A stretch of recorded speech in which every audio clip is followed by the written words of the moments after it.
As the second half commenced, the Knicks swiftly narrowed the score gap. Amidst the resounding boos from the crowd, Jeff Van Gundy stood on the sidelines, fervently applauding. The Knicks quickly fell back on defense, with Chris Childs immediately tasked with guarding Stockton. Compared to Li Yao's defense, Childs displayed a more aggressive demeanor, relentlessly contesting and exerting physical pressure. Positioned at the left wing, Karl Malone began to establish his presence in the low post, and Oakley anticipated an impending pass. The two engaged in a fierce battle down low, and soon Malone received the ball, pivoted smoothly, faked a shot, and then with his left hand, laid the ball along the baseline towards the basket, muscling through the defense to attempt a shot over Oakley. The attempt to score failed, and Foster and Ewing found themselves entangled, with Oakley leaping alongside them. The four players engaged in a flurry of rebounding attempts, ultimately resulting in Oakley securing the rebound. Ewing took the opportunity to voice his grievances to the referee regarding Malone's elbowing, yet received no response, while the Jazz fans erupted in boos once more. Continuing with their offensive strategy, Li Yao found no opportunity for a backdoor cut this time, signaling a tactical play from the right wing. The Knicks quickly reverted to their classic approach. After Ewing caught the ball in the left low post, he drove towards the basket. But his shot from straight ahead clanged off the rim. As the ball ricocheted off the backboard, Ewing charged towards the basket. With Oakley and Malone once again entangled in a struggle, the Gorilla tapped the rebound, setting up a prime opportunity for Larry Johnson, who seized the rebound decisively. Amidst the jeers from the Jazz supporters, the veteran passed the ball to Chris Childs on the perimeter, granting the Knicks another 24 seconds of offensive time. Coach Sloan expressed his dissatisfaction with the sequence, vocally urging Russell to maintain focus and secure better positioning. At that moment, Li Yao dashed from right to left along the baseline, reaching the left block. Sensing he could not shake his defender, he suddenly sprang outward. Oakley, stationed at the right elbow, executed an off-ball screen, allowing Li to momentarily evade Hornacek's pursuit before rapidly shifting to the right wing. Under Stockton's defensive pressure, Childs' pass was slightly delayed, and by the time Li Yao caught the ball, Hornacek had successfully closed the gap. After a feigned shot, noticing that Hornacek was not off balance, Li Yao seized the opportunity as his defender slowed, quickly releasing the ball with his right hand, stepping sideways, and drifting slightly to the right before launching a jump shot. Swish! Another three-pointer sank. Immediately, Coach Sloan called for a timeout, his stern demeanor revealing his discontent, as the Knicks had equalized the score in under 2 minutes. The Atmosphere crew paid no heed to the audible boos, joyously celebrating with Li Yao as he exited the court. Oakley and Ewing exchanged fist bumps. Their confidence rekindled with the score leveled. Bob Costas expressed surprise at the Knicks employing a dual guard strategy, exclaiming that while Hornacek's defense was solid, Li's shooting speed was simply too swift. Doug Collins, however, remained skeptical of the shot selection, firmly stating that if Li's shot were to miss, the Jazz would likely capitalize on the opportunity and launch a counterattack. Certainly, should he manage to consistently sink such challenging three-point shots, the Jazz can only offer their prayers. Following a timeout, the Jazz swiftly regained their composure as Stockton and Malone executed a simple pick-and-roll from the right elbow of the free-throw line. Malone received the ball, took a probing step, and executed a pull-up jumper with finesse. Oakley, incensed, slammed the basketball in frustration, his shot marred by a backward lean. How could they defend against that? The Knicks resorted to the same tactics once more. After 2 quick retreats, Li Yao's attempt from the left wing clanged off the rim. Wow! The Jazz fans in attendance erupted in cheers, while Coach Jerry Sloan let out a sigh of relief from the sidelines. After securing the defensive rebound, Stockton failed to capitalize on the fast break, falling back into a set offense. The Knicks showcased their tenacious defense, and in a critical moment, with the shot clock nearing expiration, Stockton's sudden stop and jump shot from the right elbow missed the mark. The ball grazed the front of the rim, allowing Chris Childs to seamlessly collect the rebound and immediately dish it to the speeding Li Yao in the center. Booing reverberated throughout the arena as the Jazz scrambled to retreat defensively. Receiving the ball in the middle, Li Yao accelerated with the ball in his left hand, feeling the physical pressure from Hornacek at his side. Approaching the three-point line, he executed a swift in-and-out dribble. With a deft right-to-left move, Li Yao left Hornacek momentarily stunned. Before Hornacek could react, Li Yao halted at the three-point line and swiftly launched a jumper. Swish! The three-pointer found nothing but net. 49-48. The Knicks had once again taken the lead. Did he just throw it up randomly and score? Both Stockton and Russell, now back on defense, wore serious expressions. Who? At this moment, Ewing was also fired up, paying no heed to the jeers from the crowd, as he vocally rallied his teammates to bolster their defense. The Jazz began to find their rhythm, as Karl Malone received the ball in the low post on the left side, allowing Russell to make a quick cut to the basket. Although he managed to receive the ball, it was not an optimal offensive choice, as Larry Johnson was timely in his defense, coupled with Ewing's presence in the paint. Just as Russell lifted the ball, he was met with a forceful swipe from Johnson. The referee immediately blew the whistle, calling a foul on Larry Johnson, granting Russell 2 free throws. Without complaint, Johnson briskly made his way to the paint area. Russell's second attempt failed, prompting another gasp from the crowd as Ewing secured the rebound, with Chris Childs ready to assist. At this juncture, Li Yao had already dashed across half court, and the Jazz, having learned from their previous blunders, desperately hustled back on defense, forcing the Knicks into a set offensive play. Once again, it was Li Yao gliding along the baseline, with Honisick exerting every effort to keep pace, moving swiftly from left to right, as he reached directly beneath the basket. Li Yao suddenly pivoted, stopping abruptly before accelerating back, quickly popping out to the left wing. Upon reaching beyond the three-point line, Li Yao received a cross-court pass from Chris Childs and immediately faked a shot. Honisick, in close pursuit, was deceived into leaping, and in a mid-air maneuver to evade the defender, Li Yao was still fouled. With Honisick's defense clinging to him, Li Yao tossed the ball high into the air and followed it with a triumphant shout, "My bowl!" The basketball hoop remained untouched, yet the referee awarded 3 free throws. As Li Yao stepped to the free throw line, the cacophony of boos grew louder, clearly indicating that this dubious offensive maneuver had thoroughly incensed the Jazz fans. Free throws are akin to gifts of points. In such a pivotal moment, these 3 free throws could indeed help the Knicks stabilize the situation, showcasing Li's astuteness. Bob Costas offered his praise, while Isaiah Thomas astutely observed that Li Yao was running out of options, humorously remarking, "I believe Horace Grant has adapted to Li's approach by now. Scoring will not come so easily." With a score of 52-49, Li Yao sank all 3 free throws, once again propelling the Knicks into the lead. In the critical moments that followed, Stockton did not relent either. After several outside passes, he executed a jump shot from the elbow area on the left side of the free throw line, successfully scoring. In the subsequent possessions, Ewing and Larry Johnson failed to convert their attempts under the basket, allowing Malone and Russell to seize the opportunity, scoring via both field goals and free throws to regain the lead at 52-55. Jeff Van Gundy promptly called for a timeout. The Jazz fans erupted in jubilant cheers. Victory seemingly within reach. With the Knicks now caught in a defensive bind, Li Yao's prolonged ball handling attracted double teams. Ewing's low post efficiency plummeted, making scoring a struggle. Oakley, panting and frustrated, felt the impact of Malone's powerful elbows. During positioning, such tactics were permitted at home. Li Yao was taken aback by the endurance of the opposing veteran, who proved to be in better shape than anticipated. Before Van Gundy could speak, Li Yao quickly suggested, "Pat, watch my positioning, back to the basket, receive the ball in the paint, and promptly pass to the baseline." With the low post ineffective, Ewing nodded in acknowledgement of Li Yao's guidance. The Atmosphere team fell silent. This away game was proving more challenging than expected. Amidst the raucous crowd, Jeff Van Gundy raised his voice, delivering motivational remarks. When the offense faltered, the focus turned to hoping the defense would force the opponent to miss. Defense, defense, defense. The chants grew louder. Following the timeout, the Knicks resumed their offense with the same strategy. Li Yao swiftly cut along the baseline to receive the ball at the right wing, with Horace Grant closely trailing him. With the ball in his left hand, Li Yao executed a crossover step to drive toward the basket, but just as he approached the three-point line, Stockton was there to block his path. Quickly, he passed the ball back to the top of the arc to Charlie Ward, who, remaining composed, took a few steps to the left wing while Stockton retreated on defense. After completing the pass, Li Yao arced around to the left block, feigning a cut along the baseline. Then, with a powerful push, darted to the left corner.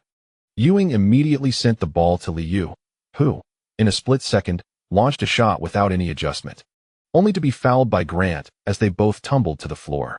Swish! The three-pointer found its mark. The Delta center fell momentarily silent before erupting in a chorus of boos. "Hey, that was a foul. Behold, my players have been brought down."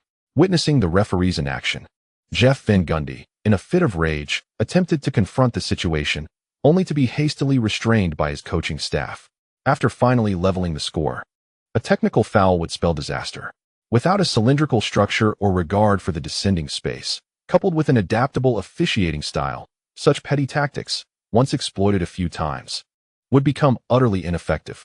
Rising to his feet, Li Yao refrained from complaints and swiftly joined the Knicks in their defensive retreat. Soon, both teams resumed scoring through free throws. At this juncture, Ewing was relentless, continually battling for position beneath the basket, with Larry Johnson following suit. Karl Malone and John Stockton were also able to draw fouls. The score stood at 61-61, with 4 minutes and 35 seconds remaining in the third quarter, both teams still locked in a stalemate. As long as the free throws were converted, the game would shift into a half-court offense, with the Jazz learning from the Bulls' lessons, playing increasingly steadily as the game progressed. After enduring a grueling half of the quarter, Hornacek began to catch his breath. Li Yao darted around the court on each possession, and the Knicks had no need for structured offense, relying solely on Ewing and Larry Johnson's drives. During this offensive play, Li Yao once again made a sharp cut, moving from the right to the left wing, with Hornacek closely trailing him. Meanwhile, Malone, near the free throw line, prepared for a double team. Upon receiving the ball, Li Yao maintained a triple threat stance, noting that Hornacek deliberately offered him space on his right side. With a sudden burst of energy after a quick jab step, Li Yao elevated for a jump shot. Swish! A three-pointer found its mark. 64-61, the Knicks once again took the lead. Hornacek appeared momentarily stunned. He shot it, and it went in. The Knicks' atmosphere crew sprang to life, erupting in cheers. Stockton, seemingly unfazed, methodically traversed half-court, swiftly directing his teammates into position. Under the basket, a cross-screen ensued, with Karl Malone positioning himself in the right elbow area, ready to receive the ball. Upon catching Stockton's pass, Malone pivoted smoothly, facing the basket, then executed a quick jab step before unleashing a mid-range jumper. Bang! A rare miss. Ewing seized the rebound and quickly flung the ball forward. Just crossing half-court, Li Yao received the pass near the right sideline. The pursuing Russell, noticing Li Yao's deceleration, immediately engaged him physically, while the Jazz hastily retreated on defense. With the ball in his left hand, Li Yao pressed forward against the defense to the right wing, landing on the three-point line, then rapidly executed a crossover step back. In the moment he switched to his right hand, he adjusted his footwork, taking advantage of Russell's defensive reach, performing 2 rapid between-the-legs dribbles, his body swaying. He then pushed off swiftly, creating a slight window for a shot. With the defender's hand in his face, Li Yao launched another three-pointer. Bang! The ball first struck the front of the rim, soaring high before dropping into the net. 67-61, the gap widened to 6 points. And the Knicks' atmosphere crew wildly waved their towels. Once again brought down to the floor, Li Yao witnessed the ball swish through the net and immediately rose to his feet, raising his fists in triumph. The exuberant Jazz fans erupted in fervor, while Brian Russell stood bewildered, rendered ineffective. As the third quarter approached its climax, Malone executed a powerful drive to the basket, stepping up to the free throw line to assist the Jazz in narrowing the deficit. On the Knicks' side, Li Yao began to falter, unable to convert opportunities, while Ewing also failed to finalize his efforts beneath the rim. Jeff Van Gundy, in a state of desperation, shouted aimlessly from the sidelines, as Charlie Ward's airborne foray failed to draw a foul. With merely 6 seconds remaining in the third quarter, Stockton drove fiercely to the basket, sinking both free throws, bringing the score to 67-65. The Jazz fans erupted in cheers, and as the Knicks prepared to inbound the ball, Russell quickly defended Li Yao. Sensing the dwindling time, Li Yao, still behind half-court, casually tossed the ball toward the hoop. The Jazz players paid little heed, and the fans continued to cheer loudly. Just as the timer buzzed, the basketball swished through the net. The Delta center fell abruptly silent. Li Yao initially stood in shock, then composed himself with a smile, raising his arms as he walked toward the bench. Ewing and Oakley rushed over, excitedly embracing Li Yao, their shouts resonating despite the fact that another quarter remained. Yet a 5-point lead was sufficient to grant them a moment of respite. 70-65, the Knicks had surged ahead by 5 after 3 quarters. In the commentary booth, Doug Collins was left agape, glancing at the statistics and exclaiming, "My goodness, an incredible performance. The Knicks have taken the lead in this quarter." With 6 out of 9 shooting and 3 for 3 from the free throw line, all attempts from beyond the arc, Li Yao had amassed 21 points in a single quarter. Isaiah Thomas was equally astonished by Li Yao's ability to elevate the Knicks' offense with his three-point shooting, an astonishing shooting talent, with only a 5-point margin. The Jazz still have a chance. Trailing in the third quarter, there was no need for rest as they entered the final quarter. Both teams opted to persist with their starters. Jeff Van Gundy once again summoned Chris Childs, as the two guards took turns exhausting Stockton. Defense, defense, defense. The Knicks initiated the offense, with Russell caught in Li Yao's wake. Hornacek, unable to withstand the pressure, was forced to switch defenses. Li Yao, feeling in rhythm, swiftly maneuvered from right to left along the baseline, and after a bounce, re-emerged on the right wing, almost circling the court. Russell pursued fiercely, but as Li Yao received the ball, he shot instinctively, only for Russell to leap beside him in a desperate attempt to block. Bang! Swish! The basketball ricocheted off the front of the rim, bouncing high before eventually dropping through the net. Hushed, upon witnessing Li Yao tumble once more. Jeff Van Gundy vocally complained to the referee, only to receive a verbal warning in return, prompting the Knicks players to pull him back. Quickly recovering, Li Yao smiled at the Jazz bench, inciting further colorful expressions from the front row fans. With the Knicks leading by 8 points, Ewing and Oakley found their spirits lifted, quickly plunging both teams into a fierce struggle. After Li Yao hit a three-pointer, he began to falter, with Russell's defensive maneuvers leading to fouls. Yet complaints proved futile as the Knicks surged towards the basket once more. The Jazz, through a combination of shots and free throws, gradually narrowed the gap. With just 58 seconds remaining in the game, the score stood at 80-80. As the shot clock approached 24 seconds, Li Yao took charge again. Russell, in a desperate defense, pushed him towards the sideline from the right flank. As the clock dwindled, Li Yao opted for a behind-the-back dribble, switching to his left hand and suddenly halting after a large step. With a feigned shot, Russell instinctively attempted to block from the side, only to realize that Li Yao remained stationary, leaving him unable to adjust in time. Seizing the moment, Li Yao swiftly flicked the ball and exclaimed, "My ball, G." The foul was glaringly evident, and Li Yao successfully drew the penalty. On the Knicks bench, the atmosphere erupted in cheers, with several players embracing and bouncing in celebration.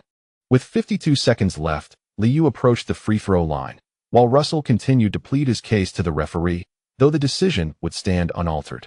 The Jazz fans unleashed a cacophony of noise, attempting to disrupt the free throws. However, as Li Yao converted all 3 attempts, only gasps of astonishment remained in the arena. The score was now 83-80, prompting the Jazz to call for a timeout. Jeff Van Gundy crouched on the floor, urging everyone to concentrate. "If we defend this possession, we will secure the match point. Hold on."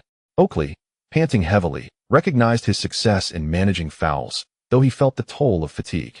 Li Yao, too, was running on empty, having exhausted his tricks to draw fouls. He had given his all in this contest.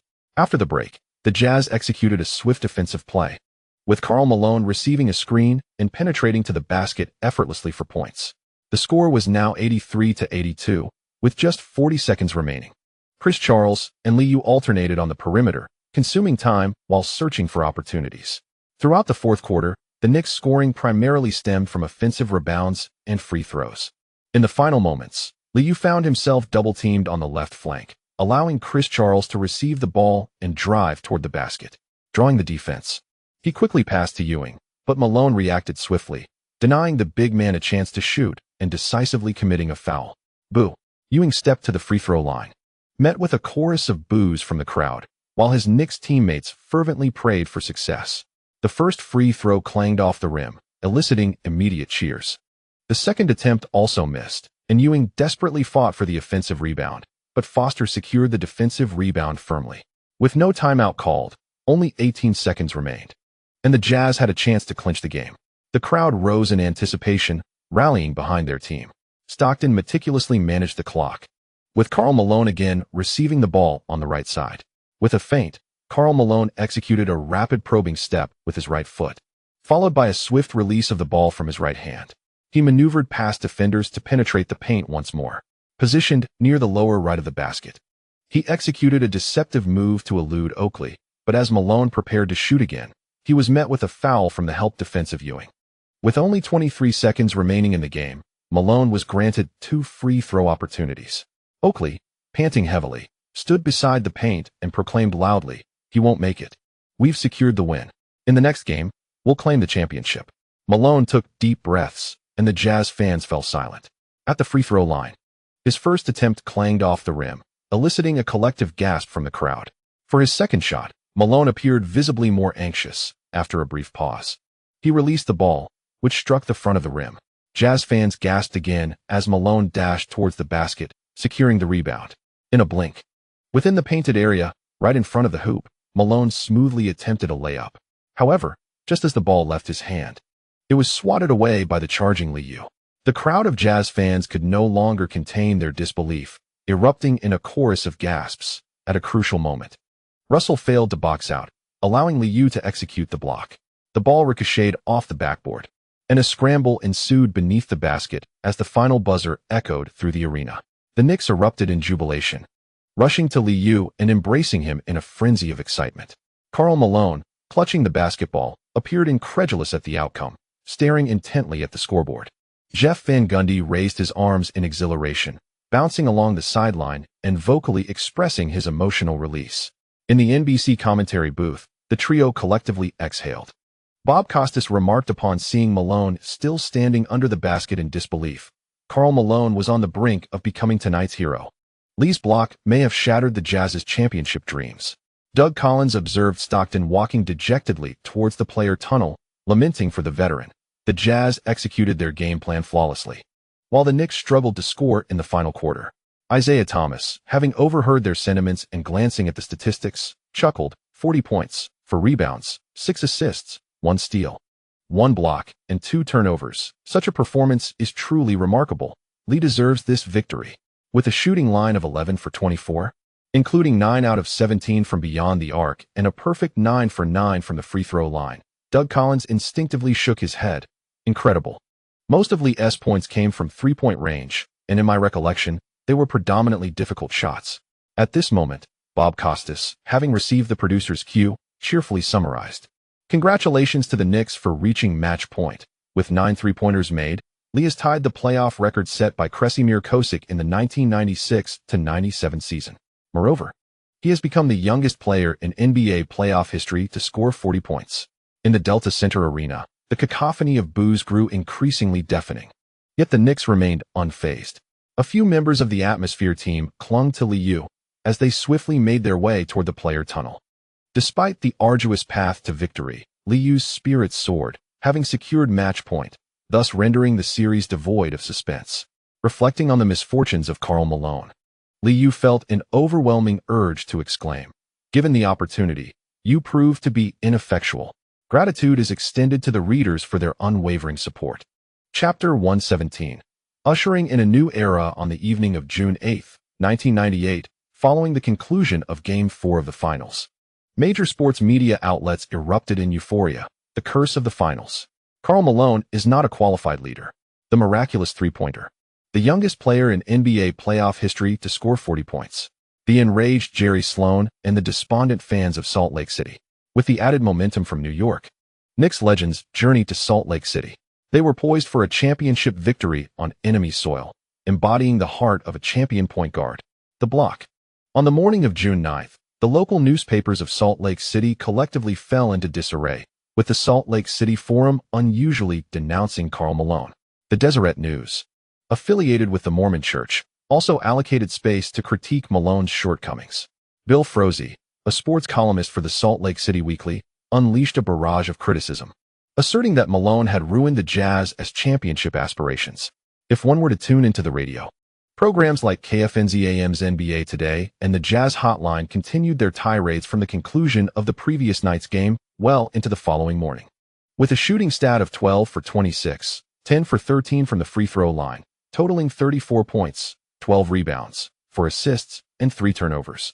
Malone had performed admirably throughout the game. Regrettably, he squandered the most crucial 2 points. In an unprecedented turn of events, Malone was absent from the post-game press conference. While Stockton stood by his teammate, the media in Salt Lake City could scarcely contain their frustration.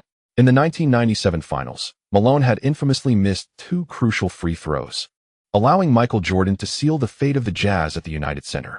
No one anticipated that in this year's Finals, Malone would replicate that moment. failing to convert 2 free throws when only one was needed to force overtime. Ultimately, he secured an offensive rebound, only to be thwarted by a decisive block from a guard. This year, the Jazz lost not merely a road victory, but a far more significant match point, bringing the series score to 3-1, indicating that the end was near. No miracles awaited. Karl Malone could not conjure a miracle. The Hilton Salt Lake City Center buzzed with excitement from the early hours of the morning. Charles Dolan, the dominant owner of the Knicks, arrived in Salt Lake City with the team's management and several alumni. The team's uniform staff busied themselves, preparing championship t-shirts, celebratory champagne, and other items necessary for the impending festivities. After breakfast, there would be no need for film sessions, as a small party commenced in the hotel. Old Charles, accompanied by his son James Dolan, engaged jovially with the team members. Last year, Cablevision acquired full ownership of the Knicks, and this year, they are poised to clinch the championship, much to the delight of the venerable Charles, who is buoyed by a sense of destiny. As the helm of a family enterprise, Charles seizes this opportunity to ensure his son makes a favorable impression on all. The transformation from a wealthy scion to a chief executive is indeed a considerable leap. Dressed in an elegant black suit, Charles beams as he pats Ewing on the back. After exchanging pleasantries, they soon make their way to Li Yao's side, where his son James Dolan continues to exuberantly extol. Rest assured, Li, you will secure a substantial contract. Glenfield has performed admirably these past 2 years. So do not fret over labor negotiations. No one will dare criticize the Knicks.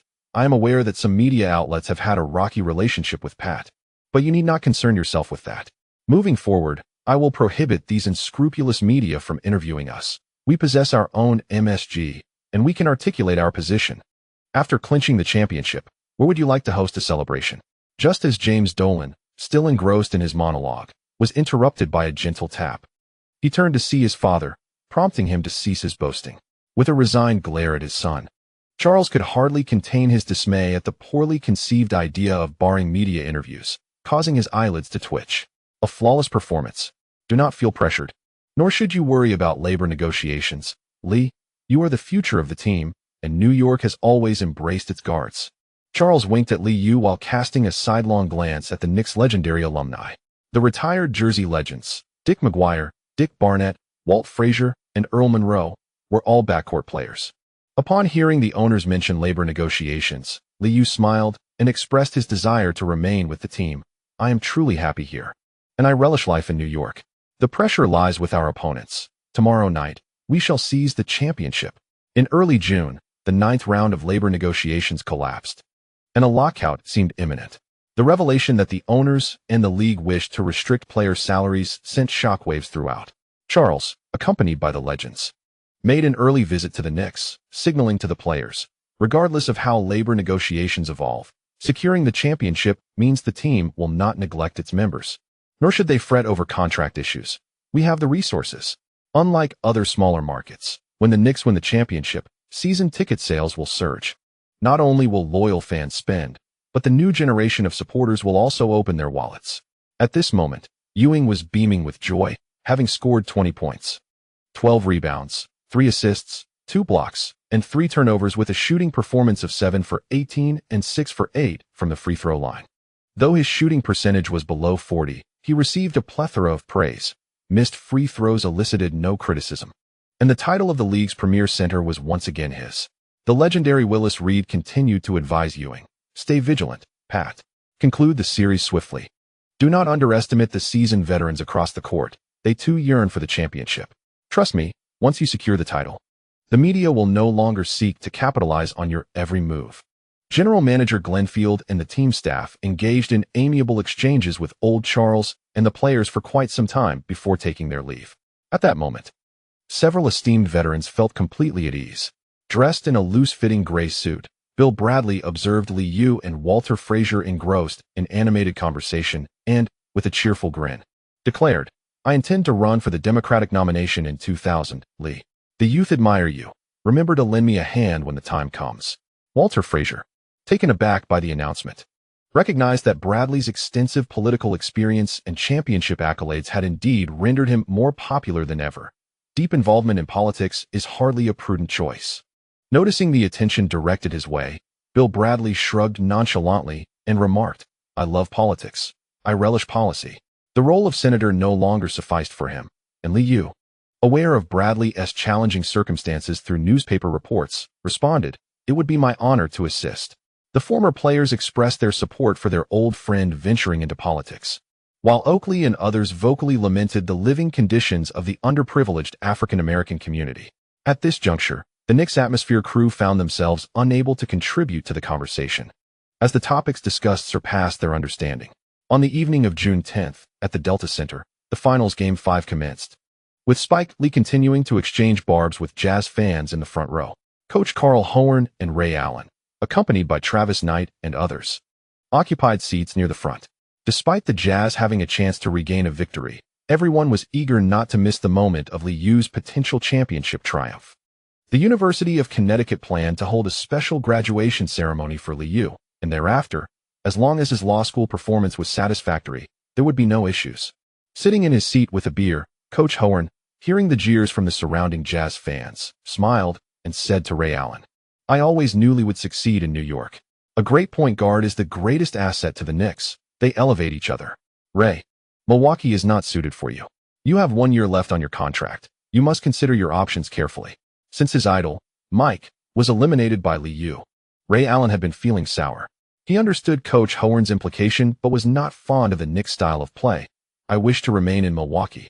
I have secured a core position there. Although it's a small market, the management has not forsaken their championship aspirations." Observing Ray Allen's earnest demeanor, Coach Horn shook his head slightly and remarked, "Had you been selected by the Celtics, it might not have been a fortuitous turn of events. I see no prospect of their resurgence in the coming years." Defense, defense, defense. As the first half was nearing its conclusion, the Jazz fans continued to fervently cheer. Despite the home team trailing, Allen Houston's mobility was hampered by an ankle injury, making it difficult for him to find open space. As the Jazz aggressively double-teamed Li Yao, he often found himself serving as an outlet. Just after crossing half-court, Li Yao positioned himself on the left wing, where Stockton and Hornacek were quick to converge. Meanwhile, Brian Russell swiftly maneuvered to the top of the arc, diligently guarding Allen Houston. As Li Yao was about to be double-teamed, Allen Houston made a rapid cut to the center, drawing the defenders away, allowing the unmarked Larry Johnson to dash to the right wing, effortlessly receiving Li Yao's pass. With no one in front of him, Larry Johnson aimed for the basket and confidently released a jump shot. Swish! The open three-pointer found its mark once again. After struggling with his shooting in the previous game, the veteran finally rediscovered his rhythm tonight. Larry Johnson beamed with delight, pounding his chest and retreating to half-court to celebrate with a high-five from Li Yao. The score was 49-43, and with just 52 seconds remaining in the half, the Knicks extended their lead once more. A chorus of boos echoed throughout the arena as Jeff Van Gundy excitedly shouted from the sidelines. Ever since his meeting with the management, the balding coach felt a profound sense of reassurance. If he could secure this championship victory, he would be rewarded with a contract befitting a championship coach. Regardless of whether the players could hear him, Jeff Van Gundy longed to step onto the court himself, fervently calling out, "Focus on defense. Protect the boards, Pat. Guard the paint." As the Jazz initiated their offense, Karl Malone set a screen on the right side of the free throw line and rolled toward the basket, receiving a pass from Stockton as he surged toward the hoop. Confronted by the collapsing defense of Ewing and the reaching Oakley, Malone attempted a layup from the lower right side of the basket, only to see the ball bounce off the rim. Oh! Each time Malone missed, the Jazz fans collectively sighed in disappointment, causing him to feel a tinge of frustration. Securing the rebound, Ewing immediately tossed the ball to Li Yao, prompting the Knicks to accelerate toward the opposing half. Under the loud guidance of Coach Jerry Sloan, the Jazz quickly fell back on defense. Racing along the right sideline, Li Yao faced Stockton's defense as he approached the right wing. With the ball in his left hand, Li Yao neared the three-point line, positioning himself while scanning the court for opportunities. Encountering no double team, Ewing swiftly moved up to set a pick. Establishing himself on the left wing, Li Yao feigned a drive to the left, and as Stockton desperately squeezed through, he skillfully maneuvered the ball behind his back. With his right hand, Li Yao deftly evaded the defender, then surged toward the basket at a 45-degree angle. Jazz big man Foster, having switched on defense, quickly slid to the left. As the two made contact in the restricted area, Li Yao suddenly executed a one-handed behind-the-back dribble, then lunged forward. retrieving the ball with his right hand without pausing, launching it toward the backboard. Foster reacted a moment too late. By the time he attempted to block, the basketball had already struck the backboard. Thwack! The ball ricocheted perfectly into the net. Boo! Mixed with exclamations of disbelief. The Jazz fans erupted with heightened emotions upon witnessing Li Yao's score. The Jazz needed to maintain their previous defensive intensity, with Li's shooting touch faltering tonight. Foster should continue to apply relentless defense to thwart this offensive surge. At the NBC commentary booth, Doug Collins shook his head in dismay. With the absence of resistance, Li Yao effortlessly scored, leading him to believe that the Jazz's defense had once again faltered. Isaiah Thomas, eschewing statistics, smiled broadly as he praised Li Yao's offensive choices, fleeting opportunities that Li understood all too well, adjusting his rhythm in response to the opposing defense. Rhythm is paramount. Unrelenting speed does not always guarantee evasion of defense. Remaining composed on the court is an intrinsic talent. As the half drew to a close, Horace Grant's three-point attempt from the left wing fell short, eliciting increasingly loud boos from the Delta Center. The score stood at 51-43 as the first half concluded, with the multifaceted Knicks leading by 8 points. Bob Costas remarked that the Jazz had not played with a sense of desperation. They began by intensifying their double teams on Li. Yet when the Knicks' other players responded, the Jazz seemed ill-prepared. They did not play with a sense of urgency, perhaps due to their age. Many transition opportunities were squandered. At that moment, Isaiah Thomas chuckled and quipped, "Not every player is suited for the grand stage of the finals, nor does every player erupt in moments of despair." Trailing by 8 points at halftime, it was unfortunate. I sensed that tonight, the Jazz fans would witness the Knicks claim their third championship title in franchise history. During the halftime break, in the Knicks locker room, Jeff Van Gundy passionately dispensed motivational words. Only 24 minutes remain until the championship. And we must not grant our opponents any glimmers of hope. We must hold firm. Tonight, we shall seize the title. Trust me, the adversary is already feeling despondent, unable to mount an effective counterattack. We simply need to maintain this defensive intensity for our opportunity to win. Observing Van Gundy pacing before the whiteboard, animatedly articulating his thoughts, Li Yao raised an eyebrow and lightly teased Allen Houston beside him. "It appears our head coach has received promises. The championship coach awaits a substantial contract." Allen Houston, equally buoyed, noted that old Charles had assured him that the Knicks would extend a commendable contract, perhaps one akin to Phil Jackson's salary. As the two exchanged light-hearted jabs about the bald-headed coach, Ewing began an impassioned address, the guerrilla particularly animated, with several veterans joining in with exuberant shouts. Unlike Li Yao and the other newcomers who had recently joined the Knicks, Ewing, Oakley, and Starks had endured numerous failures, and with the championship tantalizingly within reach, their excitement was palpable. As the second half commenced, the overly exhilarated Knicks struggled to find their rhythm, while Jazz's Karl Malone suddenly lost his aggressiveness. After a lackluster first half shooting 5 for 12, Malone in the third quarter ceased to assert his presence in the paint and refrained from charging towards the basket. Disheartened Jazz fans voiced their frustrations, and as the Knicks regained their shooting touch, the lead swiftly swelled to double digits. The third quarter concluded with a score of 74-63, leaving the Knicks ahead by 11 points. In the fourth quarter of the game, every time the Knicks scored, Spike Lee, seated courtside, would exuberantly raise his hands before the opposing fans. Charles, accompanied by former players in a box, wore a broad smile. As the final moments of the fourth quarter approached, the gap in the score showed no signs of narrowing, prompting league officials to begin preparations for the award ceremony. In the front row, David Stern maintained a calm demeanor, despite the labor negotiations having collapsed, with the impending work stoppage looming. For the league, it was a situation of mutual loss. The Jazz players persevered until the end, and as the final buzzer echoed, the Delta Center was filled with boos. The score was 96-85, and without any setbacks, the Knicks had dominated the Jazz throughout the game. Emerging victorious, Li Yao tossed the ball into the air and, confronted by a throng of media encircling him, raised a finger in triumph, exclaiming with a smile, "The first championship is just the beginning." In contrast to Li Yao's modest smile, Ewing and Oakley embraced, enthusiastically pounding their chests, while Starks embraced anyone he encountered, shouting with unrestrained joy. Jeff Van Gundy raised his hands high, wildly punching the air, his shirt untucked from his trousers, the balding coach unfazed, passionately shouting, "We are the champions! We are the champions!" A handful of New York fans leaped and cheered in the stands, undeterred by the cacophony of boos, simply reveling in their exuberance. The cameras followed Li Yao closely. Although his performance was average that night, everyone understood that the finals MVP award would undoubtedly belong to him. Stockton's face reflected disappointment as he sought out Li Yao, offering a brief embrace as a gesture of respect. "Congratulations, Li. It's a pleasure to compete against you in the finals." Surrounding media were relentless, snapping pictures continuously as they encircled the two players.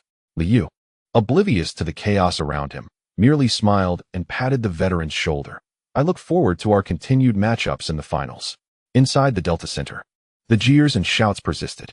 In the front row, Coach Karl Malone rose to applaud alongside the others, observing Li Yao and Stockton exchanging pleasantries. He turned to Ray Allen beside him and remarked, "A new era has begun. Perhaps tonight, we have witnessed a historic moment.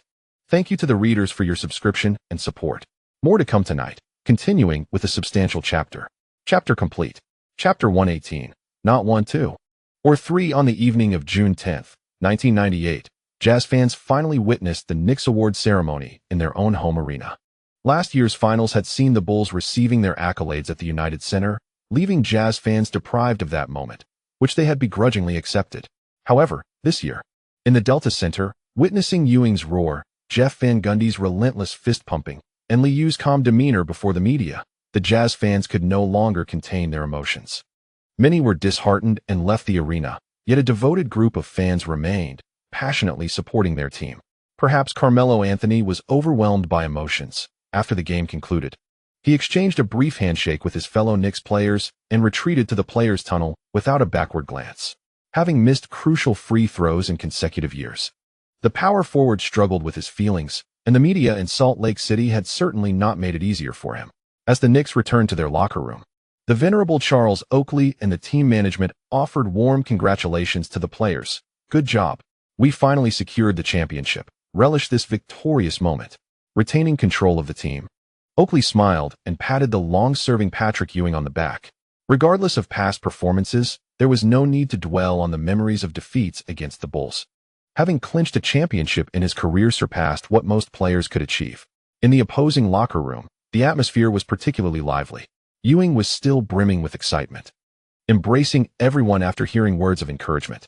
At this moment, James Dolan began to share the cigars he had prepared, inviting Li and Oakley to join him. However, this act was soon met with a disapproving glare from Oakley, as there was a trophy presentation to follow. Dolan seemed oblivious to the oversight, muttering that it was no problem. He had champagne and cigars ready, and they would fly directly to Las Vegas afterward. Still seeking to assert his presence, Dolan quietly added that following the championship, Oakley would host a private party at a hotel, inviting staff from Salt Lake City and New York City. Family and friends of the Knicks would attend, while the Las Vegas trip was purely Dolan's personal preference. "Cool, Li, you will become the youngest finals MVP in NBA history. You have shattered Magic Johnson's record," exclaimed Ben Davis, the atmosphere director, as he excitedly approached. From the moment they triumphed over the Jazz, the team had succumbed to a state of euphoria. Ben Wallace joined in the revelry, and soon, donning their championship t-shirts, the players surrounded Li, chanting, "MVP, MVP, MVP." The white t-shirts bore the Knicks emblem alongside a championship trophy. Although the design was somewhat simplistic, it did not dampen their spirits. "This award belongs to all of us. It is our time to celebrate," Li joyfully proclaimed, beckoning everyone to return to the arena, just as Ewing, momentarily lost in happiness, recalled what he had lost. The gorilla observed as most of the team gathered around Li, while General Manager Glenn Grunwald engaged in lighthearted banter. Despite his inner turmoil, he could not deny that securing the championship was a collective achievement, with Li's contributions being monumental. Whether it was his game-winning shot in the Eastern Conference Finals or the astounding 40 points in Game 4 of the Finals, Li's prowess was undeniable. Oakley seemed to discern the bittersweet emotions swirling within Ewing's heart and casually remarked, "Pat, this is the best outcome, an enormous contract and a championship." As they witnessed the jubilant crowd exiting the locker room, Ewing quietly responded, "Indeed, a championship is truly the finest conclusion." The gorilla, undoubtedly a victor in life, had capitalized on the previous salary increase, securing a lucrative contract with the Knicks in the twilight of his career. all while overcoming a significant wrist injury that ultimately led to the acquisition of a championship. Oakley yearned for such an experience in the latter stages of his career. After years of playing in New York, he had no desire to leave the city. In the center of the arena, the Jazz's logo adorned the stage where the award podium had been elegantly arranged, surrounded by prominent sports media. Despite the cacophony of boos echoing throughout the venue, the jubilant Knicks paid little heed to the discontent. NBC's host, Bob Costas, upon noticing the attendance of the crowd, greeted the venerable Charles and then, microphone in hand, exuberantly proclaimed, "It is a pleasure to witness this historic moment alongside the fans. Let us invite NBA Commissioner David Stern to present the championship trophy to the victorious team."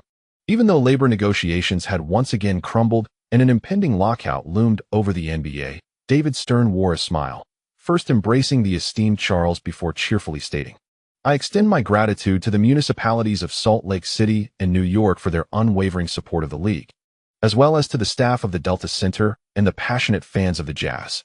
The remaining Jazz fans in the arena erupted in boos upon hearing this. But Stern, seemingly undeterred by the uproar, continued with an upbeat tone, "Salt Lake City is the finest host. Thank you for cultivating a fervent and fair atmosphere for the finals. I commend the Utah Jazz and the New York Knicks. You are both outstanding teams that have delivered an exhilarating championship series for fans worldwide." The Jazz supporters felt this was a mockery directed at them, responding with a barrage of jeers, while only a handful of New York fans cheered. Surveying the Knicks once more, Stern raised his voice and declared, "It is an honor to witness such a historic occasion. The 1997 to 1998 NBA championship is claimed by the New York Knicks, their third championship in franchise history. Let us extend our congratulations to them." With a smile, Stern presented the Golden O'Brien Trophy to the clapping Charles. After a brief embrace, Stern applauded from the sidelines while Charles joyfully lifted the trophy. "Wow." The Knicks erupted into jubilant cheers, dreams realized. As Charles beamed and handed the trophy to Jeff Van Gundy, the balding coach felt his eyes welling with emotion. The head coach raised the trophy once more amidst the continued cheers, and Lee urged the veteran players to touch the trophy first, prompting Van Gundy to realize he nearly overlooked a significant moment. Ewing, grinning widely as he held the O'Brien Trophy, was joined by Oakley and Starks in unrestrained celebration. Soon, host Bob Costas smiled as he interviewed the venerable Charles. "With the franchise's third championship in history, we are aware that the Knicks underwent some changes last year.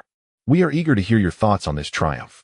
Embracing a sense of serendipity, the seasoned Charles felt fortunate. The management style proved remarkably effective. "For this championship, I extend my heartfelt gratitude to the loyal New York fans who have stood by the team over the years. Though we faced numerous defeats in the past, ultimately, we have succeeded. I must also express my appreciation to everyone associated with the Knicks. This victory is the fruit of our collective efforts. Coach Van Gundy successfully revitalized this team, and Glenn Grunwald provided us with crucial championship cornerstones. I almost forgot to thank the teams that passed on selecting Lee: Philadelphia, Toronto, Vancouver, Los Angeles, Phoenix, Dallas, and others. At the 18th pick, perhaps it was divine providence, as we acquired the finest player from that draft." Charles's words instantly elicited cheers from the few New York fans present. "MVP, MVP, MVP." The rest of the Knicks joined in the raucous celebration, disregarding the jeers from the audience. Lee adjusted his cap, smiling as he applauded from the sidelines. Bob Costas, noticing Jeff Van Gundy on the verge of tears, jovially called out, "Come on, Jeff. This is your team too." As a 36-year-old championship coach, this is indeed a remarkable achievement. In 1982, 37-year-old Pat Riley led the Lakers to victory, and in 1998, 36-year-old Jeff Van Gundy shattered that record, becoming the youngest championship coach in NBA history. For Van Gundy, the past 2 years felt surreal. As he took the microphone, tears fell as he passionately expressed, "I want to thank our players, who have consistently supported me. Lee is a prodigious talent. He always commands the game's tempo, leading our team to victory. Pat, Oakley, and John shaped our locker room culture. Thank you to everyone on the Knicks. It is because of you that I have achieved this success." The bald young coach began to reminisce, and after a fervent tribute, the Jazz fans in attendance turned away in frustration. As David Stern once again smiled and took the microphone, the Knicks erupted in cheers, playfully pushing Lee forward. "At 20 years and 161 days, I am thrilled to witness this historic moment tonight. Congratulations, Clay Lee. The finals Most Valuable Player award is rightfully yours for this splendid season. Unlike the future FMVP award, this accolade had yet to be renamed. And the trophy was a golden spherical award, nearly the same size as the O'Brien Trophy. As David Stern smiled and presented the trophy to Lee, the Knicks Atmosphere Group joined a few New York fans in chanting, MVP, MVP, MVP. Stern patted Lee on the shoulder, offering his well wishes. I hope to see you receive this award again in future finals. This is the direction of my relentless efforts. I am grateful for your blessings. After a series of toasts from the New York Knicks, Allen Houston joyfully presented the O'Brien Trophy to Li Yao, with one trophy in each hand. Li Yao approached the stage, a confident smile gracing his face as he raised the two golden awards high. Wow! A handful of Knicks fans began to cheer loudly, while the surrounding media frantically clicked their cameras, the sound echoing incessantly. Having shattered Magic Johnson's record, as long as he remains healthy, they are about to witness the rise of a new superstar. Host Bob Costas, who has narrated numerous games featuring Li Yao, was particularly impressed by this year's playoffs. Congratulations, Lee. An unparalleled achievement. It is hard to believe you are not yet 21 years old. To achieve such success on the grandest stage of the finals in your career's inaugural appearance is remarkable. Please share the secret to your success. I am certain that future young players will look up to you as a role model. Li Yao casually handed the trophy to Ben Wallace of the entertainment team, and upon gazing at the resplendent FMVP trophy, the crowd erupted in cheers once more, eager to capture the moment in photographs. The secret to success lies in diligent training and the relentless honing of one's basketball skills. This has been the encouragement of Coach Carl Hobson during my college years, and I have adhered to this guidance ever since. I must also express gratitude to our opponents, as they have pushed the Knicks to improve. I thank the fans who have always supported us, my friends and teammates, our coaching staff, and everyone in the organization. This award belongs to all of you. Lastly, I wish to thank Uncle Valger, who has consistently supported me in Albuquerque. Without their assistance, I would not be the person I am today. The Knicks triumphed over the Jazz with a commanding score of 4-1 in the finals, with Li Yao starting in all 5 games. He averaged 37.8 minutes on the court, scoring 24.8 points, grabbing 3, 8 rebounds, dishing out 9, 6 assists, making 1 for steals, and committing 2, 3 turnovers per game. He attempted an average of 17.4 shots with a shooting percentage of 47.0, including 8.4 3-point attempts with an impressive 50.1 success rate, along with 5.6 free throws at an 84.3 conversion rate. During Li Yao's interview, NBC showcased these remarkable statistics. Many viewers were astounded by his 53-point shooting rate, particularly given his less-than-stellar performance in Game 5. Unlike the balding head coach who reminisced about past struggles, several of the Knicks veterans received ample interview time. In contrast to Li Yao, who is single, most of his teammates had family present that evening, and Ewing was similarly emotional during his interview, seemingly wishing to release years of pent-up frustration. In their interviews, Allen Houston and Larry Johnson exhibited pure joy, having not experienced the Knicks' arduous history.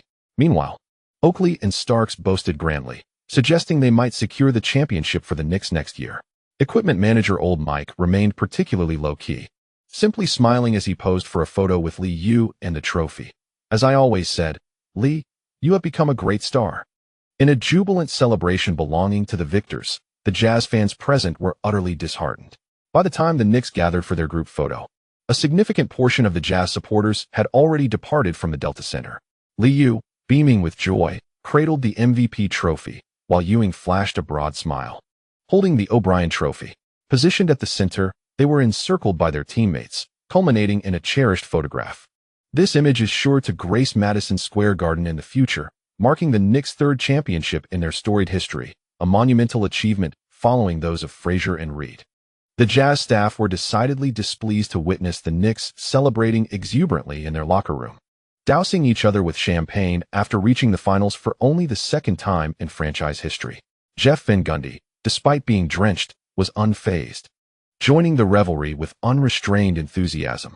Following the champagne showers, Li Yao and Oakley ignited cigars, indulging in the fragrant smoke. James Dolan appeared to revel in the lively atmosphere, exclaiming with delight, "I love being a champion. I cherish this feeling." At the post-game press conference, Karl Malone wore a grim expression. Seemingly grappling with the sting of defeat, I know my body well. I will maintain this condition. The Jazz will secure the championship. The Utah duo continued to assert their pursuit of glory for the following year, yet the media remained skeptical, citing their advancing age. For the Knicks, having secured their third championship title, the press conference transformed into an exuberant display of self-congratulation. The league's premier point guard, the strongest backcourt, the finest center, and the most formidable interior duo, all accolades were heaped upon them. The media maintained a level of restraint, refraining from broaching the uncertainties of the upcoming season, especially in light of the fractured labor negotiations, leaving the future of the league's operations shrouded in ambiguity. Upon returning to the hotel later that evening, despite the late hour, the attendees were invigorated. This private party served primarily as a means of fostering connections and exchanging information.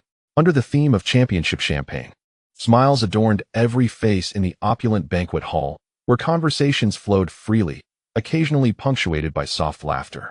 The hotel staff, comprised of young and beautiful women, diligently served delightful champagne to every guest present. Most of the Knicks players were sharing their joy with family, and Li Yao, now dressed in a sharp black suit, was no longer an inconspicuous figure. Peter Powers, a former deputy mayor of New York, and his successor, Joseph Lahota, approached him with familiarity. Peter Valenti, the chairman of the city council and a powerful elected official in New York City, also bestowed a warm smile upon Li Yao. The borough presidents of New York City were present, alongside municipal officials from Salt Lake City, as Charles' private party nearly transformed into a political gathering. Ruth Messenger, a former Manhattan borough president, raised her champagne glass to toast with Li Yao. Li, you will adapt to this lifestyle. You might even aspire to become a thought leader, just like Bradley. In '97, after losing to New York City Mayor Giuliani, the elderly Jewish woman seemed unwilling to relinquish her meddling, cheerfully offering life advice to Li Yao. Li Yao shrugged and responded with a smile. Thank you for your advice, but I am not of drinking age yet. Oh, what an amusing young man. After clinching the championship, James Dolan whisked everyone away directly to Las Vegas. After 2 days of gambling and extravagant spending, devoted Knicks fan Steve Kaplan invited the group to a celebratory banquet at the Golden Club. The intensity of several high-stakes matches within those 2 days nearly left everyone exhausted. Li Yao also absorbed a wealth of knowledge: the hanging style, windmill style, side strike, rowing style, and push-table style. After this flurry of competition, he hardly had time to relish the finals reward. Upon returning to his New York apartment on the 16th, he could only collapse into a deep sleep to recuperate from his overexerted state. Upon receiving word of the official lockout, the Knicks were compelled to hold their championship parade prematurely. On the morning of June 18th, Old Charles invited city officials to partake in the celebratory event. Following the same route as the championship parade of 1970, it commenced from Wall Street in downtown Manhattan, proceeding along Broadway to Madison Square Garden in Midtown. The entirety of Manhattan erupted in fervor that morning, with MSG broadcasting the event live. At the front of the open-top bus, a rejuvenated Li Yao donned a championship t-shirt, waving incessantly to the surrounding fans. My God, how many people are there? It seemed as though all of New York was swept up in the celebratory fervor. Beside him, Allen Houston exclaimed in excitement, overwhelmed by the sheer number of fans. Singing "We Are the Champions," the jubilant New York fans gradually followed the bus toward Madison Square Garden. Following the lively parade, the festivities continued. Upholding tradition, the Knicks hosted a grand celebration at Madison Square Garden. The team gathered in the center of the arena, surrounded primarily by longtime fans, many adorned in vintage Knicks jerseys, joining in raucous cheers. Mike Breen and Clyde Frazier temporarily took on the role of hosts, with the trophy prominently displayed before them, and the cheers within the arena crescendoed. Ewing, Oakley, and Starks thoroughly relished the moment, rising to wave at the fans, encouraging even louder roars. Wow! Mike Breen, grinning as he held the microphone, gestured to Li Yao and announced, "Let us welcome the youngest finals MVP in history." Although Li Yao felt the parade had been somewhat hastily organized, the warmth of the New York fans ignited his own enthusiasm. Grasping the microphone and standing at the center of the court, he first placed his right hand to his ear, signaling for the cheers to amplify. Once the uproar subsided, Li Yao smiled broadly and proclaimed, "I know what you all desire. A championship is merely the beginning. Trust me, the future belongs to the Knicks. We shall secure more championships, not just 1, 2, or 3, but 4, 5, 6, 7, Li Yao proclaimed, as he uttered the number 7. The New York fans in attendance erupted with joyous exclamations. Wow! Gratitude is extended to our esteemed readers for their subscription support. This chapter concludes. On June 20th, 1998, New York fans continued to bask in the euphoria of their championship victory. 10 days had passed since the finals. Yet the sports section of the local newspapers remained dominated by news of the Knicks, with the team's third title in history. Fans would soon witness the raising of the third championship banner at Madison Square Garden as the new season commenced. Despite rumors suggesting that the NBA would officially enter a lockout by the end of the month, the fans remained unconcerned. They knew the Knicks were a lucrative franchise. The lockout held little significance for such a major market. Their roster was impeccably structured, and with Li Yao still on a rookie contract, the window for championship contention remained wide open. Old Charles assured the fans that the championship roster would be retained, with the Knicks showing no hesitation in spending. On the 18th, at Madison Square Garden, James Dolan, the future steward of the team, fervently painted an optimistic vision for the fans. Our roster is exceptionally well-structured. Pat is the best center in the league, and Lee is the finest point guard. He continued, we will persist in our pursuit of the championship. The era of the Knicks has arrived. Unlike old Charles' modest assurances, Dolan seemed eager for the world to acknowledge his wealth. MSG, as the voice of the Knicks, reached fans throughout New York State, and the Dolan family's promises during the championship parade and on their programs reassured the fans. Oakley's strategy proved successful. The veteran secured a spot on the all-defensive second team this season, and with the championship accolade, the team would offer him a substantial contract. Even though general manager Glenn Field was not particularly fond of this choice, the owner's commitment and the Knicks' disregard for spending meant he would not play the villain. After losing the finals once more, the duo from Utah set a rather embarrassing record. They became the players with the most playoff appearances without a championship. Although Karl Malone performed admirably in the finals, as long as ESPN continued to air his missed free throws and Li Yao's decisive block, Jazz fans could only simmer with frustration. The youngest finals MVP in history, the league's premier point guard, the rise of a superstar destined to become a millionaire. After being awarded the finals MVP, Li Yao became the focal point of major sports media in the following days. The NBA is indeed a grand stage. And following his stellar performance, analysts were eager to commence their commentary. On the second day following the finals, ESPN released the playoff rankings for the 1997-98 season, which served as another source of joy for New York fans, as Li Yao had delivered an extraordinary performance. Throughout the 1997-98 season, the Knicks participated in a total of 17 playoff games, with Li Yao starting in each one, averaging an impressive 36.2 minutes per game. Li Yao has garnered statistics of 24, 9 points, 3, 8 rebounds, 9, 2 assists, 1, 6 steals, and 2, 0 turnovers. He has taken an average of 17, 5 shots, boasting a shooting accuracy of 48, 4.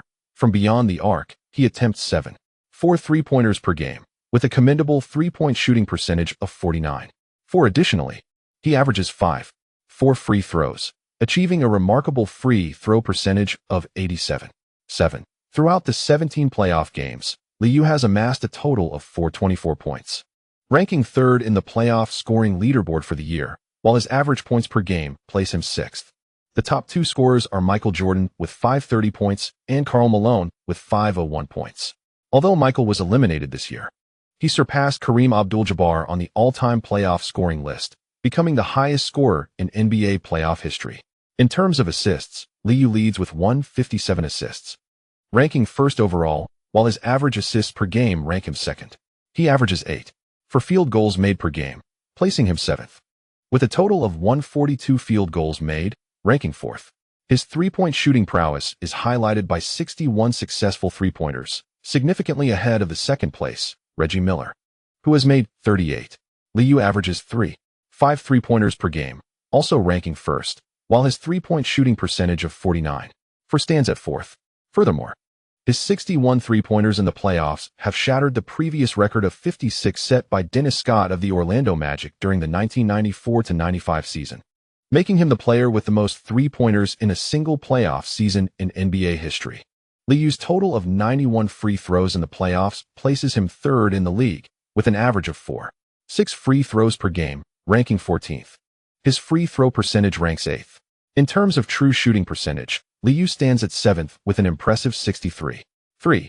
Additionally, on the advanced PR efficiency metric, he ranks 2nd with a value of 27.9, narrowly surpassing Michael Jordan's 27.3. The leader in this category is Shaquille O'Neal of the Lakers, with a PER of 31.0, showcasing his dominance in the playoffs, although he has been eliminated early. Both his on-court performance and statistical analysis affirm that Li Yao's claim to the Finals MVP is well-deserved, as evidenced by his unanimous selection on all ballots. However, as professional analysts, it is acknowledged that the data may reflect certain shortcomings. TNT airs NBA Inside Stuff every Saturday at 11 a.m., a collaborative program by NBC and TNT that delves into the behind-the-scenes of the NBA. Since its debut in the 1990s, it has gained immense popularity, as it offers fans a glimpse into the lives, training, and amusing anecdotes of NBA players rather than traditional game analysis. The most engaging aspect of the show lies in its interactive segments, allowing viewers to call in with questions or opinions. Recent episodes have generated significant buzz, with today's interactive segment featuring a lively exchange of enthusiastic shouts for various players. Last week's program witnessed an overwhelming influx of calls from fans in Salt Lake City and Chicago, compounded by a fierce backlash from those in New York. As the questions progressed, they invariably culminated in shouts of derision. At this time, the trend of glamorous hosts had not yet taken hold. Amanda Bell, a striking blonde, was not merely a pretty face, but a renowned journalist for NBC. Oh, how exhilarating. Perhaps we ought to invite Li onto the show, for I find myself grappling with certain inquiries. Dressed in a sharp blue suit, Amanda Bell displayed a conflicted expression before the camera, while her African-American co-host, Ahmad Rashad, appeared unfazed, chuckling as he remarked, "It seems Li has garnered quite a following lately."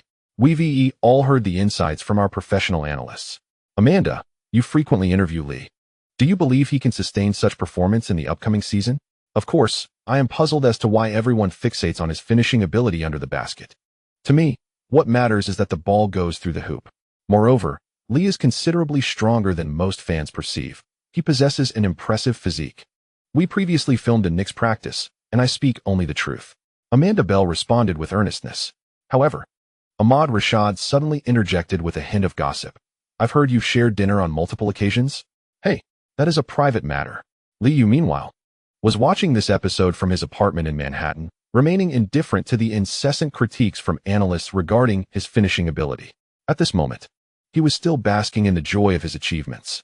During the playoffs, his two-point shooting percentage stood at 46.9, yet it plummeted to 43.7 in the finals. Since entering the playoffs, his shooting percentage had gradually declined, predominantly due to challenges under the basket, where he often resorted to flopping. His relatively slight build and insufficient physicality posed significant hurdles for him. However, following his championship victory, this situation began to improve, with the extraordinary physique of Karl Malone. Although Li was uncertain whether this newfound talent would significantly enhance his musculature, it certainly promised greater durability. In light of this, Li set himself a modest goal, to strive for the title of all-time leading scorer in his career. On the television, Amanda Bell continued to share tidbits about Li, while his agent, Mark Bartelstein, paced nervously in the apartment. Observing Li reclining comfortably, Ray Allen glanced at the furrowed brow of the agent and remarked with resignation, "This won't result in an extended lockout. Didn't the union previously threaten a strike? In the end, everyone will reach a compromise." Yet, Mark Bartelstein was not so optimistic. He was not fond of the current work stoppage. The absence of player transactions would severely impact his earnings. This time is different. The league and the stakeholders will not easily yield. In the realm of basketball-related income, BRI, players' salaries accounted for 57, far exceeding the agreed-upon 48. Neither players nor owners would concede to salary reductions. Goodness. If this season is prematurely curtailed, the free agency market will vanish. The absence of a free market would have a profound impact on agents. An early stoppage would also hinder teams from conducting training sessions and holding meetings, which could adversely affect many players' physical conditions. Relying on players to maintain self-discipline during training is inevitably an unreliable endeavor. During an off-season, neglecting physical condition and indulging excessively can lead to significant weight gain. While the absence of free market gains may diminish, Mark Bartelstein continues to assist Li Yao and Ray Allen in profiting from their commercial contracts, which somewhat mitigates the losses incurred. Li, regardless of the program he participates in, must tread carefully when addressing salary matters. As you know, irrespective of alterations in labor agreements, talented young athletes remain largely unaffected. Do not rush to make declarations. A substantial contract is destined to come your way. Li Yao is certainly aware of his circumstances. Even Kevin Garnett is struggling to find opportunities at this point, while he quietly accumulates wealth from his lucrative contract. The Knicks are likely to offer him a deal worth hundreds of millions. Following the labor agreement, should a compromise arise, it would impose restrictions on players' salaries, making such contracts the envy of many. Li Yao cannot represent the average player, for no matter how rules may shift, it does not hinder his ability to earn significantly.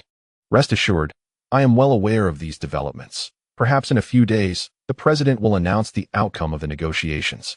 Li Yao sat up, noticing that Ray Allen seemed unconcerned about the labor agreement, and promptly remarked, "Ray, after attending my graduation ceremony, you might need to reconsider your training schedule for the off-season." The meticulous Ray Allen is known for his methodical planning and scrupulous execution.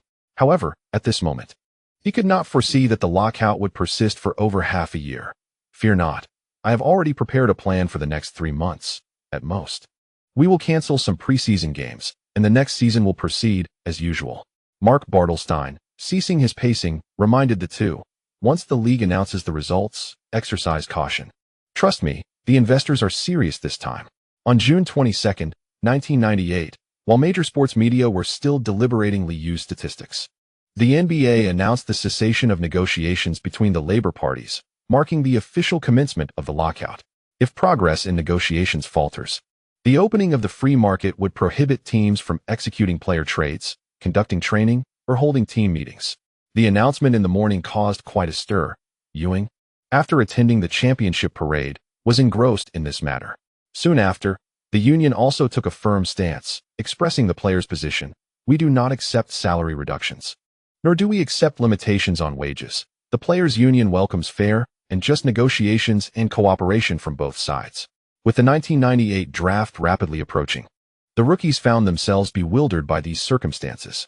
The official lockout also slightly impacted the Knicks, delaying the opening of their new training facility that was intended for the off-season. On the afternoon of the 22nd, Li Yao, dressed in a black suit, drove to Tarrytown. The new training center is located in Westchester County, New York, approximately a 40-minute drive from Midtown Manhattan, similar in distance to the previous SUNY Purchase training facility. Following the relocation, the New York Knicks will no longer collaborate with the State University of New York, as their training facility will become entirely independent. This development renders the Knicks the first team in the league to possess a fully autonomous training center. Tarrytown, renowned as one of America's earliest planned communities, predominantly features European-style villas and boasts a modest population, complemented by a well-equipped commercial district. In comparison to their previous training facility, the Knicks' new center spans 16 acres and offers more modern amenities. It includes 2 full-sized basketball courts, a strength training gym, a rehabilitation recovery room, a media lounge, and a team meeting room. As the league remains embroiled in disputes, the morning's announcement of a work stoppage has intensified the situation. Consequently, Li Yao became the first Knicks player to tour the new training facility. While the players began their vacation, the team staff continued to prepare for the upcoming draft. General Manager Glenn Field and Equipment Manager Mike, with smiles, introduced Li Yao to the jerseys displayed within the gym. "Li, your number 1 jersey will also be hung in the new training facility, and this has garnered unanimous agreement." As Equipment Manager Mike finished his statement, General Manager Glenn Field cheerfully added, "Like Pat, you haven't retired yet, so this is how we express the team's sentiment." Surrounding the gym, apart from the championship banners and division titles, are the retired jerseys of several Knicks legends. Li Yao expressed his satisfaction with this arrangement. He is quite fond of the new training facility. Although the distance is greater, acquiring a house nearby would resolve any issues. "I appreciate everyone's recognition. Honestly, I am a bit overwhelmed. After all, I am merely a sophomore rookie." Glenn Field smiled, patting Li Yao on the shoulder, then added with a hint of regret, "It's unfortunate. We had planned to hold team activities at the new training facility during the off-season, but due to the league's stoppage, some plans have had to be canceled. Li, do you have any suggestions regarding the team's roster?" Upon hearing Glenn Field's casual inquiry, Li Yao maintained a relaxed demeanor, responding, "I prefer not to involve myself in team operations." Glenn Field, seemingly pleased with Li Yao's attitude, interrupted with a smile and suggested, "Just tell us the type of players you enjoy partnering with, Li. As a core member of the team, your opinions will be respected." Sensing that the conversation might lead him into a precarious position, Li Yao pondered briefly before casually replying, "A player like Charles would be excellent." Glenn Field nodded with a smile, recognizing that Li Yao's response was somewhat ambiguous, yet he remarked, "Is there a big man with shooting ability? Excellent. We will seek such a player in this year's draft." Li Yao was at a loss for words. The general manager exhibited a profound desire for control, disregarding Jeff Van Gundy's insights and showing little regard for the core players' perspectives. Aspiring to be like manager Li seemed a daunting journey ahead. On June 23, 1998, Phil Jackson announced his resignation as head coach of the Chicago Bulls. This news, released in the morning, sent shockwaves through the major sports media, buzzing with tales of internal strife within the Bulls, culminating in a decisive victory for Krause. While most media outlets were concerned about Jackson's future, the greater intrigue lay in whether Michael Jordan would play for another year. "I will not play for any coach but Phil," Jordan had once emphatically declared, yet now, with the Bulls unable to secure a third consecutive championship and Jackson departing, the irony was palpable. Of course, the media did not take this too seriously. They were eager to witness Jordan's continued prowess on the court, along with the opportunity to mock the irony of his previous statement. General Manager Krause seemed intent on sending a message to the seasoned players. "Even without you, the Bulls can still emerge as champions." Phil Jackson may have wished to remain with the Bulls, but alas, Krause had no intention of granting him that opportunity. After a month of upheaval, the championship coach bid farewell. "I have not yet contemplated whether I will continue coaching.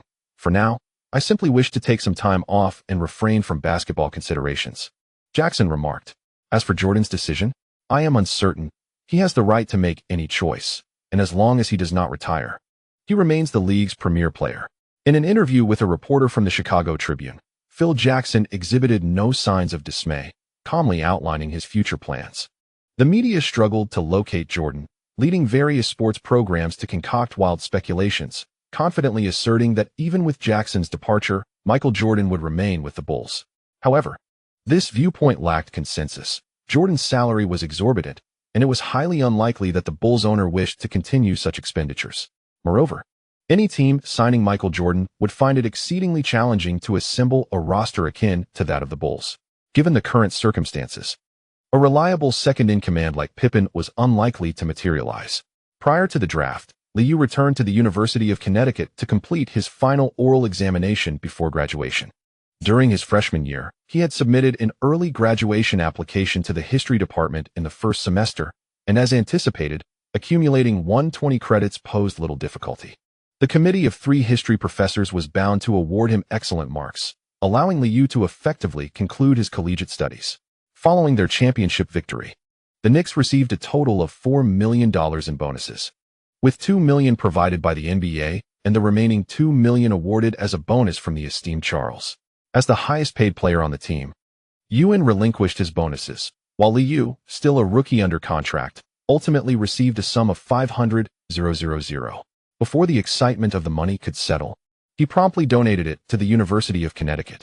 Following an incident caused by a snowstorm at the arena last year, this year brought its own minor challenges.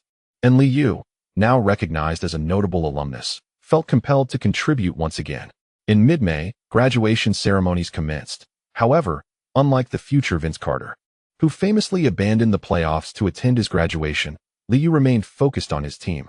Despite the proximity of the event, he understood the necessity of displaying a dedicated attitude. By the end of June, the weather had turned quite warm, yet the main campus at Duck Pond remained lively, with numerous students enjoying picnics and savoring life. "Oh, what an adorable little creature. May I pet it? What does it enjoy eating?" A beautiful husky, not yet a year old, drew a crowd, unafraid of strangers and readily accepting affection. Miranda, dressed in athletic attire, noticed her beloved dog nearly wandering off and quickly called out, "Happy, come back." Li Yao stealthily embraced Miranda from behind, eliciting a surprised gasp followed by a fit of laughter. The seemingly oblivious husky soon realized its owner was present and scampered back joyfully.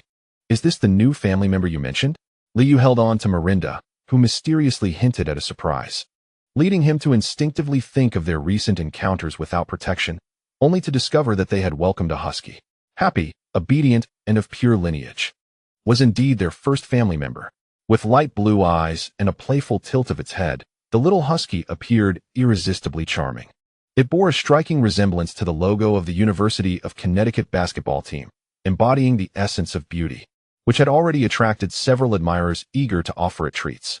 Lee, are there any parties tonight? You missed the graduation ceremony. How about a husky-themed celebration? Let us raise a glass to our adorable little friend. As more people gathered around Duck Pond, Li Yao boldly declared, choose a good spot, tonight. I'll cover the expenses. Oh, Mirinda, her hair tied up with a red scrunchie in a ponytail, leaned against Li Yao, blushing at the cheers surrounding them. Upon hearing Li Yao's whispers, she playfully tossed her hair and exclaimed with a grin, happy. Come and meet your dad. In the afternoon, the rookie members of the Connecticut Husky team eagerly awaited Li Yao at the training facility, hoping to glean championship wisdom from him. Richard Hamilton stood as the undeniable core of the team. During the 1996-97 season, he had been relatively unremarkable, yet this year, he made quite an impression during the thrilling March Madness. Coach Calhoun intended to center the team around this rookie, aspiring for Connecticut to clinch another championship. This time back at school, he hoped Li Yao would provide some motivational insights. What is it like to make a game-winning dunk? That is so cool, Lee. In the finals, a remarkable achievement was recorded with 9 three-pointers in a single game, setting a playoff record. This level of performance is truly extraordinary. Never before has anyone played the game quite like you. Lee, which players will the Knicks select this year? Will the labor agreement impact the upcoming season? Hamilton was the last to pose a question, expressing his intention to participate in the draft this year. However, he faced issues related to the labor agreement. And following the advice of Coach Calhoun, he ultimately chose to remain with his team. Noticing the curious gazes of those around him, Li Yao responded to their inquiries with an air of ease. A last-second dunk? Perhaps it carries a sense of accomplishment beyond a standard game winner. Shooting three-pointers is a common offensive strategy. After all, a three-pointer yields 1 extra point compared to a two-pointer. If one is confident, it is only logical to opt for a more efficient approach. Richard, if you plan to enter the draft next year, do not fret over the labor agreement issues. At most, there might only be a 1-year lockout. Coach Calhoun's advice holds merit. Spending another year in the NCAA will yield greater rewards. As for the Knicks' choices, that is beyond my knowledge. Due to ongoing labor disputes, current NBA players have decided against participating in the Men's Basketball World Championship scheduled for 1998 in Greece. Consequently, the USA Basketball Federation intends to field a team of college players for the competition, and Hamilton has already received an invitation. Be mindful of shot selection. Often, shooting form is not the primary concern.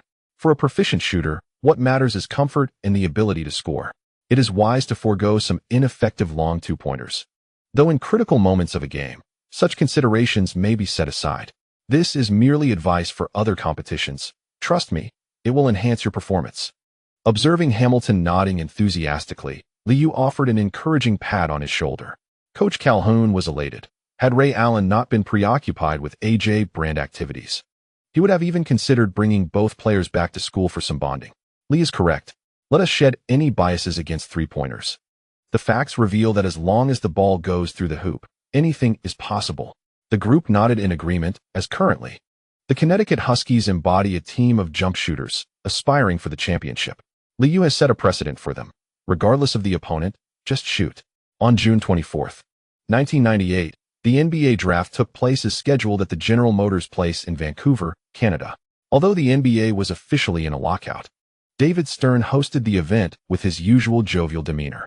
Due to regulatory restrictions, 2 foreign teams were still unable to secure the first pick.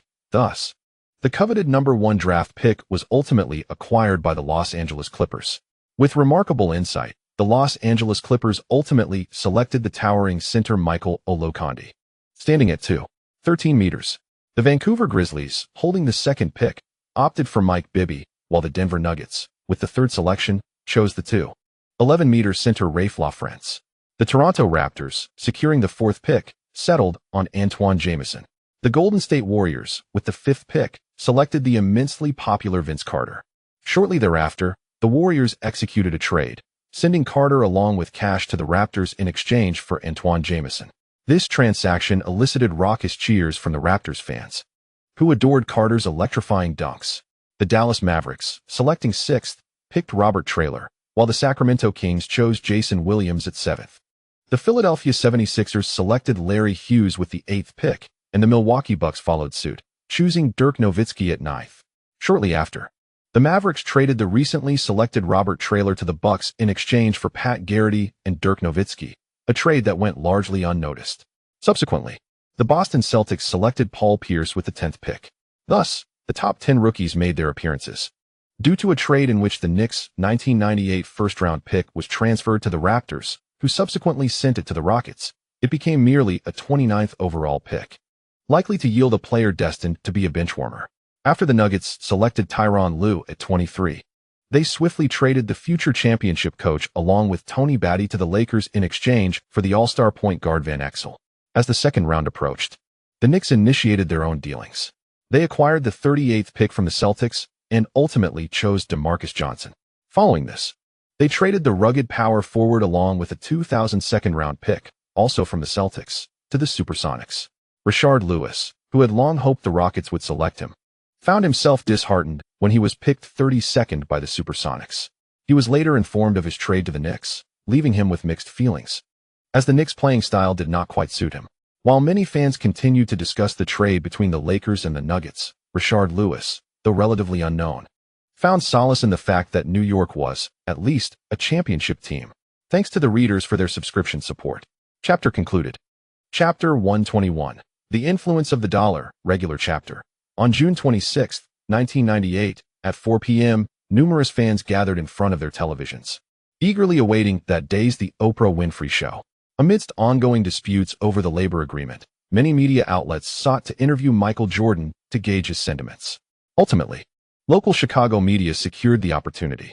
Clad in a deep gray suit, Michael Jordan appeared in good spirits, perhaps still harboring hopes that the Bulls would continue their pursuit of the championship. After waving to the audience in the studio, cheers erupted as Michael Jordan took his seat, only to realize there was another chair beside him. "Have you invited someone else today? It seems I am no longer the star of the show," he joked, eliciting more chants of MVP from the audience.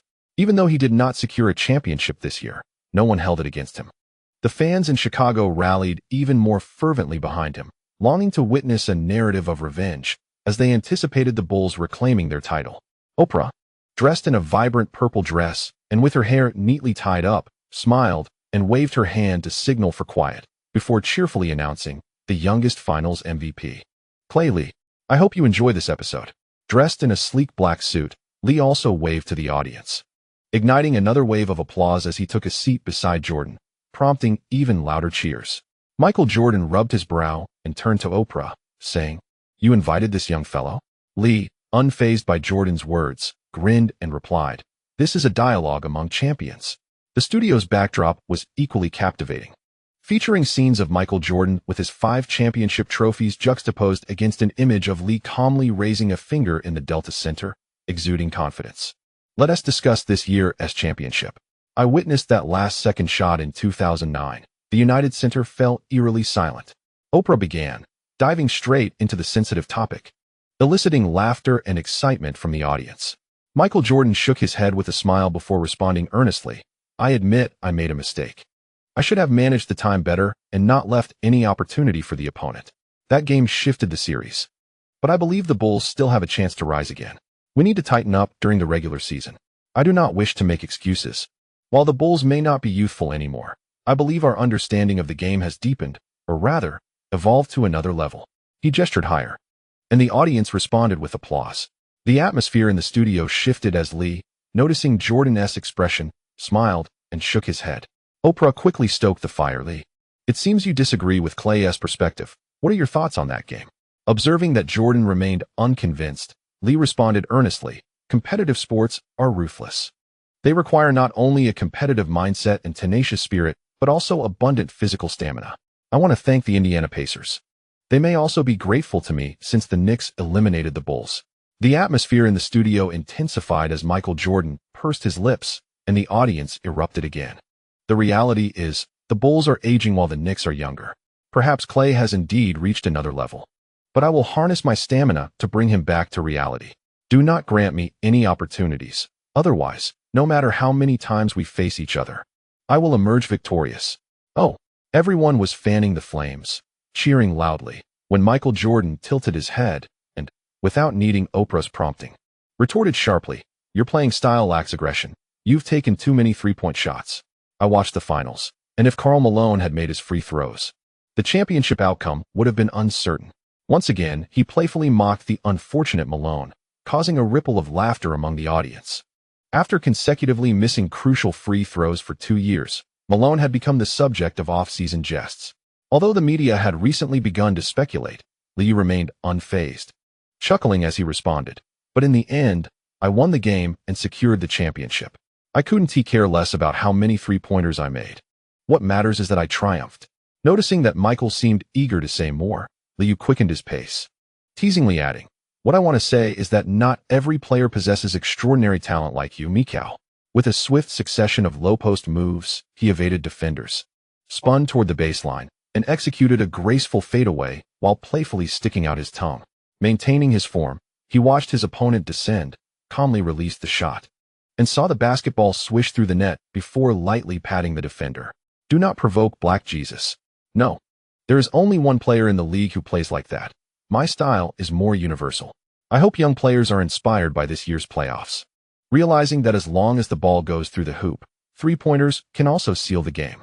Li Yao mimicked Mikal's expressions, eliciting laughter from the studio audience. Michael Jordan shook his head with a smile and quickly countered, "Listen, young players must maintain their ability to think independently. A 50% three-point shooting percentage? Universality? Are you serious?" Observing that their banter was escalating, Oprah theatrically covered her forehead, laughing as she exclaimed, "Okay, let's take a break. We'll be back shortly." This Friday afternoon episode of The Oprah Winfrey Show delighted fans, as the two exchanged contrasting basketball philosophies, providing amusement for the audience. While revealing the star-standard childhood of Li Yao, Michael Jordan also articulated his desire, "I want to secure another championship."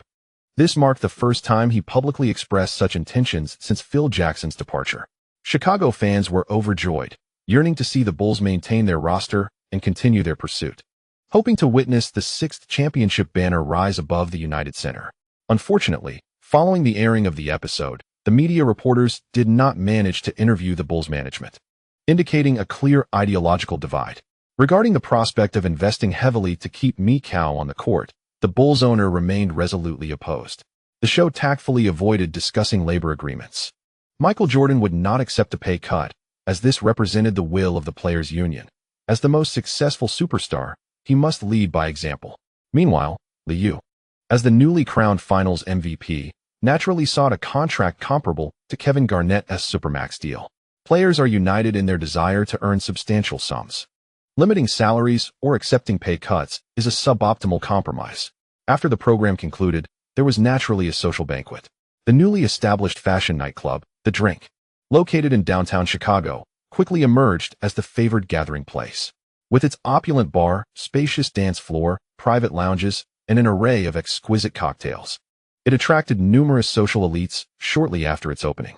The management of the Bulls was also present, providing an opportunity for Michael Jordan to mend relations with them. Although Mark Parker, known for his role as a hook, had not received a promotion or raise lately, his signing of Li Yao garnered him unanimous praise within the organization. At this moment, he was engaged in a lively conversation with a professor from the University of Chicago Law School, a passionate basketball fan and a loyal supporter of the Bulls. "Li, I understand you aspire to attend law school. The University of Chicago is indeed a splendid option." Mark Parker raised his glass towards Li Yao, gesturing for him to join him on the dance floor and entertain the enthusiastic fan. The atmosphere was not overly loud, and the music lacked the relentless beats typical of a black nightclub. The casually dressed law professor appeared amiable, smiling as he toasted with Li Yao. "I truly wish to witness Michael's perfect farewell. Honestly, I was glued to the television for Game 4 and didn't eat all day. Nonetheless, I relish seeing young stars of diverse styles rise. Congratulations on your championship, Li." Upon hearing this, Li Yao's memories stirred, and after clinking glasses, he playfully remarked, "Perhaps imperfection is a blessing. It may allow us to see him continue playing." Just as their words echoed, a slightly inebriated Michael Jordan approached, draping an arm around both of their shoulders and exclaiming, Damn it. Come join me for a few rounds of golf. Seemingly dissatisfied with the Bulls' management, he decided to immerse himself in the world of golf instead. Li Yao cast a glance at the departing Bulls personnel and realized a poignant truth. No player could transcend the authority of the management. Not even the greatest of all time. In the final days of June, various sports media outlets finally captured Michael Jordan's presence at the Calumet Country Club in Lamont. He hosted a charity golf tournament, inviting friends and social luminaries, yet he refrained from giving interviews during those days. The idyllic setting of blue skies, white clouds, and lush green grass indeed uplifted one's spirits. Li Yao, whose golf skills were rather subpar, served as comic relief, much to Michael Jordan's delight, who seemed to relish Li Yao's struggles. The awkward swings of Charles Barkley became a source of amusement for everyone. Earlier in June, the Clyde Drexler, officially announced his retirement, signaling the dissolution of the aging trio. Considering Hakeem Olajuwon's condition, Barkley might have to step up as the primary support. Unlike Li Yao, who was merely an onlooker, Barkley's visit to Chicago was primarily to recruit the reliable second-in-command, Scottie Pippen. Engaging in light-hearted banter with Li Yao, Barkley made it clear that he had no interest in joining the Knicks. I have no desire to play alongside Oakley. He doesn't tee like me. And I can't stand him either. Li Yao, casually adjusting his white hat, extended his best wishes to the seasoned veterans still vying for the championship. Perhaps this time your recruitment will be successful, though I remain skeptical about your collaboration. Best of luck. Engaging in golf was merely a pastime, primarily aimed at forging friendships. It was widely known that Li Yao had recently secured numerous endorsements, transforming him into a veritable emblem of prosperity. His identity was significant, yet the allure of wealth was equally paramount. At the very least, people greeted him with smiles. And despite his origins in New Mexico, there was no mockery aimed at Li Yao. During the day, he indulged in golf and frivolity, while the evenings were spent gambling and playing cards. When boredom struck, gatherings to play ball ensued, and once spirits were high, they would host lavish parties. After a full week of such revelry, even Li Yao's boundless energy began to wane. On July 1, 1998, at the Priority Sports headquarters on LS Street in Chicago, his agent, Mark Bartelstein, observed the vacant gaze of Li Yao as he signed contract after contract, his mind drifting to the possibilities ahead. This is merely a preliminary collaboration. Everyone adores New York, and for sponsors, it is the ideal advertising hub. We shall continue to attract sponsorships, and you ought to consider hiring an assistant. I would rather not receive reminders of breach of contract. Li, you must also be vigilant. McDonald's was particularly generous, offering a 3-year deal worth $10 million, accompanied by numerous stipulations and performance bonuses. Each time a new product was launched, Li Yao was required to participate in advertising campaigns and events organized by McDonald's, such as the McDonald's All-American Game, the McDonald's Training Camp, and the McDonald's Charity Game, among others. PepsiCo also proved to be quite generous, at least more so than Sprite, as they continued to pour money into the partnership after becoming the official beverage sponsor of the NFL, with a 5-year deal worth $10 million, which included some performance-based incentives. The contract with Spalding Basketball was relatively straightforward, entailing simple advertising for a 5-year sum of $5 million. Various apparel and automotive companies opted for product giveaways. Dodge, having performed well in the French Rally in early June, coincided with the Knicks championship victory, presenting Li Yao with a new commemorative edition vehicle. Having finalized these contracts, Li Yao noticed several others awaiting his attention and glanced at the Nintendo contract in hand. Momentarily perplexed, I can comprehend the rationale behind a gaming company, but what leads these high-calorie food brands to believe that athlete endorsements will positively influence their sales? Mark Bartelstein shrugged, explaining that for individuals like them, who are decidedly rational, food purchases are dictated by taste and ingredients. Perhaps if the flavors are comparable, fans will rally behind their sports idols. After Mark Bartelstein's careful selection of monetary offers from sponsors, Li Yao accepted them without hesitation. After a busy morning, as noon approached and he prepared to enjoy lunch, Li Yao stood up to adjust his attire, catching sight of his dark circles in the mirror. Unable to resist, he rubbed his forehead. Once again, I have been affected by indulgence. I must abstain from alcohol during the off-season. Gratitude to the readers for their subscription support. This chapter concludes. Chapter 122. Hometown Basketball, Daily Chapter. In July 1998, labor negotiations were making no progress. with both sides striving to voice their concerns to the public. Upon returning to New York, Li Yao first participated in The Tonight Show, a morning news talk show, and subsequently appeared on The Late Show with David Letterman. In both programs, discussions surrounding labor contracts arose, and Li Yao aligned his stance with that of the players' union. Meanwhile, Yao Ming voiced his support for lower-tier players on an ESPN segment, yet the league and the owners remained steadfast, each party unwilling to yield in their demands. With the offseason prohibiting player trades, most fans found themselves devoid of the usual gossip. During the 1998 draft, the Mavericks traded Pat Garrity, Martin Morissette, Bubba Wells, and a first-round pick for 1999 to the Suns, ultimately acquiring Steve Nash. This transaction garnered little attention. Like Li Yao, Nash was a rookie from the class of '96 and had displayed an unremarkable performance, primarily serving as a bench warmer. Upon learning of this trade, Li Yao recalled that these two were entering a promising phase, and Nash was on the verge of rising to prominence. The 1998 FIFA World Cup, particularly the theme song La Copa de la Vida, captured global attention. Li Yao had initially intended to fly directly to France to witness history, but a series of events and the disinterest of his friends in the World Cup relegated him to watching the matches from home. On July 12th, during the World Cup final, Brazil faced the host nation, France. Even the indifferent Kristen Lee was glued to the television. Despite Brazil's lackluster performance and Zidane's 2 goals propelling France to a 2-0 lead, Kristen's anxiety grew. It wasn't until the last moments, when Petit surged forward to score another for France, that she leaped into Li Yao's arms, exclaiming joyfully, "Yi, we've won so much money." The young girl, on the cusp of adulthood, had shed her previous innocence, passionately showering Li Yao with kisses in her exuberance. While Li Yao embraced the youthful girl, a sense of regret lingered within him. He genuinely yearned to witness the match in person, yet the absence of knowledgeable friends dulled the experience.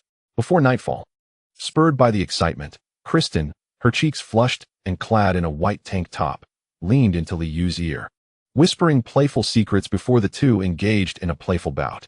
After dinner, having replenished their energy, Li Yao reclined on the sofa, perusing the newspaper while Kristen continued to chatter about school gossip. High school students tend to have few worries, particularly in a public performing arts school predominantly attended by African American and Latino students, with whites being a rarity. The gossip revolved around those fortunate enough to be discovered by talent scouts and strike it rich. Akira was undoubtedly one of the lucky ones, having secured the opportunity to sing the theme song for Mulan. The youth of this era were enamored with Disney Channel's variety show, The Mickey Mouse Club. Even after the club's dissolution in '94, child stars remained in the limelight. Just the other day, after watching a movie, Kristen had been buzzing with excitement. The school also boasted notable figures, including the popular Scarlett and her brother, both of whom attended the same institution. Compared to the tall and striking Kristen, the petite Scarlett garnered even more admiration. "Alice, do you wish to attend university?" As the young protégé nestled against Li Yao heard about attending school, her voice immediately softened. "I still want to remain in the modeling world. Earning money early would be quite beneficial. We could even have a child sooner." With a grin, she planted a kiss on Li Yao and gently caressed his smooth back. Li Yao sighed inwardly, resigned to the fate of being merely a pretty vase. On July 13th, the Hook held its basketball training camp event in New York, commencing with the first phase at Manhattan Community College. This stage primarily catered to children aged 12 to 15, although younger children were also welcome to participate. Inside the gymnasium, Li Yao donned the Hook's attire, sharing basketball wisdom with the young attendees while embodying the spirit of pursuing their basketball dreams. 13-year-old Chris Paul arrived in New York with aspirations, accompanied by his family to attend the training camp, eager to seek guidance from his idol, but momentarily questioning his existence. "Nice moves. You almost had me fooled." The diminutive Paul, under the watchful eyes of the crowd, executed a series of dribbles between his legs, then suddenly changed direction, switching the ball to his right hand, intending to drive to the basket for a layup. However, just as the ball left his fingertips, Li Yao swooped in with a spectacular block. "Wow!" The crowd erupted in excitement, with the young spectators rushing to Li Yao's side, cheering exuberantly. Li Yao laughed heartily, giving a playful pat on the head, then signaled for Chris Paul to resume play. "Remember, Chris, nobody on the court will give you an inch. It doesn't matter your age, if they're your opponents. You must give it your all." While instructing, Li Yao also showcased his skills, leaving Chris Paul bewildered. "I'm just a 13-year-old kid." In the left side restriction area, Li Yao suddenly unleashed a powerful dribble with his right hand, swiftly snatching the ball with his left, spinning around to evade the defense before driving to the basket for a one-handed dunk. The dunk ignited the atmosphere, and aside from the still-dazed Chris Paul, everyone else erupted in cheers. On the first day of activities, Li Yao dominated all the reluctant young challengers. On the following day, subsequent activities took place across several campuses of Fordham University, primarily targeting teenagers aged 16 to 18. This event not only focused on honing basketball skills, but also on sharing experiences and insights to inspire participants' passion and dreams for the sport. Early in the morning, Ivana accompanied Li Yao to the Manhattan campus. Unlike the young protege, the blonde Ivana shared a friendship with him. I might go to Georgetown University, but I don't really like it there. New York is much better in comparison. Clad in athletic wear and having just completed a few laps, Ivana leaned against Li Yao to catch her breath. Often indulging in some leisure time with Li Yao, their rapport had deepened, leading to more casual conversations. Isn't leaving New York a bad idea?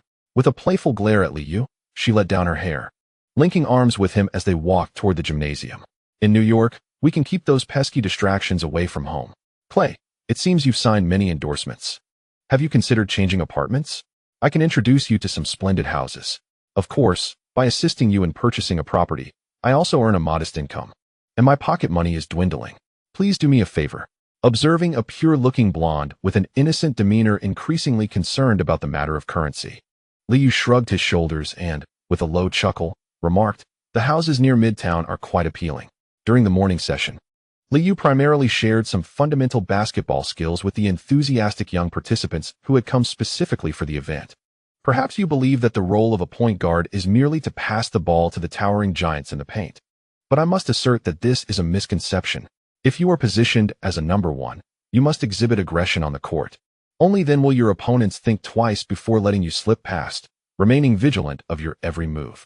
In a one-on-one confrontation against a larger defender, smaller players still possess their own advantages. Rashad, come and guard me. The Knicks were unable to organize player training, and the newly drafted Rashad Lewis had not participated in the summer league for undrafted players, considering himself still a star. Rashad Lewis ultimately chose to join Li Yao's training camp to make a name for himself, raising his right hand with utmost seriousness and slightly lowering his center of gravity. Li Yao observed Rashad Lewis standing with his feet parallel. Maintaining a triple threat stance, he explained to the surrounding young fans, "Pay attention to my ball handling and fakes. I will release the ball with my left hand." With a swift probing step of his right foot towards the left front, Li Yao released the ball with his left hand while forcefully exploding into a jump shot. Before Rashad Lewis could react, Li Yao had already unleashed a shot from beyond the three-point line. Wow! Witness that basketball swish through the net, as the surrounding young fans erupted in cheers. Without even glancing at the bewildered Rashad Lewis, Li Yao continued to elucidate. "It's that simple. Observe the amplitude of the probing step. It's a straightforward motion."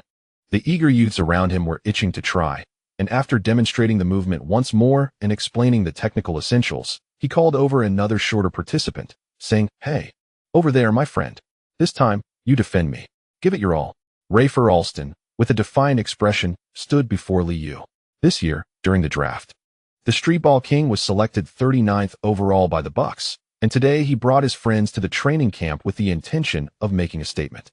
Alston made an effort to place his forearm at his side, constantly providing physical resistance. Li Yao, unfazed, continued to explain to the surrounding young fans. When faced with a tenacious defender like this, it is crucial to utilize probing steps effectively. I will break through from the right side, and then dribble behind my back. Everyone, pay attention to my footwork and the timing of my release.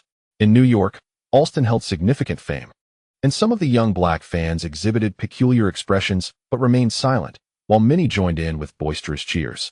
Li Yao maintained his triple threat stance, lowering his center of gravity significantly.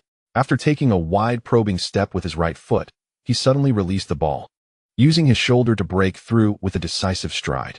As Alston, tightly defending, instinctively shifted to the left rear after the physical contact, Li Yao quickly dribbled behind his back, returning to the three-point line, seamlessly gathering the ball before effortlessly executing a jump shot. Oh! The basketball net swayed gently as young fans erupted in cheers, rushing joyfully to Li Yao, bouncing and shouting in excitement. Do not fear physical confrontations. When faced with robust defense, It is crucial to maintain control of your center of gravity, observe your opponent's footwork, and ultimately target their supporting foot. Li Yao instructed, emphasizing the importance of composure while playing. Dribbling should be purposeful. Avoid stationary dribbling and refrain from sticking to fixed moves. Adapt to your opponent's changes. All right, little ones. Have you learned anything? He called out. Yi.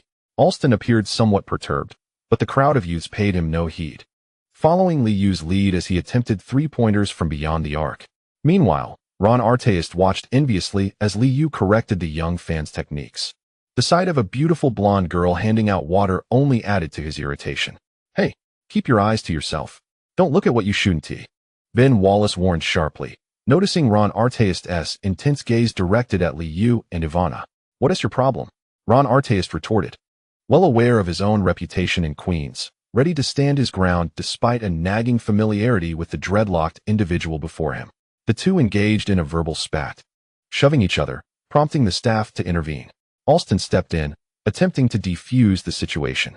Give me some respect, bro. We're all on the same side. Before he could finish, Alston received an elbow from Artest. Onlookers were momentarily speechless as the altercation unfolded, but soon, Ben Wallace and Ron Artest were separated. Li Yao, witnessing the commotion, approached with a smile. Lee, I want to play for the Knicks. Will the team select me next year? I grew up in Queens and have always been a Knicks fan. I want to win a championship with them. The young Ron Artest expressed passionately, embodying the spirit of local basketball. Let us set aside other matters for now. Come over and distribute the basketballs to the little ones. This is my territory. And we must set an example for the fans. Li Yao instructed, pointing to the gathered youths. Ron scratched his head and readily agreed. Just call me Ron. I love the Knicks, and I will enter the draft next year. The second phase of the event allowed Li Yao to connect with Ron Artest's aspirations for local basketball and to recognize streetball legend Alston. Ben Wallace continued to cast disapproving glances at Ron, and their mutual banter persisted. The training camp was a resounding success, with Li Yao feeling satisfied. The ticket prices were reasonable, and many young fans participated primarily out of admiration. Meanwhile, the labor agreement remained mired in complications, with the players' union striving to communicate with the league and stakeholders, hoping to resume negotiations by August. On July 20th, Li Yao completed the training camp and wrapped up filming for a commercial, finally finding himself with some leisure time. In the evening, several members of the Knicks gathered at Oakley's residence in Queens, where Ewing delivered some disheartening news. They intended to restrict the rookie salary scale, linking compensation to years of service. Li Yao's memories surged, and he couldn't help but mutter, damn it, the league will not witness contracts akin to Kevin Garnett's again. Oakley and Larry Johnson observed the pacing gorilla with indifference, instead inquiring about Li Yao's future plans. If the preseason is canceled, the offseason will be excessively prolonged. Li, where do you intend to train during this interval? We must maintain our physical condition. Li Yao glanced at the distressed gorilla and smiled as he shared his training regimen. This offseason may prove lengthy, but I plan to train with Tim Grover. Although it is somewhat costly, it should yield results. I aim to gain muscle. Thanks to the readers for their subscription support. End of chapter. Chapter 123, As Strong as an Ox and Round as a Ball, daily chapter. On August 6, 1998, after some adjustments, negotiations resumed. The Players Association proposed an increase in revenue sharing among teams, leading President David Stern and the owners' representatives to abruptly leave the meeting. This situation left the Players Association in an awkward position, as the opposing side remained resolute, resulting in another breakdown of discussions. Major sports media outlets repeatedly reported this news, and many players began to feel uneasy. Should teams fail to provide salaries, they were prepared to seek opportunities in other leagues. Not every player possesses substantial savings or sponsorship support. Most spend lavishly, and for lower-tier players, losing their salaries makes it exceedingly difficult to support their families. Li Yao, however, harbored no such concerns and followed his pre-established plan, traveling to Chicago to train under Tim Grover. The training facility, located in an industrial area in southwest Chicago, spans 65 acres and boasts 6 basketball courts, a baseball field, a professional gym, yoga rooms, massage rooms, ice baths, hyperbaric chambers, and other specialized amenities. As Michael Jordan's trainer, Tim Grover had soared to prominence, and this newly established company was the culmination of years of hard work. As a VIP client, Li Yao enjoyed daily accompaniment from Grover, who continually revised his training regimen. Even towards the late 1990s, most players were indifferent to strength training, particularly perimeter players, who showed little enthusiasm for such endeavors. The private lives of NBA players are often chaotic, with indulgence in illicit substances being a commonplace affair. Among the Knicks, Li Yao stood out as a disciplined athlete, never shirking his pre- and post-game warm-up routines and adhering to a meticulous diet. Although Michael Jordan had once championed his breakfast club, most wealthy stars preferred to avoid the rigors of training. I can win games through talent alone, so I need not toil so hard. Starting in the morning, Li Yao would first engage in speed and agility drills, primarily focusing on jump rope exercises, alternating feet, accelerating towards the end, and varying tempos. Following this, he would proceed to strength training, emphasizing resistance band exercises for both upper and lower body. Subsequent shooting practices evolved into a blend of aerobic training, predominantly featuring compound exercises that closely mimic real-game scenarios while enhancing endurance. After a week's observation and consideration of physical data, Tim Grover came to a significant realization. Li Yao possesses a greater capacity for endurance than he had initially anticipated. Among the guards he has encountered, Michael Jordan stands out as an anomaly. Though a shooting guard, his style closely resembles that of a forward. Witnessing Li Yao continuously excel in explosive drills, shooting, and relentless shuttle runs, without compromising his shooting consistency, Tim Grover resolved to intensify the training regimen, to push to the brink of exhaustion and then persevere. For that is the essence of a true dominator. By afternoon, in addition to completing the training, Tim Grover engaged in a session of spiritual discourse. In the yoga studio, as Li Yao performed stretching exercises, Tim Grover earnestly imparted his motivational wisdom. Li, through my observations over the past week, I believe you can become even stronger. My definition of strength transcends mere physicality. It encompasses your attitude towards basketball. Over the years, I have categorized players into three types: the passive, the controllers, and the dominators. Michael is a dominator, exuding absolute confidence, endowed with unparalleled intuition and technique. Even after a series of missed shots, he remains steadfast in his belief that the next shot will find its mark. While some players may push themselves to the point of vomiting and cease their training upon feeling unwell, dominators continue to train, enduring the cycle of exertion and vomiting, relentlessly challenging themselves. They require no encouragement, not even self-encouragement. What dominators must do is fulfill their mission, and that mission is to achieve victory. The surrounding staff nodded in solemn agreement, while Li Yao appeared somewhat bewildered, likening it to a cult-like self-hypnosis. Noticing Li Yao's attentive demeanor, Tim Grover felt a sense of satisfaction and continued with his motivational discourse. Dominators focus solely on results. You need not concern yourself with others' evaluations of you, and you excel in that regard. Feel free to attempt more three-pointers. That is your style of play. You have the ability to put the ball through the hoop and maintain scoring stability from beyond the arc. Why worry about what others say? They have not played the game and do not comprehend the true mindset of a dominator.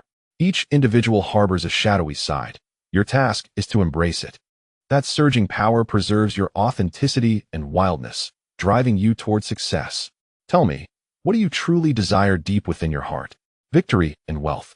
I yearn to pursue these. Almost revealing his thoughts, Li Yao pressed his forehead, maintaining a serious demeanor. Tim Grover nodded in approval, signaling Li Yao to sustain his posture. Then continued, there is nothing wrong with yearning for wealth. What you must do is harness your darker side to overcome external distractions. Upon recognizing your true self, you will grow stronger, to a degree of strength that allows you to enter a state of intense focus, a formidable condition that Michael has mastered. Once you enter the realm of intense competition, you will find yourself surrounded solely by your own presence, the basketball in your hands, and the hoop before you. All negative emotions will dissipate, and you will perceive the movements of the defenders as if they are in slow motion, with a surge of speed and power. You will effortlessly evade your opponents, making the game of basketball astonishingly simple. Li Yao listened, utterly bewildered, his mind racing with thoughts. Are you seriously lecturing me on Kuriko's basketball? Isn't this simply entering the zone? Tim Grover remained oblivious to Li Yao's inner musings. His theories were well established, and once he invoked the name of Michael Jordan, most players would be convinced. As for the inability to withstand the intensity of training, that was merely a matter of talent. His responsibility lay in unlocking potential. Trust me, maintain a dominant mindset through each training session in this off-season. You will undergo a transformation.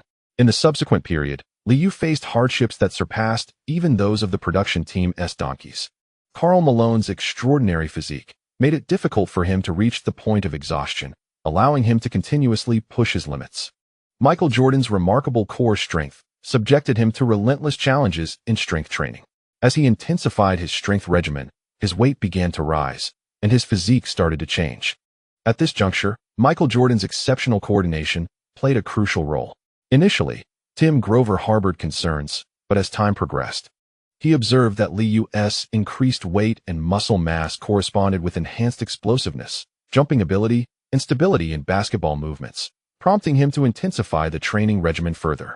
Once everyone confirmed that Li Yao's muscle gain had not compromised his shooting touch, training sessions became liberating, fully embracing the mode of a dominant athlete. The media in Chicago had long since noticed Li Yao undergoing training with Tim Grover, and after failing to secure an interview with Michael Jordan, they relentlessly pursued Li Yao. The Chicago Tribune frequently critiqued Li Yao's romantic escapades, eagerly gossiping about how many partners he had changed in the past 2 months. On September 25, 1998, due to stalled labor negotiations, the NBA officially announced the cancellation of the preseason, indefinitely delaying training camps. On the night of the first episode of Saturday Night Live on the 26th, New York fans once again caught a glimpse of Li Yao. Clay Lee and his Blondes and Clay Lee and the Gambler showcased the star's trajectory towards comedy and skits. Tina Fey, who had joined Saturday Night Live the previous year, crafted 2 excellent scripts for Li Yao, one poking fun at his personal preferences and the other featuring juicy gossip about the Knicks. Don't play cards with Li. He'll win every penny you have. Li Yao made his debut as a guest host on the show, with the musical guests being the Beastie Boys, achieving impressive ratings, particularly among New York fans. However, the majority of players had little interest in such programs. As October began, negotiations remained stagnant, and on October 20th, the outcome most dreaded by the players materialized. The league's arbitrator ruled that team owners were not obligated to pay players during the lockout. Once this announcement was made, the Players Association erupted in turmoil, signifying that the owners would gain a significant advantage in the negotiations. Seizing this opportunity, the NBA once again declared the cancellation of the first 2 weeks of the 1998 to 1999 season. With negotiations still stagnating, all 99 games scheduled for November were also scrapped. During this tumultuous time, Li Yao chose not to follow the other players to join different leagues, but instead returned to his home in Hartford, where he took his dog for walks and engaged in training. As October drew to a close, the weather in Hartford turned cold and dry. Each precipitation event brought a drop in temperature. However, the Siberian husky, Happy, relished this weather, energetically darting around with Li Yao to expend his boundless energy. After participating in a Saturday night event, Li Yao made a new acquaintance, Jimmy Fallon, who, feeling bored, sought to experience the life of an NBA player. On his first morning in Hartford, he ran until he was nauseated. Li Yao particularly enjoyed jogging near Elizabeth Park in Hartford, a pastime that Happy also adored. Despite the stunning scenery, with vibrant red leaves contrasting against lush green grass, Jimmy Fallon, clad in athletic wear, could not help but express his discontent upon seeing Happy's cheerful demeanor. I should have stayed in New York. I'm an actor. I shouldn't have attempted this ridiculous training. Amused by Fallon's heavy panting, Li Yao jested, staying home to play video games? Your daily life is dreadfully mundane. No parties, no girls. You need to transform yourself. Come on, keep running. Happy, lend him a paw. Woof. Mirinda nearly turned the working dog into a mere toy. As Li Yao's return over the past month had fully awakened Happy's wild spirit. Observing the now frowning and barking Happy, Jimmy Fallon exclaimed, "Damn it. I'm running. This dog is not adorable at all." By the time Li Yao returned home that evening, Jimmy Fallon had already fled back to New York, leaving behind a promise to reunite. Mirinda had maintained their elegant Victorian villa impeccably, even adding a fireplace, which, though somewhat mismatched with the architectural style, was cherished by both. Happy had grown accustomed to the evening noise, and after a long day, he snuggled into his little nook, fast asleep. The flames in the fireplace continued to flicker, and as Li Yao held Mirinda close, admiring her rosy complexion, he slipped into a contemplative state, unbothered by his lack of attire. Mirinda leaned in and whispered, "Life without games is quite pleasant. I hope it remains in suspension forever." Li Yao kissed the girl in his arms, showering her with sweet words. "You are becoming more beautiful, and I adore this life. After some playful nuzzling, Miranda quickly drifted into a dream. While thoughts of his lost lucrative contract tugged at Li Yao's heartstrings, damn the collective bargaining agreement. Couldn't they include a clause for extraordinary talent? The exceptional attributes of Michael Jordan's core strength, coordination, and Karl Malone's remarkable physique had now transformed into mere memories. As Li Yao contemplated the apparent stagnation of his physical condition, he chose to relinquish thoughts of the unchangeable, embracing the voluptuous maiden and drifting into a peaceful slumber. With all competitions in November cancelled and negotiations between both parties yielding no fruitful results, the team's failure to disburse salaries loomed ominously as December approached, causing the lower-tier players to falter first. The headquarters of the Players' Union, situated on Fifth Avenue in Manhattan near the Empire State Building, was strategically chosen to amplify the players' influence. In mid-November, Li Yao frequented this area daily, witnessing many underprivileged players seeking assistance. It had been nearly 2 months since he last saw Ewing, but upon encountering him in the lobby, he was taken aback. "Shet, how have you ballooned?" In early December 1998, Patrick Ewing, fresh off his championship victory, appeared to be in a state of indulgence. Following another unsuccessful labor negotiations at the end of the previous month, he made startling remarks during an interview to uphold the players' strike. "Yes, we players earn a great deal, but we also expend a significant amount." This statement ignited considerable controversy. However, the big gorilla seemed unfazed. At this juncture, Ewing had indeed become quite rotund, his visage obscured by excess flesh, and his decline in attractiveness was stark. Consequently, his words reverberated widely, garnering coverage in nearly every publication. Although the truth of Ewing's statement was evident, the bluntness of his delivery proved alarming. The ripple effect led Li Yao to find himself pursued by various media outlets during the launch of his signature sneaker on December 14th, as they sought to capture his presence at the press conference. At Sony Pictures in Midtown Manhattan, the popularity of Anthony Hardaway had waned, and the demand for sneakers had shifted, leaving Li Yao to champion the Air Bubble series. With the new season delayed and Michael Jordan's status uncertain, the pressure on Li Yao's new signature shoe was palpable. The choice of Sony Pictures for the unveiling was not merely to showcase the new sneaker, but also to foster greater fan engagement, akin to a film premiere. In preparation for the event, the marketing team meticulously edited a highlight reel of Li Yao's professional milestones over the past 2 years, complemented by personal interviews, culminating in a short film screened on a grand display. Fortunately, while Li Yao's career had been relatively brief, it was replete with spectacular plays, dazzling assists, and clutch game winners. With Michael Jordan once again serving as an exemplary backdrop, the film concluded with Li Yao's voice echoing, accompanied by the bold proclamation on the screen, "Anything is possible." Originally, the event had been meticulously planned, with media representatives well prepared. However, Ewing's remark unexpectedly propelled even more media interest. The sneaker designer, Eric Eva, remained unfazed by the media's presence, applauding enthusiastically after the screening. The film was indeed captivating, and Li Yao's playing style was undeniably spectacular, resulting in a highly effective marketing synergy. Eric Eva is exceedingly fond of his newly designed signature sneakers, passionately elaborating on his design philosophy to the assembled media. It features dual zoom technology, expansive carbon fiber plates, and a foamposite upper, while the dynamic internal booty significantly enhances the shoe's fit. All support is strategically allocated to the areas most in need of protection, resulting in a reduction of weight and an elevation of agility. This is a pair of distinctive sneakers tailored for guards, with the tongue adorned by Li's personal emblem. The clay god insignia, as seen in the videos, represents Li's signature move, and he hopes that everyone will appreciate this collection. Below the stage, Li Yao is engaged in quiet conversation with Bill Callahan, the editor of Sports Illustrated. The signature shoes are set to officially launch on Christmas, at which time Sports Illustrated will also release a special interview edition to capitalize on the occasion. At this moment, Li Yao, dressed impeccably in formal attire adorned with sponsor logos, would surely sport earrings if his ears were pierced. Pat finds himself in a precarious situation. His remarks are rather hasty, and he must be mindful of the journalist's inquiries. Bill Callahan discreetly whispers a reminder to Li Yao, even with preemptive public relations arrangements. No one can foresee the bizarre questions reporters might pose in pursuit of sensational news. Li Yao nods, having moved on from the era of his distinctive buzz cut. His slightly longer hair has been tousled by the stylist, giving him a somewhat disheveled yet youthful appearance. Eric Ava ultimately presents the physical sneakers to the forefront, and Li Yao joins him on stage to prepare for the media's questions. The name of the signature shoe is remarkably simple, Li Posty 1. The tongue showcases Li Yao's personal dribbling move, and the upper features a hook emblem, an embodiment of mutual concession.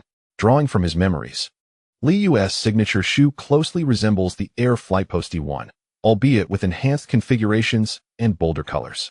The vibrant orange sole contrasts with the gleaming white upper, while the front is crafted from lightweight, breathable material, complemented by a zipper design, ensuring a strong sense of identity in this era. The eager journalists, financially incentivized, follow the script by posing enthusiastic questions, while Li Yao and Eric Ava exchange smiles, sharing amusing anecdotes about the shoe's design. The press conference proceeds smoothly until a reporter from the Chicago Tribune maliciously inquires, "Li, how do you perceive your teammate Ewing's recent comments, suggesting that players are spending excessively?" A nearby staff member shoots a fierce glare at the troublemaking journalist, and Li Yao, maintaining his composure, replies with a smile, "Perhaps everyone has misinterpreted Pat's words. When he speaks of players spending a lot, he refers to the investment in honing their bodies. We require more professional training. It is indeed a considerable expense, as we strive to become faster and stronger on the court while maintaining agility. The body is the foundation of our existence. I believe many athletes choose to refine their skills during the off-season, willingly investing substantial amounts of money for this purpose." As Li Yao finished speaking, a journalist from TNT jested, "Li, we have all seen your off-season schedule and news, but Pat has turned into quite the hefty individual, which contradicts your statement."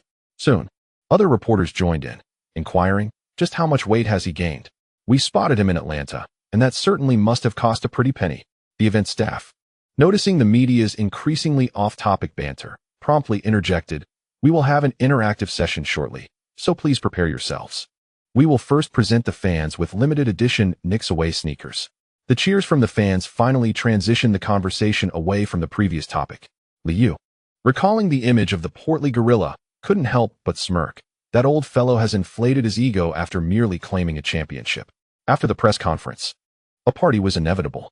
The gathering, organized by Colin Cowherd's company, was quite a formal affair, lacking the usual revelry. Li Yao was accompanied by a myriad of acquaintances, including notable figures such as Will Ferrell, Jimmy Fallon, and Tina Fey.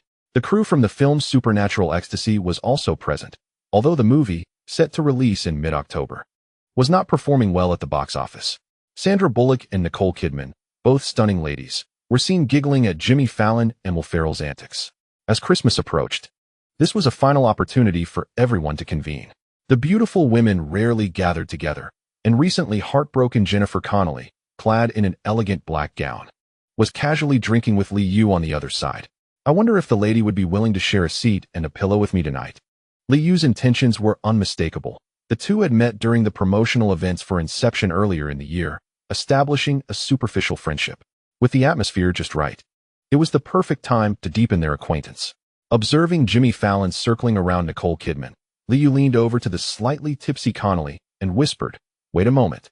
Seizing a moment while Fallon was occupied with champagne, Li Yao leaned in to subtly advise, "Buddy, you must seize the opportunity."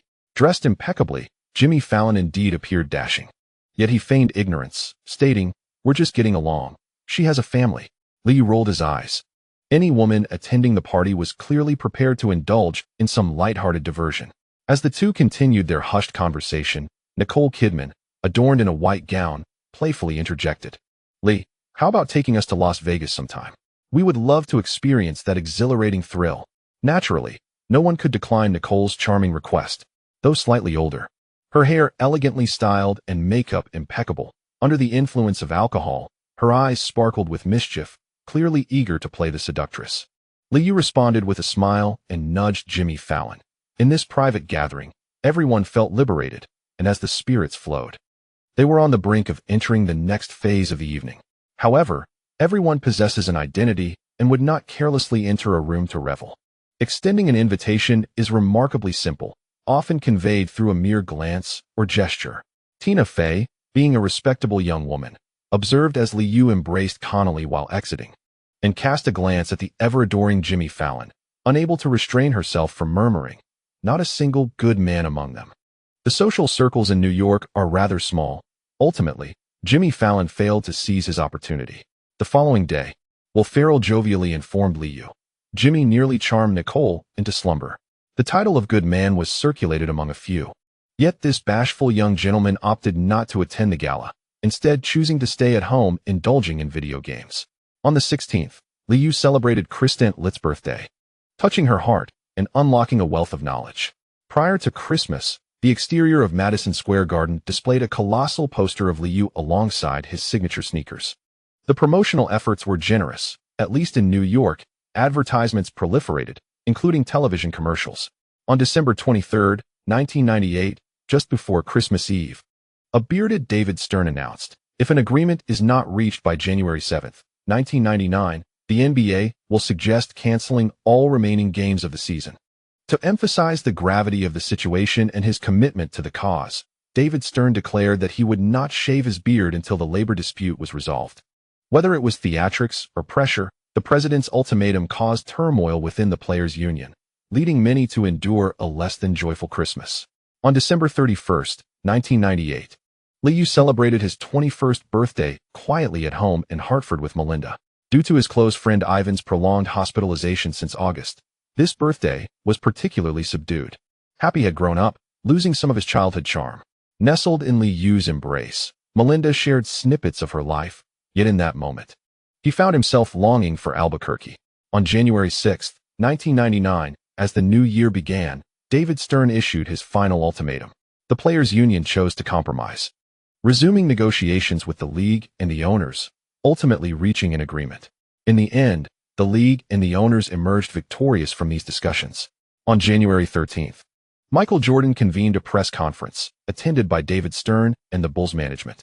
Major media outlets seemed to sense the significance, converging upon Chicago.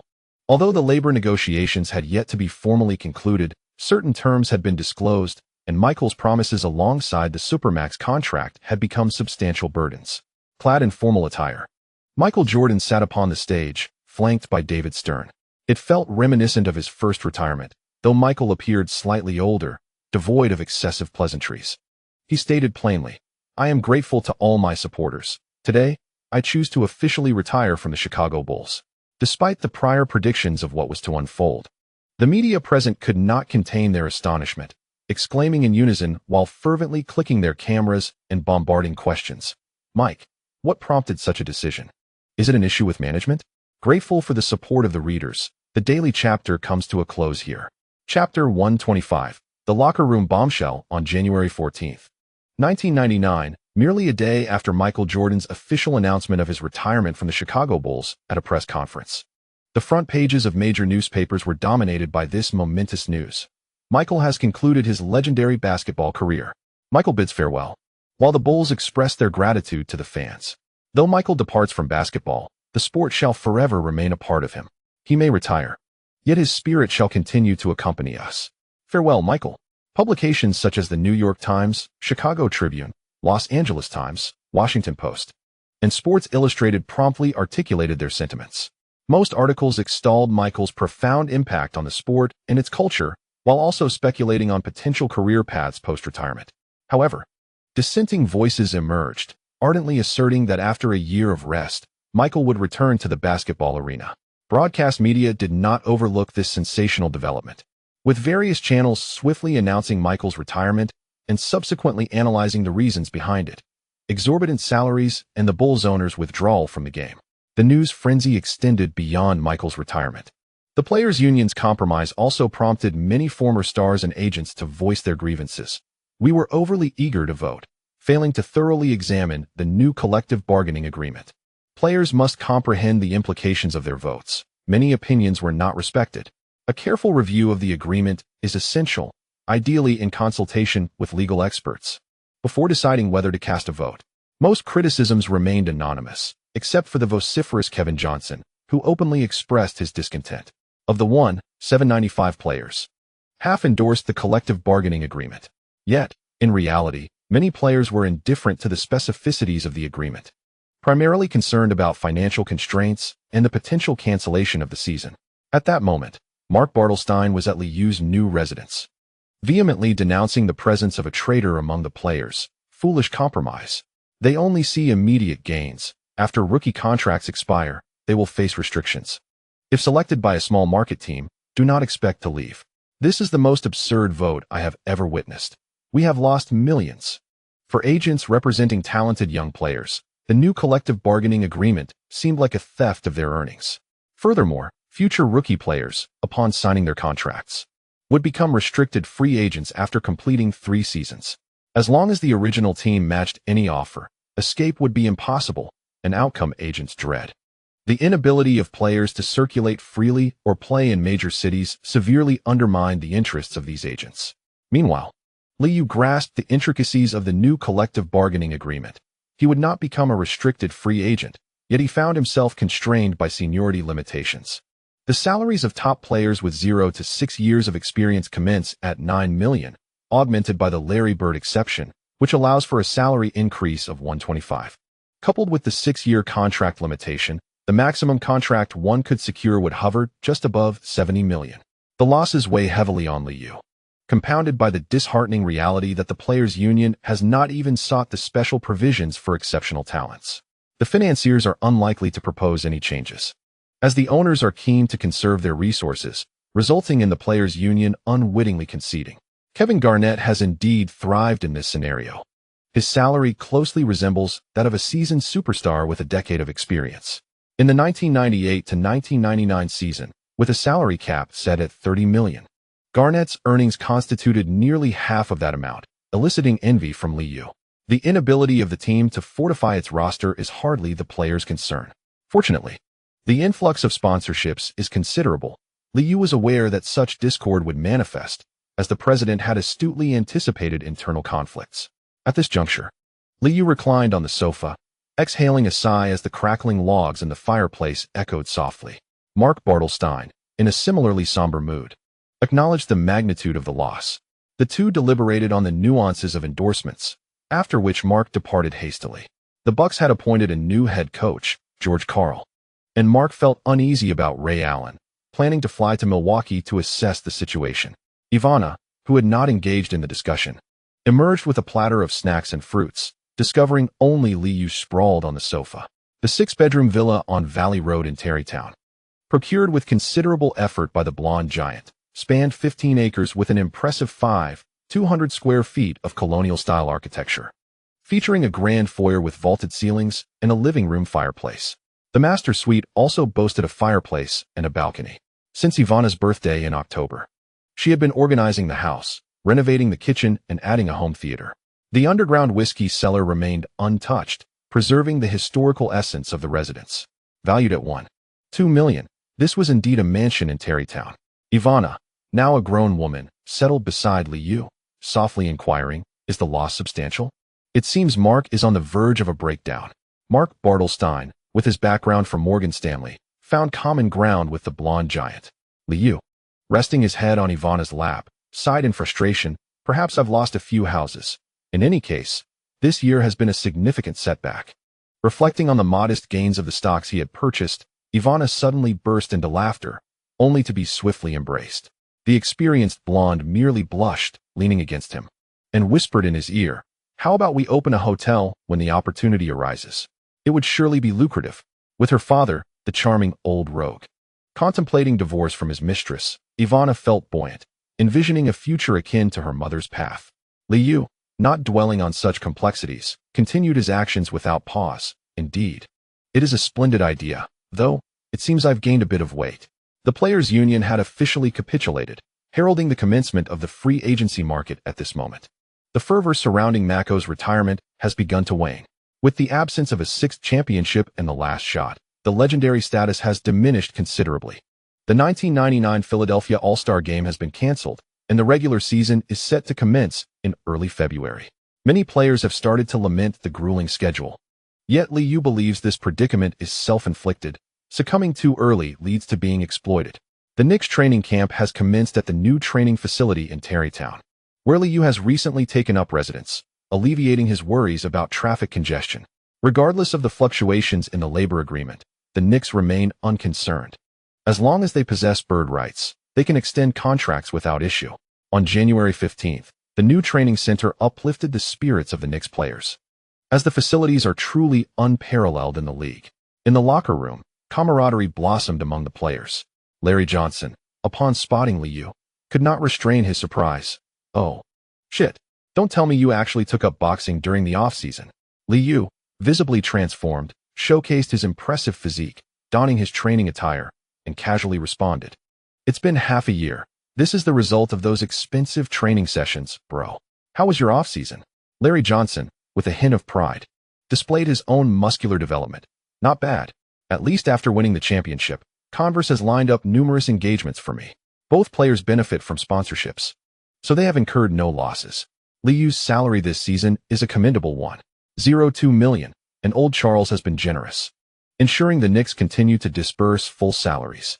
Since the onset of New York's chilly weather, Oakley has flown to Miami to relish life. After more than 2 months apart, the old-timer has maintained his physique well. There must be a mole. Half the players haven't voted yet. We shouldn't compromise." Oakley vociferously complained about the voting issue, seemingly unconcerned about contractual matters, rather irked that his fellow players capitulated too swiftly. Allen Houston, embodying a laid-back attitude, spent the off-season accompanying his wife and child on various excursions, avoiding the winter in New York, yet still showing signs of training. The future rookies are in for a tough time. After their initial contracts, they face restrictions, although they're security. I don't view this as a positive development. With the new stipulations in place, Allen Houston believes he'll be unable to depart from Detroit, a regulation he staunchly opposes. Ewing remains occupied with player union matters and did not report today. Everyone is aware of the gorilla gaining weight. The elder statesman is simply enjoying life after a lifetime of playing in New York. What's wrong with savoring life after winning a championship? With the new season approaching, Ewing is likely to practice during games. As a few players arrived at the training facility, Oakley surveyed the area but did not spot Starks. Unable to contain himself, he muttered, "Where's John? Don't tell me he has lost." The arena is adorned with banners commemorating division and championship victories, and Li Yao's and Ewing's jerseys hang alongside those of the legends. The brand new venue invigorated the atmosphere, prompting lively discussions among the attendees. Assistant coach Thibodeau commenced the players' preliminary fitness assessments, while Jeff Van Gundy nodded in approval, overall pleased with the players' condition. Particularly noteworthy was Li Yao's agility, which seemed unaffected despite his weight gain, much to Van Gundy's relief. On the first day of reporting, the focus was primarily on fitness tests, coupled with a tour of the new training center. With the free agency period just commencing, many felt a tinge of anxiety, prompting Van Gundy to offer words of encouragement, leading to an early conclusion of the training session.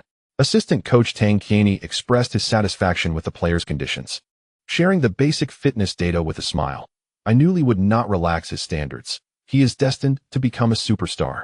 The balding young coach reviewed the foundational statistics, nodding appreciatively.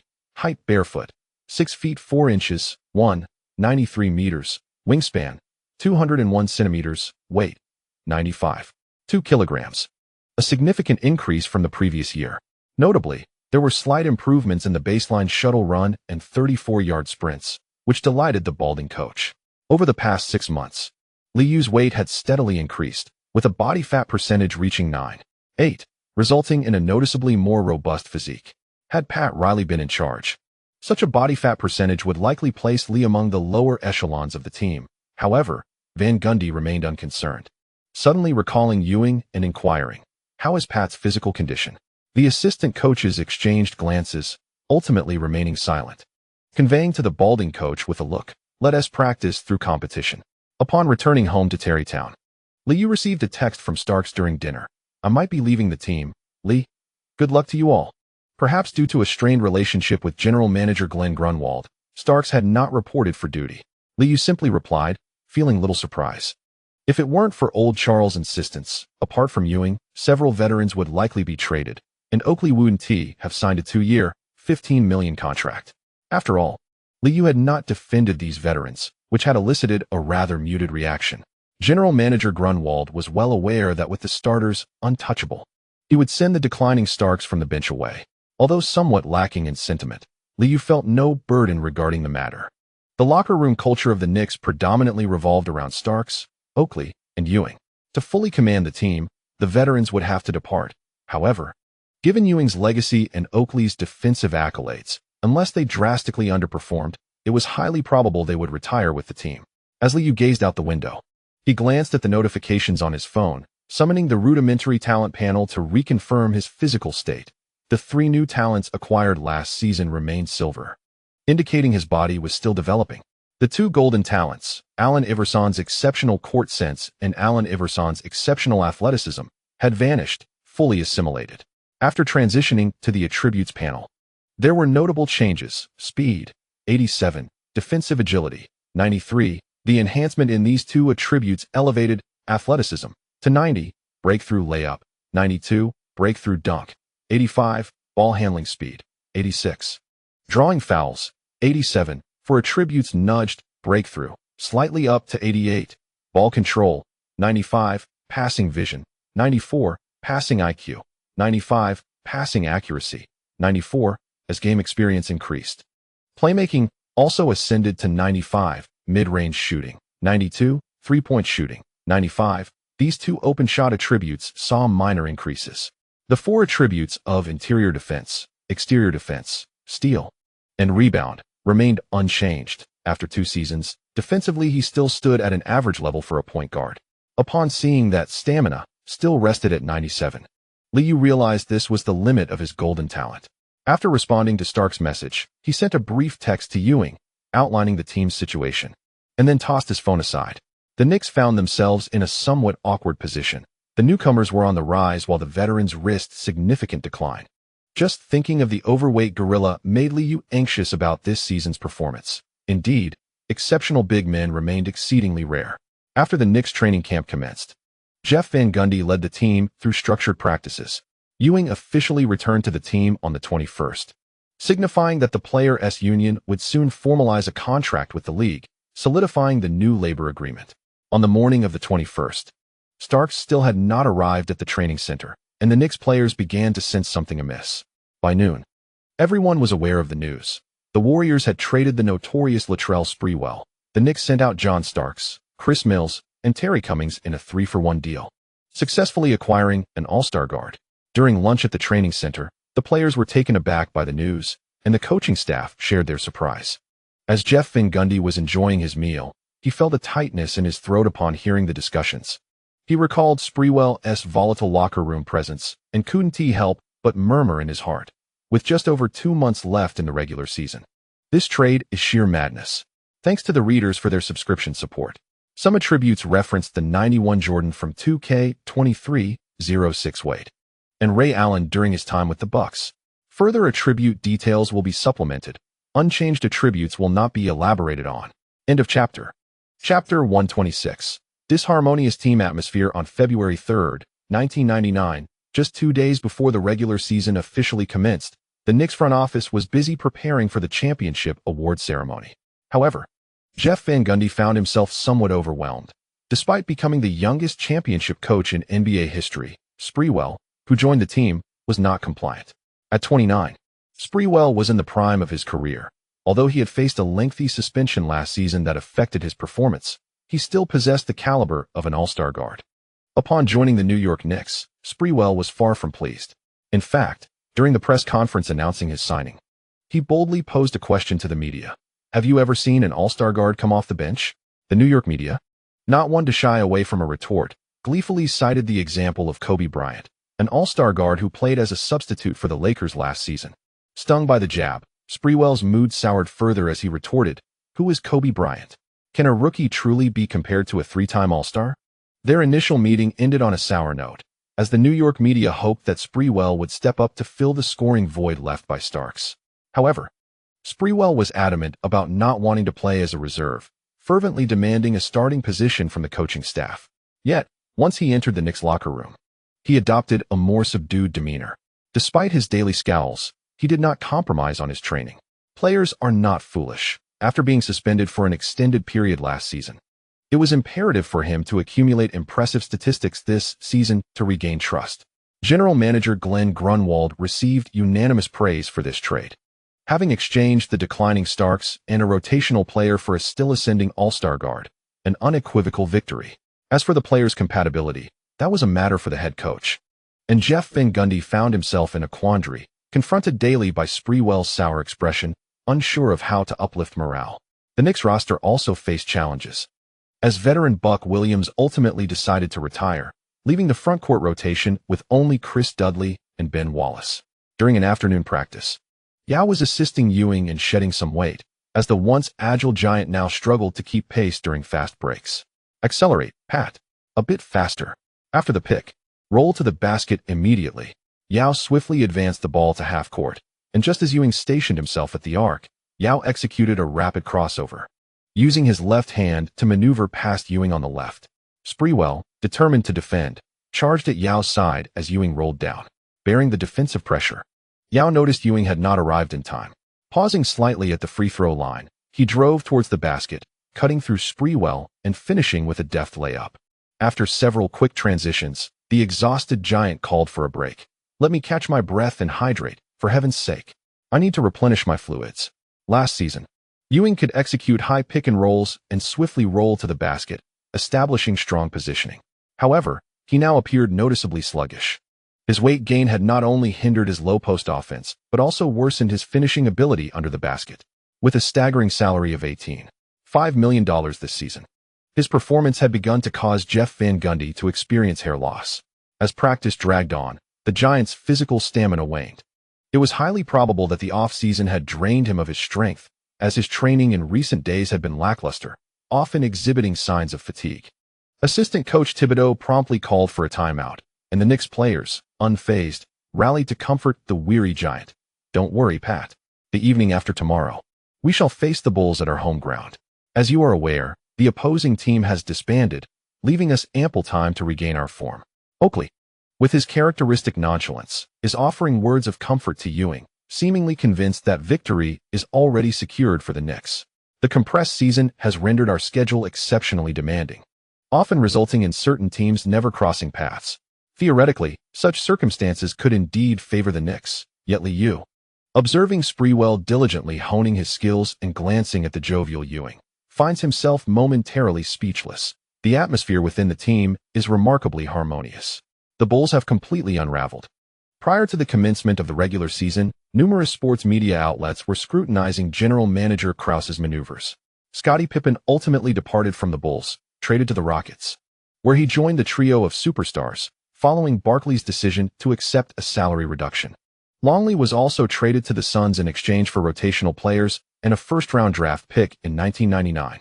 The core of the Bulls roster now consists solely of Kukoc and Harper. The dynasty has indeed fallen apart.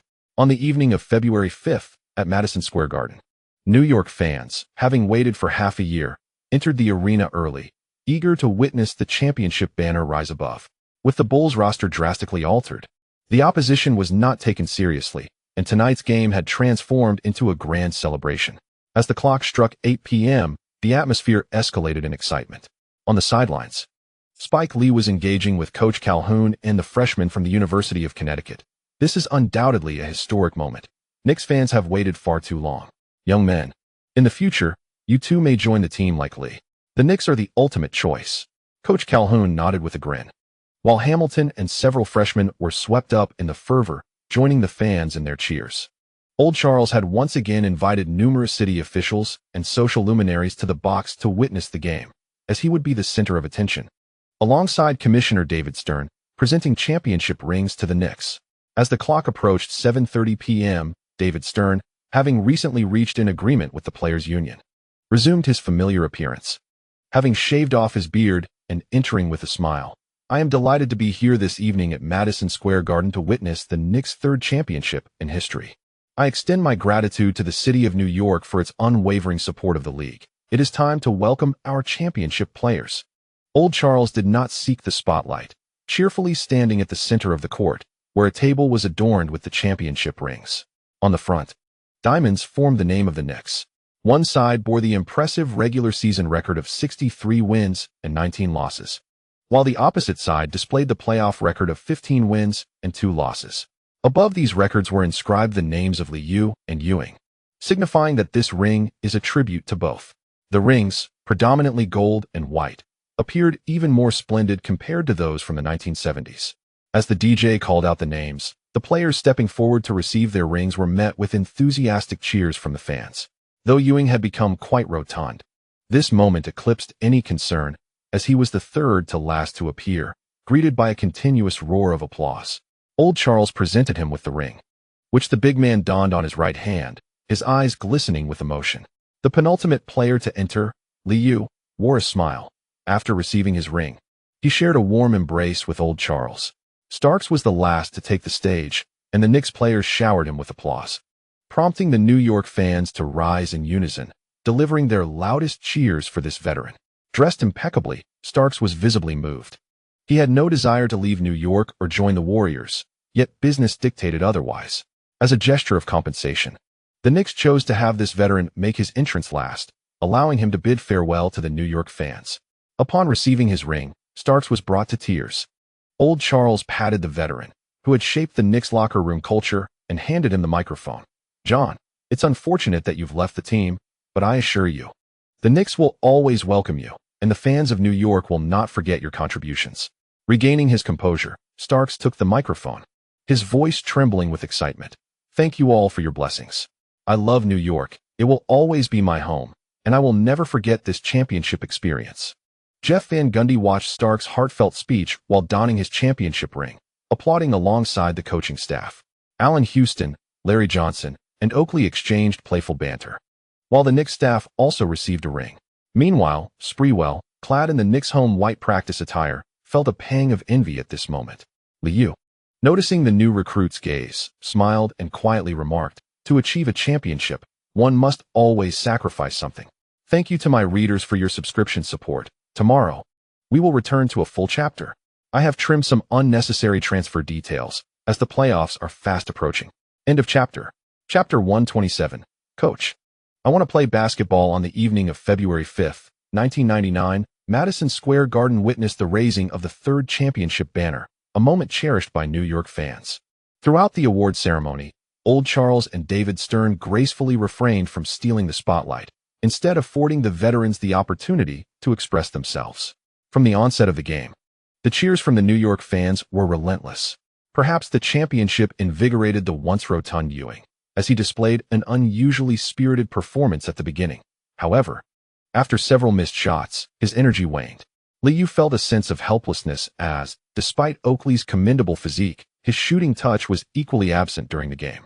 Fortunately, the opposing Bulls were also underwhelming, as new head coach Tim Floyd appeared unable to unify the team, often directing the ball to Kukoc, who likewise struggled to find his rhythm. Sprewell, perhaps unaccustomed to coming off the bench, seemed to drift through the first half, nearly miscellaneing the hoop. Much like Ewing and Oakley, the competition did not meet expectations, and New York fans could easily discern that several veterans were underperforming. As the halftime whistle blew, the attending media was quick to express their discontent, much like the frustrated Sprewell. Walter Frazier, from the MSG commentary booth, furrowed his brow as he observed Ewing's lackluster performance. Only 2 successful shots out of 9 attempts, yielding a mere 6 points, 3 rebounds, and 2 turnovers. It seems the prolonged offseason has indeed taken its toll.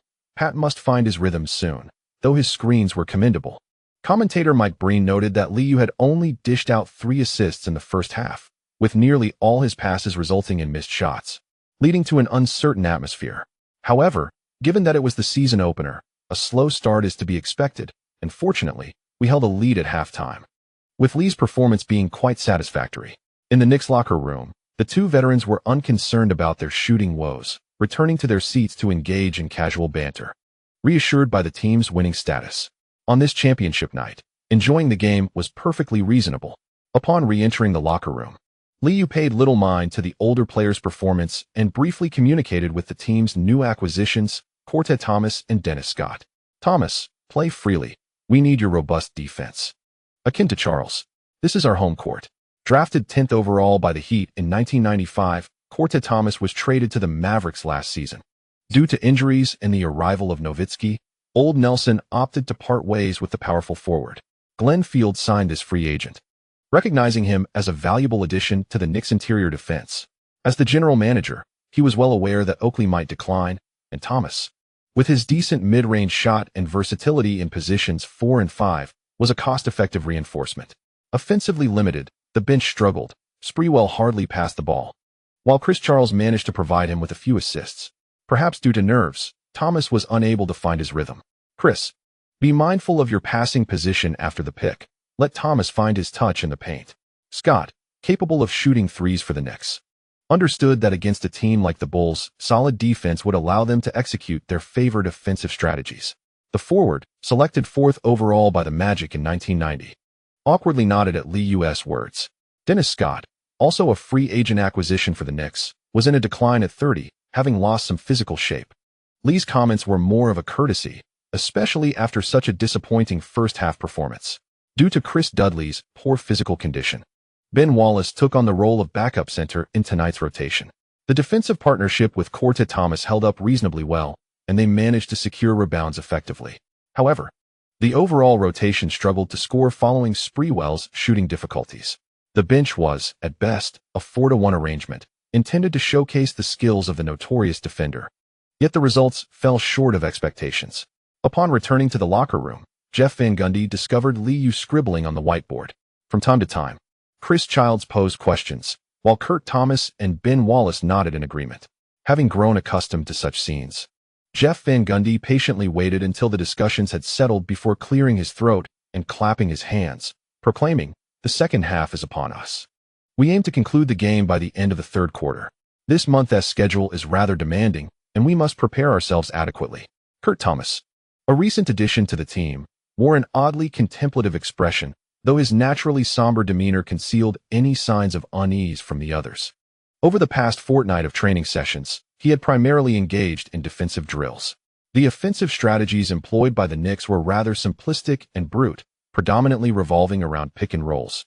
3-point shots, pick and rolls, mid-range shots, pick and rolls, and drives to the basket. A variation involved the big men providing screens for the shooting guards, who would then catch and shoot 3-pointers or mid-range shots, or drive after receiving the ball. When the offense faltered, the big men were tasked with crashing the boards and returning the ball to the perimeter. Had the Knicks not clinched the championship, Kurt Thomas might have questioned his career choices, as the Mavericks had a far more intricate offensive playbook. Despite lingering doubts, once the second half commenced, Kurt Thomas on the bench witnessed the true essence of the Knicks' playing style. The Bulls initiated their offense with a conventional low-post tactic.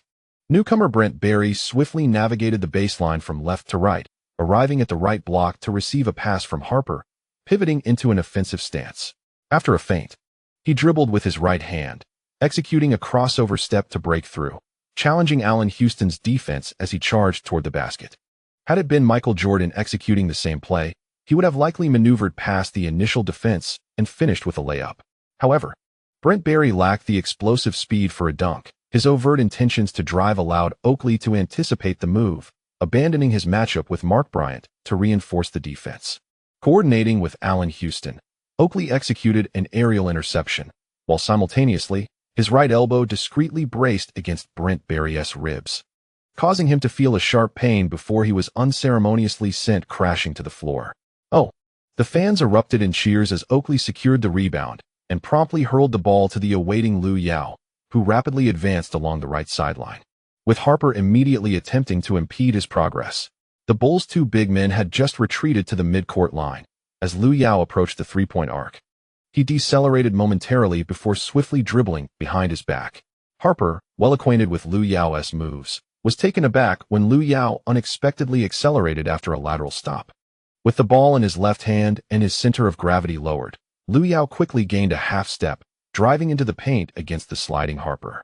As he neared the basket, he altered his rhythm, taking a subtle extra step, and with his left foot springing off the ground, he executed a deft layup with his left hand. Swish! The two-pointer found its mark effortlessly. The Bulls' big men had yet to recover, while the Knicks had already completed their offensive maneuver. Harper's physical condition was mediocre after the game commenced. He failed to score in 5 attempts, but managed to secure 2 points through free throws. Had it not been for the vigorous efforts of the Bulls bench, the first half could have been quite dire for this veteran, who consistently aimed to block Li Yao's three-pointers. Each time he approached the three-point line, he would readjust his body weight, resulting in multiple instances where he was easily bypassed. The two newcomers on the bench bore witness to the Knicks' signature prowess, staunch defense without frequent whistles, compelling the Bulls to revert to jump shots. With continuous misses, The Knicks launched successive counterattacks. Ewing and Oakley ceased their running, observing as Li Yao, Allen Houston, and Larry Johnson executed a rapid three-pronged offense. With relentless drives and free throws, the Knicks began to accumulate points swiftly. The Bulls, despite several timeouts, failed to find their rhythm, repeatedly struggling offensively. At the conclusion of the third quarter, the score stood at 79-76, rendering the outcome of the match all but inevitable. Harper, having played the entire third quarter, approached the bench with an unusually grim demeanor. The Bulls had astonishingly collapsed, a rarity in recent years. The veteran players of the Bulls stared blankly, lacking the presence of the likes of Michael, likely facing the prospect of a significant downturn. I refuse to squander garbage time. My condition is impeccable. Jeff Van Gundy summoned Sprewell to the court, and the former All-Star guard, without lifting his head, retorted as he donned his practice gear, evidently unprepared to play. The balding young coach, wishing to avoid conflict with his players during the game, sternly waved to Charlie Ward. During garbage time, they opted for a dual-point guard strategy. With a lackluster performance of 0 for 6 from the field and 2 for 4 from the foul line, Sprewell concluded his first game with a modest contribution of 2 points, 1 rebound, and 1 turnover. The Knicks bench performed commendably, and Ewing and Oakley paid little heed to statistics. To the seasoned duo, it was a night to relish the game.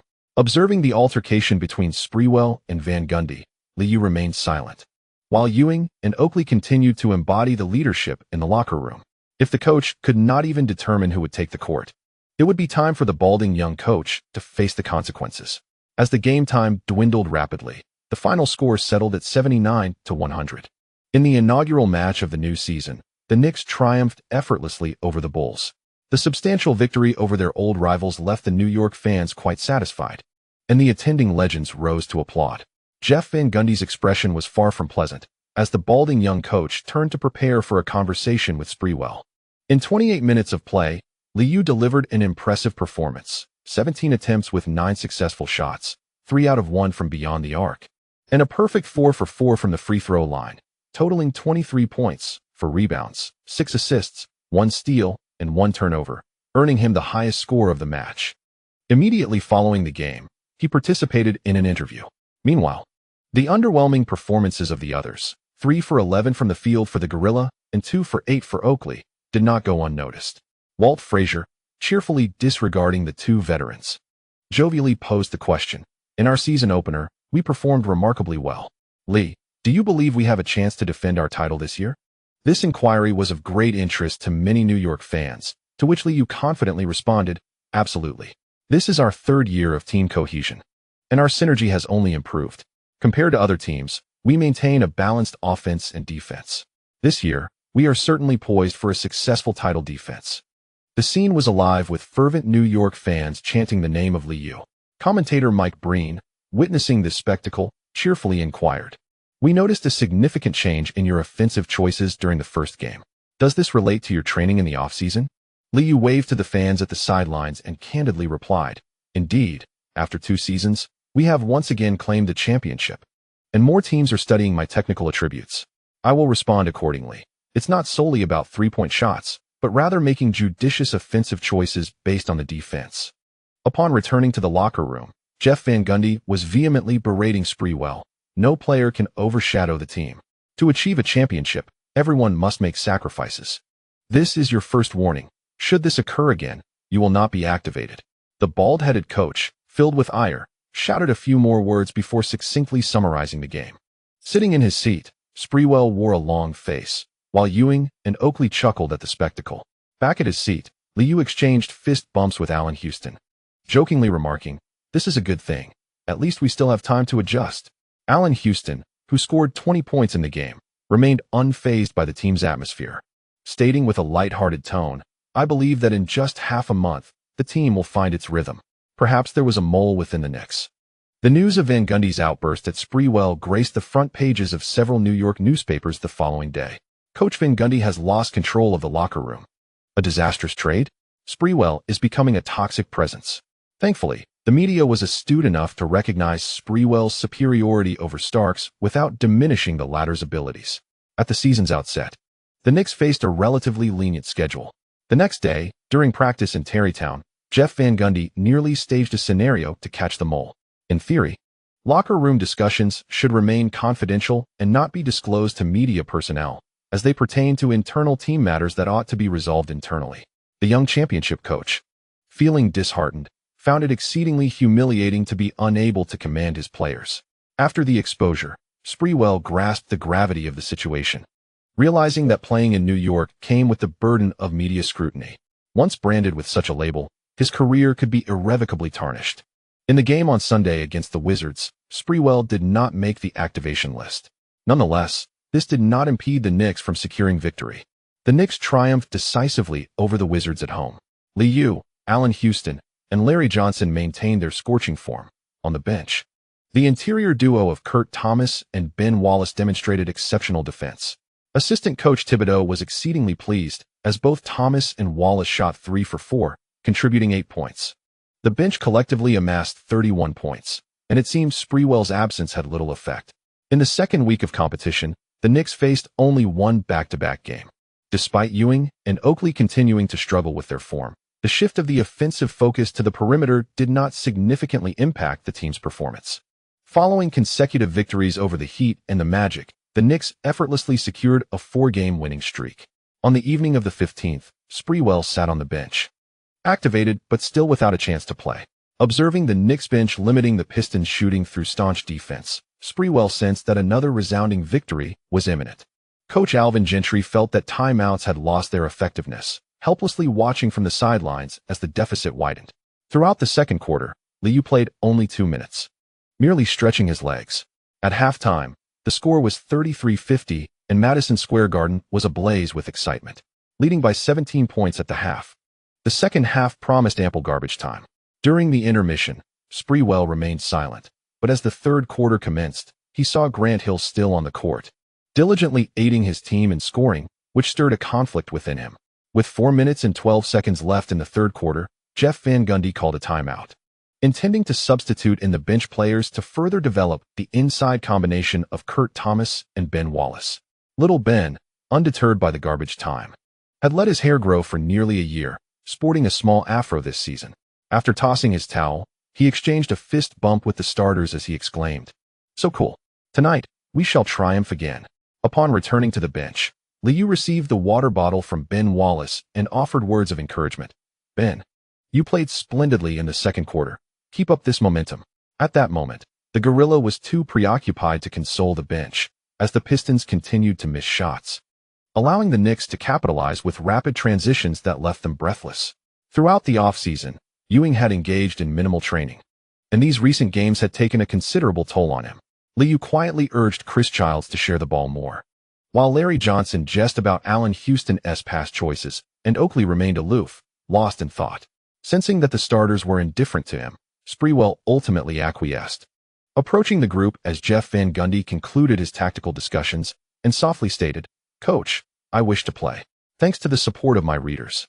More to come tonight. Word count will be ample." Chapter complete. Chapter 128. Pursuit of the MVP? Since Sprewell capitulated to the bald-headed young coach, the Knicks have firmly set upon the right path. Even with Ewing's subpar performance and fluctuations in the starters' scoring, the bench unit, through stellar defense and Sprewell's prolific scoring, managed to uphold the team's scoring minimum. In a back-to-back matchup against the Raptors, a physically unfit Ewing sat out, and while the starters struggled to extend the lead, the bench came in and dismantled the opposition. The immensely popular Vince Carter found himself entirely overwhelmed in his first career encounter with the Knicks. The aerial performer has yet to acclimate to the rigorous defense. Initially intending to rotate the lineup for a strategic surprise attack, he found himself confronted by Sprewell's vigilant guarding, resulting in a dismal 0 for 4 from the perimeter. With the outside shot stifled, he attempted to penetrate the paint, but before he could showcase his dunking prowess against the collapsing defense of Kittles and Wallace, he was unceremoniously restrained. Coupled with the fervent cheers echoing from Madison Square Garden on the evening of the 16th, he succumbed to complete disorientation. Since their victory over the Bulls, the Knicks have devised a method to counter these versatile forwards, obstructing the driving lane and compelling them toward the baseline. Once within proximity of the paint, they are quick to act, unless one can seize the scant opportunities for mid-range shots. Penetrating the interior without sufficient speed and agility often leads to failure. As the game reached the fourth quarter, the outcome seemed all but predetermined. In an attempt to vent his frustration, he once again found himself sprawled beneath the basket. On the Raptors bench, John Wallace instinctively tugged at his lip and quietly remarked to McGrady, "I can assure you, if Carter continues to soar like this, they will retaliate fiercely." Since his initial stunning dunk, Carter had not gotten off the ground again, prompting McGrady to voice his discontent. "This is hardly basketball." John Wallace, however, remained unfazed, proudly declaring, "Forget the game. After this, I'll introduce you to the world. Lee is my good brother. We shared the bench together during our rookie days." McGrady, still relegated to the sidelines, sighed in resignation upon hearing this. He had grown weary of Wallace's incessant braggadocio about his glamorous life in New York. As both teams completely shifted to their bench players, McGrady finally garnered 3 minutes on the court, and the game came to a close. The Knicks celebrated their 6th consecutive victory, their record standing at an impressive 6-0, propelling them to the forefront of the league. The attending New York fans had long ceased to care about the game's content. Even the underperforming Gorilla was of little concern, as winning was the only thing that mattered. On the bench, Lee rose to fist bump his departing teammate, while John Wallace jovially approached. "Hey bro, I have a premonition that you'll snag the MVP this year." After exchanging a series of intricate hand gestures, Lee patted his chest and replied with a smile, "I'm unsure if the selection criteria will change this year. See you at our usual spot tonight." Within Madison Square Garden, the fans roared Lee's name. John Wallace watched enviously as Lee engaged with the crowd. Both were newcomers, yet he had lost even his starting position. Typically, prominent African-American athletes are surrounded by a retinue of followers, and even as a star, one must not forget their roots. Although Oakley now presents himself as a wealthy individual, he has not forgotten to look after his own. In an unmarked nightclub in Queens, converted from a warehouse, the New York Knicks often chose this locale for leisure, paying homage to their old comrade, Oakley. Accompanied by John Wallace, the Toronto Raptors felt overwhelmed by the chaotic atmosphere. The rhythmic recitations of rap, the cacophony of exuberant shouts, and the pulsating music created a cacophony that resonated in their ears.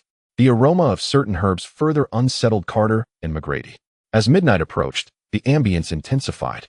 On the dance floor, 2 women provocatively flaunted their figures, inciting a chorus of cheers from the crowd. After navigating a couple of corners, they found themselves in a lounge where the faint sounds of flirtation wafted through the air. Upon entering, Carter and McGrady were taken aback to see everyone engaged in a game, leaving them momentarily bewildered. Unfazed, John Wallace beckoned them to sit, casually draping his arm around a voluptuous woman, exclaiming, "This is Charles's domain, utterly safe and reliable. Good grief. The season schedule is relentless. Let us unwind tonight." At that moment, Oakley was indulging in a drink, while Li Yao, cigar in mouth, was flanked by 2 women, his gaze fixed on Larry Johnson, who was engrossed in exploration with another. The scene left McGrady entranced, while Carter felt a palpable discomfort, as if the women in the room were eyeing him hungrily. In a jovial mood, Oakley pulled a nearby woman closer and loudly called to Wallace and the others, "Come on, let us drink a few. Tonight, I'm treating. Just let loose." Marcus Camby wished to engage fully in the revelry, yet most of the Raptors maintained their dignified demeanor, hesitant to fully embrace the atmosphere. McGrady, staring at the plethora of alcohol before him, stammered, I'm not of drinking age yet."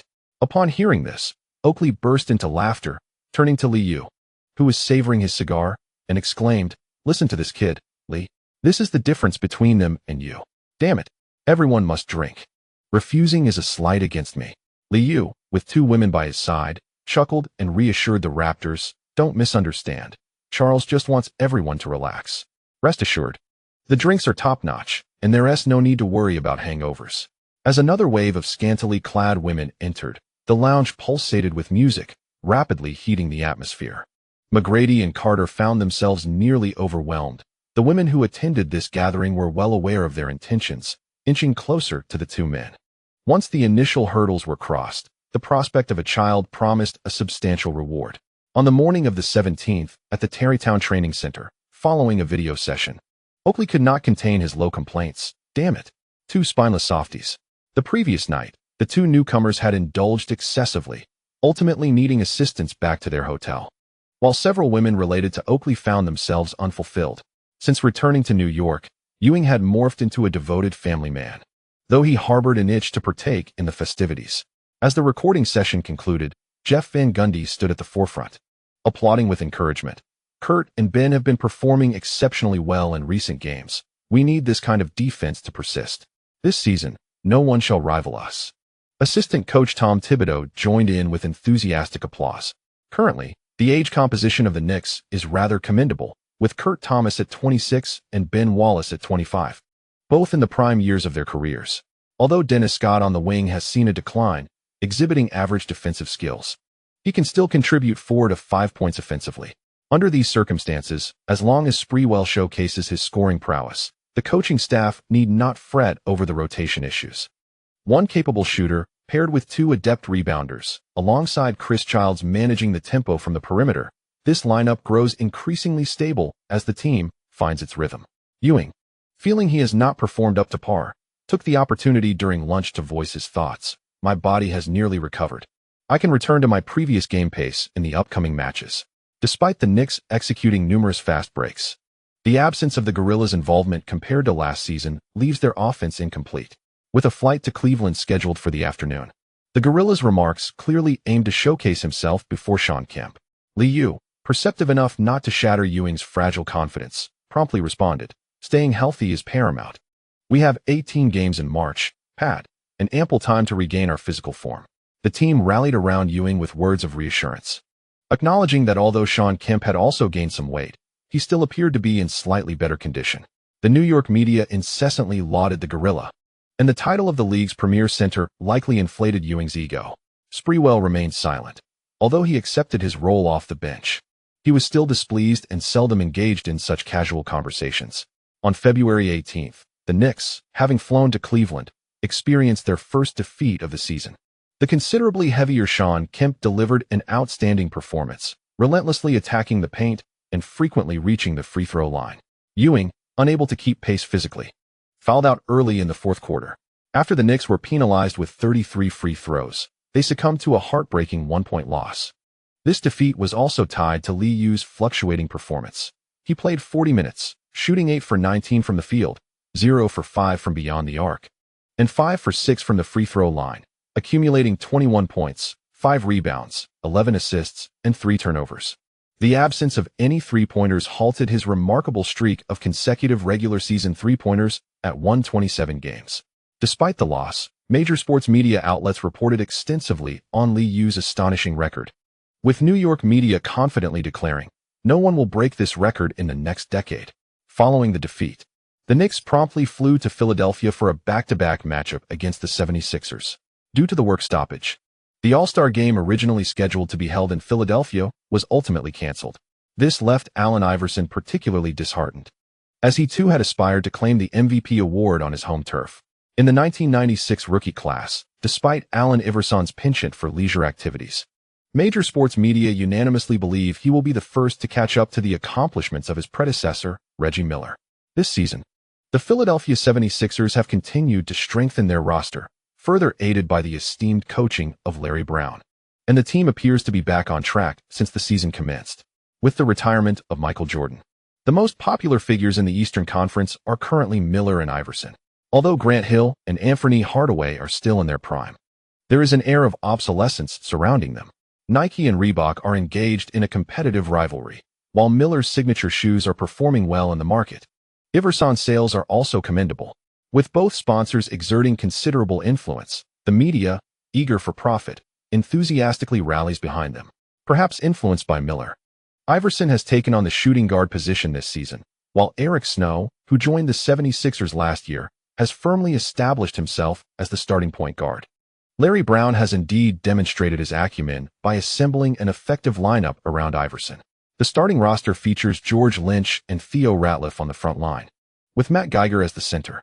Before the game commenced, the 76ers beat writer, Stephen A.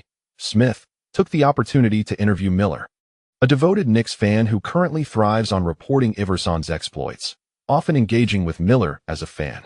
In the visitors' locker room, numerous media personnel gathered around Miller, whose away color signature shoes stood out vividly.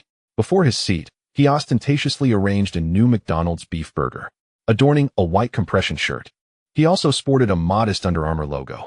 Compression apparel and arm sleeves have become essential gear for athletes, especially among those who wish to impress on the New York street courts. Each game begins with an advertising segment featuring Miller from the moment he enters. He is enveloped in sponsor products. As the season comprises only 50 games, with a particularly demanding schedule in March and April, Stephen A.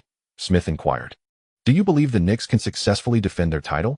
Upon hearing this question, some Philadelphia reporters exchanged peculiar glances. During the Knicks championship parade, Miller and Smith had engaged in considerable dialogue, establishing a superficial friendship. Confidently responding to the question, Miller stated, "The Knicks possess an outstanding rotation. Kurt provides energy defensively every night. Sprewell is a versatile scorer, and even with a packed schedule, our deep roster ensures we remain unaffected.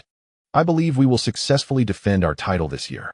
Meanwhile, in the home team's locker room, New York media were probing Iverson, suggesting, "The 76ers have found their rhythm and have delivered a distinctive performance since the season began." Alan, could you share your thoughts on this season's MVP? Unaware of the underlying implications, Iverson, sporting a new hip-hop-inspired look, confidently replied with a smile, "MVP? I love the MVP. This year, I shall boldly strive for this esteemed accolade. I will lead the Philadelphia 76ers to the grand finals. Our synergy has been successfully cultivated, and it is time for Philadelphia to showcase its prowess." Prior to the commencement of the match, the United Center was already brimming with fervent 76ers supporters. Ever since Allen Iverson graced the team, tickets have been in high demand, with fans eager to purchase them even amidst adverse conditions. That evening, apart from the highly anticipated clash between the Spurs and the Lakers, the showdown between the Knicks and the 76ers garnered considerable attention. Defense, defense, defense. Though historically the Knicks have dominated, the passionate fans of Philadelphia remained undeterred, erupting with cheers following Ewing's successful tip-off. Eric Snow, not waiting for the halftime mark, took on the defensive assignment against Lou, while Iverson, facing Allen Houston, vocally coordinated with his teammates to establish defensive matchups. Ewing, having struggled in the previous game, opted to initiate a high pick-and-roll from the arc. Lou, with the ball in his right hand, noticed that opposing center Matt Geiger had already stepped up to defend. With a swift motion to the right, he changed direction between his legs, seamlessly switching to his left hand before maneuvering behind his back. This simple feint, combined with Ewing's screen, caused Snow to collide with the imposing figure of the gorilla. Just slightly delayed, Lou effortlessly shed his defender with the ball in his right hand. At the three-point line, facing a delayed Geiger, Lou executed a rapid in-and-out move, simultaneously leaning forward while swiftly stepping laterally. Seizing the moment before the defenders could close in, Lou gathered the ball and, from beyond the arc, executed a sudden jump shot. Swish! The three-pointer cleanly found the net. On the Knicks bench, witnessing Geiger frozen in place, the atmosphere crew erupted in joyous shouts, waving their towels fervently. Eric Snow, feeling the sting of Lou's swift maneuver, lost his defensive position, and in the blink of an eye, the ball had sailed through the hoop. Recalling Larry Brown's pregame advice to observe Lou's shooting touch, Snow muttered under his breath, "Damn that shooting." It seemed as though nothing had changed from the past. As the arena was soon filled with resounding boos, followed by cheers for the home team, the 76ers' offensive strategy appeared rather straightforward, having drawn from the Knicks playbook, with Iverson making cuts across the court. However, this tactic had been employed by the Knicks for 2 seasons, and Houston was well acquainted with it. At the arc, just as Lou prepared to receive a pass from Snow, he unexpectedly lunged forward to intercept. This instinctive move forced the opponent to instinctively pass the ball outward. And as Iverson sensed the impending danger and prepared to move outside, Houston swiftly snatched the ball right from under him. After the steal, Houston promptly launched the ball towards midcourt. Lou retrieved it, clutching it with his left hand and charging forward. Ignoring the defender Eric Snow closing in beside him, he surged into the paint, taking 3 powerful strides, leaping and securing the ball with his left hand, deftly laying it in. The crowd erupted in boos, while Eric Snow, frustrated, pounded the ball in exasperation, remaining immobile in midair as he watched Lou score effortlessly. The game quickly fell into the offensive rhythm of the Knicks. Larry Brown discovered that Iverson had become a defensive liability. In successive possessions, Allen Houston would post up in the left and right blocks, utilizing his height advantage to overpower Iverson. Once he established deeper position, Houston would pivot towards the baseline, executing a fading jump shot with ease. Moreover, with the delay in defensive rotations, Li Yao frequently penetrated, allowing the Knicks to score effortlessly. After witnessing his teammates repeatedly miss their shots, Iverson ceased passing the ball, opting instead for a decisive cut across the court to receive a pass on the right wing, where he executed a smooth, drifting jumper for 2 points. As the crowd erupted in cheers, Li Yao rapidly advanced to the top of the arc, with Ewing and Oakley occupying the left and right elbow areas. As Eric Snow was retreating, preparing to navigate through a screen, Li Yao unexpectedly launched the ball towards the upper right of the basket. Larry Johnson, who had been establishing position near the paint on the right side, suddenly spun and cut to the basket. As he arrived at the rim, he caught the ball midair and emphatically completed a two-handed dunk. The arena reverberated with the thunderous sound of the alley-oop. With a score of 134, the Knicks extended their lead once again, prompting coach Larry Brown to call for a timeout. With 6 minutes and 54 seconds remaining in the first quarter, the mood among the 76ers fans in attendance had soured. Aside from George Lynch hitting a long two-pointer, the 76ers were struggling to score, with no other player finding the net. On the sideline, Jeff Van Gundy was in high spirits. As the players returned to the bench, there was little to say. They simply continued their momentum. After the timeout, Iverson intensified his offensive efforts, yet his off-ball movement was consistently disrupted by Allen Houston. Attempts to attack upon receiving the ball proved challenging, often devolving into isolations on the wings. Observing Oakley receive a pass from Li Yao in the right elbow area and successfully hit a mid-range jumper, Bob Costas from the NBC commentary booth lamented. The disparity in skill between these two teams is evident. Clearly, relying solely on Iverson's offense cannot suffice against the Knicks. Doug Collins, noticing the 76ers scoring drought, echoed the sentiment. This illustrates the gap between the 76ers and championship teams. In terms of both offense and defense, Lee has firmly controlled the game's tempo, and the Knicks have executed better. This nationally televised game seemed to conclude as soon as it began. The 76ers fans in attendance were left in disbelief.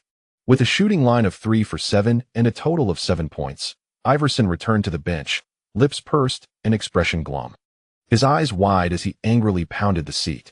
Reflecting on his pre-game comments about the MVP, Iverson finally understood the malice of the New York reporters. Contending for the MVP?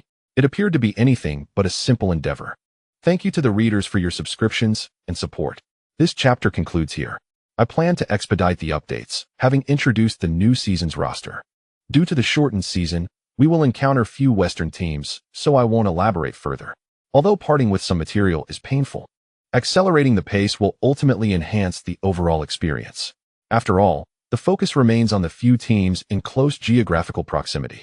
Readers, having perused these chapters, are nearly satisfied. I extend my gratitude to the patrons for their monthly votes. The update will occur around 4 p.m., featuring a substantial chapter, and recently, the subscriptions have seen a modest increase. Perhaps there is a chance to earn a badge.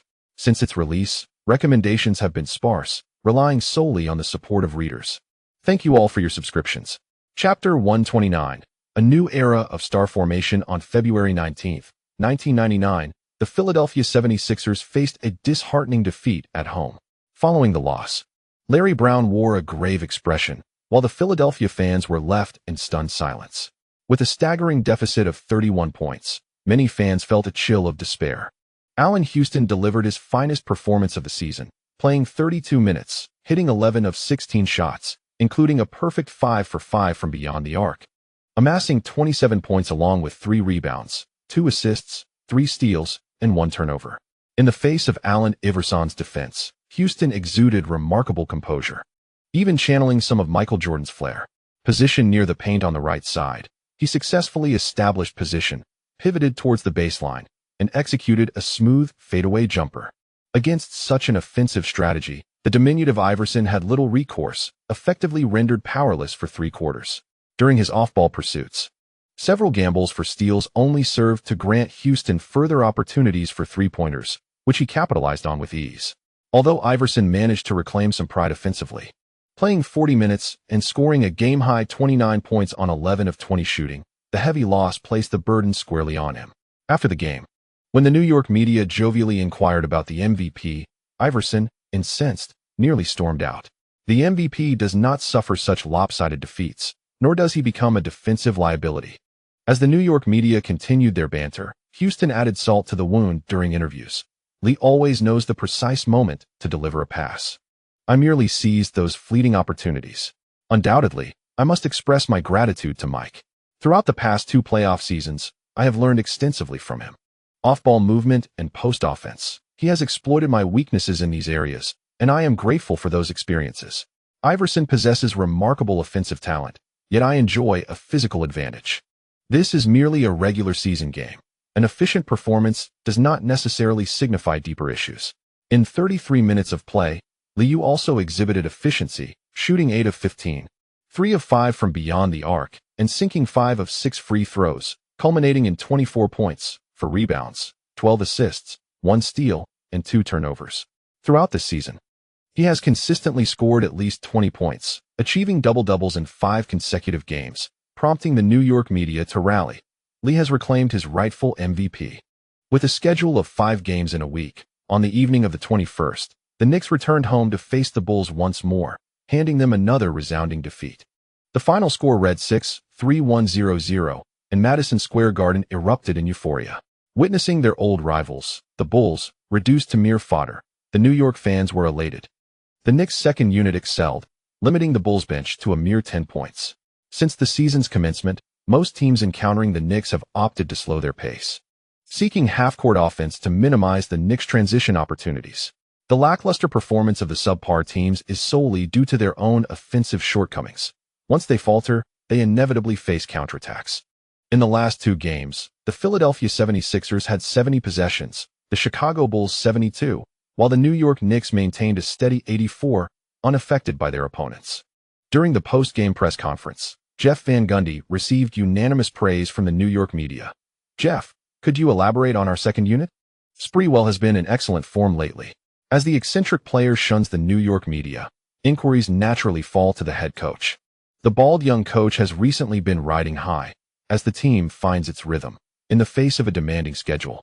The remarkable depth of the roster has proven invaluable. The second unit focuses on defense, and Sprewell has executed his role superbly. The team is steadily gaining momentum. And this season, our goal is to defend our championship title. Jeff Van Gundy, who is not one to boast, has begun to indulge in some bravado, much to the delight of the New York media. With the regular season not yet a month old, the eager media have once again lent their support to the Knicks' championship aspirations. On the morning of the 22nd, in a Manhattan apartment, Li Yao groggily opened the door for the exuberant Scarlett. Bursting in with vivacity, she eagerly gossiped, "I saw Connolly when I arrived. Are you going to marry her? I remember she has a child." Pouring himself a glass of milk, Li Yao gazed at the gossiping Scarlett sprawled on the sofa and replied helplessly, "We're merely confiding in each other to alleviate our loneliness." Having been exposed to the entertainment industry from a young age, Scarlett, with a smirk, continued her inquiries. "What about Lammy's? Will you marry her?" After taking a sip of milk to regain his energy, Li Yao joined her on the sofa, raising an eyebrow and casually responding. Mylinda plans to continue her studies, marriage isn't on her mind. "Ritter, don't think I'm oblivious. You two are quite close. Will you marry her?" Seeing that Scarlett was intent on continuing her gossip, Li Yao quickly interjected, "She's still quite young. Young people should enjoy life and not rush into marriage." Scarlett, initially eager to pursue the gossip, rolled her eyes, recollected her dependence on him, and returned to her cheerful demeanor, softly asking, "Li, may I visit your new home for a few days? I'd like to entertain some friends." A year older, Scarlett had begun to revel in her newfound status. However, with limited family resources and her earnings being managed by her family, she sought the affluent Li Yao's assistance to host a gathering. Handing over the keys, Li Yao recalled the campus gossip shared by his little follower and teased, "You're quite popular at school. Why not attend those parties?" With a cheer upon receiving the keys, Scarlett nonchalantly replied, "I know their intentions, and I have no interest in mingling with them." High school parties can be just as wild, and Scarlett is well aware of this. In the public school environment, social gatherings are not uncommon. Having witnessed the opulent lifestyle of the affluent, Scarlett began to elevate her social circle. Were it not for the constraints of her age, she might have even desired to experience the thrill of Li Yao's high-performance sports cars. Noticing the mark upon Li Yao's neck, the exuberant young lady inquired playfully, "Li, how do you alleviate your loneliness? Your life appears so vibrant. How can it be lonely?" Observing Scarlett's golden ponytail and her still slender figure reminiscent of a washboard, Li Yao sighed, rubbing his temples, and replied with a hint of exasperation, "One day, when your schedule is filled solely with work, you shall understand. Just remember, avoid the master bedroom. The guest room should suffice for your needs." Scarlett, aware that the new house boasted a wine cellar, took Li Yao's advice to heart. Realizing they could indulge in merriment. With a cheer, she whispered teasingly, "I see now. You wish to marry that wealthy girl?" The young ladies bore no worries, their greatest concern being the occasional gossip about the romantic lives around them. Meanwhile, Li Yao's itinerary upon returning to New York was brimming with engagements. In addition to promotional events and new advertisements, he had to shoot a campaign for McDonald's latest offerings, coupled with a feature in Sports Illustrated and several sponsor parties. Li Yao found himself wholly consumed by work. In the final week of February, the Knicks still faced 4 games. Jeff Van Gundy could distinctly sense the players' enthusiasm for the matches waning, most notably in Ewing. Despite still enjoying a fair share of shooting opportunities, the veterans seemed to be coasting, the reason being quite simple: the accolades were becoming scarce. In the Western Conference, Shaquille O'Neal was dominating, and given his current form, he was destined for the All-NBA first team. As for the MVP race, Li Yao's consistent performance left Ewing feeling overshadowed. Achievements like Player of the Week or Player of the Month were slipping out of reach for him, and this discontent contributed to Ewing's unsuccessful weight loss efforts, causing Van Gundy to lose more hair in frustration. Despite the motivational speeches failing to reignite the veterans' competitive spirit, the Knicks continued to secure victories, triumphing over the Nets and narrowly defeating the Timberwolves. Upon flying to Boston to face the Celtics, Ewing still exhibited a lack of enthusiasm. This season, the Celtics had transformed into a whirlwind of fast-paced play, recently decimating the Magic with a staggering 91 shots taken. The beleaguered McCarty had managed to secure a starting position in his first season after leaving the Knicks. However, following Paul Pierce's selection this year, McCarty had been relegated to a mere morale booster. On the evening of the 26th, at the North Shore Garden, the Knicks faced the Celtics. By the end of the third quarter, the score was tied at 82-82. Igniting fervor among the Boston fans. Bruce Bowen, who joined the Celtics this season, had firmly established himself within the team's rotation. As the fourth quarter commenced, Kenyon Anderson and Bowen paired in the backcourt, with Paul Pierce and Antoine Walker on the wings, and Tony Batty as the center. With a lineup of 1 big and 4 small players, mostly newcomers, Coach Pitino urged them to accelerate. Defense, defense, defense. The Knicks initiated the offense, with Li Yao actively participating alongside Sprewell in the backcourt. On the front line were Larry Johnson and Kurt Thomas, while Ben Wallace occupied the center position. Jeff Van Gundy, observing the opposing team's smaller lineup, sought to capitalize on the situation for the Knicks. Kenny Anderson, a diminutive point guard standing at 183 centimeters, exhibited remarkable agility. Although his defensive impact was minimal throughout the game, he persisted with his defensive approach. Li Yao positioned himself at the top of the arc, flanked by the Knicks' 2 towering players in the elbow area. With the ball in his left hand and shielding it with his body, Li Yao executed a swift in-and-out move, feinting right before driving left as Kurt Thomas advanced slightly. He collided with the defending Kenny Anderson, lowering his center of gravity while maneuvering to penetrate the left side. As Antoine Walker moved in for help defense, Li Yao deftly dribbled the ball between his legs, evading his opponents as the basketball passed beneath him. In a split second, he surged between the 2 defenders and into the paint. Paul Pierce, initially focused on guarding Larry Johnson in the right corner, noticed his teammate had not rotated for help and quickly converged towards the basket, leaping high. As Li Yao approached the rim, he leapt off both feet, realizing that Pierce had claimed a favorable defensive position. In midair, he executed a 360-degree spin.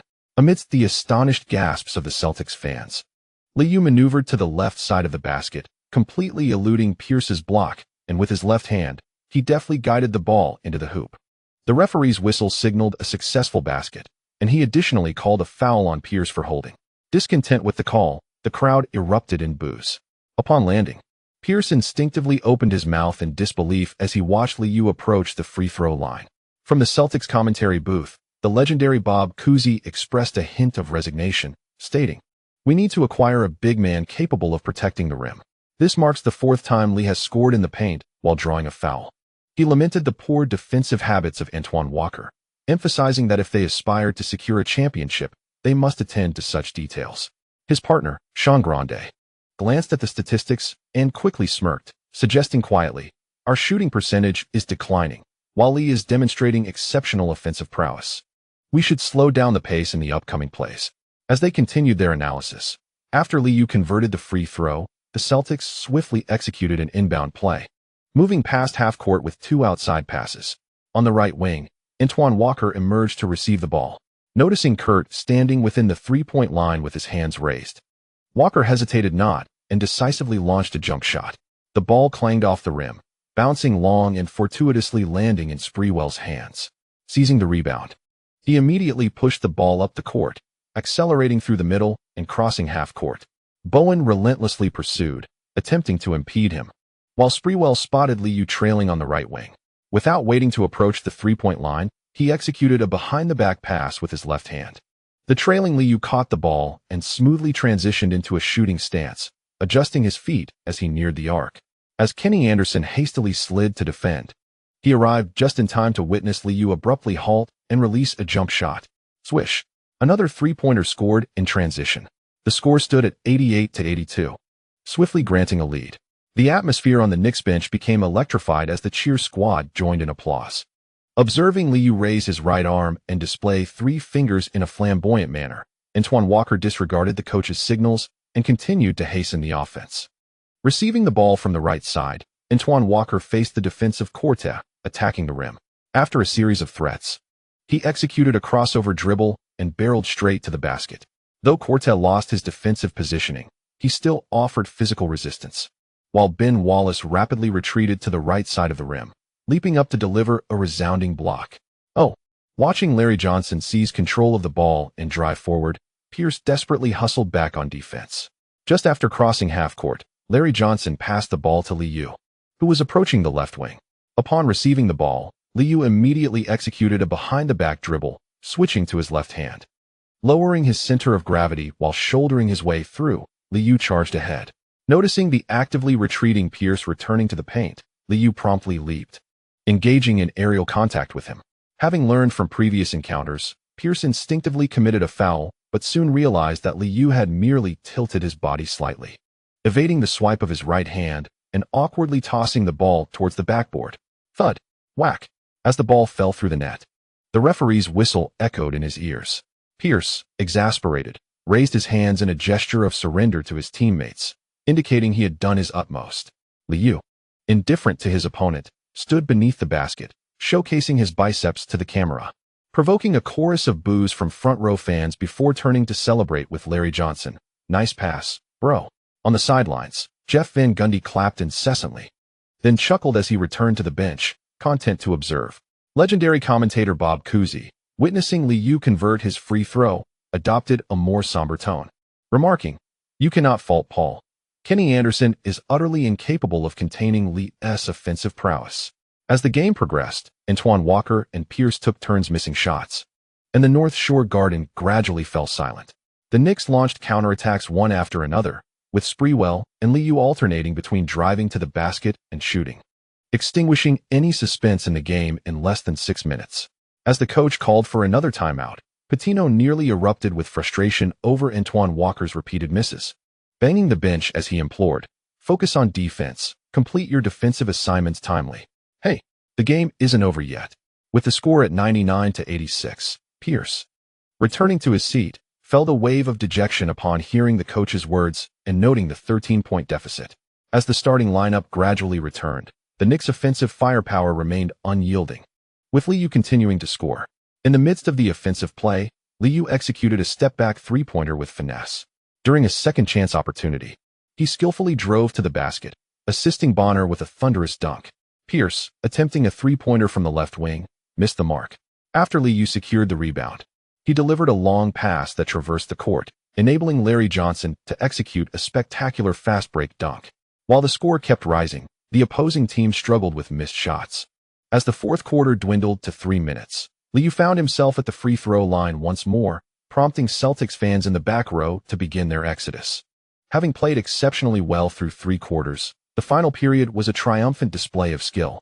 On the Knicks bench, Ewing observed his teammates celebrating, feeling a sense of disinterest. Jeff Van Gundy, noticing the gorilla's demeanor, frowned internally, realizing his motivational words had little effect. With just 1 minute and 1 second remaining in the game, Li Yao was substituted out. Sprewell approached him for a fist bump, exclaiming, "Well done, a career high." However, Li Yao remained indifferent to the statistics, reveling instead in the exhilarating nature of the game, expressing, "We must be cautious of the beer in the hands of Boston fans." The front row fans, who had not yet left, were vocally disgruntled, having entered the game with high hopes only to witness the Celtics score a meager 12 points in the final quarter. Over 39 minutes on the court, Li Yao achieved 12 out of 19 field goals, including 7 out of 11 from beyond the arc, with a perfect 10 for 10 from the free throw line, totaling 41 points, 5 rebounds, 10 assists, 2 steals, and 2 turnovers. The commentators, upon reviewing these statistics, found themselves at a loss for words, with Sean Grandy ultimately summarizing the match. "The young men performed admirably. Coach Pitino has indeed realized the potential of his players this season. We still need to refine certain aspects of our game. The Celtics are on the right path." As the game concluded, the Knicks triumphed over the Celtics with a resounding score of 110-94. Following the match, Paul Pierce did not engage in pleasantries with the Knicks, offering a brief handshake before turning away. Antoine Walker, despite a lackluster performance of 9 out of 26 for 24 points, 11 rebounds, 4 assists, and 3 turnovers, remained unfazed, sharing lighthearted banter with Li Yao.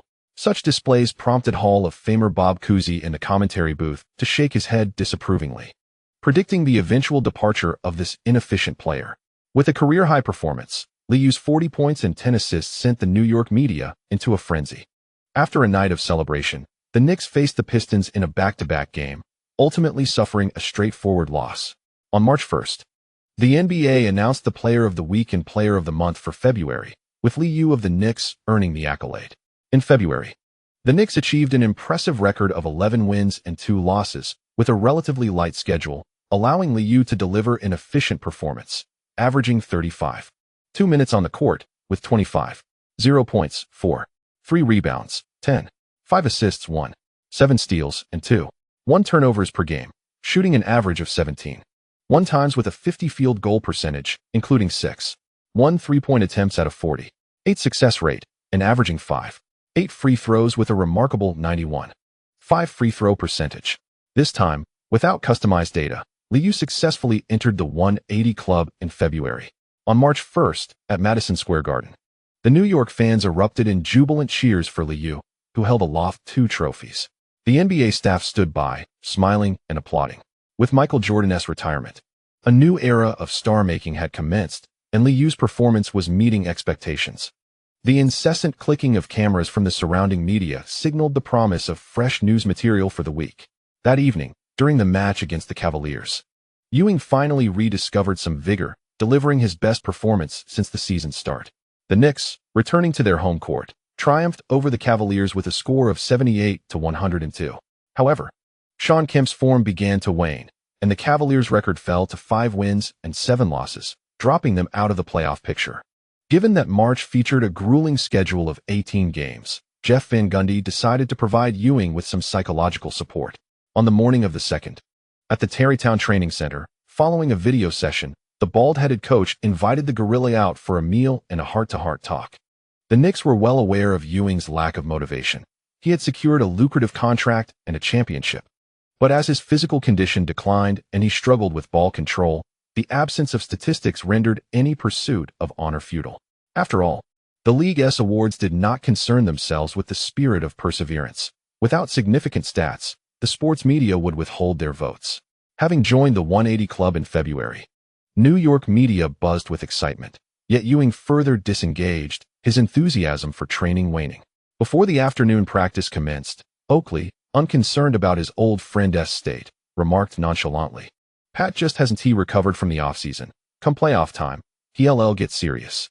Aside from the Heat and Pacers, who were performing well, other teams posed little threat. This year, the opportunity for a repeat championship seemed plausible. Larry Johnson was less than pleased with Oakley's cavalier attitude, but refrained from voicing his discontent. "This cursed schedule gives us no chance to face Western teams." While the frantic travel was alleviated, the prospect of playing 18 games, almost 1 per day, against the same opponents felt tedious. Allen Houston, glancing at the schedule posted in the locker room, echoed the sentiment. "The entirety of April is filled with regular season games. mostly against Eastern foes. Perhaps the league should consider jumping straight to the playoffs. Sprewell, unfazed by the discussion, quietly inquired of Li Yao, will there be any roster adjustments? Initially, Sprewell had been indifferent upon joining the team, but as their record improved and championship aspirations grew, he too desired a ring. Li Yao was taken aback by his interest in this matter and replied earnestly, there shouldn't be many adjustments. After all, our record is quite good. And in the past 2 years, the team rarely made mid-season trades. Upon hearing this, the atmosphere lightened. The fear of being cut mid-season loomed large. And securing a full salary was the collective aspiration of the group. Jeff Van Gundy's heart-to-heart discussions have proven effective, as at least Ewing is no longer languid. The second round of weight loss has officially commenced. The matches in early March are exceedingly tedious, with the Heat and the Bucks facing off repeatedly. On the night of the 9th, upon returning to their home court, the Knicks successfully avenged themselves, triumphing over the Bucks. This relentless series of matchups has rendered Ray Allen ineffective, as he scored a mere 6 points on 2 of 11 shooting in this contest. Following this loss, the Bucks' record stands at 10 wins and 6 losses, leaving no time for adjustments, as Allen must accompany the team on an overnight flight to Indiana to face the Pacers. It is not only the players who feel wearied. The fans who purchase tickets are also growing fatigued. Fortunately, New York is never short of tourists, ensuring full attendance at every game, while smaller markets witness a decline in attendance, leading to revenue issues for their teams. By late March, the Knicks finally bid farewell to the monotonous schedule, embarking on a brief journey to the West. On the evening of the 24th, their away game against the Kings sparked considerable interest among fans. This season, the Kings have selected Jason Williams and subsequently acquired Vlade Divac and Chris Webber through trades with the Hornets and Wizards. The coaching staff has also seen a change, with Rick Adelman at the helm, revitalizing the team. Despite their current record of 11 wins and 16 losses, placing them 9th in the Western Conference. Their poor performance has not dampened attendance. Jason Williams' flashy passing has drawn fans to support the Kings. As the game commenced that evening, the Kings supporters were highly engaged, cheering fervently. However, as Williams faced consecutive steals by Lee, the cheers began to diminish. With 4 minutes and 56 seconds remaining in the first quarter, Allen Houston missed a three-pointer from the right wing, allowing Jason Williams to secure a rare defensive rebound, granting the Kings an opportunity for a fast break. With lively hops, Williams swiftly crossed half court, holding the ball in his left hand while exhibiting remarkable energy against Lee's defensive pressure. Despite committing 3 turnovers, his desire to perform remained undiminished. Approaching the three-point line on the left wing, Williams began to decelerate, executing a quick between-the-legs dribble to switch to his right hand, followed by a rapid back dribble. Pretending to survey the court for his teammates' movements from the top of the arc, Williams twisted his body, preparing to pass. Just as he was about to fling the ball towards the basket, Lee lunged forward, deftly swiping at the ball with his left hand, knocking it away before regaining possession with his right hand and swiftly pushing it forward. As Williams stumbled in an attempt to pivot back on defense, Lee had already seized the ball, charging across half court. In a 1-on-0 situation, jeers erupted from the crowd as Lee raced into the paint, leaping with 3 decisive steps before executing a one-handed slam dunk. Boo! After completing the dunk, Lee shook his head while retreating on defense, prompting Adelman on the sidelines to rub his temples and request a timeout. The score had begun to stretch towards double digits once again. As he made his way to the bench, Li Yao passed right in front of Jason Williams and, with a smile, whispered, "Rookie, refrain from showcasing your clumsy passes in my presence." Jason Williams, eager to retort, was swiftly pulled aside by Chris Webber, who quietly cautioned him. "If you wish to avoid being flattened beneath the basket, refrain from instigating." With a disgruntled expression, Jason Williams returned to the bench, only to be reprimanded twice by Adelman before regaining his composure. Subsequently, the fluid teamwork of the Kings faded away, and against the Knicks' fierce offensive rebounding, their fast breaks dwindled significantly. Fans, initially hopeful for a standout performance from Jason Williams, were instead met with a lack of flashy passes and difficulty in scoring, leaving him to resort to long-range three-pointers. With 1 minute and 32 seconds remaining in the first half, Jason Williams faked on the right wing, but his sudden 2-point jump shot clanged off the rim. The long rebound was seized by Larry Johnson, who hurled it forward with great force. Li Yao dashed across half court, retrieved the ball, and accelerated, disregarding the nearby Jason Williams. He entered the paint, took 3 large strides, leaned against the defender, and executed a layup with his right hand. The referee's whistle blew, signaling a foul as Jason Williams, frustrated, landed and placed his hands on his hips, having accrued 3 fouls in the first half.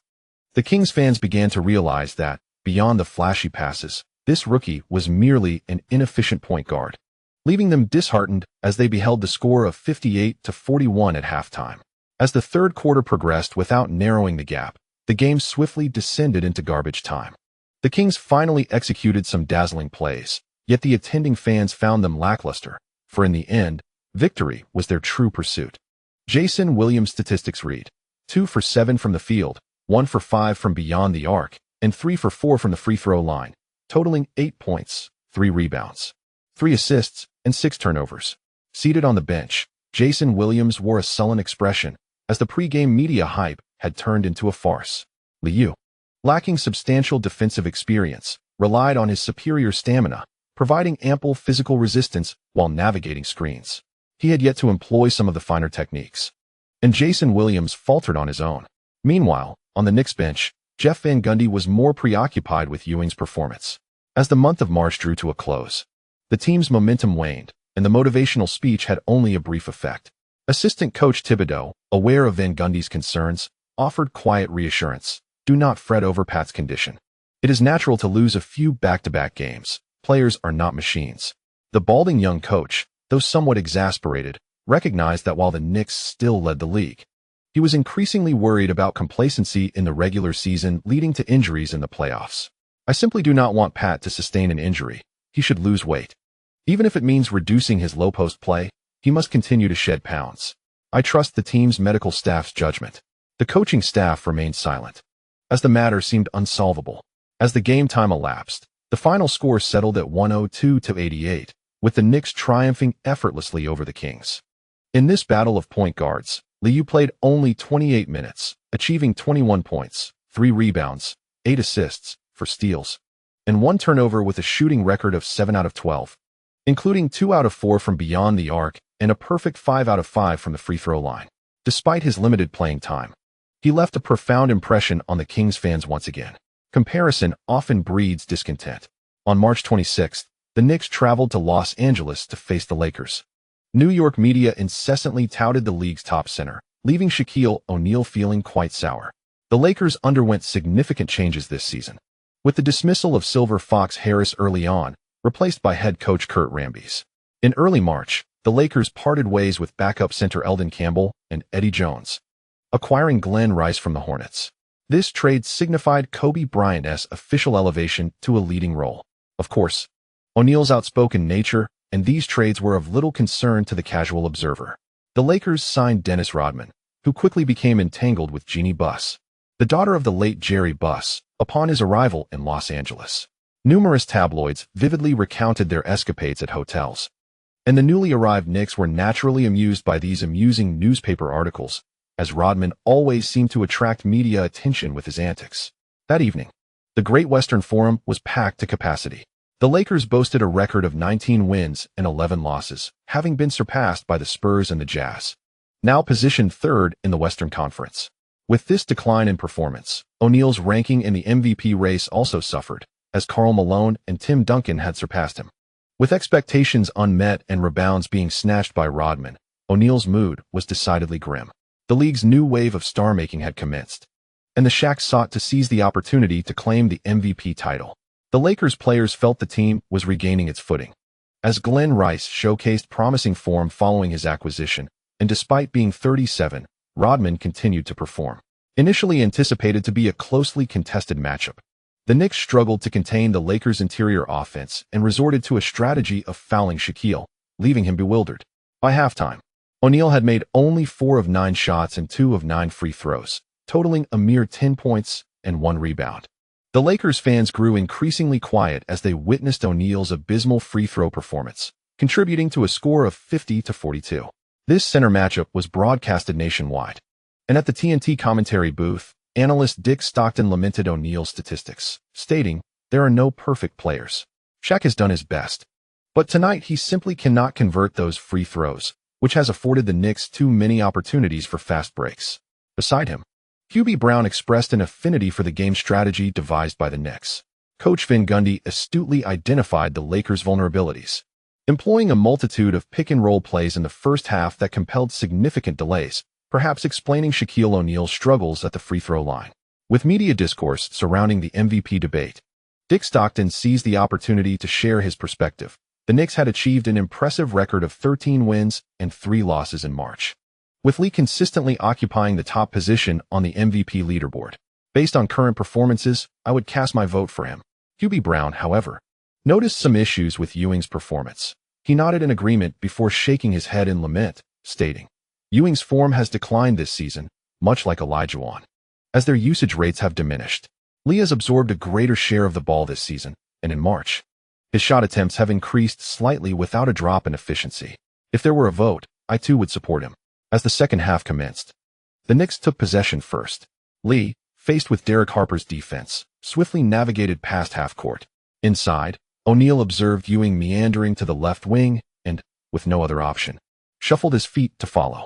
Maintaining a side stance while protecting the ball, Li noticed O'Neal approaching the three-point line, suddenly lowered his center of gravity, and feigned a left side drive with his left hand.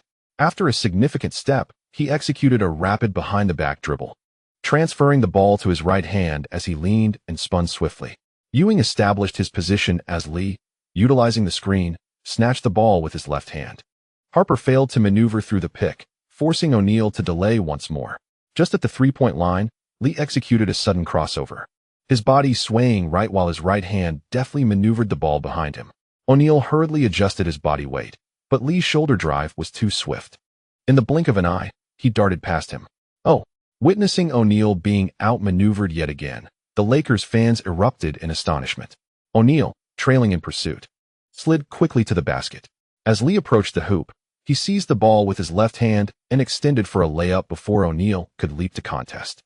Despite O'Neal's attempt to block, he was a moment too late, watching helplessly as the ball soared over his fingertips, striking the backboard. Losing control of his body, he collided with Li, inwardly cursing, only to see the ball swish through the net. Simultaneously, the referee's whistle pierced the air. Tweet. In the commentary booth, Dick Stockton, witnessing Li's impressive breakthrough, remarked with a buoyant tone, "A splendid basket." Cutting in from the left at a 45-degree angle, Li effectively utilized the screen, drawing his third foul. Shaq must be mindful of his fouls. The atmosphere in the Western Forum was electric with boos, yet Li remained unfazed, smiling as he approached the free-throw line, while O'Neal wore a sour expression, clearly frustrated. Accepting the ball from the referee, Li patted it and jested, "Free throws are the easiest way to score. I could make them with my eyes closed." With that, he closed his eyes, beaming with delight, and effortlessly released the ball. Swish. The basketball found nothing but net. I was nearly driven to the brink of exasperation as O'Neal, disregarding the referee standing nearby and ignoring the protests of his teammates, pointed emphatically at Liu, vociferously declaring, "Damn it, I swear, if I get to the basket again, I'll have you lying on the floor." Liu merely smiled and retreated on defense, gesturing nonchalantly to the opposing team. Meanwhile, Oakley and Ewing erupted in laughter, with the veteran teasingly remarking, "Are you the #1 center? You can't even make a free throw?" Gratitude is extended to the readers for their subscription and support. This chapter concludes, Chapter 130, The Pinnacle's Conclusion. On March 28, 1999, numerous sports media outlets continued to relish the Knicks' clash against the Sharks that had transpired 2 days prior. O'Neal played for 38 minutes, achieving 7 out of 16 from the field and 5 out of 15 at the free throw line, totaling 19 points, 7 rebounds, 1 block, and 4 turnovers. As he struggled to find his offensive rhythm, ultimately fouling out with 6 personal fouls. Ewing, with a stat line of 6 out of 13 from the field and 6 out of 8 from the charity stripe, garnered 18 points, 12 rebounds, 2 assists, 2 blocks, and 2 turnovers. Despite his unremarkable statistics, the Gorilla delivered one of the finest performances of March. The Knicks triumphed with a score of 101-91, marking their second victory on the Western road trip. The games played by both teams in March were rather intriguing. The Lakers exhibited great enthusiasm, yet their post-trade lineup required further cohesion. The Knicks often appeared lethargic, particularly after enduring a grueling 5-game week, where the veterans undoubtedly opted for a more relaxed approach. However, the true protagonist of this match was Liu. Unlike the pick-and-roll offense employed by the Jazz, the Knicks relied almost entirely on Li Yao, who adeptly neutralized the Sharks' defenses. On that Sunday, during TNT's pregame show, McHale meticulously analyzed several offensive sequences of the Knicks. Shaq and his teammates exhibited a lack of synergy, with their pick-and-roll defense consistently lacking continuity. When Lou held the ball on the left wing, Ewing's initial screen was merely a ruse, designed to create a simple opportunity for Lou to evade Derek Harper. When Ewing finally established himself beyond the three-point arc, Shaq inexplicably retreated inside the three-point line, a conspicuously erroneous choice. Ultimately, Lou effortlessly sank a three-pointer, mind you. This was a wide-open shot. This remarkably straightforward high pick-and-roll tactic saw the gorilla feign a screen, drawing O'Neal away, then laterally shifting before firmly establishing himself at the three-point line. The continuity of O'Neal's defensive efforts was put to the test, and throughout the match, the Shark failed to genuinely pursue Lou, who capitalized and delivered a barrage of shots. McHale had illustrated numerous plays on the tactical board, meticulously reviewing the Knicks' collaborative efforts. The program repeatedly showcased the Knicks mocking O'Neal's free throws, with several players on the bench frantically waving towels, while Li Yao and Oakley engaged in constant banter. Each time O'Neal approached the free throw line, he was compelled to engage in a verbal skirmish. The Knicks displayed a multifaceted offensive strategy, whereas Rodman of the Lakers served merely as a source of amusement, contributing no assistance and instead joining in the laughter. This scenario elicited hearty laughter from Kenny Smith and Ernie Johnson. Shaq's defensive shortcomings were evident. Lou was no Stockton. Throughout this season, Eastern teams predominantly opted for aggressive delay defense. Perhaps Coach Rambies had devised a strategy beforehand, yet the players failed to execute it effectively. As Kenneth Smith's words faded, McHale shook his head and offered his perspective. While Shaq has his issues, the Lakers guards also present problems. Derek Harper's slow screen setting and Fisher's lack of height are notable concerns. My suggestion is that Shaq requires a guard adept at defending the pick and roll. Kobe Bryant would be a superior choice. With a performance of 8 for 20 from the field, 5 for 8 from the free throw line, totaling 21 points, 5 rebounds, 3 assists, and 2 turnovers, Kobe delivered a standard statistical output for the match, gradually establishing his reputation. Kobe has opted to bulk up this season and has become a significant scorer from the perimeter for the Lakers. Earl Johnson, however, refrained from delving deeply into tactical discussions, instead shifting the conversation. Regardless of who is defending, Lee always finds a way to contribute to the team's scoring. The Knicks' rotation also excelled, with Sprewell shooting 6 for 12, efficiently amassing 16 points, while the Lakers bench could only muster 15 points. The team is in excellent form. Do you believe Lee will secure this season's MVP? Kenny Smith immediately affirmed, stating earnestly, although the Knicks lost 3 games in March, Lee has consistently maintained an exceptionally high standard. In terms of both records and statistics, I would cast my vote for him. McHale, who favors the larger players, unhesitatingly endorsed Duncan. This month, the Spurs have proven to be the better team, having lost only 2 games, with Tim Duncan showcasing immense impact on both ends of the court. Should the Spurs sustain this momentum, I would certainly vote for Tim Duncan. In a direct MVP confrontation, Lee played for 40 minutes, shooting 12 for 20, hitting 6 of 11 from beyond the arc, and going 8 for 8 from the free throw line, notching an impressive 38 points, 5 rebounds, 12 assists, 2 steals, and 2 turnovers. Such a performance nearly obliterated the MVP impression for O'Neal, especially given his glaring free throw shooting percentage of just over 30%. Since the Knicks and Lakers will only face each other once this season, O'Neal lacks a second chance. The dominant Shaquille has left no room for his teammates to engage with the Knicks. Travis Knight, who returned to the Lakers this season, could only send a text to Lee expressing his apologies. In the 3rd game of their Western trip, the league finally granted the Knicks a stroke of luck in scheduling, as they faced the Clippers in Los Angeles. Despite the Clippers securing the 1st overall pick in last year's draft, their performance this season has shown no improvement. Even worse than the previous year, with a dismal record of 3 wins and 24 losses, rendering them the most feeble of opponents. Still at the Great Western Forum, a throng of media surrounded Lee, once again acting as a sounding board. Lee, Shaq said that in your next meeting, he will personally defeat the Knicks. Whether the message holds any truth, Lee grinned broadly. Next meeting? That will have to wait until next season. I do not believe the Lakers can break through the Western Conference. As for O'Neal, perhaps he should consider shedding some weight and practicing his free throws more diligently. He is destined to never be able to effortlessly send the ball through the hoop with his eyes closed as I do. Yet, maintaining a free throw percentage of 60% should not be an insurmountable challenge, should it? The Knicks beat reporter shared a chuckle with the media present, noting that, thus far, Shaquille O'Neal's career free throw percentage has yet to surpass 60%. On the other side of the locker room, Oakley was heard making sardonic remarks. I do not wish to hear him refer to himself as the strongest center in the league again. Has he ever won a championship? The Knicks Atmosphere squad joined in the cacophony, proclaiming that the gorilla is indeed the premier center of the league. Such mockery leaves one at a loss, especially in this era where a championship title holds immense significance. Considering O'Neal's past playoff performances, the Los Angeles media soon found themselves the target of collective ridicule. The Lakers' record was surpassed by both the Spurs and the Jazz, with their star player being overshadowed in the MVP rankings by the rising rookie, Duncan. The Los Angeles media had done their utmost. That evening, in a game hosted by the Welfare Bureau, Li Yao experienced some fluctuations in performance, his shooting faltering.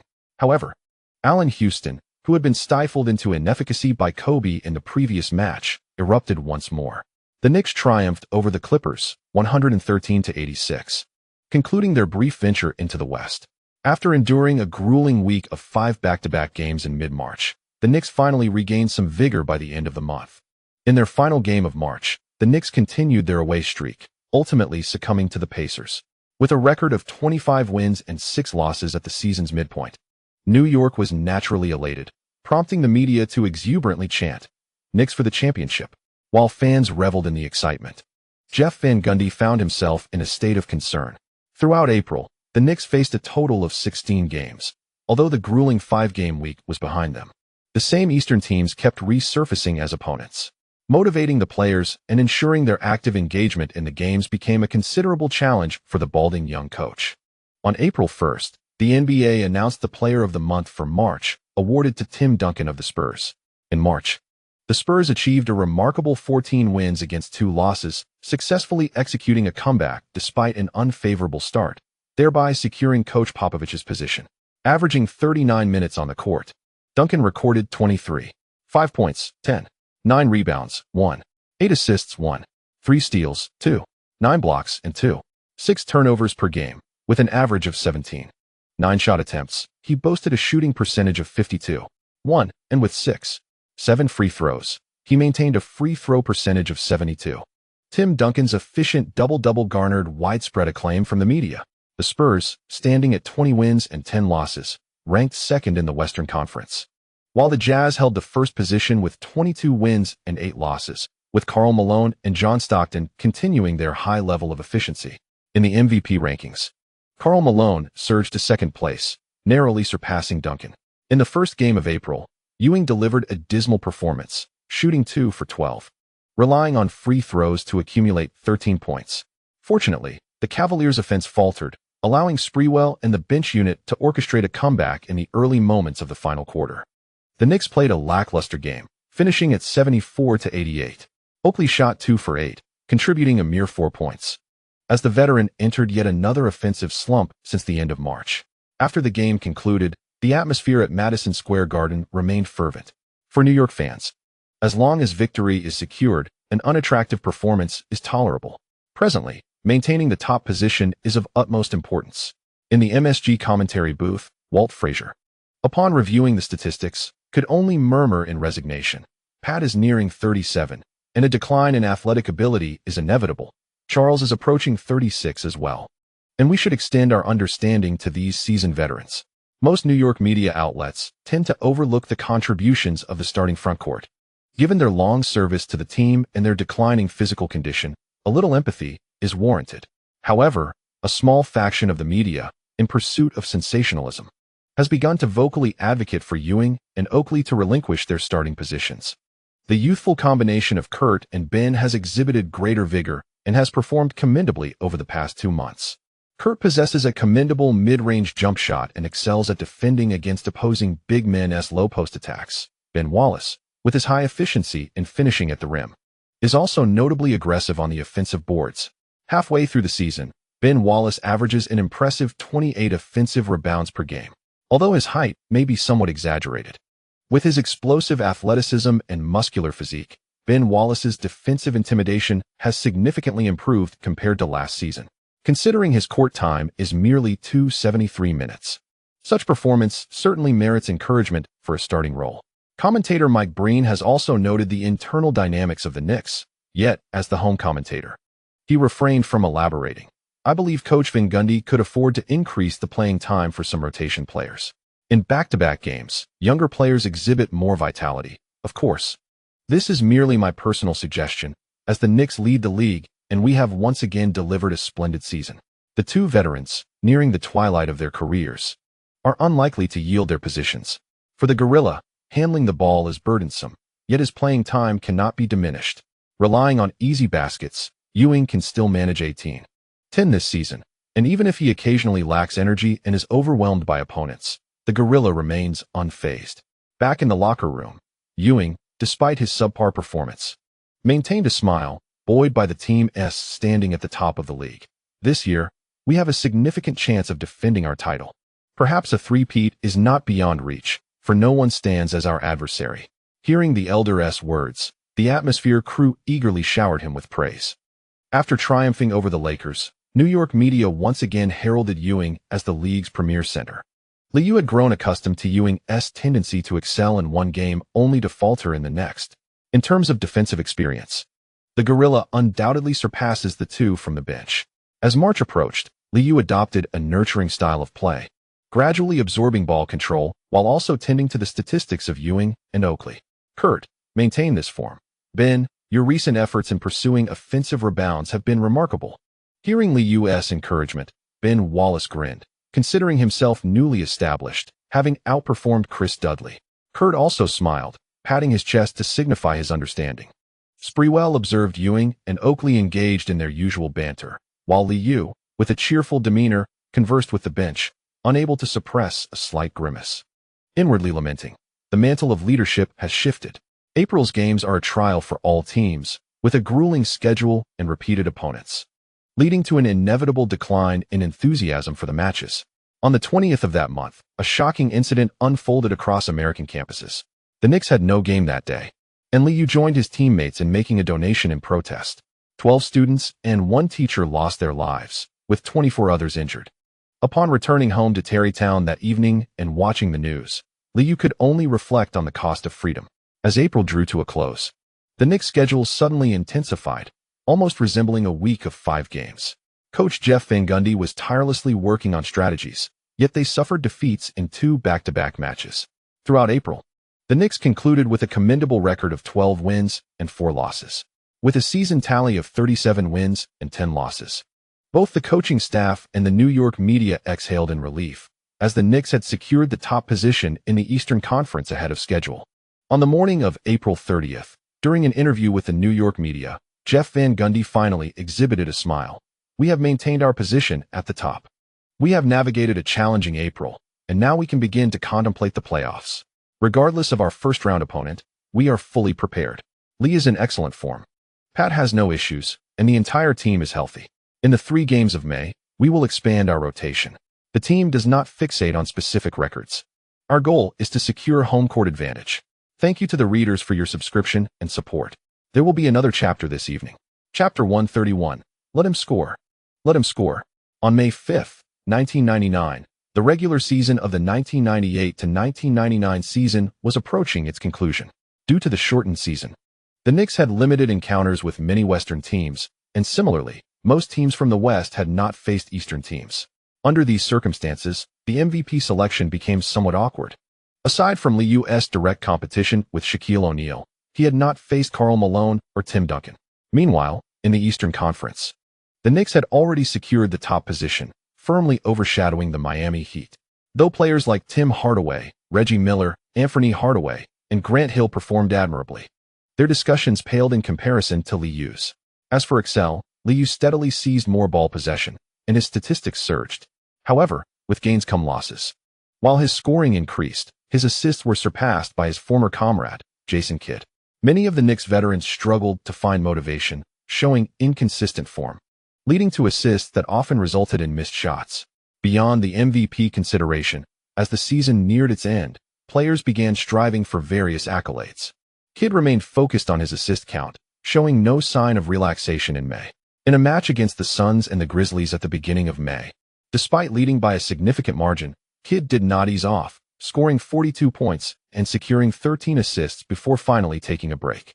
On the evening of the 5th, the Suns triumphed over the Grizzlies, with Kidd once again achieving a double-double. Witnessing such a performance, the New York media responded with their characteristic sarcasm, insinuating that Kidd was merely padding his statistics. Although the Phoenix media lacked significant influence, they too chimed in, asserting that Kidd must remain on the court to dictate the tempo of the game. The competition for the scoring title this season has intensified, with Li Yao, Iverson, and O'Neal all closely vying for the lead. The ultimate victor will depend on who can amass the highest points in the final games of May.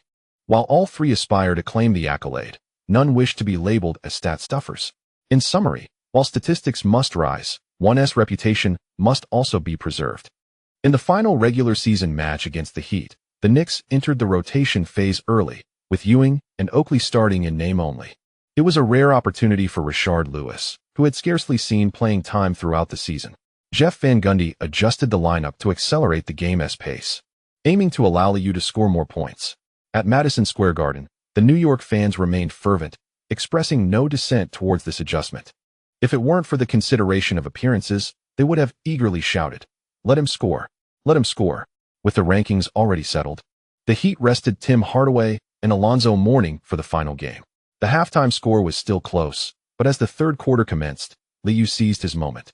On the first possession of the second half, Vashon Leonard missed a three-pointer from the left wing, allowing Li Yao to collect the long rebound from the right elbow at the free throw line.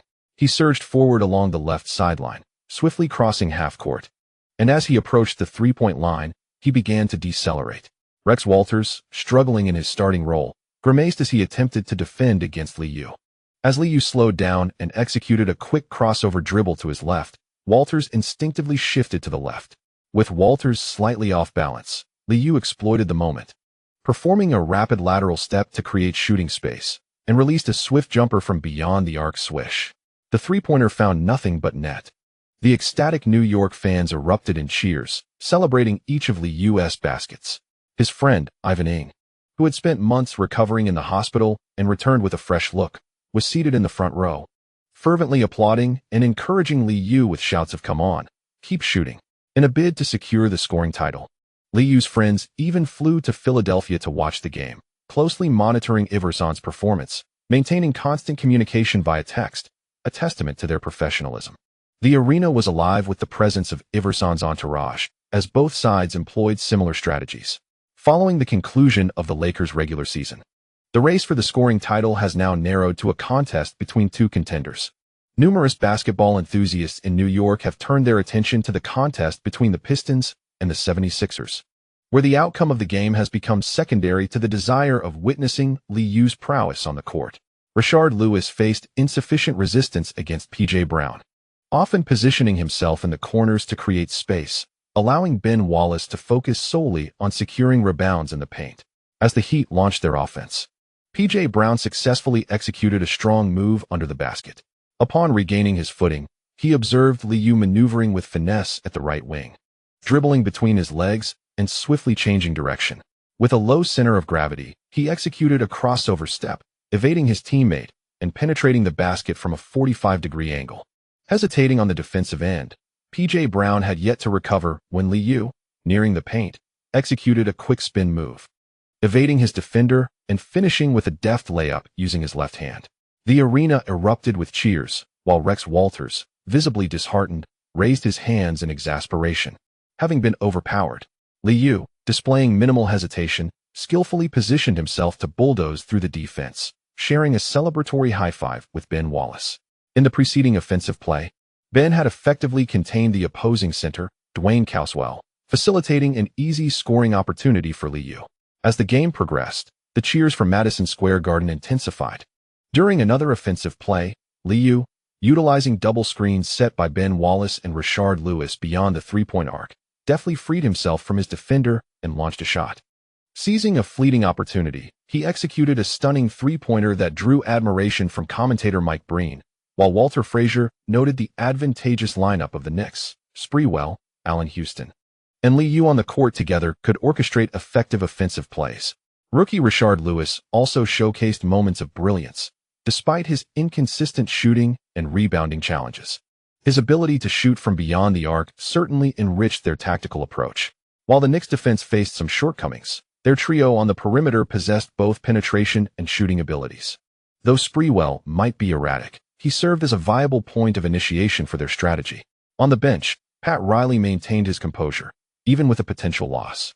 The Heat would still secure the second seed in the Eastern Conference. Li Yao's scoring pace was rapid, characterized by a lack of post-up plays, three-point shots, and drives to the basket, supplemented by several free throws.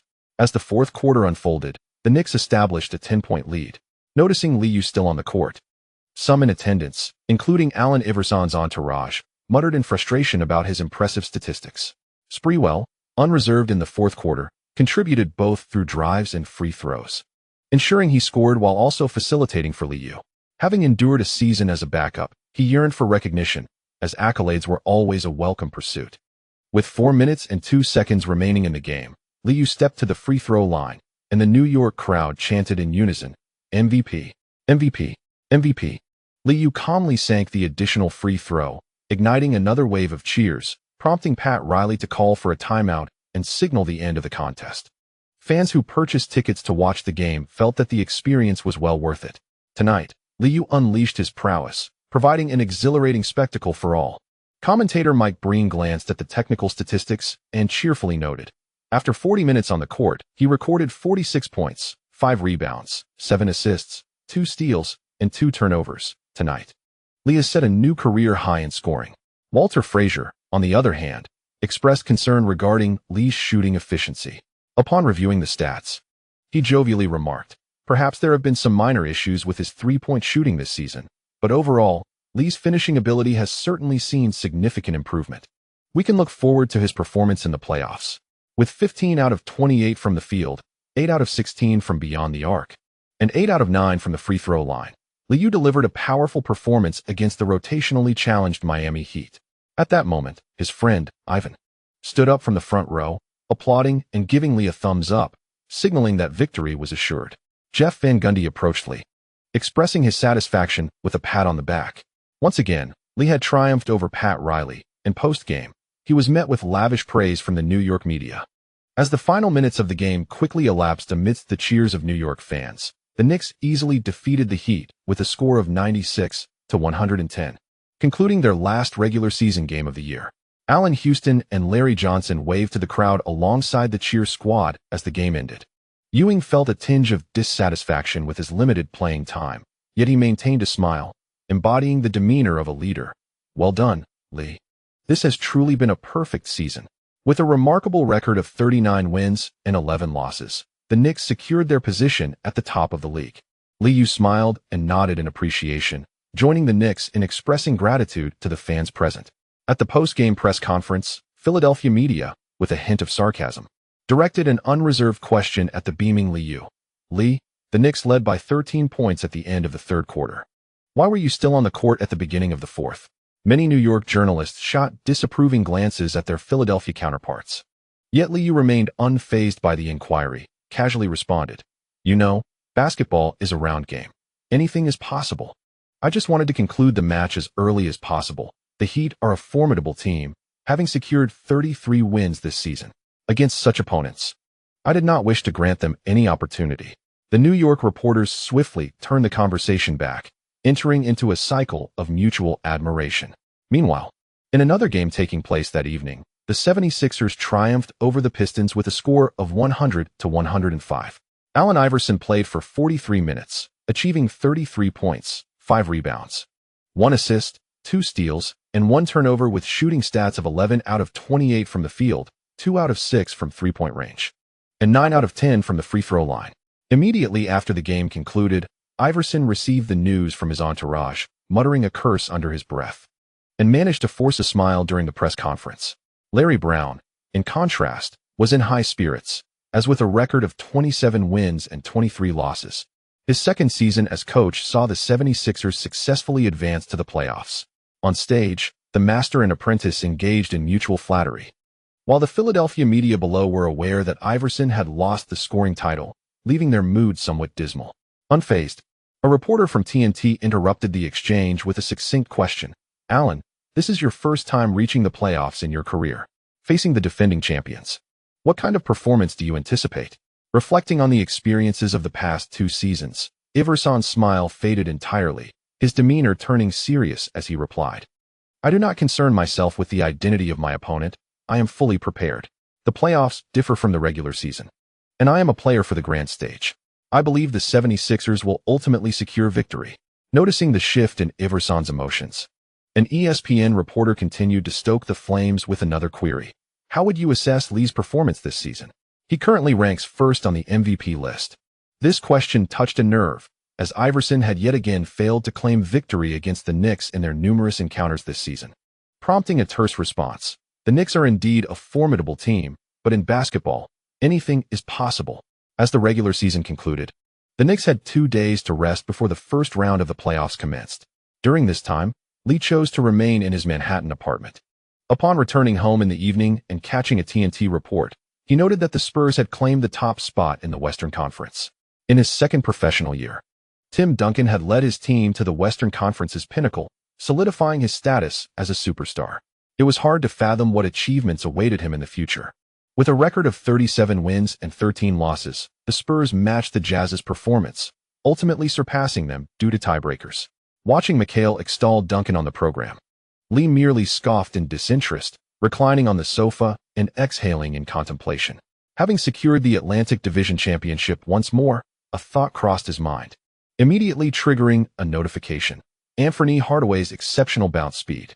Thanks to the support of fellow readers, this chapter concludes here. Chapter 132. A historically significant point guard. The impact of the shortened 1998-99 season was greater than the NBA had anticipated. Within 3 months, 50 games were played, with teams from the same division facing each other repeatedly, resulting in fan fatigue. By the time the playoffs arrived, there was a significant lack of ceremony. This season, the Knicks encountered the Heat, Magic, and 76ers most frequently among Atlantic Division teams. As the first round of the playoffs approached, even before a game was played, New York fans had already begun celebrating what they presumed would be a series victory against the 76ers. This season, the Clippers, having secured the first overall pick, matched the record set by the Miami Heat in the 1988-89 season with a staggering 17 consecutive losses to start the season. Meanwhile, the Bulls faced their first playoff absence in 15 seasons, leaving Chicago fans in disbelief at the team's rapid decline. Following the regular season's conclusion, the official standings were released, with the top 8 teams in the Eastern Conference being the Hawks with 30 wins, the Pistons and Bucks with 28 wins each, and the 76ers with 27 wins. The top 8 teams in the Western Conference are as follows: the Rockets with 31 victories, the Kings and Suns each with 27 wins, and the Supersonics with 25 wins. The shortened season has caused the Supersonics dwindle to gain considerable weight, and despite Gary Payton's commendable performance, he almost missed the playoffs. Ultimately, the Supersonics narrowly triumphed over the Timberwolves, who also had 25 wins, due to their win-loss record. Midway through the season, Stephon Marbury's departure had a significant impact on the Timberwolves' strength. The playoff schedule this year is quite compact, with only a 2-day break before the first round officially commences. For the Philadelphia 76ers, they have merely 1 day of rest before they must fly to New York on the 7th to prepare for their game. On the morning of May 7th, the NBA hurriedly announced the leaders in various statistical categories for the season. Chris Webber of the Kings secured the rebounding title with an average of 130 rebounds per game. Jason Kidd of the Suns claimed the assist crown with an average of 108 assists. Alonzo Mourning of the Heat achieved the block title with an average of 39 blocks. Kendall Gill of the Nets garnered the steal title with an average of 27 steals. And Li Yao of the Knicks narrowly edged out Allen Iverson and Shaquille O'Neal to become the scoring champion with an average of 269 points per game. Following the announcement of the award winners, the New York media erupted in delight, while also slyly mocking, stating that Jason Kidd is merely a stat stuffer. With the absence of all-star selections this season, these awards have become the aspiration of many players. After the results were revealed, O'Neal, still preparing for the playoffs, expressed his grievances to the Los Angeles media. "I do not care about statistics. I only wish to win." You all know I have the capability to be the scoring or rebounding leader. However, I will not play for stats like some younger players do. This year, I will prove myself in the playoffs, and I will secure the championship. The Petty Shark was determined to seize every opportunity, and in the final games, he nearly locked in the scoring title. Unfortunately, in the matchup against the Supersonics in early May, he made only 9 out of 20 free throws. He could have easily scored 40 points, but ended with just 33. In the following 2 games, both of which were lopsided victories, O'Neal, concerned about his image, refrained from playing aggressively, watching helplessly as Li Yao's scoring continued to rise. ESPN soon released the standings from the regular season, along with statistics that left many sports media representatives astonished. In the 50 regular season games, Li Yao started every match. He averaged 37.8 minutes per game, with an average of 26, 9 points, 4 rebounds, 9, 8 assists, 1, 7 steals, 0, 3 blocks, and 2 turnovers. He averaged 19.4 field goal attempts per game, with a shooting percentage of 47.8. Beyond the arc, he took an average of 6 3-point attempts, boasting a 49 success rate. Additionally, he averaged 1 free throw attempts, with a free throw percentage of 91.0, with a total of 344 points in a single season. He claimed the top spot on the scoring leaderboard. In a total of 49 games, O'Neal has amassed 289 points, indicating a remarkably slim margin between the two, a fact that fuels the Sharks' sense of injustice.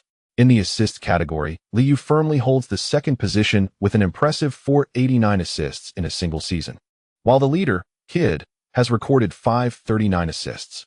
In terms of field goals, Li Yao has successfully made 463 shots this season, averaging 93 per game, maintaining his status as a solid second, trailing only O'Neal. On the three-point leaderboard, with 138 three-pointers made in a single season and an average of 28 per game, Li Yao slightly edges out DeBron of the Raptors, securing the top spot. Regarding three-point shooting percentage, Li Yao ranks 8th, while the first place, Del Curry, despite a lower volume, astonishes many with a three-point shooting percentage of 476. In free throws, Li Yao has executed 307 attempts this season, placing him 4th, with a free throw percentage that ranks 3rd, following Reggie Miller and Billups in the top 2 spots. His 915 free throw percentage also marks a career high for Reggie Miller. In the realm of true shooting percentage, Li Yao's impressive 608 lands him in the 3rd position, while O'Neal, with a true shooting percentage of 584, stands in 12th.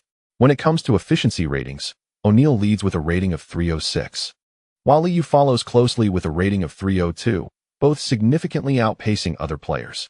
The MVP frontrunner, Karl Malone, boasts an efficiency rating of 256, while David Robinson stands at 249, Alonzo Mourning at 246, Grant Hill at 239, and Tim Duncan at 232. Among the top 10 players, only Li Yao is a guard, with Grant Hill representing the forward position, while the remaining 8 are all towering interior players. During the TNT broadcast, McHale appeared somewhat bewildered by the regular season standings. Li Yao's statistics are commendable, and his on-court performance is visually captivating. However, some advanced metrics far exceed those of Duncan. A revelation that caught the veteran by surprise. Perhaps I have fallen behind. I find myself struggling to comprehend these statistics. Li is indeed formidable, stronger than any of us anticipated. Without direct head-to-head comparisons, the MVP selection hinges on performance records and statistical analysis. Duncan's advanced metrics do not surpass those of the venerable Karl Malone, leaving McHale in a somewhat compromised position after extolling Duncan throughout the season. In contrast to the more leisurely playoff predictions and player analyses of previous years, this year's TNT program feels rather rushed. Upon seeing the data rankings, Kenny Smith cannot help but praise. Since mid-March, Li Yao has increased his shot attempts, while he may still lag behind Mike. His omnidirectional offensive play aligns perfectly with these statistics.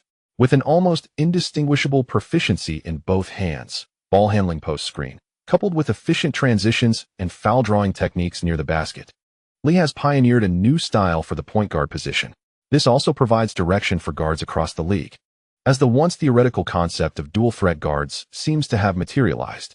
In the studio, McHale remains incredulous, shaking his head, while fellow point guard Kenny Smith cannot contain his admiration. Upon receiving the cue from the director, host Ernie Johnson cheerfully remarked, "Since the inception of the player efficiency rating, PR, We have witnessed Michael Jordan achieve an astonishing 4 seasons with a PER exceeding 31. Wilt Chamberlain, throughout his career, recorded a PER above 30 on 3 occasions, setting an all-time high of 318 during the 1962-63 season. In the 1993-94 season, David Robinson also posted a PER of 307. This year, Shaquille O'Neal and Allen Iverson have entered this elite circle, both delivering performances of historic caliber. Despite the absence of several direct matchups this season, in light of this data, do you believe there remains any uncertainty regarding the MVP? Throughout the lengthy history of the NBA, with the inclusion of this year's Lee and O'Neal, only 5 players have surpassed an efficiency rating of 30. This statistic is truly staggering. Kenny Smith chuckled and shook his head, then turned his gaze towards the legendary Kevin McHale. The iconic figure, though somewhat reluctant, ultimately voiced, with the league's best record and historically significant efficiency, I can think of no valid reason not to cast my vote for Lee. Congratulations to Lee for undoubtedly delivering a flawless season. On the morning of May 8th, New York sports section headlines were dominated by news of Lee. Clay Lee, at the age of 21, has become the youngest scoring champion in NBA history, surpassing Rick Barry. He has shattered a scoring record that stood for 31 years, solidifying his status as a historically great point guard. The new king of New York, Lee is poised to usher in a Showtime era for the Knicks. Allen Iverson was left in a state of discontent upon arriving in New York. Having played in 48 games this season, he averaged 26.8 points, trailing behind O'Neal on the total scoring list and following Lee in average points. He had anticipated seizing the scoring title, yet faltered in the final game, ultimately conceding it to Lee. The television in his hotel room constantly lauded Lee on the MSG channel, and switching to another station revealed commercials promoting Lee's signature shoes with the slogan, "Anything is possible." Coupled with advertisements from McDonald's, Pepsi, and Nintendo, Iverson felt as though he was perpetually surrounded by Lee's smiling visage. His entourage casually purchased a newspaper, glancing through it only to discover that the sports columns were similarly effusive in their praise of Lee. Furthermore, outside Madison Square Garden, enormous posters featuring Lee and his signature shoes loomed, intensifying Iverson's sense of being enveloped by Lee's presence. During a video session at the hotel that morning, Larry Brown noticed Iverson's lack of focus. The meticulous coach furrowed his brow in silence before raising his voice. "Remember our defensive principles. Do not allow the opponent any opportunities to shoot from beyond the arc. Theo and Matt, you must be especially vigilant. Should Eric falter, be prepared to intervene promptly." Theo Ratliff and Matt Geiger nodded in acknowledgement of their coach's words. With both teams frequently facing off, the 76ers, towering interior players, had become well acquainted with Lee's playing style. While the tactic of delaying was challenging, it remained the most prudent defensive choice. Seeing Allen Iverson still lost in thought, Larry Brown, in a rather discontented mood, directly addressed him. "Allen, we require your scoring, expedite your ball handling, and be mindful of controlling turnovers. Everyone must heed this. The opposing team is the defending champion, averaging only 13.5 turnovers per game this season. Do not delude yourselves into thinking that they will grant us opportunities." Regaining his focus, Iverson nodded in acknowledgement. Yet the thought of watching Liu receive an award at Madison Square Garden later that evening left him feeling particularly disgruntled. The members of the Knicks had been methodically preparing for the game over the past few days. Given the numerous encounters during the regular season, it was challenging for anyone to feel a sense of urgency.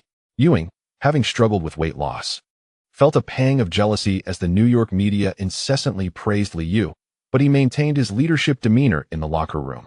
After the morning training session concluded, the Gorilla seized the moment as everyone returned to the locker room, loudly proclaiming, "This year is undoubtedly our prime opportunity for a repeat championship as we enter the playoffs. Let us all tighten up." Sprewell glanced at Ewing, whose face was still round, and subtly rolled his eyes.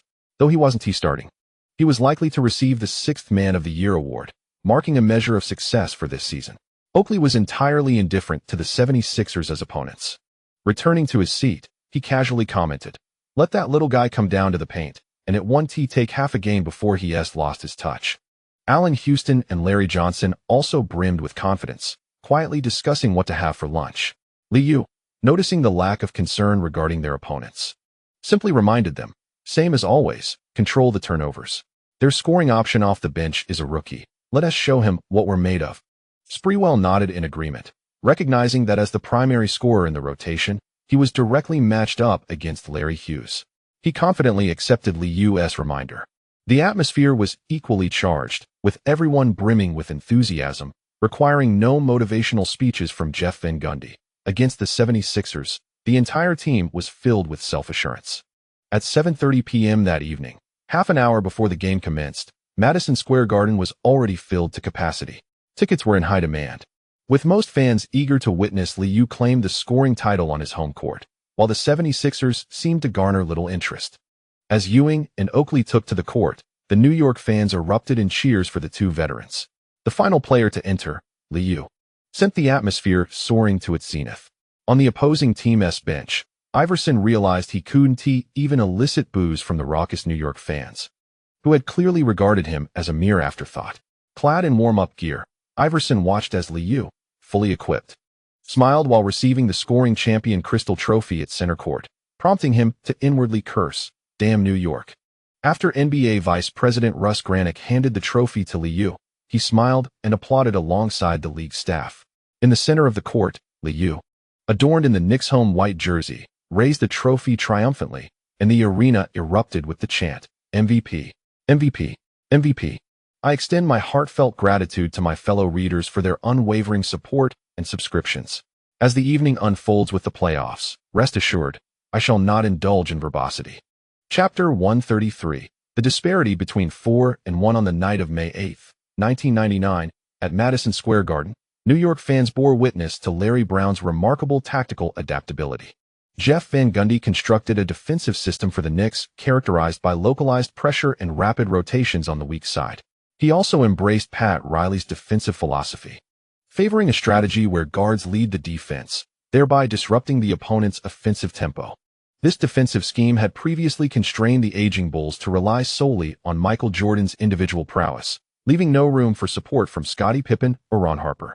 In this year's playoffs, Larry Brown capitalized on Allen Iverson's off-ball prowess, initiating the game with a continuous shift of the ball towards the weak side, thereby incessantly challenging the Knicks' defense.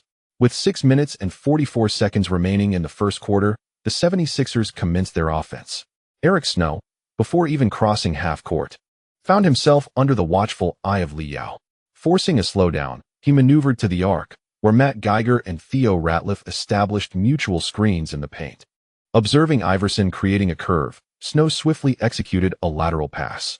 Launching from the right baseline, Iverson once again cut in, receiving the ball on the left wing.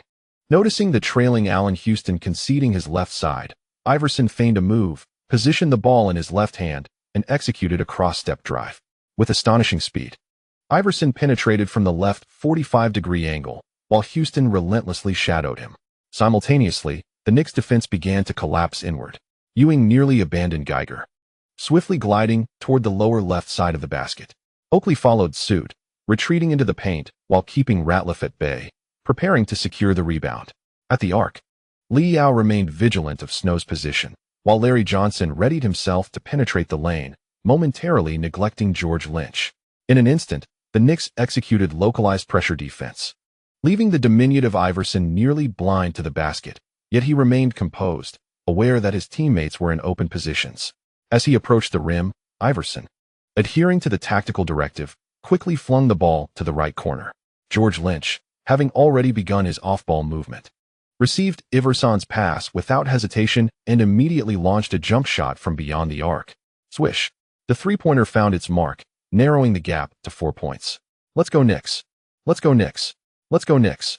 The arena's DJ, undeterred by the 76ers' score, continued to amplify the cheers, and soon, Madison Square Garden reverberated with an exuberant roar.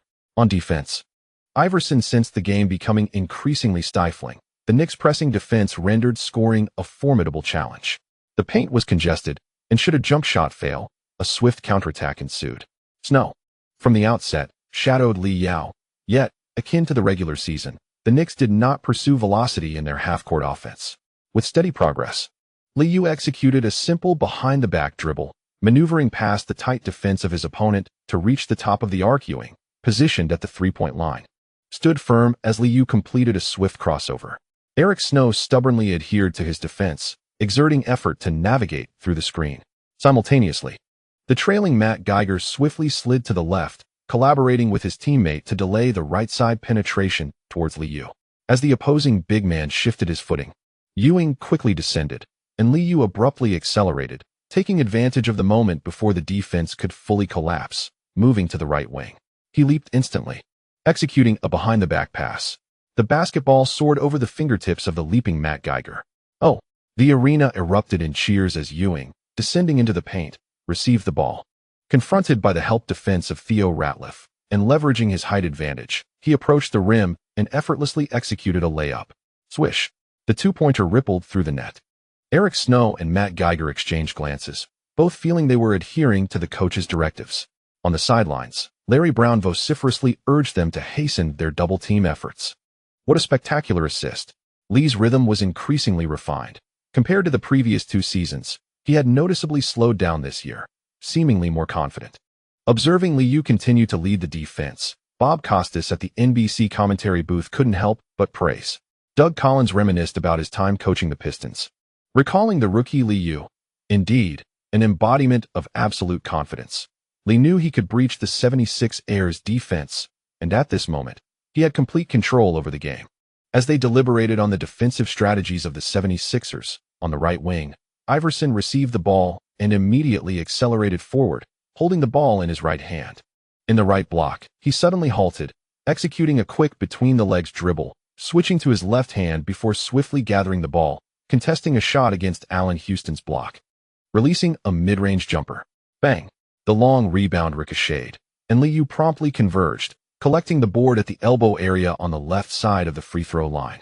Charging forward, Larry Johnson barreled down the center, while Allen Houston noticed Iverson darting towards Li Yao, quickly sprinting towards the left corner. As the Knicks raced across half-court, Eric Snow, who had just delayed Li Yao on the right wing, sensed impending trouble as Iverson approached. With no time for communication, both players witnessed Li Yao leap again on the right wing, flinging the ball, which soared directly to the left corner. The expansive ball movement found Allen Houston in the corner, unguarded, as he adjusted and effortlessly released a jumper. Swish! The three-pointer swished through the net. 1,221. The deficit instantly narrowed to 9 points, prompting head coach Larry Brown to call for a timeout. Wow! The New York fans erupted in loud cheers. The game unfolded as effortlessly as anticipated. Within half a quarter, Li Yao had already delivered 4 assists, penetrating the 76ers defense. Larry Brown's expression darkened as he grappled with the fact that his players were not adhering to the game plan.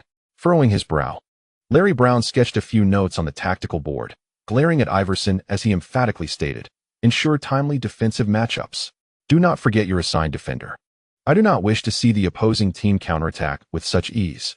Realizing his mistakes, Iverson nodded in frustration, while the atmosphere around him remained silent. The gap between them larger than they had anticipated. After the timeout, Eric Snow continued to serve as the playmaker. Iverson, positioned on the left wing, dribbled forward with his left hand, ultimately executing a drifting jump shot from the left side of the restricted area. Following his basket, Iverson pounded his chest, only to find the Knicks players unresponsive. Lee received the ball from the baseline and signaled for the same tactical play once again.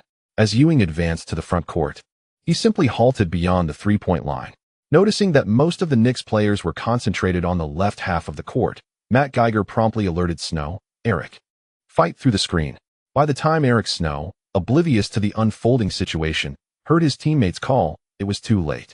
Lee swiftly changed direction, scooped the ball with his left hand, and immediately drove to the basket. As he slid to the right, Snow collided with Ewing, instantly losing his defensive position. Geiger was forced to delay significantly. Before he could lower his center of gravity, Lee's quick change of direction left him stumbling. Lee glided between the two defenders, using his right hand to control the ball as he surged towards the basket. During his advance, he noticed Theo Ratliff attempting to position himself for help defense from the left near the baseline, prompting him to feign a pass. Instinctively halting his steps, Ratliff ultimately watched as Lee drove to the basket, effortlessly completing a one-handed slam dunk. The electrifying dunk ignited the atmosphere in the arena, with Spike Lee rising alongside the fans in jubilant celebration. Lee's combination of swift crossovers showcased his exceptional ball-handling skills. Perhaps Iverson could incorporate more pick-and-roll plays into his game. In the commentary booth, Doug Collins sensed the game slipping away and began analyzing the advantages for the 76ers. As the game progressed, playmaker Eric Snow gradually became less effective, allowing Iverson to take on the ball more frequently, repeatedly executing pick and rolls with the center. Contrary to the defensive strategy employed by the 76ers, Ewing, when faced with a pick, quickly retreated to the paint, entirely conceding Iverson's three-point and long two-point shots. Whenever the 76ers attacked, Lee would casually follow Snow to the sideline, not even needing to apply pressure, remaining ready to assist defensively. Thanks to the Knicks' defensive system, Lee's energy expenditure on defense remained minimal. Observing Iverson once again break through Allen Houston, sinking a mid-range jumper from the free throw line, Jeff Van Gundy on the sidelines merely gestured to maintain their defensive strategy. The ball movement that characterized the 76ers at the start of the game had gradually diminished, causing Larry Brown to grow anxious as he loudly urged his players to execute their tactics, having just been penetrated by Allen Houston on the left wing. It seemed that the audible call from the coach resonated with him. On the right wing, Iverson utilized Matt Geiger's screen to shake off Houston's defense, stopping abruptly beyond the three-point line to take a jump shot. Bang! After a series of successful shots, he missed his next attempt, with the long rebound once again collected by Lee in the paint. Holding the ball with his left hand, Lee accelerated forward as the 76ers hurried back on defense. This time, Snow opted not to apply pressure but instead quickly returned to half-court, vocally directing his teammates to establish their defensive matchups. When Lee reached the top of the arc, only then did Snow step up to defend, while Ewing and Oakley lagged behind, allowing Lee to charge directly toward the basket amidst tight defense. In the paint, Eric Snow engaged in physical confrontation while his hands were in constant motion. At that moment, Li Yao, with the ball in his right hand, suddenly executed a one-handed behind-the-back maneuver, instantly altering his breakthrough rhythm. He swiftly regained possession with his right hand, maneuvering toward the basket while Snow leaped to block. Li Yao deftly tossed the ball against the backboard, and both players collapsed to the floor with a resounding thud. The whistle blew, signaling a successful basket as the ball ricocheted off the backboard and into the net. Wow! Li Yao was lifted by Allen Houston and Larry Johnson, prompting the New York fans to rise in jubilant applause, while Allen Iverson was pulled aside by Larry Brown for whispered counsel. With 2 minutes and 2 seconds remaining in the first quarter, as Li Yao stepped to the free throw line, the 76ers substituted Larry Hughes for the playmaker Eric Snow. Jeff Van Gundy waved his hand, bringing in Sprewell, Kurt Thomas, and Ben Wallace to the court. As Li Yao sank his free throw, the score escalated to 30-20. From the commentary booth, Bob Costas lamented, "It appears that Iverson's pick-and-roll strategy has not altered the Knicks' defensive approach." Beside him, Doug Collins chuckled awkwardly, noting that the 76ers averaged 74 attempts beyond the arcade in the regular season, with only 20 successful shots, ranking them last in the league. Such meager three-point production could hardly influence the defense. Larry Brown's guidance proved effective as Iverson resumed his passing. During defensive plays, Li Yao merely allowed for outside shots while conceding Iverson's left hand.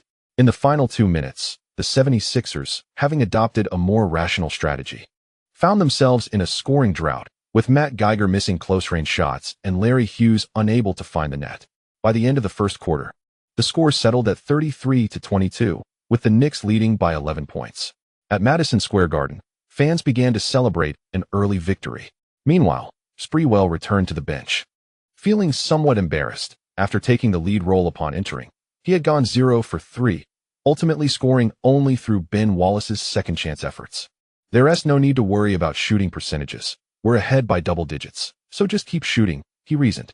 Li Yao, having played the entire first quarter, returned to the bench to hydrate and offered a few words of encouragement to the erratic Sprewell. Jeff Van Gundy, unfazed by the missed shots, had successfully limited the opponent's score to 22 points, achieving his goal to continue seizing offensive rebounds and deny them easy scoring opportunities. "Ben, focus on your defensive position. Avoid overcommitting on help defense," the bald-headed coach sketched on the tactical board, signaling Ben Wallace to retreat on defense. Li Yao had already changed into his training attire. Given the 76ers' lack of three-point shots, as long as the team committed no errors, their double-digit lead could be easily maintained until halftime. In the first quarter, Li Yao recorded 2 out of 4 from the field, hitting all 3 free throws, amassing 7 points, 2 rebounds, and 5 assists. While Iverson managed 4 out of 7 from the field, also hitting 2 free throws for a total of 10 points, 1 rebound, and 1 assist. Observing the statistics, Doug Collins remarked, "Since entering the league, Li and Iverson have chosen divergent paths of development. It's difficult to assess whether Iverson's transformation is correct. Yet Coach Larry Brown has indeed constructed a system this season that suits Iverson well." Bob Costas observed that Larry Johnson was still on the court for the Knicks, while Allen Iverson was also not resting. He suddenly remarked, "The playing styles of these two teams bear some resemblance. However, Li's offensive efficiency is markedly superior." The 76ers opted for a short rotation, adhering to a strategy of 4 players safeguarding one, whereas the Knicks continued with their regular season rotation, with Sprewell remaining the primary offensive threat. The Mavericks displayed a lackluster shooting performance, relentlessly attacking the basket against rookie Larry Hughes, with whistles sounding frequently. Larry Brown, visibly anxious, incessantly complained to the referees, but to no avail. Iverson, too, experienced a dip in shooting accuracy and began to surge towards the basket, leading to a complete collapse of the 76ers' initial game strategy. As was the case in the regular season, with 2 minutes and 46 seconds remaining in the first half, Li Yao finally made his entrance onto the court. Larry Brown, no longer pacing the sidelines, sat silently and seriously on the bench. The first half swiftly concluded with a score of 42-56, as the Knicks held a 14-point lead. In the NBC commentary booth, both commentators recognized that the game was essentially over, and Doug Collins could only offer words of encouragement. For the 76ers, this is their first playoff appearance post-rebuild. And given such a performance, I believe the fans in Philadelphia will be accepting. Bob Costas glanced at the statistics and noted that Sprewell had shot 2 for 9, but made all 6 free throws, accumulating 10 points, and immediately quipped, "Only the Knicks boast such a luxurious roster, with an all-star guard playing as a 6th man.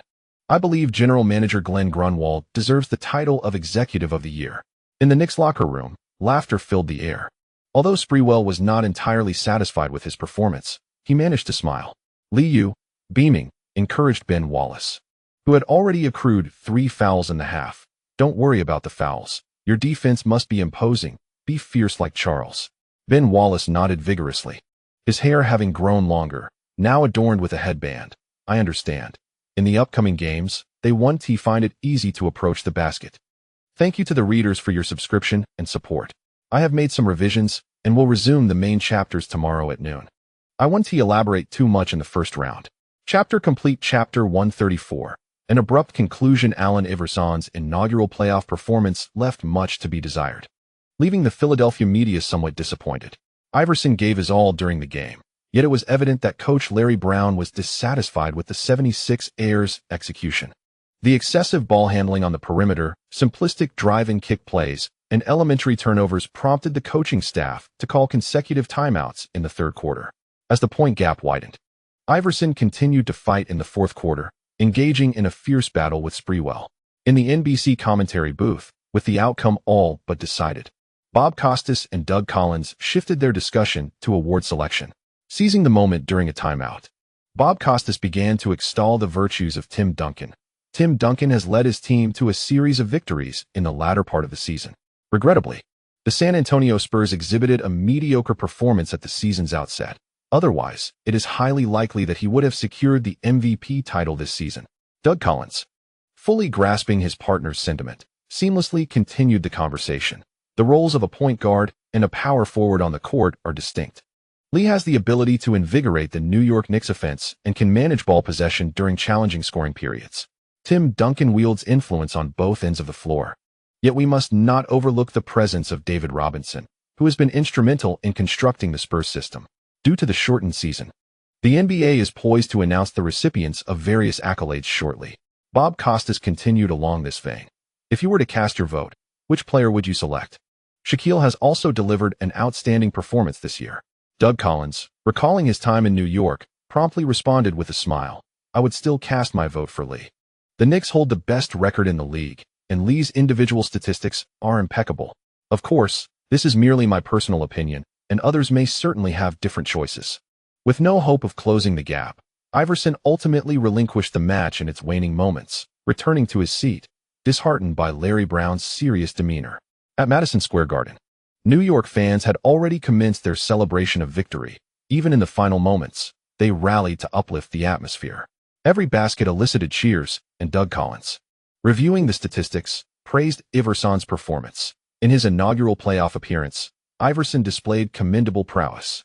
With 30 points, 5 rebounds, 7 assists, 2 steals, and 5 turnovers.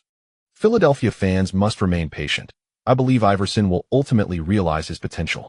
Shooting 12 for 29, with 2 out of 7 from beyond the arc, and 4 out of 7 from the free throw line. With a shooting percentage slightly above 40, Bob Costas refrained from elaborating further, but added, "Trust the process."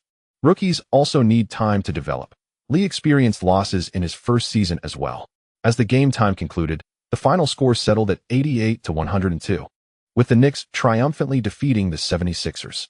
In the fourth quarter, Li, who had been resting on the bench, rose to acknowledge the atmosphere crew with a fist bump. Much like the regular season, fans continued to chant his name loudly. Li waved to the crowd with a beaming smile and briskly made his way toward the player tunnel.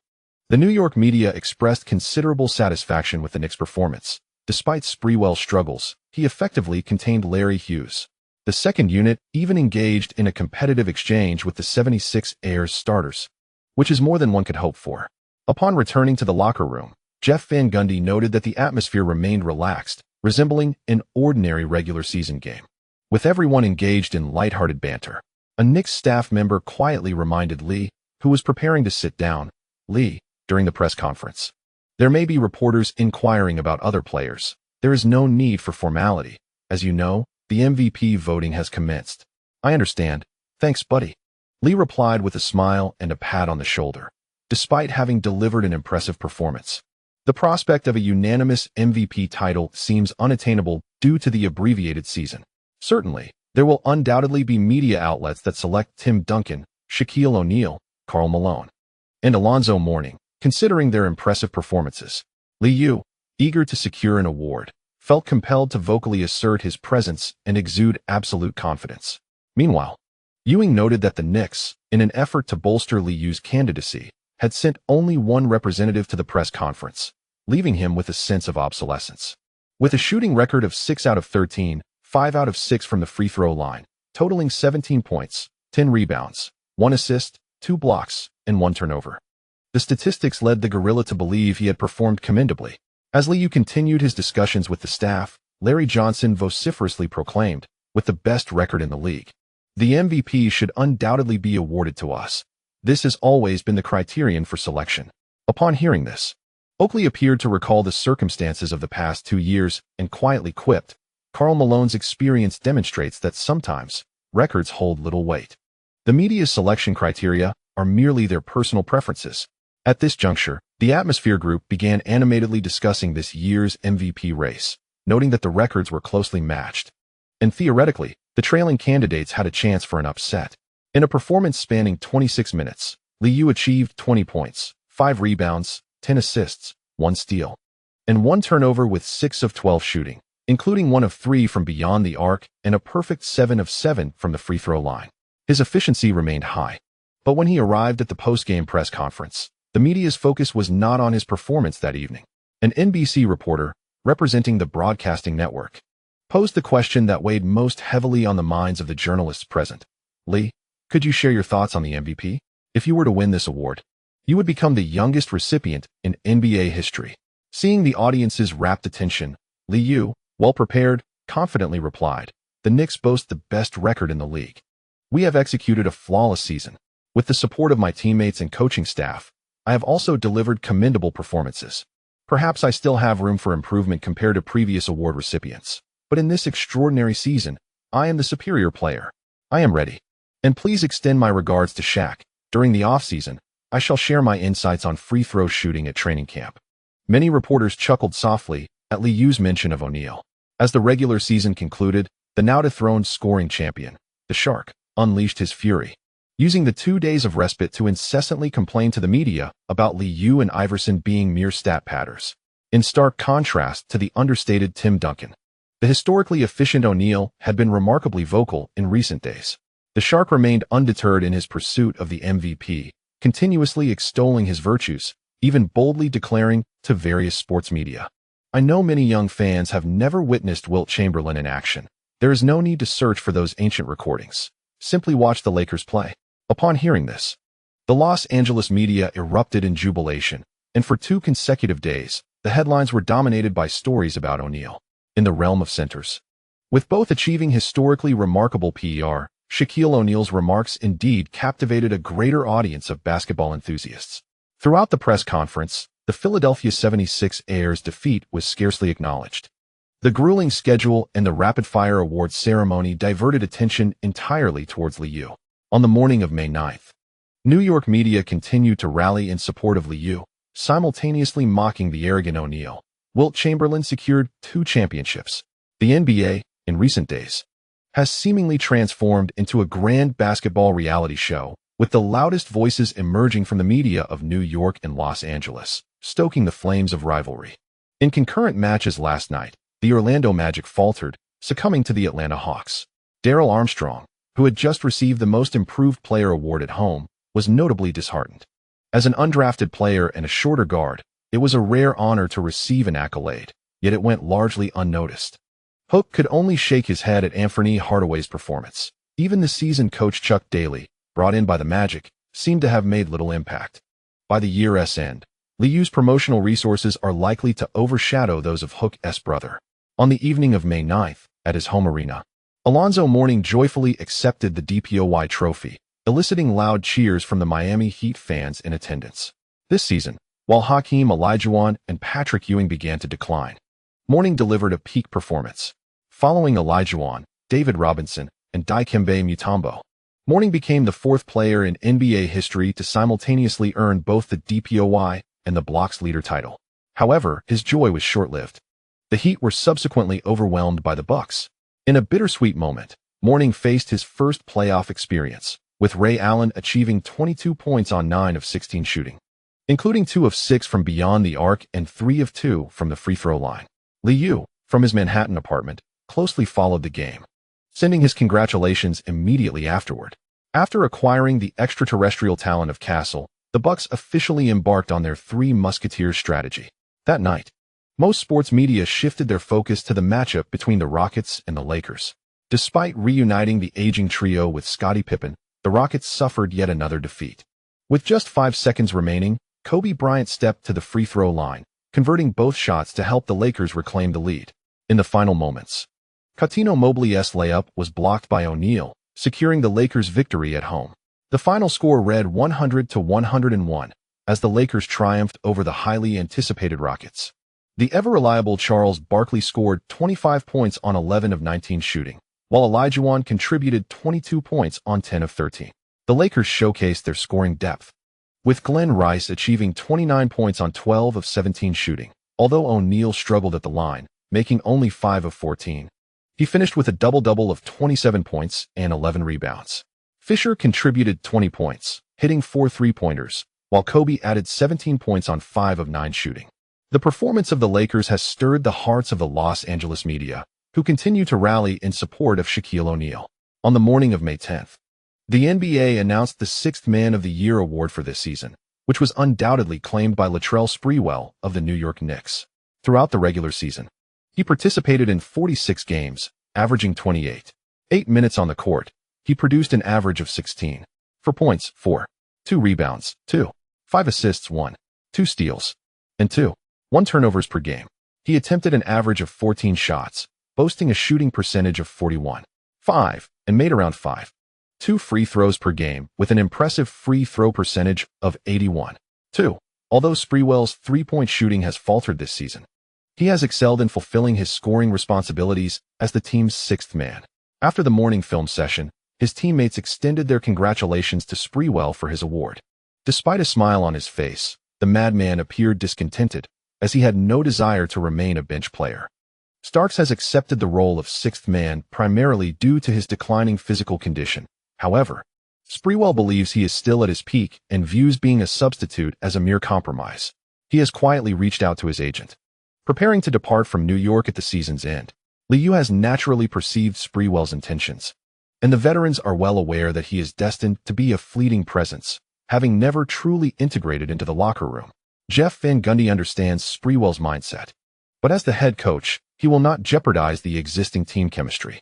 After the film session concluded, and following the well wishes, the bald-headed coach clapped his hands and reminded the team, "Do not take tonight's game lightly. We must secure the series advantage at home. The opposing team will surely slow down their pace. We must maintain patience in our offense and afford them no opportunities." Upon hearing the coach's admonition, the players nodded in agreement and prepared for lunch. Assistant coach Thibodeau has grown accustomed to such scenes, and after the players departed, he expressed his concerns. It seems Sprewell does not intend to continue with the team. Honestly, it will be challenging to find another sixth man of his caliber. Assistant coach Don Chaney shook his head in resignation, acknowledging that this is a personal choice for the player. There is no use in wishful thinking. Expecting a physically capable all-star to accept a bench role is an unrealistic hope. The locker room dynamics have exceeded my expectations. Noticing the gazes directed toward him, Jeff Van Gundy felt a twinge of embarrassment, as he and general manager Glenn Grunwald were at an impasse. He could only maintain a serious demeanor and state, "We must focus on the playoffs now, and there is no need to consider off-season matters." Winning the championship may alter his perspective. Our sole focus should be on tonight's game. The coaching staff exchanged glances, ultimately refraining from further discussion.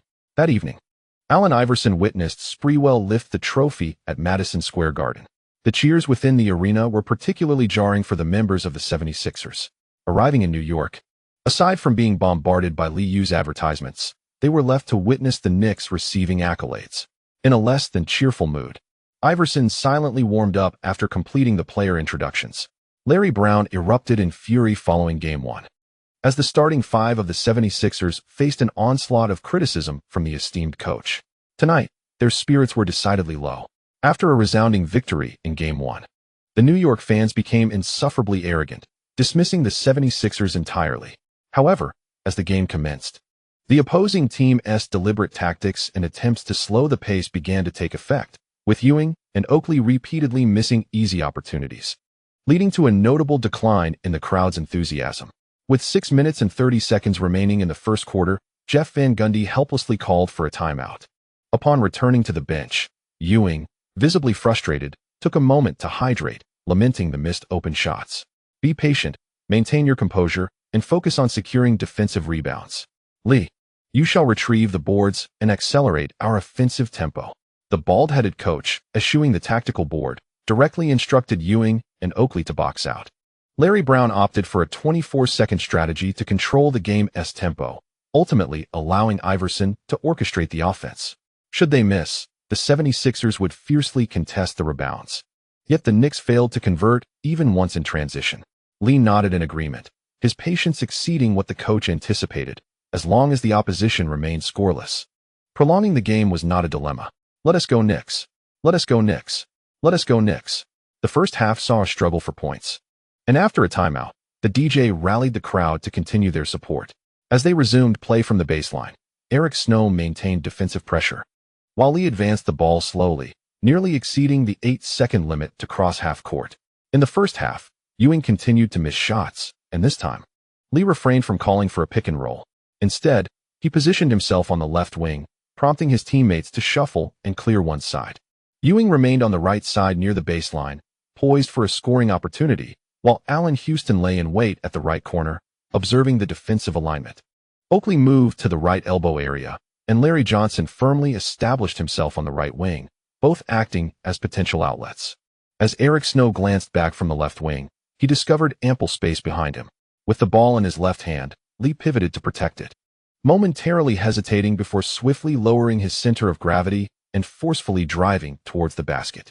Just as the 76ers completed their defensive adjustments, Lee penetrated the lane with determination. Matt Geiger, intending to assist on defense, positioned himself near the left low block, but Lee executed a jump stop, brushing past Eric Snow, and deftly tossed the ball towards the backboard with his left hand. The ball struck the glass and swished through the net, igniting a wave of exuberant cheers from the Madison Square Garden crowd. Amidst the retreating defense, Allen Iverson, positioned at the corner, sought to make his mark. But upon receiving the ball, Larry Brown's voice boomed from the sidelines. "Stay composed. Maintain the rhythm." In resignation, Iverson passed the ball to Eric Snow, and the 76ers adhered to their tactical execution. The big man received the ball in the elbow, executed a handoff, and following an outside screen, quickly moved the ball. as Iverson prepared to drive from the right side at a 45-degree angle. As the defense closed in, Iverson deftly shifted the ball to the left corner, where George Lynch received it but found no opportunity to shoot, continuing instead to pass it up the arc. After Iverson made 2 incisive cuts, compressing the Knicks' defense, the perimeter player, Eric Snow, found himself unguarded by Lou. Upon receiving the ball at the right wing, he was presented with a clear shot opportunity. As the shot clock approached the 24-second mark, Snow adjusted but ultimately missed the open attempt. The ball ricocheted off the rim, soaring high, while Ewing and Oakley entangled with the 76ers, towering players beneath the basket, and Larry Johnson grappled with Lynch. Lou, retreating to the paint, seized the rebound and swiftly advanced with the ball in his right hand. Allen Houston immediately sprinted toward half-court, racing to the left wing to create offensive space. The 76ers' big men were slow to retreat, allowing Eric Snow to catch up to Lou's side as both players reached the top of the arc in a blink. Lou, standing on the three-point line, maintained his momentum, pressing forward against the defense. He surged into the paint, taking 3 swift steps before executing a rapid behind-the-back switch. Transitioning to his left hand, he grasped the ball single-handedly, leveraging his body against his opponent, evading the block, and quickly releasing a layup. Oh! The ball swished through the net, eliciting jubilant cheers from the New York fans, as the dazzling fast break reignited the arena's atmosphere.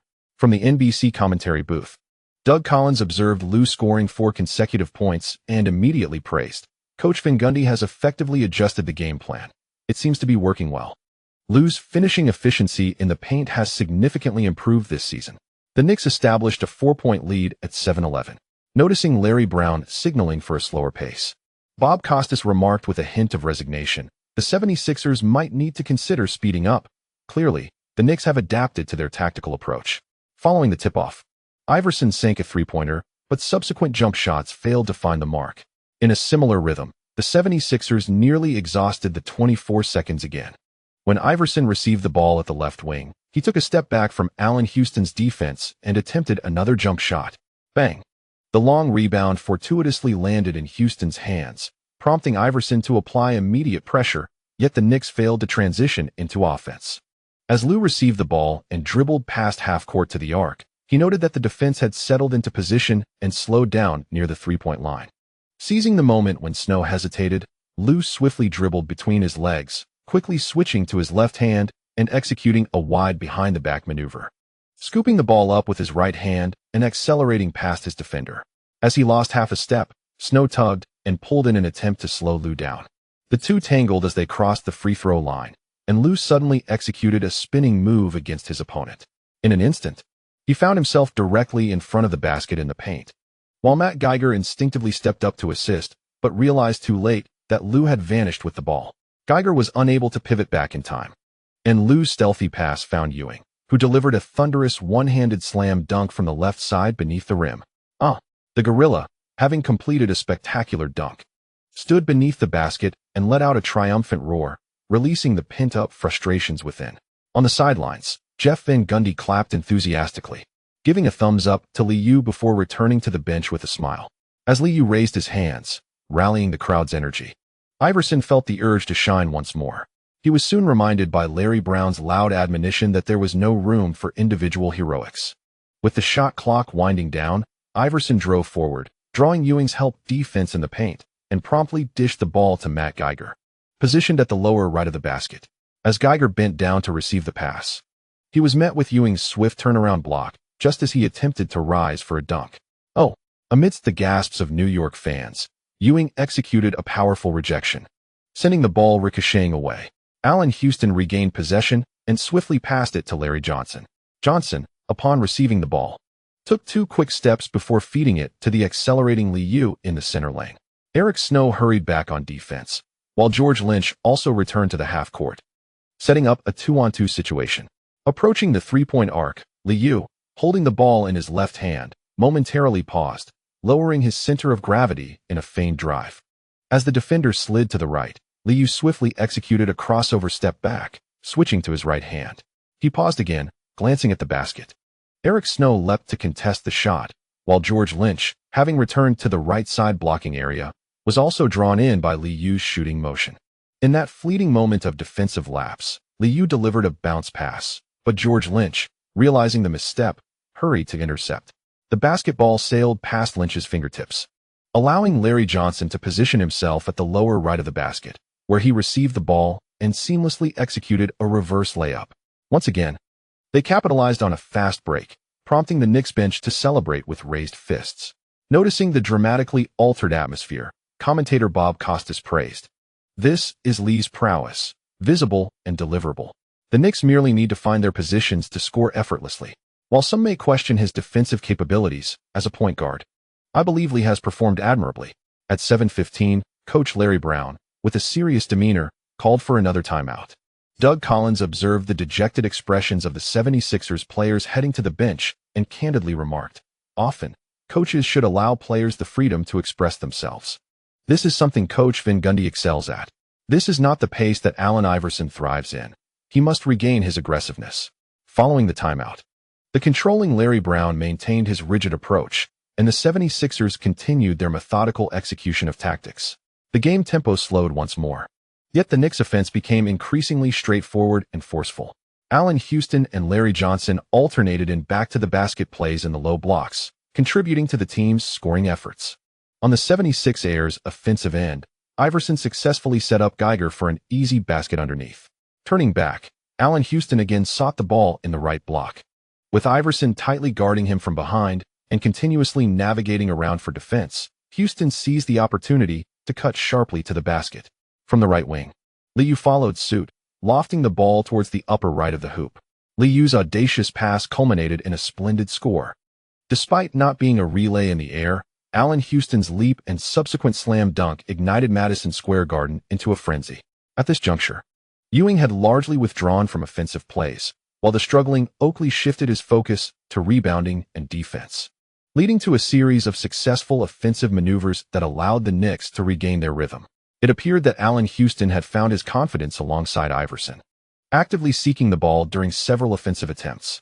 After a feint, he charged towards the basket, prompting a frustrated Iverson to foul him, sending Houston to the free throw line. Larry Brown signaled to his players to maintain composure amidst the unfolding scenario, while Li Yao, stationed beyond the three-point line, began to jest with his old rival, asking when Iverson had become so obedient to his coach. "Come on, unleash your offense." Iverson, without acknowledging Li Yao, turned his back and approached the sidelines for further instruction from Larry Brown. Jeff Van Gundy seized the moment to substitute the underperforming Ewing and Oakley with Ben Wallace and Kurt Thomas. The 76ers, however, opted against substitutions, falling into a scoring drought, and their starters were visibly disheartened. Houston's second free throw clanged off the rim, and as Matt Geiger attempted to secure the rebound, he was knocked off balance by Ben Wallace. Seizing the opportunity, Wallace soared once more, effortlessly depositing the ball into the basket. A successful three-point play ignited a roar from the crowd alongside Little Ben. With 1 minute and 2 seconds remaining in the first quarter, Iverson could no longer contain his frustration, discarding his coach's advice. Relying solely on his personal prowess, he scored for the 76ers. But a subsequent quick miss allowed Li Yao to capitalize on a fast break opportunity. As the first quarter drew to a close, Li Yao swiftly advanced after securing a long rebound, navigating past Iverson's defense towards the right wing. With a series of deft dribbles, he approached the three-point arc, executing a rapid behind-the-back dribble that caused Iverson to lose his defensive position. As Iverson lunged towards Li Yao's left hand, his aggressive defense led him to falter once more.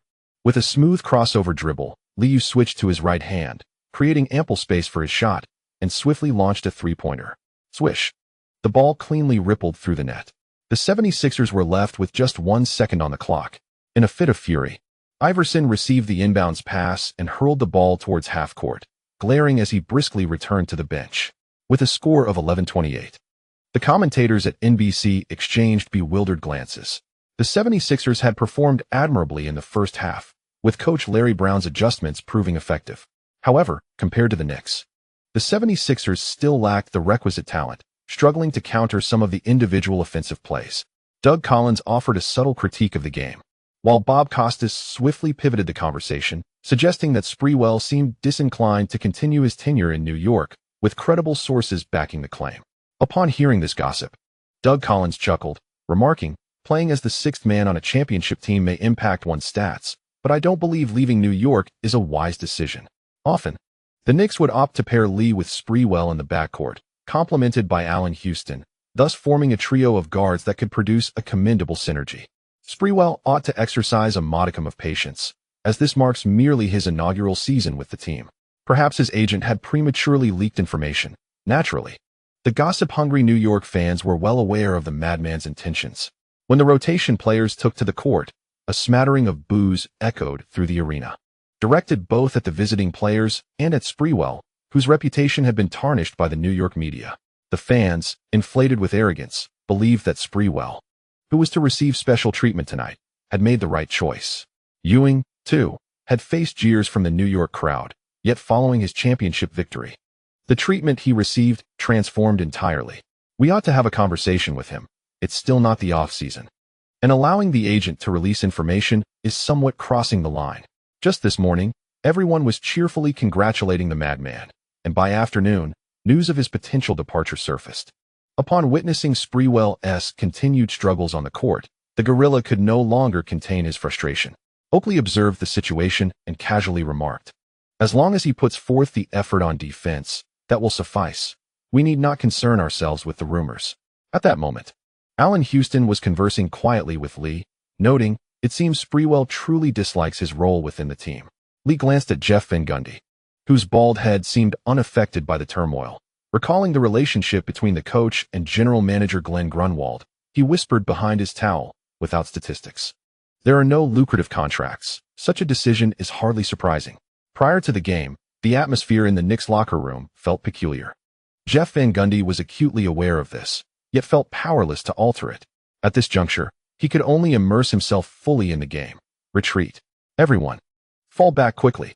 Iverson chose not to rest and continued to play, but he no longer adhered to Larry Brown's directives, reverting to his previous offensive rhythm. During half-court offense, Iverson required no screens, dribbling through his legs to adjust his footing. He swayed his body left, then executed a sharp change of direction to the right, feigning a drive before halting at the free throw line for a jump shot that found its mark. Sprewell, receiving the ball in the left corner, executed a hesitation dribble before driving to the basket with his left hand, drawing a shooting foul from Larry Hughes.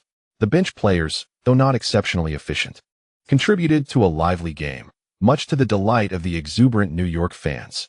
The 76ers resumed their previous offensive tempo, aside from the absence of three-pointers. Iverson scored with isolation plays, driving and distributing the ball, helping his team to score consecutively. On the Knicks side, Sprewell remained undeterred by his missed shots. After failing to finish at the rim, Ben Wallace aggressively pursued the rebound. Chris Childs facilitated mid-range opportunities for Kurt. The contest remained tightly contested, with both teams relentlessly scoring. With a significant lead, Jeff Van Gundy finally allowed his bench to play extensively, only substituting in the starters for a brief stint before halftime. With a deficit nearing 20 points, the fans in attendance began to sway to the music. In a single quarter, with 3 successful shots out of 7 attempts and 4 free throws out of 5, Sprewell amassed 10 points, once again demonstrating his scoring prowess. Jeff Van Gundy furrowed his brow. Indeed, finding such a sixth man is a rarity. However, he soon cast this thought aside, recognizing it was beyond his control.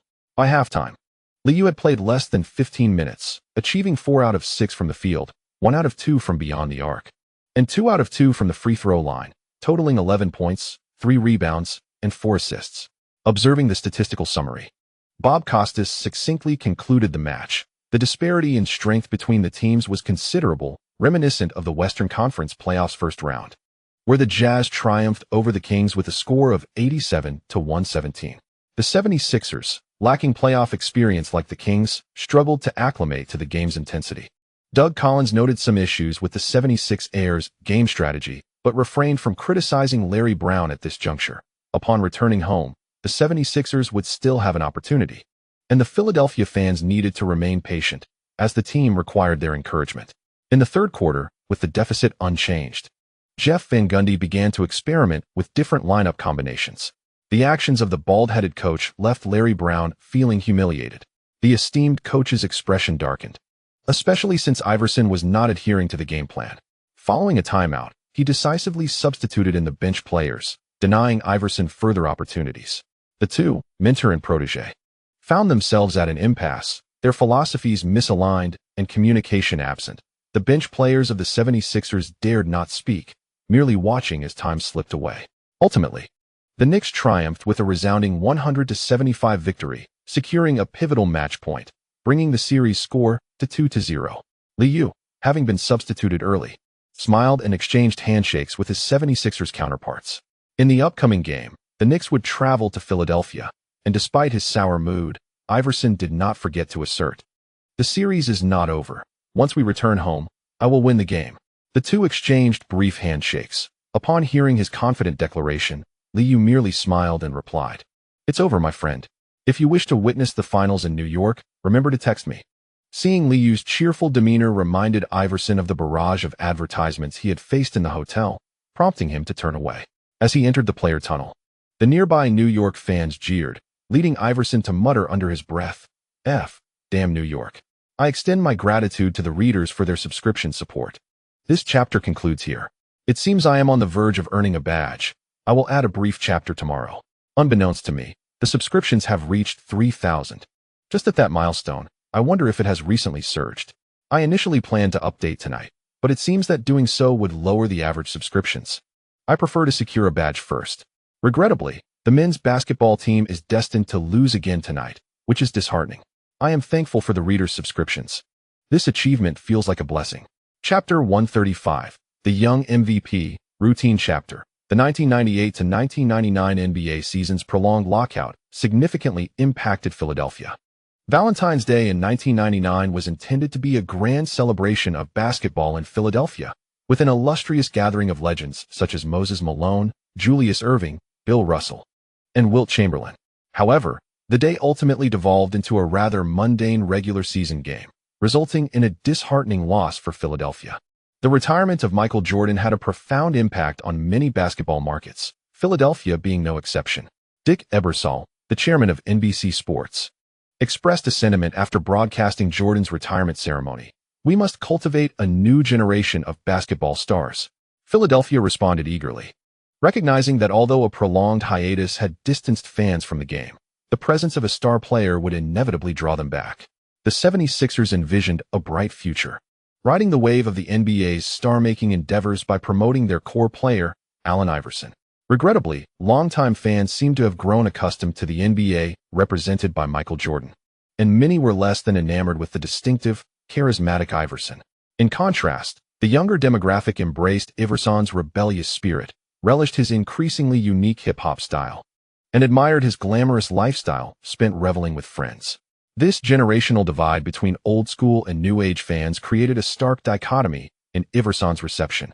On the evening of May 12th, after a day of rest, the 76ers faced defeat once more at their home ground.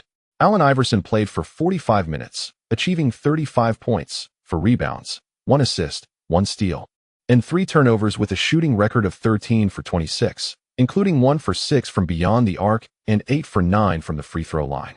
The New York Knicks, with their deep rotation, easily triumphed over their opponents, winning by a substantial margin of 30 points, thus sweeping the 76ers.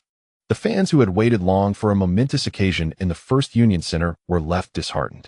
With no All-Star game and an early exit from the playoffs, all their hopes had been dashed. Negative sentiments prevailed, and regardless of Iverson's impressive statistics, post-game press conferences were predominantly filled with skepticism. In this series, except for Game 2, where there was a longer break, Iverson had exerted every ounce of effort. Allen, could you elucidate the reasons behind the team's defeat? Does it relate to your style of play on the court? Has your nightlife adversely affected your performance? It seems you did not fully adhere to Coach Larry Brown's game plan. Could you clarify why?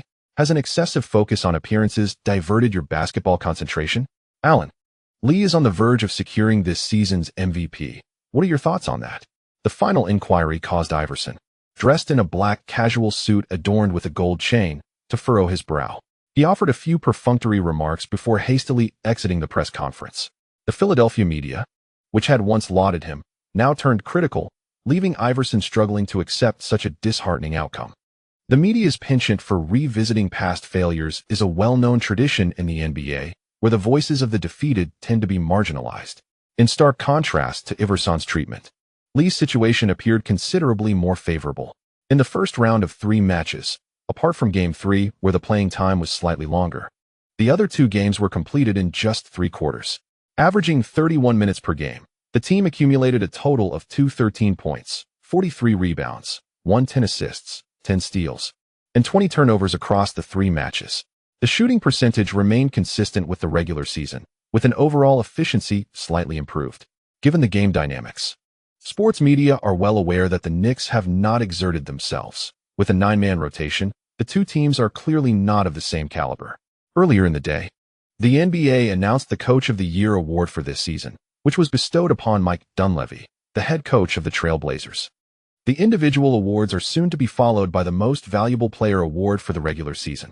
When Li Yao arrived at the press conference, the media in attendance began to shower him with praise. "Li, congratulations on winning this season's MVP." As soon as the New York Post journalist finished speaking, Li Yao, dressed in a deep blue suit, smiled and interrupted, saying, "Thank you for your kind words, but the award has not yet been announced." The New York media present in Philadelphia chuckled knowingly, as it was clear that the award was already a foregone conclusion. It seems the Knicks have found their rhythm. "Li, what are your expectations for the team?" The Philadelphia media, witnessing the New York Times journalist engaging in mutual flattery on their home turf, glared in annoyance. "Of course, it's the championship.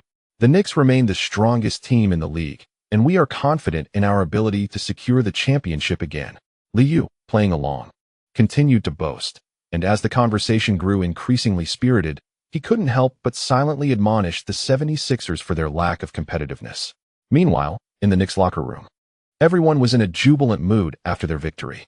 Ewing, having struggled in Game 2 with a 4 for 13 shooting performance, rebounded impressively tonight with 20 points and 10 rebounds on 7 for 15 shooting. Although the gorilla wore a smile, he harbored a tinge of jealousy towards Li Yao's achievements. The thought of never having won an MVP in his career weighed heavily on him.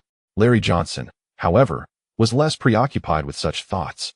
Focusing instead on their next opponent, the Magic are bound to lose again. Anthony Hardaway should not have played through his injury. It seems he is unlikely to return to his peak form. Having suffered from back issues himself, Larry Johnson empathized with Hardaway, recognizing that injuries had also curtailed his own all-star aspirations. Allen Houston reflected on the regular season matchups against the Hawks and confidently responded, "Despite the presence of Mutombo in their interior, we have won more than we have lost against them in the past 2 years. In the semifinals, it should not pose too much trouble." The atmosphere among the team began to shift as they speculated about their Eastern Conference Finals opponent. Quickly reaching a consensus, the Pacers will advance to the Eastern Conference Finals. Sprewell, observing the Knicks' growing arrogance, felt they were almost ready to take out a loan for the championship and decided to keep silent. On May 13th, upon returning to New York, the Knicks resumed their regular training the following afternoon. The other Eastern Conference matchups were mired in competitive tension, affording the Knicks a precious 3 days of rest. In the recent series of matches, the Trail Blazers swept the Suns and successfully advanced to the semifinals last night. The coaching staff has begun reviewing footage of the Hawks' recent games, while the Magic's defeat seems merely a matter of time. Old Charles, accompanied by the Knicks legends, visited the training center in Tarrytown as the announcement of the MVP looms, necessitating preparations for the upcoming press conference. During this period, Li Yao has remained remarkably low-key. Following the incident on May 8th, and after expressing his stance, Mark Bartelstein has declined most interview requests on his behalf. Typically, the press conferences only invite journalists from well-established relationships. On the 11th, the individual from the White House publicly apologized, and the protests in New York have temporarily come to a halt. Steering clear of politics, Mark Bartelstein hopes Li Yao can emulate Michael Jordan, offending no one, while comfortably amassing wealth. As the second MVP in the team's history, "Li, we have prepared the finest contract renewal conditions for you during the offseason. Trust me, the Knicks will never shortchange their own." Dressed in formal attire, Old Charles cheerfully extended his promise, and Glenn Field followed suit, eager to gauge Li Yao's response. Under the new labor agreement, once rookie contracts conclude, players will become restricted free agents. However, due to Li Yao's early signing, he remains unaffected by this stipulation. Thus, securing the MVP in a contract year positions Li Yao as a coveted asset this offseason. "The Knicks are undoubtedly my first choice. I cherish life in New York, and the team has treated me well. I aspire to achieve even more here." Li Yao merely smiled, uttering diplomatic platitudes. During the off-season, he plans to take the opportunity to explore, with Mark Bartelstein ensuring he secures the best treatment. In the training facility, the Knicks atmosphere group turned their attention to Li Yao, with Rashard Lewis displaying a look of envy. While rookies and lower-tier players are still vying for contracts, Li Yao is set to enjoy the privileges of a superstar. Willis Reed, the legendary figure and the first MVP in Knicks history, remains silent on behalf of the owner. Following the labor agreement, tensions have escalated between players and management. And as a player, one must remain steadfast. Willis Reed simply smiled, patting Li Yao on the shoulder and mediating, "We all believe in the team's sincerity." New York boasts the best fans in the league. On May 14th, the NBA announced the most valuable player, MVP, for the 1998-99 season. Li Yao of the Knicks has successfully claimed the award. Following the league's announcement, Commissioner David Stern promptly extended his congratulations. "In a challenging season, you led your team to the best record in the league, with historically remarkable efficiency. Congratulations to Li on securing your first MVP. At the age of 21 years and 134 days, Li Yao shattered the previous record set by Wes Unseld of the Bullets in the 1968-69 season at 23 years and 9 days, becoming the youngest MVP in NBA history. The media hall at the Tarrytown Training Center was packed with reporters early in the morning. Upon Li Yao's arrival, they hurriedly extended microphones while their cameras clicked incessantly. Feeling as though the reporters beside him longed to thrust their microphones into his mouth, Li Yao hastily remarked, "We have ample time. There is no need to rush the interview." After the announcement of the MVP, Shaquille O'Neal, still engaged in away games in Houston, found himself besieged by journalists. The Shark had previously reveled in his own accolades, but ultimately found his efforts in vain, as the coveted award eluded him. With his dreams thoroughly shattered, O'Neal's mood soured.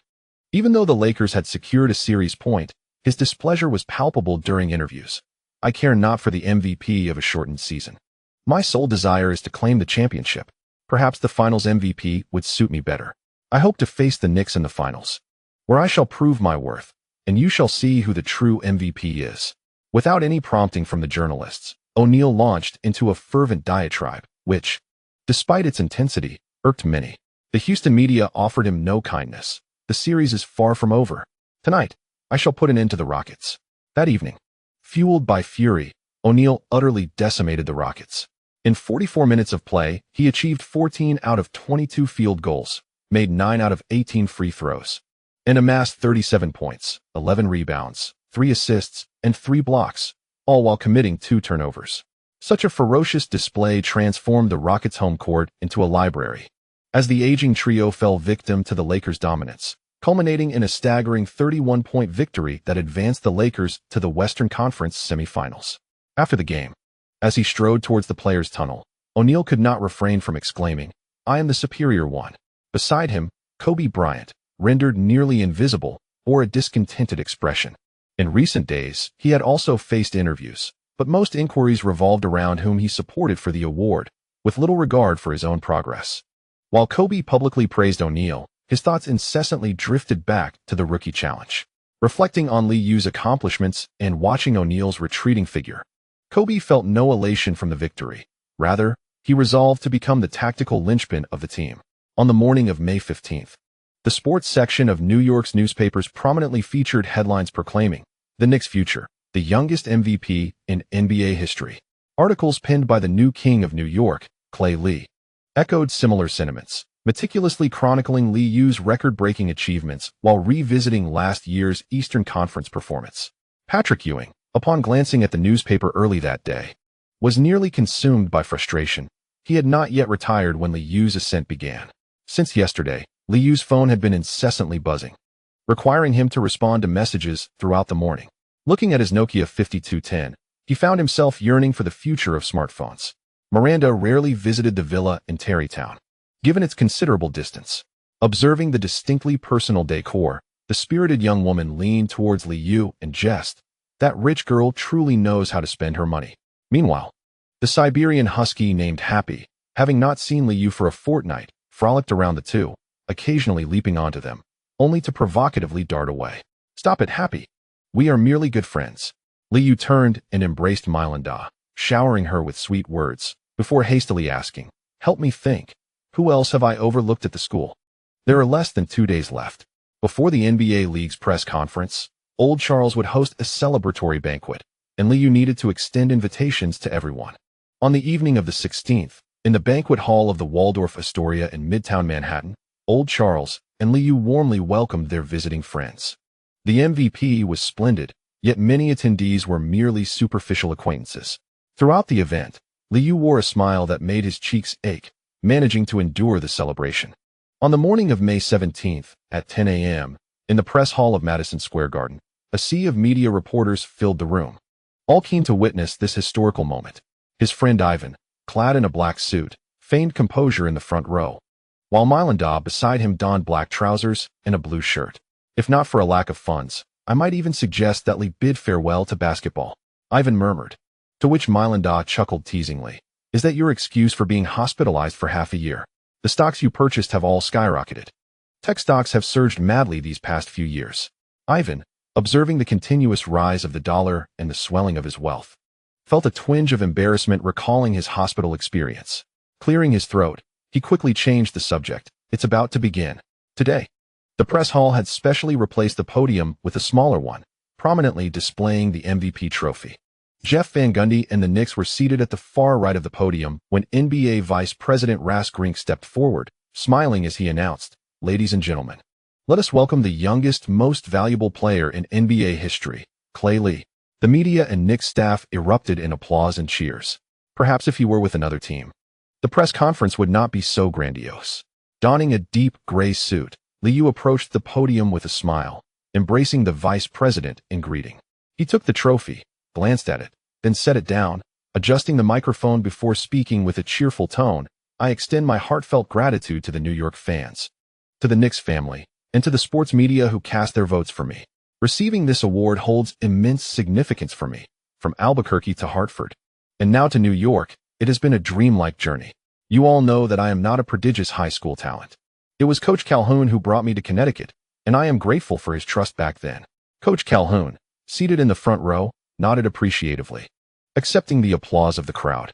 Without allowing the press conference to devolve into a lamentation, Li Yao maintained an air of joy throughout, causing Jeff Van Gundy to grin widely upon hearing the acknowledgments. After expressing so many thanks, he concluded, "What I wish to convey is that I am not Michael Jordan, nor will I become the next Air Jordan.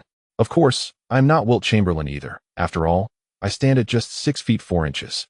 The New York media in the audience immediately erupted in cheers. Clearly, Li Yao was once again playfully mocking the Sharks while paying homage to his predecessors. Yet, he proclaimed, "I simply wish to be myself. I firmly believe that everyone can become the protagonist of their own life." Li Yao lifted the small bronze trophy, beaming with a smile as he acknowledged the crowd once more. The media in New York responded with enthusiastic applause, while a nearby reporter from Los Angeles appeared somewhat displeased. Though being named the finals MVP may not yet have elevated Li Yao to superstardom, the addition of an MVP trophy would undoubtedly change the narrative. Rising to applaud alongside him was his agent, Mark Bartelstein, who was beaming with pride, contemplating the offseason and feeling a sense of triumph. A maximum contract is simply not enough. We desire more. Thank you to the readers for your subscription support. Having received the badge, I intend to unveil a substantial chapter later tonight. Chapter 136, The Championship Coach's Winning Secret. On the evening of May 17, 1999, the Eastern and Western Conference semifinals officially commenced. The legendary Coach Wilkins led the Hawks to a remarkable upset, defeating the Magic with a resounding score of 3-1. The Hawks arrived in New York early, and in recent days, they had been inundated with advertisements featuring Li Yao. Mutombo, a close friend of the gorilla, floated through the air with him, their bond clearly strong. That night, Madison Square Garden was filled to capacity. Upon seeing the small bronze trophy placed at center court and hearing President David Stern's address, Mutombo felt that Ewing's time had truly passed. The applause and cheers from the New York fans grew louder, and they rose to pay their respects. It was a joy to witness a young player achieve such milestones, the top scorer and the leader in three-point shooting. With historic efficiency, he led the Knicks to the Eastern Conference's pinnacle, a flawless point guard. Most importantly, he was only 21 years old, a true blessing for the basketball world. Congratulations to you, Clay Lee, for becoming the 1999 NBA regular season MVP. Dressed in a sleek black suit, David Stern completed his address with a smile as he handed the small bronze trophy to Li Yao, clad in the home team's white jersey. After receiving the trophy, Li Yao nodded in acknowledgement before raising the small bronze figure high above his head. MVP, MVP, MVP. The thunderous chants reverberated throughout the arena. David Stern clapped once more, feeling that the New York basketball market was thriving even more than before. The retirement of Mike had not adversely impacted New York. Rather, it had pleased the old fans, who continued to eagerly purchase tickets. Despite the shortened season, the Knicks season tickets were selling well. After handing the trophy to a staff member, Li Yao stood at center court, microphone in hand, and simply stated, "The MVP is merely the beginning. Our work is far from complete. The Knicks will once again challenge for the championship."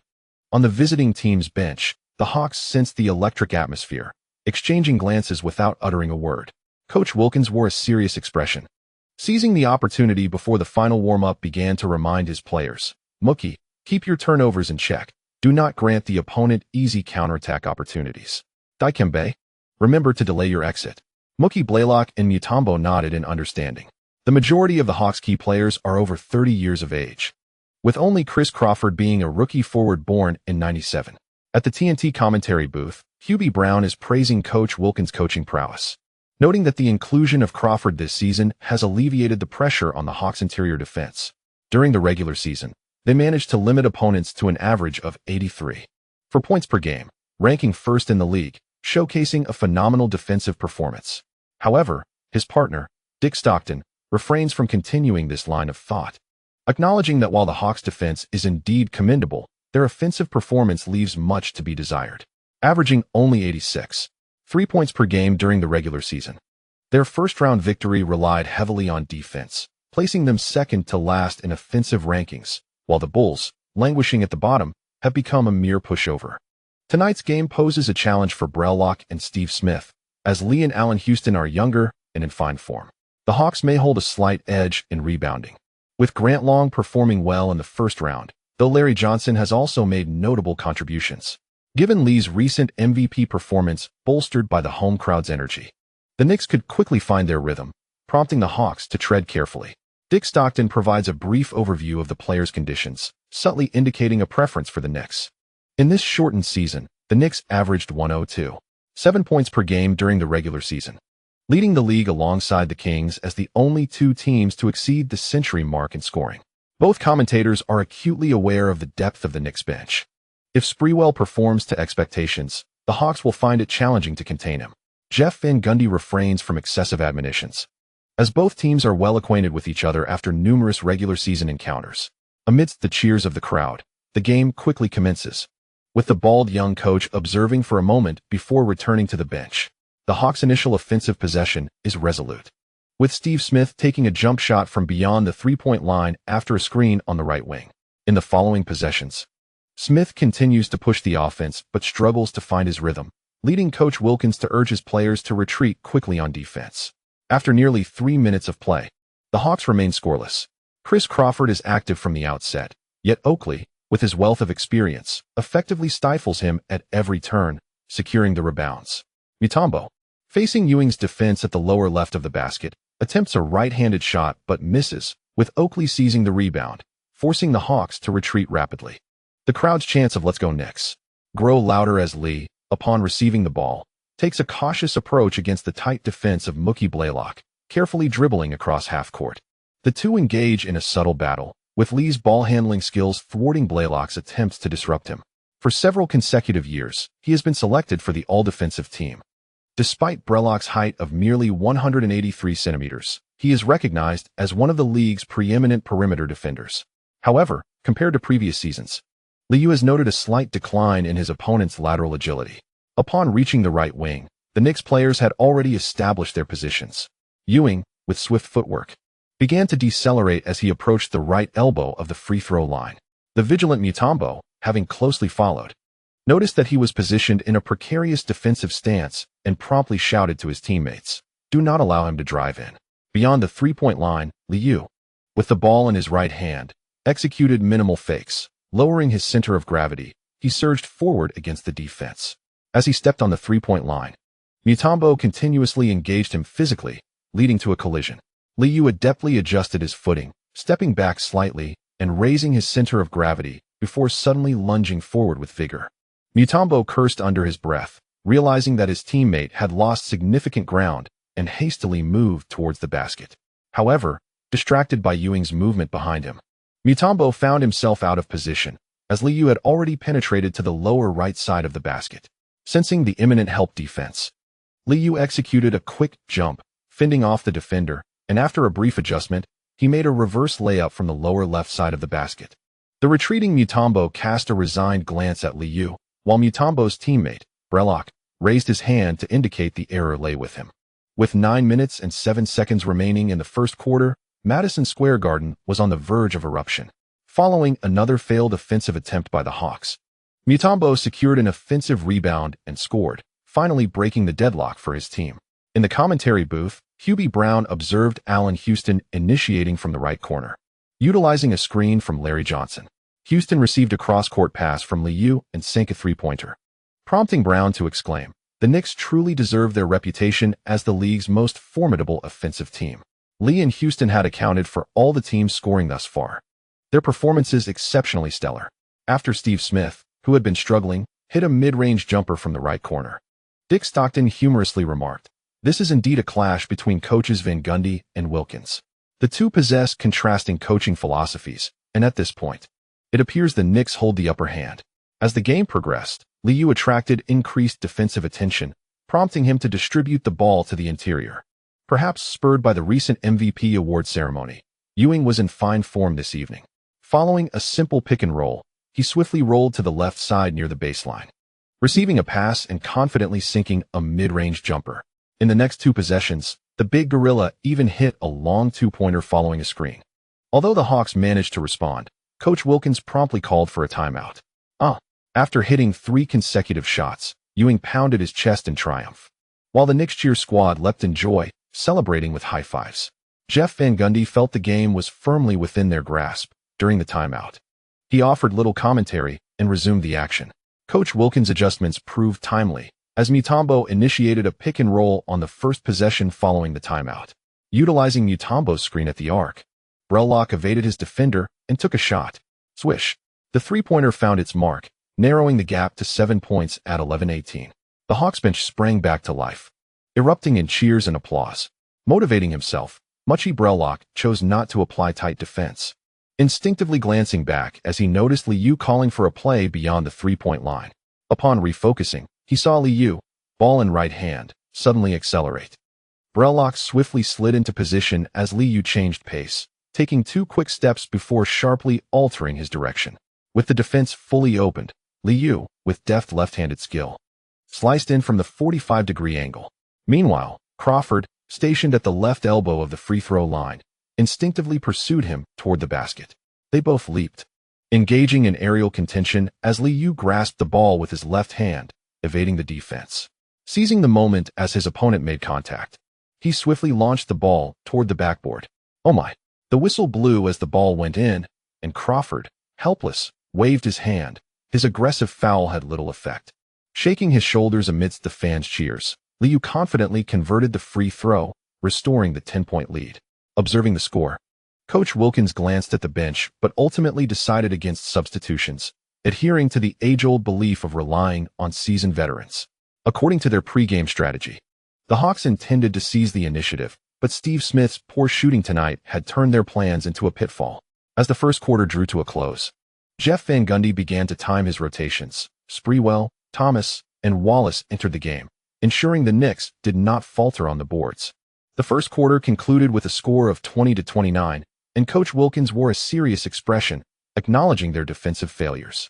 The intensity of the match was palpable, with both Muchie Brellock and Li Yao playing the entire first quarter, engaging in frequent physical confrontations, their hands never idle.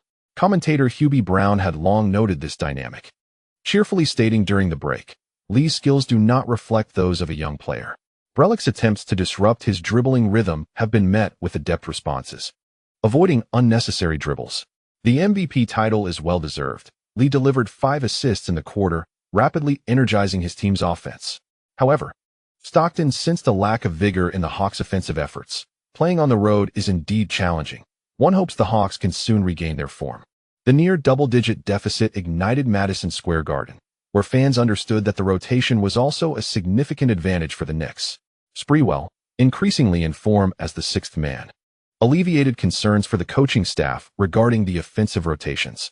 Yet, the anticipated efficient scoring had not materialized. Mutombo entered the game early, and Sprewell's two questionable drives were both thwarted by blocks from the opposing team.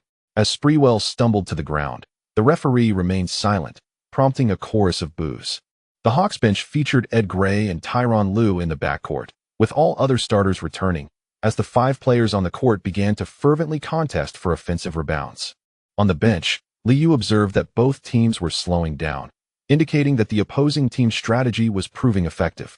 Larry Johnson, watching Ben Wallace secure a defensive rebound in front of Mutombo, quietly remarked, "Ben has shown significant growth this year. Perhaps during the offseason, he will earn a commendable contract." Understanding the implications of Larry Johnson's words, Li Yao responded softly, "There is no need to worry about salary concerns. The team should not hesitate to invest a little more." The few guardians of the water cooler on the bench envied Ben's outstanding performance in his contract year, which would ensure he wouldn't have to fret over finances for the coming years. As the second quarter progressed, and the point gap remained unchanged, Jeff Van Gundy meticulously managed the substitutions. It wasn't until the latter stages of the first half that the Knicks starting lineup returned fully. The score was 42-53 at halftime, with the deficit still at 11 points. However, as the second half commenced, the Hawks succumbed to their old habits, experiencing a sudden offensive blackout in the third quarter. The Knicks methodically executed their plays, maintaining a steady pace in scoring. By the end of the third quarter, the score stood at 53-77, with the Hawks managing only 11 points in that period. Ewing, noticing Mutombo heading toward the bench, leaned in with a playful remark, "It seems I have secured victory tonight." Faced with Ewing's triumphant grin, Mutombo was left momentarily speechless. The final quarter devolved into garbage time, as the Hawks, lacking tenacity, soon substituted in their bench players. Mookie Blaylock returned to the bench feeling somewhat dejected, despite knowing beforehand that they were likely not the Knicks match. Being down by such a margin after 3 quarters still took him by surprise. Steve Smith and Mutombo also chose silence, as the team's offensive performance had indeed faltered, with their score likely not reaching 80 points tonight. Amidst the cheers of the New York fans, the bench players energetically engaged in the game as time flew by. Ultimately, the Knicks triumphed over their opponents with a decisive score of 77-101, marking a victorious start to the Eastern Conference semifinals. On the bench, Li Yao stood to applaud. Having played 27 minutes, shooting 7 of 13 from the field, 2 of 1 from beyond the arc, and a perfect 5 of 5 from the free throw line, accumulating 20 points, 4 rebounds, and 10 assists with just 1 turnover. As he greeted his friends in the front row, a TNT reporter quickly approached Jeff Van Gundy for an interview. The matchup between the championship coach and the 1,000-win coach was a focal point of this series. "Jeff, since taking over the team, the Knicks have performed exceptionally well. Could you share the secret to your success?" Fans were eager to know. Dressed in a sharply tailored black suit, Jeff Van Gundy smiled confidently and replied, "We believe in each other completely. I have total faith in my players. We play for one another, and that is the key to the Knicks' continuous victories. Moreover, when a team has an MVP-caliber player like Li Yao, it is indeed difficult to lose." Many New York fans in attendance cheered for the bald-headed coach, and after the interview, Van Gundy waved to the crowd. Feeling a sense of quiet pride, in the first round, the championship coach emerged victorious. Thank you to the readers for their subscription support. This chapter concludes. Chapter 137, The Renowned Fishers, Routine Chapter. The influence of a head coach on a team has long been a topic of discussion among many sports commentators. Wilkins, a coach with 1,000 victories, has achieved far greater success in the NBA than Jeff Van Gundy, yet when the Hawks faced the Knicks, they were thoroughly dominated. Following the conclusion of Game 1 in the Eastern Conference semifinals, sports media chose not to delve into the player statistics, but rather to revisit the perennial debate surrounding coaching. With the Knicks employing a 9-man rotation and none of their players exceeding 30 minutes on the court, the bald-headed young coach was suddenly lauded as a tactical genius. The championship coach is hitting his stride. Coach Van Gundy has surpassed Pat Riley. On the morning of the 18th, numerous sports columns in New York extolled Jeff Van Gundy's tactical prowess, celebrating his decisive victory over Wilkins. Naturally, The New York media did not forget to mock the defeated Lakers. True MVPs do not get stifled in the playoffs. In the concurrent matchup, the Lakers were restrained by the Spurs' Twin Towers. With David Robinson providing primary defense and Tim Duncan offering assistance, Shaquille O'Neal recorded 21 points, 15 rebounds, 1 steal, 1 block, and 2 turnovers on 6 of 19 shooting and 9 of 14 from the free throw line. The evidence showed that when faced with double teaming, even the Shark was bewildered. Most players struggle in one-on-two situations. This playoff season, Eastern teams have consistently opted to strongly delay Li Yao, employing double teams after screens, to which Li responded with precise passing. Unlike O'Neal, who chose to confront the Spurs' Twin Towers head-on, resulting in the Lakers' downfall. Rookie coach Popovich garnered unanimous praise from commentators after the game. In the East, Gundy. In the West, Popovich. Together, they emerged as the greatest victors among playoff coaches. After a resounding victory over the Hawks, MVP Li Yao hosted an exclusive player party. Steve Kaplan, a devoted Knicks fan, flew in a group of girls, igniting a celebration among the Knicks players. On May 18th, the NBA announced the Rookie of the Year for the 1998 to 1999 season. Vince Carter of the Raptors won the award without contest. Only 3 players were nominated, with Jason Williams of the Kings and Paul Pierce of the Celtics merely serving as bystanders. During the 10 a.m. film session, Ewing and Oakley were absent. The veterans had played overtime and could not endure the physical strain, while Larry Johnson was relentless against Hache, whereas Li Yao remained invigorated. We must accelerate the ball movement, using localized 2-on-2 situations to draw in double teams. Once the opponent reverts to a double team, opportunities will surely arise on the opposite side. Always observe the positioning of teammates, swiftly passing the ball to open spaces. Jeff Van Gundy was unfazed by the absence of the 2 veterans. After reviewing the footage, he illustrated strategies on the whiteboard. Allen Houston nodded earnestly. This season, he has increased his attempts from the corner 3-point range. The corners can create ample space and are optimal shooting positions. As a shooter, corner threes are his sweet spot, honed since childhood. The video session for the Knicks presented little in the way of novel insights. The coaching staff predominantly reiterated key points in a somewhat indoctrinating manner, persistently emphasizing certain tactical collaborations. Seated among his peers, Rashard Lewis listened intently. Although proficient in corner 3-point shooting, he struggled with rebounding protection and interior defense. Jeff Van Gundy, inheriting much of Pat Riley's tactical philosophy, remained essentially a defensive coach. Consequently, the offensively inclined rookie Lewis found himself with limited playing time this season. As the morning video session concluded, Larry Johnson noted the absence of 2 veteran players and promptly quipped, "I bet they were thoroughly exhausted last night." Indeed, few can withstand the allure of a professional femme fatale, eliciting knowing smiles from the others. The overtime was undeniably thrilling. As the early month incident gradually subsided, Li Yao resumed his interviews, taking advantage of the lunch break to engage with the media at the Tarrytown Training Center. Players could opt to take the chef's prepared meals home or enjoy lunch on site. "If we reach the finals, our likely opponent will be the Lakers," he mused. "I do have a fondness for the Spurs. Their perimeter players are lackluster, and I prefer matching up against smaller guards. However, we cannot contain Tim Duncan and David Robinson. The worst part is, we haven't even faced them during the regular season. Why is no one optimistic about the Trailblazers? They swept their first-round opponent." The visiting reporters savored the media meals, chattering incessantly. That day, Li Yao and Allen Houston chose to dine at the training center, engaging in light conversation. "Allen, you will surely make the All-NBA team again this year. No need to fret about your next contract." With the league poised to announce this season's All-NBA selections, Larry Johnson knew he would not be among them, and all he could offer was his best wishes. After this season, James Dolan would officially take over the team. As the recently retired Charles had hinted, given New York's abundant resources, Allen Houston felt buoyant. With a championship secured, financial gains became even more crucial. Li, however, bore the misfortune of missing out on a max contract akin to Kevin Garnett's, a significant loss under the current labor agreement. Li Yao grimaced at Allen Houston's remarks, acknowledging, "There isn't much room for negotiation. We must find compensation in other terms. How about securing a lucrative endorsement deal? Or perhaps upgrading to a better private jet so we can indulge a bit ourselves?" That evening, in the Eastern Conference semifinals, the Pacers triumphed over the Bucks with a score of 88-110. By halftime, the Pacers had established a 14-point lead, thoroughly dominating their opponents.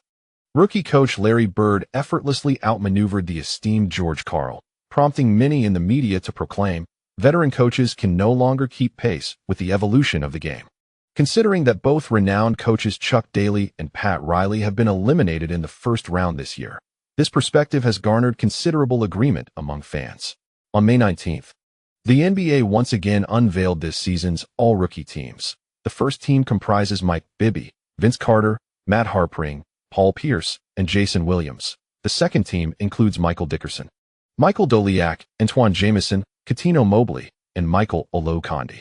The first overall pick falling to the second team led to further ridicule of the Clippers. That same evening, the Knicks faced off in Game 2 of the Eastern Conference semifinals. With Patrick Ewing and Charles Oakley underperforming, the Hawks delivered yet another generous gift. Throughout the game, Mookie Blaylock shot 7 out of 20, and Steve Smith managed only 2 out of 16. Their dreamlike performances genuinely entertained the New York fans. On the Knicks side, Latrell Sprewell, Allen Houston, and Chris Childs each scored over 20 points, effortlessly securing the victory. The final score was 7-2-1-0-2, marking a significant triumph for the Knicks at home, bringing the series lead to 2-0. As the game concluded, basking in the jubilant atmosphere of Madison Square Garden, Coach Wilkins wore a grim expression. He could easily discern that the Knicks were merely average. Defensively, Ewing and Oakley were slow to respond, resulting in a substantial loss for the team. Despite numerous tactical arrangements prior to the game, the players struggled to convert their shots, rendering even the best strategies ineffective. In a concurrent match, the Spurs narrowly defeated the Lakers, 76-79. With Shaquille O'Neal facing double-teaming, Kobe Bryant stepped up once more, playing for 47 minutes. He scored 28 points on 12 of 25 shooting, the highest of the game. However, in both matches, Kobe committed 12 turnovers, revealing his lack of experience. At this juncture, O'Neal fell silent, no longer proclaiming himself as the superior player. Statistically overshadowed by rookie Tim Duncan, the Big Shark had been thoroughly silenced. On May 20th, the NBA announced this season's all-defensive teams. The first team consists of Tim Duncan, Jason Kidd, Alonzo Mourning, Gary Payton, Karl Malone, and Scottie Pippen. The second team features Mookie Blaylock, P.J. Brown, Eddie Jones, Dikembe Mutombo, and Theo Ratliff. Following the announcement of these selections, New York fans were overjoyed.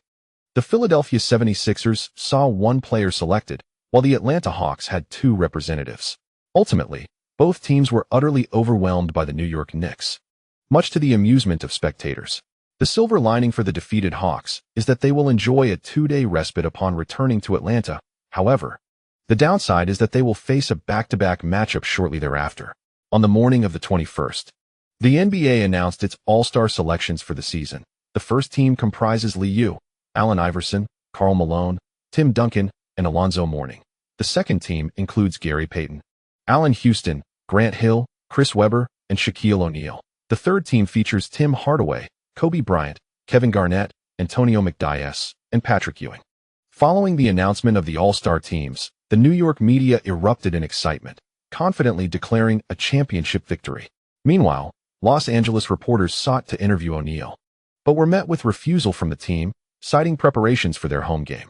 Dubbed the second coming of Chamberlain, O'Neal found himself the subject of ridicule for merely securing a spot on the second team.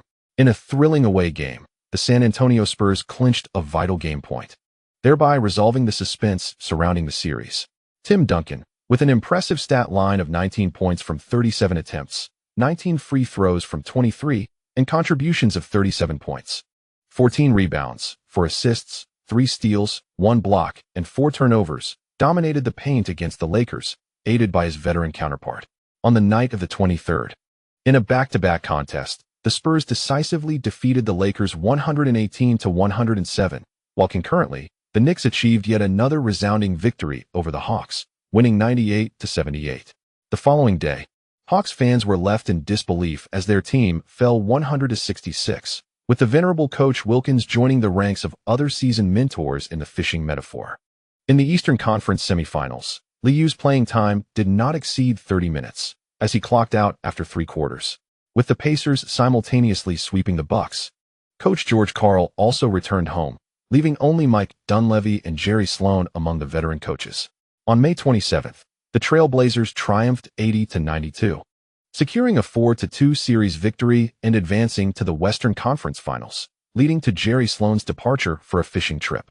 Thus, the conference finals brought forth 3 rookie coaches, prompting analysts to declare the dawn of a new era for head coaches. On the morning of the 28th during practice, Jeff Van Gundy exuded unwavering confidence, observing his assistant coaches as they guided players through their routines.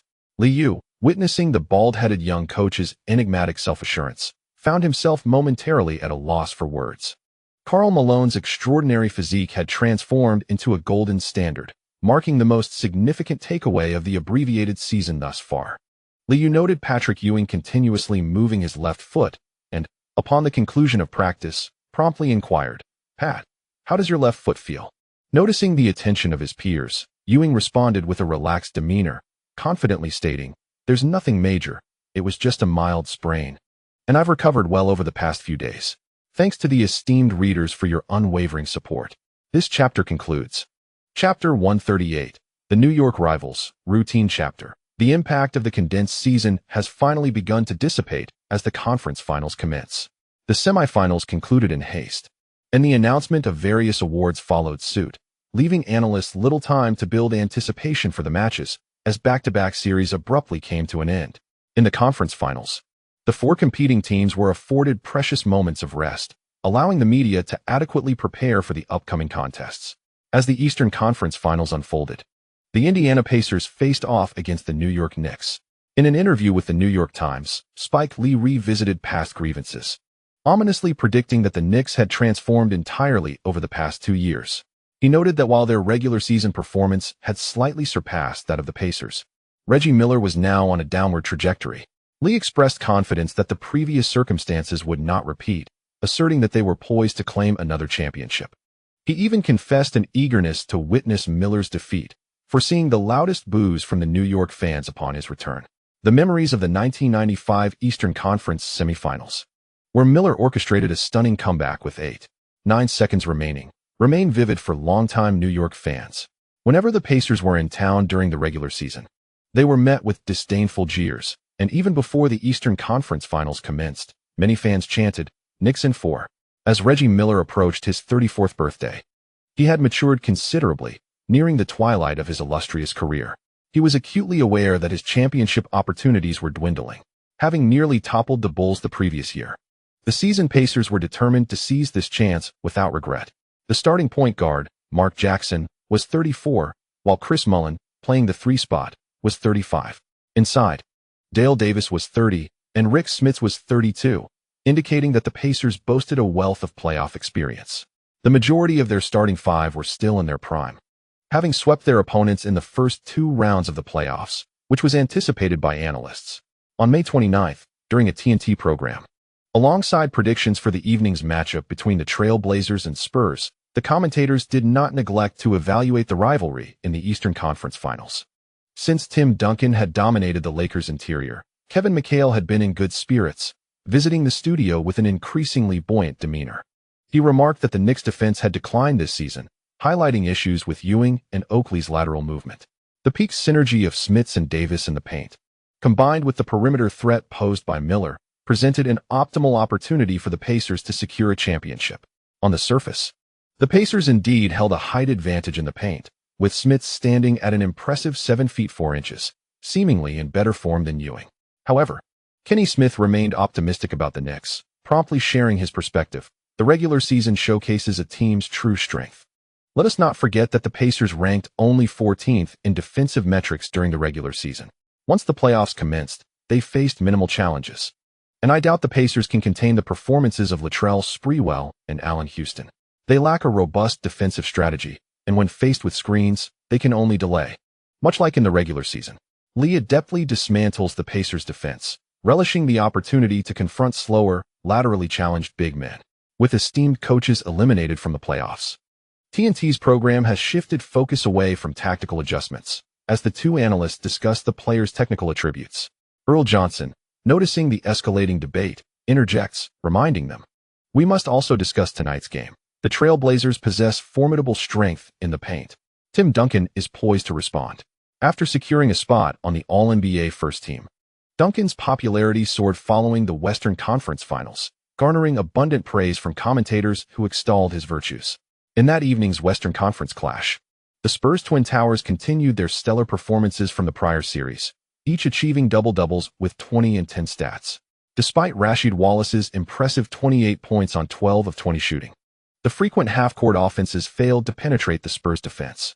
With a score of 76-80, the Spurs successfully protected their home court. Li Yao watched the final moments of the game from his Manhattan apartment, noting the statistics that revealed both teams combined for 17 attempts from beyond the arc, hitting only 5. He shook his head in dismay.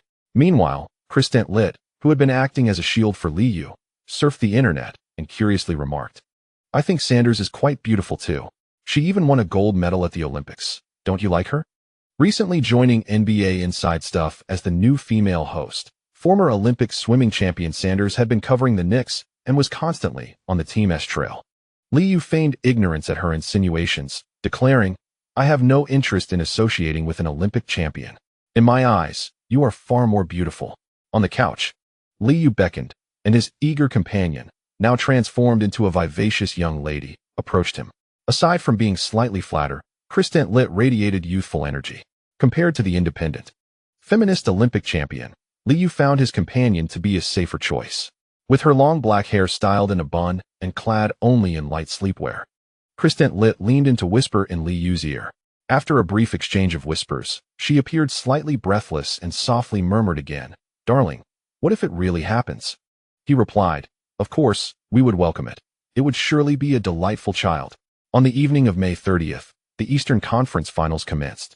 Despite Spike Lee and the New York media's incessant provocations before the game, the Pacers remained unresponsive. Last year, in the Eastern Conference semifinals, the Pacers had all shaved their heads to demonstrate their determination to win against the Bulls. After a disappointing loss, this year's playoff team, led by Larry Bird, has matured, with aspirations solely for the championship. At Madison Square Garden, shortly after the opening, the jeers grew louder as Allen Houston struggled against Reggie Miller's relentless defense, missing consecutive shots. As the game unfolded, Ewing's errant shot added to the tension, and after 4 minutes and 42 seconds, Jeff Van Gundy on the sidelines furrowed his brow. The Pacers initiated their offensive play. Reggie Miller swiftly maneuvered from left to right along the baseline, receiving the ball on the right wing. With a feint move, he deftly broke past Allen Houston's defense, executing a sudden mid-range jump shot that found its mark. At 4:10, Van Gundy promptly called for a timeout. The challenging start elicited boos from the Madison Square Garden crowd, while Bob Costas at the NBC commentary booth began to extol the Pacers' performance. Both teams displayed commendable stamina, but the Pacers excelled defensively from the outset. Reggie Miller, leveraging his extensive defensive acumen, effectively curtailed Allen Houston's contributions. Subtle yet impactful maneuvers indeed disrupted the shooters, and Doug Collins focused on the defensive strategies employed. Both Rick Smits and Dale Davis showcased remarkable defensive flexibility, collaborating with teammates to stall the offense. Lee's ball handling was commendable, yet Ewing's poor shooting touch tonight, compounded by an internal turnover, left much to be desired. One could only hope they would regain their rhythm post-timeout. From the game's onset, the Pacers adopted a double-team approach. As Li Yao approached the three-point arc, a defender from the weak side collaborated with Mark Jackson to apply pressure. Chris Mullin frequently joined the double-teaming efforts, but Larry Johnson's timely response was lacking. The opponent's staunch commitment to the double-team strategy caught the Knicks off guard. And amidst the raucous crowd, Jeff Van Gundy, wielding a tactical board, urged, "Move, shift the ball to the paint, and then reset, stretch their defense, and maintain patience. We shall seize our opportunity." Ewing took a moment to breathe, while Rick Smits aggressively attacked the low post several times early on, compounded by physical confrontations that left the big man struggling to find his rhythm. Li Yao merely nodded, recognizing that the best course was to remain patient, as the inability of teammates to convert open shots presented an undeniable challenge. After the timeout, both teams returned to the court. Mark Jackson clapped his hands, energizing himself, while Reggie Miller loudly rallied his teammates to focus on help defense. From the very beginning, the Pacers immersed themselves fully in the contest, unaffected by the fervent cheers from the audience. New York fans continued to cheer vigorously, and as Li Yao received the inbounds pass, Mark Jackson immediately approached to defend. Pushing through the defense at a rapid pace, Li Yao, upon crossing half-court, feigned acceleration, then deftly dribbled behind his back with his left hand, switching to his right to create some distance before signaling a play. Ewing hastily repositioned to the arc, just as Li Yao prepared to penetrate right. Rick Smits raised his hands, swiftly sliding to assist in the double team. Adhering to the initial game strategy, a well-prepared Li Yao suddenly executed a one-handed behind-the-back dribble. The basketball glided through his legs, seamlessly passing between the two defenders. With a sudden burst, Li Yao leaned in, slipping past the defense, quickly scooping the ball with his left hand as he charged toward the basket. As Mark Jackson attempted to pursue his defensive assignment, he collided with Ewing, while Rick Smits also found himself unable to retreat in time. At this moment, Dale Davis swiftly moved to provide assistance in the paint from the right side near the baseline. Li Yao chose not to pass the ball. Instead, he surged forward with 3 powerful strides and leapt into the air. With his left hand, he grasped the ball, skillfully evading the block. Realizing the impending threat, Dale Davis opted to strike at Li's left arm. The sound of impact echoed through the arena as the whistle blew, signaling a successful basket. The crisp sound of the foul prompted the referee to call the play, and upon witnessing Li Yao's celebratory fist pump upon landing, the New York fans erupted in jubilant cheers. After maneuvering past 3 defenders, Li sent the ball soaring into the hoop, leaving Dale Davis somewhat exasperated, while Coach Larry Bird on the sidelines made a gesture to maintain composure. With a successful free throw, Li Yao aided the Knicks in narrowing the score gap. Commentator Bob Costas began to laud Li Yao's performance, noting his 2 effective drives to the basket early in the game, one resulting in a foul shot, and this latest one culminating in a 3-point conversion, highlighting a significant improvement in his finishing ability compared to the previous 2 seasons. Meanwhile, Doug Collins observed as Mark Jackson crossed half-court and passed to Rick Smits, who was positioned in the low post. Offering his analysis, slowing the pace of the game and focusing on interior play, the Pacers have effectively exploited their advantages from the outset. After placing the ball in his right hand, Rick Smits utilized his height advantage to back down, executing a shot as he neared the paint. However, the ball ricocheted off the rim, and Oakley secured the rebound after positioning himself against Dale Davis. The Pacers quickly retreated on defense, preventing the Knicks from capitalizing on a fast break opportunity. The match entered a tense standoff, where Reggie Miller's contributions on offense were limited, yet he tightly monitored Allen Houston defensively. A forced double team would inevitably exact a toll. Despite Larry Johnson's earlier miss, he received a pass from Li Yao, who was double-teamed at the arc, and effortlessly sank a 3-pointer from the left wing. The first 3-point shot of the game finally arrived, eliciting a collective sigh of relief from the New York fans, followed by exclamations of joy. The Pacers continued to slow the pace, executing their plays with precision while eating up the 24-second shot clock. Reggie Miller, after a deceptive move, drove to the basket but abruptly halted, drawing a foul. Allen Houston, now burdened with 2 fouls, slapped his thigh in frustration before being substituted by Sprewell. Sprewell took on the task of defending against Reggie Miller, exhibiting a greater effectiveness than Houston. Undeterred by his own fouls, Sprewell adopted an aggressive approach to defense, ushering the Knicks into a relentless mode.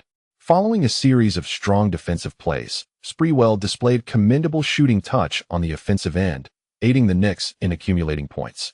As the Knicks regained their offensive rhythm, Doug Collins shifted his commentary to commend the substitution choice, stating, "Sprewell's temperament tonight is notably improved.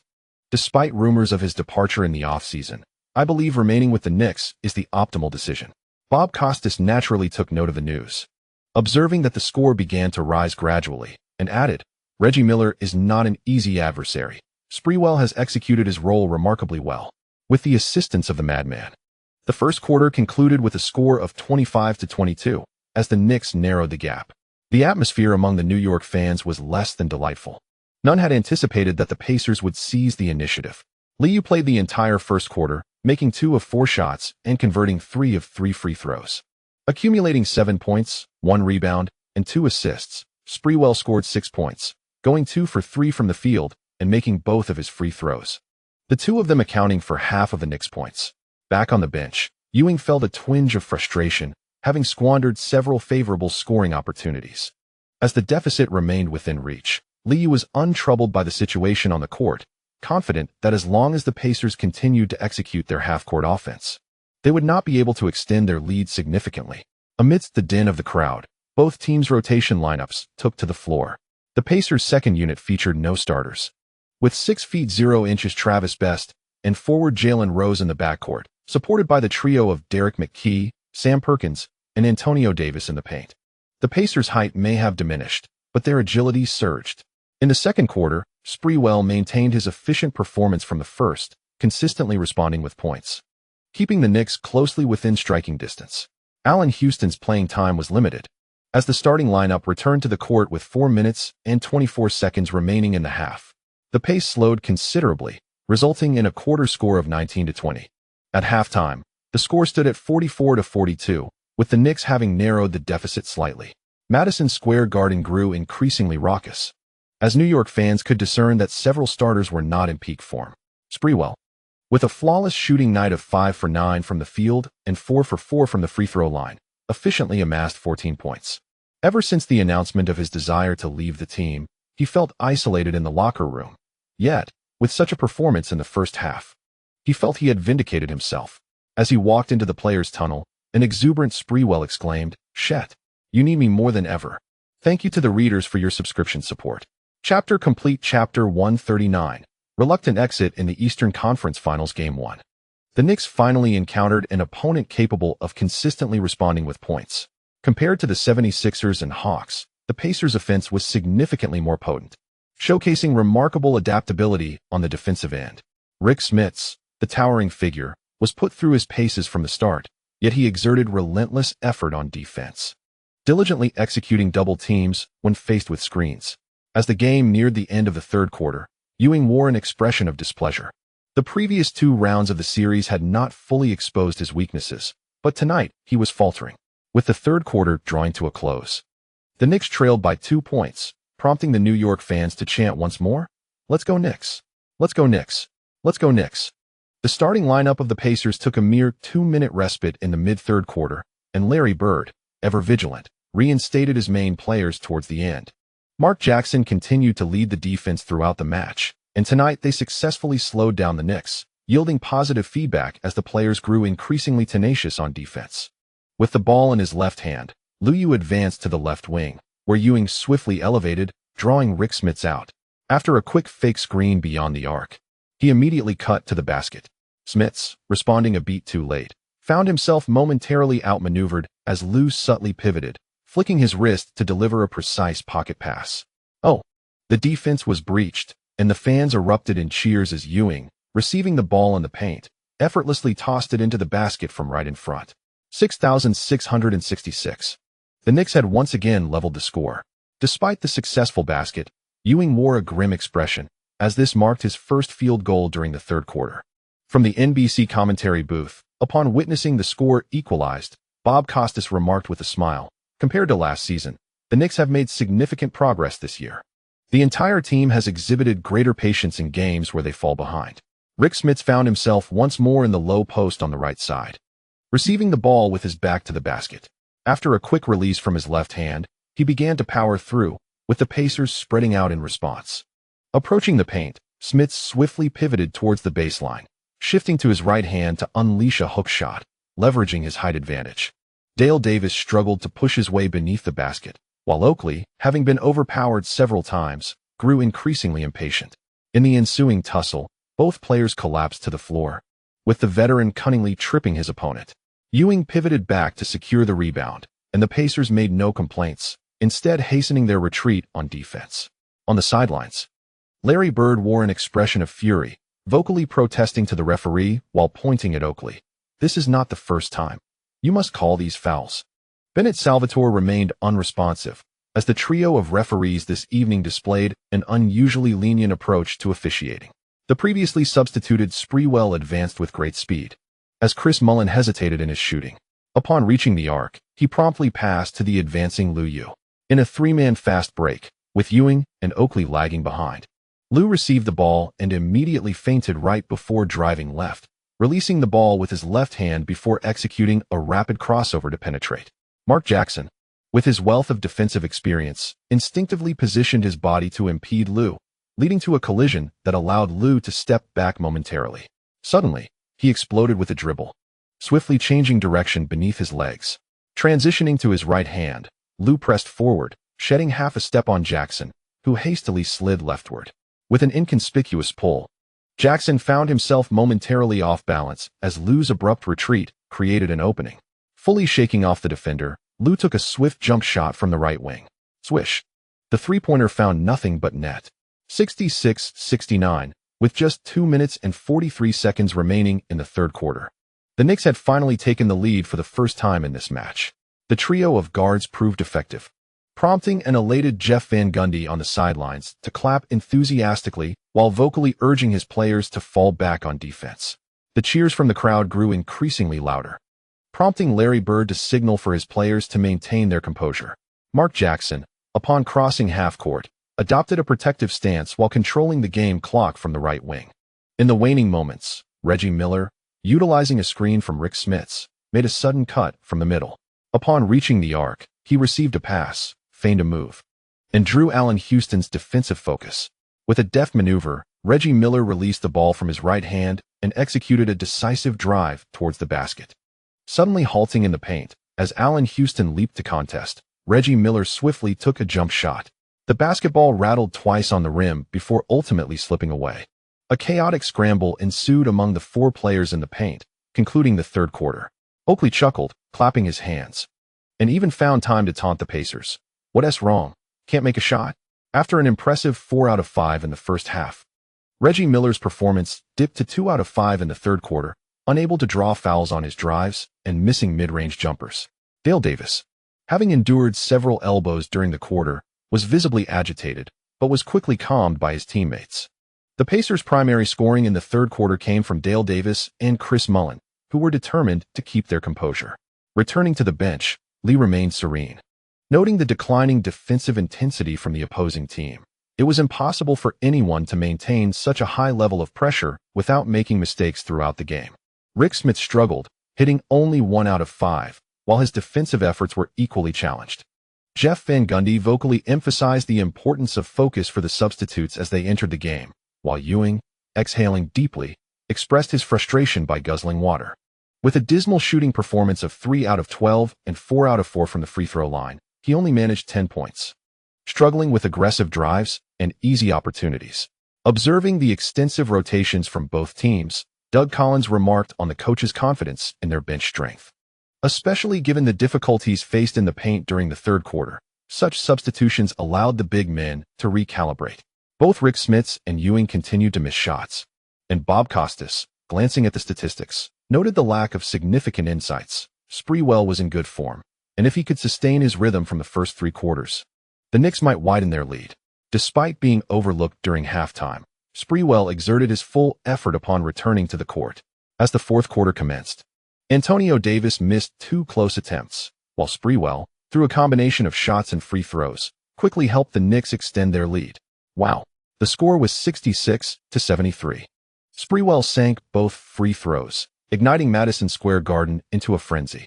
The Knicks' strategy was straightforward, clearing one side for Sprewell and Larry Johnson to isolate. Kurt Thomas and Ben Wallace awaited easy opportunities in the paint, collectively pursuing rebounds on missed shots.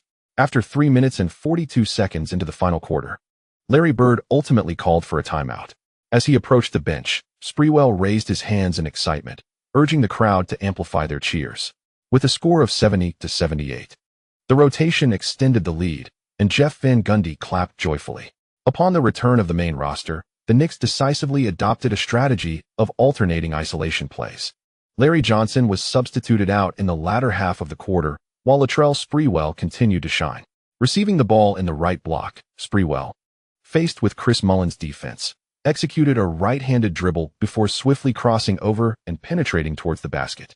As the Pacers' interior defense began to collapse, Sprewell, upon reaching the lower right side of the rim, quickly dished the ball out to the left corner. Li Yao utilized Oakley's screen on the left wing to elude Mark Jackson's defense, sprinting towards the left corner, where he received the ball and immediately faked a shot. The pursuing Mark Jackson, in an attempt to intercept, flew past Li Yao, who then effortlessly sank a three-pointer.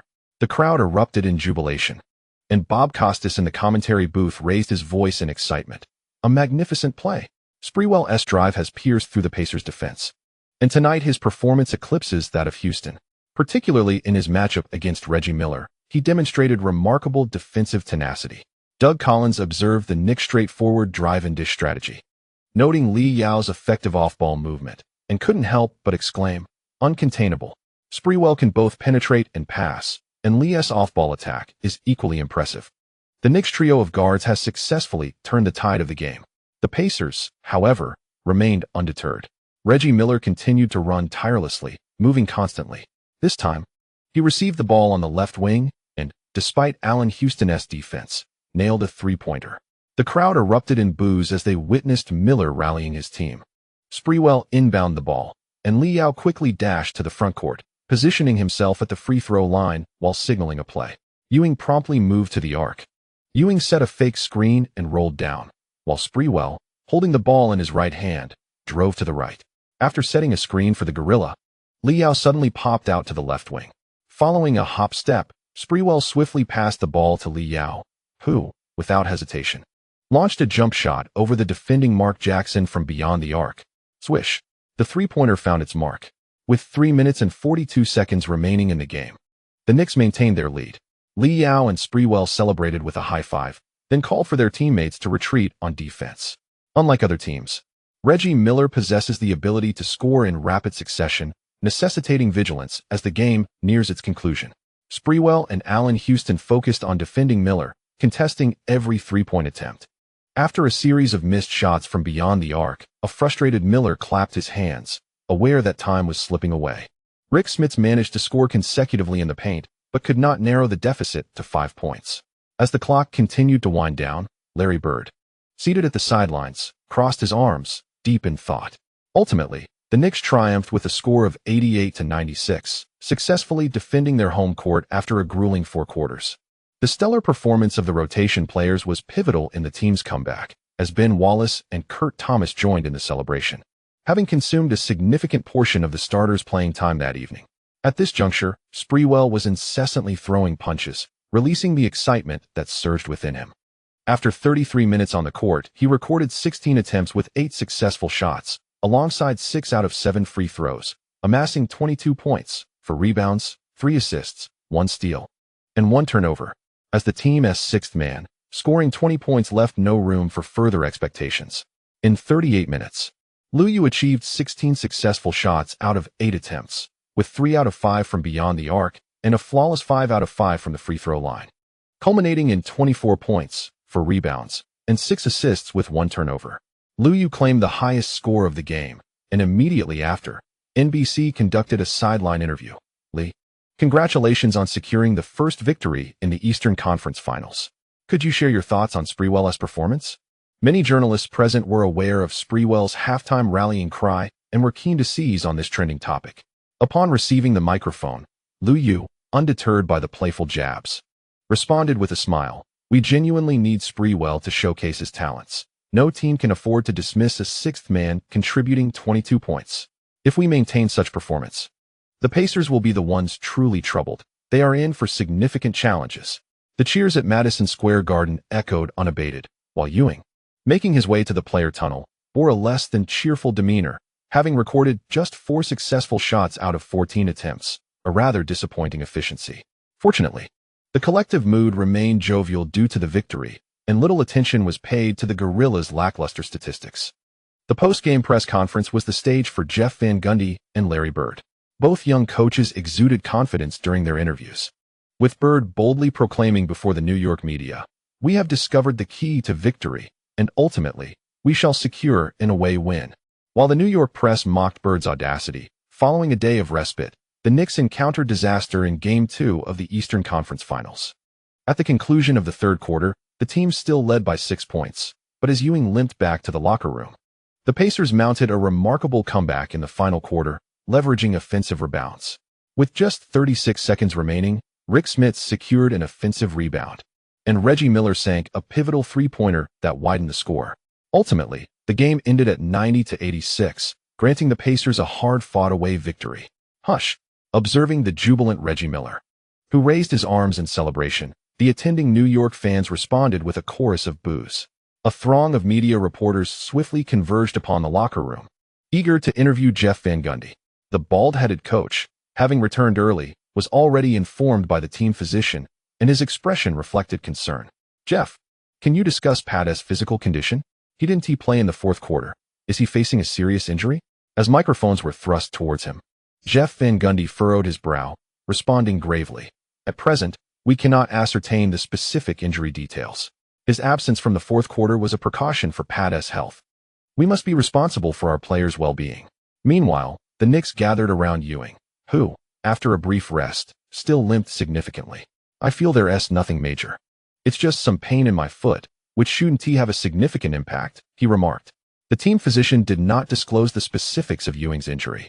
Yet the optimistic demeanor of the gorilla remained unshaken. As the playoffs commenced, it was common for players to bear minor ailments, and upon witnessing Ewing's statement, his teammates rallied to offer words of comfort. Li Yao could not help but feel a sense of déjà vu. Observing Ewing's nonchalance, he silently shook his head, contemplating that perhaps this would be the unfortunate end to Ewing's career. Thank you to the readers for your support and subscriptions. This chapter concludes here. Chapter 140, Limits and Boundaries, Daily Chapter. On June 2, 1999, just days prior, the San Antonio Spurs had secured 2 consecutive victories in the Western Conference Finals, leading their opponents by a significant margin of 20 points. In Game 2, with only 5 seconds remaining, David Robinson blocked Jim Jackson's jump shot. Subsequently, Portland's Walter Williams seized the offensive rebound, regained possession, and missed another jump shot, allowing the Spurs to narrowly maintain their home court advantage. Both teams engaged in yet another slow-paced contest. Over 47 minutes of play, Duncan achieved 8 out of 11 from the field, along with 7 out of 13 from the free throw line, amassing a total of 23 points, 10 rebounds, 2 assists, 5 blocks, and 4 turnovers. In 40 minutes, David Robinson shot 6 out of 10, contributing 14 points, 7 rebounds, 2 assists, 3 steals, and 3 blocks. The Spurs' formidable duo collectively provided 8 blocks, once again demonstrating their elite rim protection capabilities. Coach Popovich implemented no extraordinary strategies. He continued to rely heavily on his starters, with Duncan receiving only a minute of rest throughout the game. Earlier, the New York media had been engaged in discussions regarding the prowess of the Spurs' Twin Towers. However, following the morning announcement by the Knicks regarding Ewing's injury, a chill swept through everyone. No one anticipated that Ewing, limping off the court, had suffered a ruptured right Achilles tendon.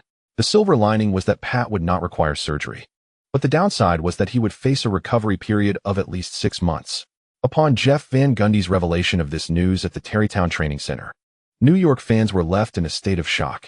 Setting aside thoughts of the finals opponent, the immediate concern was the Pacers, who would now gain a significant height advantage without the gorilla on the court. In an instant, the inflated hopes of New York fans were tempered. After concluding Game 2 of the Eastern Conference Finals, the Knicks were afforded 3 days of respite. On the morning of the 3rd, as New York media interviewed Ewing, his right foot was already immobilized. Despite still appearing at the training center, Ewing's demeanor was markedly despondent. Facing an Achilles injury in the twilight of his career was a devastating blow to his athletic capabilities. Ewing understood precisely what such an injury entailed. Securing respectable statistics in the upcoming season would be a formidable challenge. At the media center, as Ewing limped onto the stage, many seasoned journalists who had followed the team for years felt a pang of sorrow. Historically, they had often scrutinized the gorilla, but witnessing a beloved star's career deteriorate so painfully left many reluctant to ask further questions. "Pat, will we defeat the Pacers?" inquired a reporter from the New York Times with a simple question. Ewing managed a smile and earnestly replied, "Absolutely. The Knicks will not only triumph in the Eastern Conference Finals, but will also reclaim the championship title." During the training session, Jeff Van Gundy felt a sense of unease.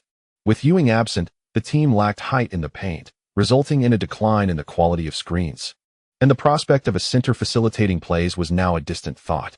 Oakley's jump shot had proven inconsistent this season, while his defensive prowess remained intact. The Pacers had chosen to exploit this weakness in the first 2 games. The execution of pick-and-roll strategies had become increasingly arduous, a consensus reached among the coaching staff.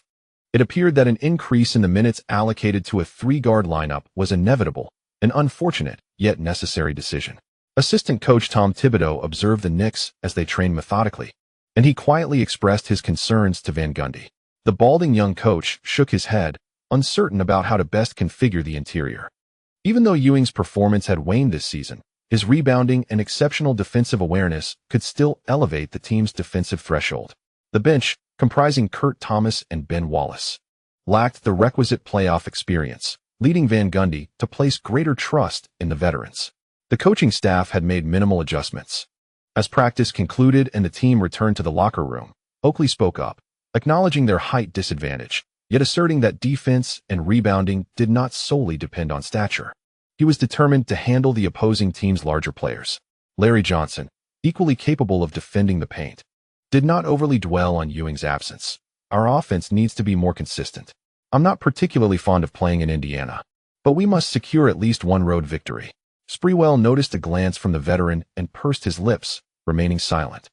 The fourth quarter of Game 2 had been a sudden drought for the team, hitting only 1 of 6 attempts and ultimately losing the game. Allen Houston, however, began to find his rhythm, gradually adapting to Reggie Miller-esque defensive techniques. No player could maintain unwavering consistency. They simply needed to give their best. As the series had only just commenced, there was no need to bear psychological burdens. Certainly, they had to enhance their defense, especially with Pat absent. Rebounding was a collective responsibility, and everyone needed to be prepared. Upon hearing Lee's words, the atmosphere lightened, with the team members vocally echoing his sentiments. Ben Wallace felt a surge of excitement. Despite a lackluster performance in Game 2 and an adjustment period against Rick Smits, he was confident that with additional playing time, he could elevate his contributions. Lee noticed that his teammates remained confident, which eased his own worries. Gradually, while they respected Ewing, they increasingly placed faith in their offensive capabilities, if all else failed. They could always revert to a 4-on-1 strategy. After leaving the locker room, Lee was besieged by a throng of media, eager to interview him about the disheartened Ewing. Naturally, they sought to inquire further. Lee, could you discuss the series trajectory? Will Pat's injury hinder the team's progress to the Eastern Conference Finals? The playoffs begin with securing victories on the road, he replied. The Pacers have gained an advantage, but we will reclaim control. We certainly will not stop at the Eastern Conference Finals. I will fulfill my promise, and the Knicks will still claim the championship. In that moment, Lee began to exude confidence, quickly uplifting the spirits of the New York media, who were soon buoyed from their earlier despondency over Ewing's injury. On June 4th, the Knicks embarked on their journey to Indiana, as the Eastern Conference Finals Game 3 was set to commence the following evening. Ewing chose to accompany the team on this away trip, a gesture that showcased his stature. Even the mayor of New York expressed concern for him following his injury. Recent news reflected on his unfortunate career, while many longtime fans of New York rallied to bid him farewell, chanting slogans in support of Ewing that began to resonate throughout the city. However, such gestures only deepened Ewing's melancholy, as if he were preparing to say goodbye to the NBA. That evening, in the Western Conference Finals Game 3, the Trailblazers returned home only to deliver their worst performance of the series, leaving Portland fans on the verge of despair. Despite scoring 12 points in the second quarter, the Blazers managed a mere 8 points at the start of the second half, with a dismal score of 24-8. The Spurs had yet to exert their full strength, while the Blazers imploded. The bench struggled mightily, and in the starting lineup, Damon Stoudemire, as the team's strategist, had a catastrophic outing. The Spurs easily secured the series point with a final score of 85-63, bringing the series lead to 3-0. Tim Duncan, in his second year, stood poised on the precipice of the finals. Despite being plagued by fouls and playing only 20 minutes, Duncan recorded 5 points, 8 rebounds, 1 assist, 2 blocks, and 3 turnovers. Conversely, the Blazers succumbed to the Spurs' defense, with Stoudemire hitting only 1 of 12 attempts, leaving the audience bewildered. Rookie coach Popovich was beginning to feel the pressure. Despite not receiving a friendly reception from Mike Dunleavy, Popovich maintained a smile, lauding the Spurs' Twin Towers at the post-game press conference. We are indifferent to external judgments. Tim and David are improving steadily. Perhaps Lee is a talented player, but Tim is no slouch either. Remember, this is merely his second season. As the Spurs advanced to the finals, the media in New York began to frown, particularly due to Ewing's injury, as they disliked facing teams with dominant Twin Towers. The closer one is to the basket, the higher the shooting percentage, and the advantages of size are undeniably evident in maintaining a baseline performance. In contrast, teams centered around perimeter shooting, while often celebrated for their potential, tend to falter when their form fluctuates. On the evening of June 5th, the Knicks faced defeat once more in Eastern Conference Finals Game 3. The Pacers erupted again, with Reggie Miller scoring a mere 12 points on 3 of 10 shooting. while Jalen Rose and Antonio Davis combined for 35 points off the bench. To Jeff Van Gundy's surprise, Rick Smith's playing time was limited, as the Pacers forwards relentlessly attacked the basket. With a final score of 85-90, the series lead shifted to 2-1, giving the Pacers a chance to secure a series point on their home court. Van Gundy's game plan had failed, leaving him visibly distressed. Feeling as though he had been outmaneuvered by the opposition, the fans in attendance voiced their disdain, mocking the Knicks as they solemnly retreated to the players' tunnel. At the post-game press conference, the underperforming Reggie Miller unleashed his characteristic bravado. While silent in New York, upon returning to his own territory, he mockingly proclaimed, "Indeed, no member of the Pacers has graced the MVP rankings, nor has anyone ever claimed the MVP title. But we are indifferent to such accolades, for in the next game, we shall return the MVP home." The team's accompanying reporters joined in the raucous cheer, confident that securing a decisive victory at home would likely conclude the series. The New York media, observing the mutual flattery from both sides, could only curse under their breath. "Damn you, Miller." Thank you to the readers for your subscription support. Chapter completed. Chapter 141. Only one leader on June 6, 1999. Following the Knicks' loss in Game 3, skepticism began to emerge in various New York publications. After suffering consecutive defeats in the same manner, the New York Post could no longer contain its discontent. In comparison to Larry Bird, Coach Van Gundy's in-game adjustments are nothing short of a disaster. Sprewell ought to reduce his shot attempts in the fourth quarter. We require more targeted tactics.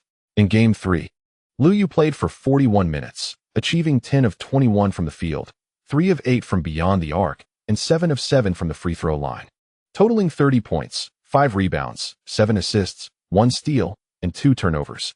Despite consuming Ewing's possessions, Li Yao remained efficient. While closely guarded on three-point attempts, he responded effectively near the rim, although he struggled to regain the ball in some possessions after being double-teamed in the fourth quarter. During the film session on the morning of the 6th, Jeff Van Gundy, with a stern expression, meticulously dissected several possessions from the fourth quarter, exclaiming, "Patience. Our offense must maintain patience. Do not assume that driving to the basket guarantees a foul call. We were merely 3 possessions away. The key to the game lies in our responses." Sprewell, hearing Van Gundy's words, nodded in frustration. Often, when opportunities arise to score, one is hailed as a hero. But when chances are squandered, one becomes the scapegoat. As an all-star guard and the second playmaker on the team, Sprewell felt confident when Li Yao was double-teamed. Yet, in the last 2 games, his mismatched one-on-one attempts in the final quarter had all failed.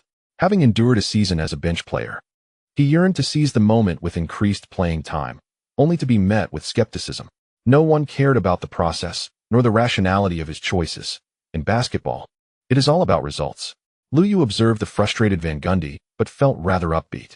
Sprewell was discontent with playing as a subordinate, and his relationship with the madman was merely cordial, leaving him uninterested in bowing down to him. The two occasionally disagreed on the court, necessitating the intervention of the balding young coach for mediation. As the film session neared its conclusion, Li Yao clapped his hands cheerfully and encouraged, "We will win. The defense is already beginning to take effect." Continuing with their previous game strategy, he advised ignoring the negative reports for as long as they triumphed in the series. Only praise would follow. Larry Johnson was the first to respond, expressing his long-standing dissatisfaction with Sprewell. "Lee is right. I can guarantee that the other party is nearing their limits. No one can maintain such intense defense, not the Bulls, nor the Pacers. Patience is key. We can secure victory in the fourth quarter." Soon, Allen Houston and the Atmosphere team echoed his sentiment loudly. Sprewell, noticing the collective gaze upon him, suppressed his frustrations and ultimately made a promise. "It's my issue. Don't worry, bro. I swear I want to win more than anyone else. I'll handle that big mouth." Oakley, witnessing this scene, realized that Lee had already gained control of the locker room. Considering Ewing's situation, he could only sigh inwardly. The veterans truly did not wish to relinquish their privileges. On the evening of June 6th, the Spurs decisively triumphed, sweeping the Trail Blazers with an impressive score of 40, successfully advancing to the finals. Popovich remained steadfast in his strategy of utilizing the Twin Towers, a tactic that proved consistently effective and utterly perplexing. In 44 minutes on the court, Tim Duncan scored 18 points, collected 8 rebounds, dished out 4 assists, and blocked 2 shots, all without a single turnover, in 42 minutes. David Robinson tallied 20 points, 10 rebounds, 3 assists, 3 steals, and 2 blocks, albeit with 5 turnovers. By dragging the game into a half-court offense, the Spurs Twin Towers once again showcased their prowess. The Spurs' advancement led many media outlets to shift their narratives, declaring that the team exhibited the dominance of a championship squad. Popovich also benefited, as his unwavering commitment to the Twin Towers became a masterful orchestration. On the evening of June 7th, prior to Game 4, the Knicks brimmed with confidence. Despite external doubts about Jeff Van Gundy, the team internally placed their faith in the bald-headed coach. Slow on-the-spot reactions were not an issue. Successfully defending against the opposing star player had proven effective in the last 2 matches. With over a day's time to thoroughly mend internal relations, the team was confident that as long as they continued to contain Reggie Miller, victory was within reach. In the visitors' locker room, Li Yao, having completed his warm-up, returned only to be surrounded by media reporters. An ESPN journalist, seizing the moment, became a mouthpiece. "Li, did you notice Miller's comments after the conclusion of Game 3? Sitting back down, Li Yao smiled and shook his head, opting not to answer the question. Instead, he turned to Ben Wallace, asking, "Ben, how many points did that guy score in the last game?" Adjusting his headband, Ben Wallace grinned and disdainfully replied, "I think it was 12 points, most of which were earned through drawing fouls." The rookie had faced some foul trouble in Game 3, with Reggie Miller taking advantage of him to draw 2 fouls. Li Yao shrugged, smiled, and remarked nonchalantly, "I have great respect for Miller. He is an outstanding shooter. However, if I were to perform as inefficiently as he did, I would keep my mouth shut. Perhaps that's why he can't become the MVP. Our standards are different. I hope he can still find joy in the upcoming games." In the locker room, the atmosphere among the Knicks cheer squad was buoyant with laughter, while the accompanying New York reporters cheered enthusiastically, for Reggie Miller was their sworn adversary. Conversely, Larry Bird, who had garnered praise from the outside, did not exude the same confidence within the Pacers' locker room as he had during the press conference. The team's strategies had nearly been deciphered. Mark, maintain control of the game's tempo. Do not allow the opponent to gain momentum. We are but a step away from the finals. Tonight, let us safeguard our home court. Larry Bird refrained from discussing tactical adjustments, merely pacing the locker room and reiterating the importance of game tempo. With Ewing sidelined due to injury, the Knicks' number of possessions returned to 82, which, although formidable, was perceived as a troubling sign by the coaching staff. The typically boisterous Reggie Miller displayed an unusual calm in the locker room, while Mark Jackson appeared visibly troubled. At the City Square Arena, over 19,000 spectators erupted in a tremendous cheer as the game commenced. Following a successful jump ball, the first possession nearly consumed the entire 24 seconds. Positioned on the right wing, Karl Malone received a cross-court pass from Mark Jackson, but missed his three-point attempt. The rebound was secured by Ben Wallace, provoking a chorus of boos from the crowd. Upon receiving the ball, Li Yao faced immediate defensive pressure from Mark Jackson, who sought to disrupt the pace of advancement. Swiftly crossing half-court and reaching the arc, Li Yao momentarily hesitated while feigning a protective dribble, then lowered his center of gravity and accelerated past his defender. Noticing the defensive positions of Dale Davis and Rick Smits, who had momentarily abandoned their coverage of Charles Oakley and Ben Wallace, Li Yao seized the opportunity. With a sudden step and ball control, he launched himself off his left foot, twisting in the paint, and executed a left-handed layup that soared over the defenders and swished through the net. To the Pacers fans in attendance, it appeared as though Li Yao had glided effortlessly to the basket, earning yet another round of boos. Mark Jackson had observed in the previous game how Li Yao frequently employed deceptive footwork to execute his shots with remarkable coordination, leaving Jackson momentarily entranced. After just one possession, Larry Bird signaled from the sidelines for the game to be slowed down. Soon, the Pacers initiated their offense from Rick Smits' low post on the left side. As Smits called for the ball with his back to the basket, Ben Wallace pressed closely behind him, following a pass from Mark Jackson to the left wing. The entire Pacers team spaced out in anticipation. Initially intending to penetrate the paint, Rick Smits was compelled to move further up the court due to Wallace's tight defense.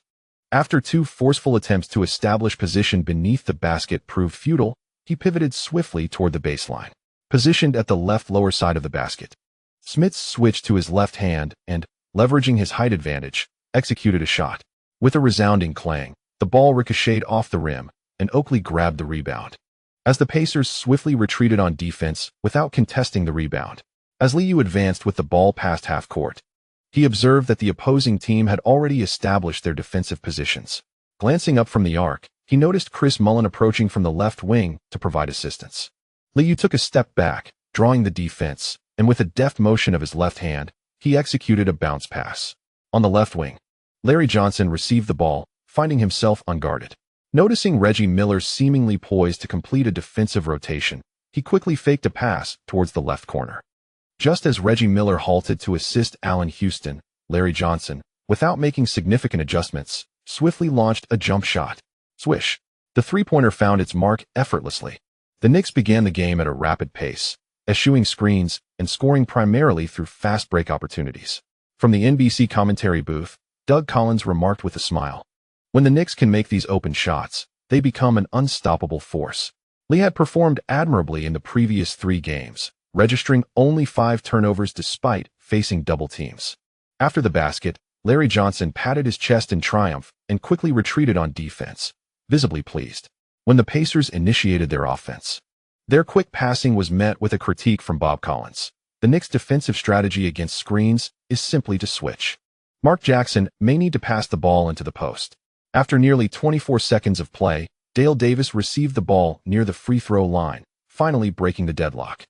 The cheers of the Pacers fans erupted within the City Square arena.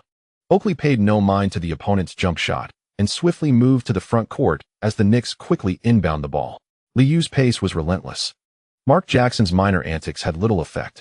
Upon reaching the top of the arc, Mark Jackson noticed Oakley behind him, halting as he made his way towards the three-point line, instinctively tightening his defense.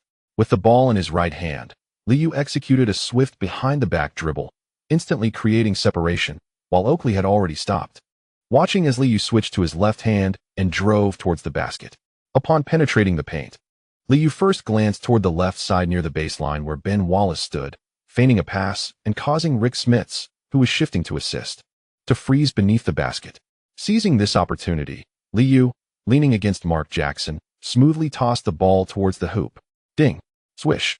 The whistle blew as the ball entered, and the clear foul by Mark Jackson was promptly called by the referee. After Li Yao confidently sank the free throw, the jeers from the City Square arena diminished significantly.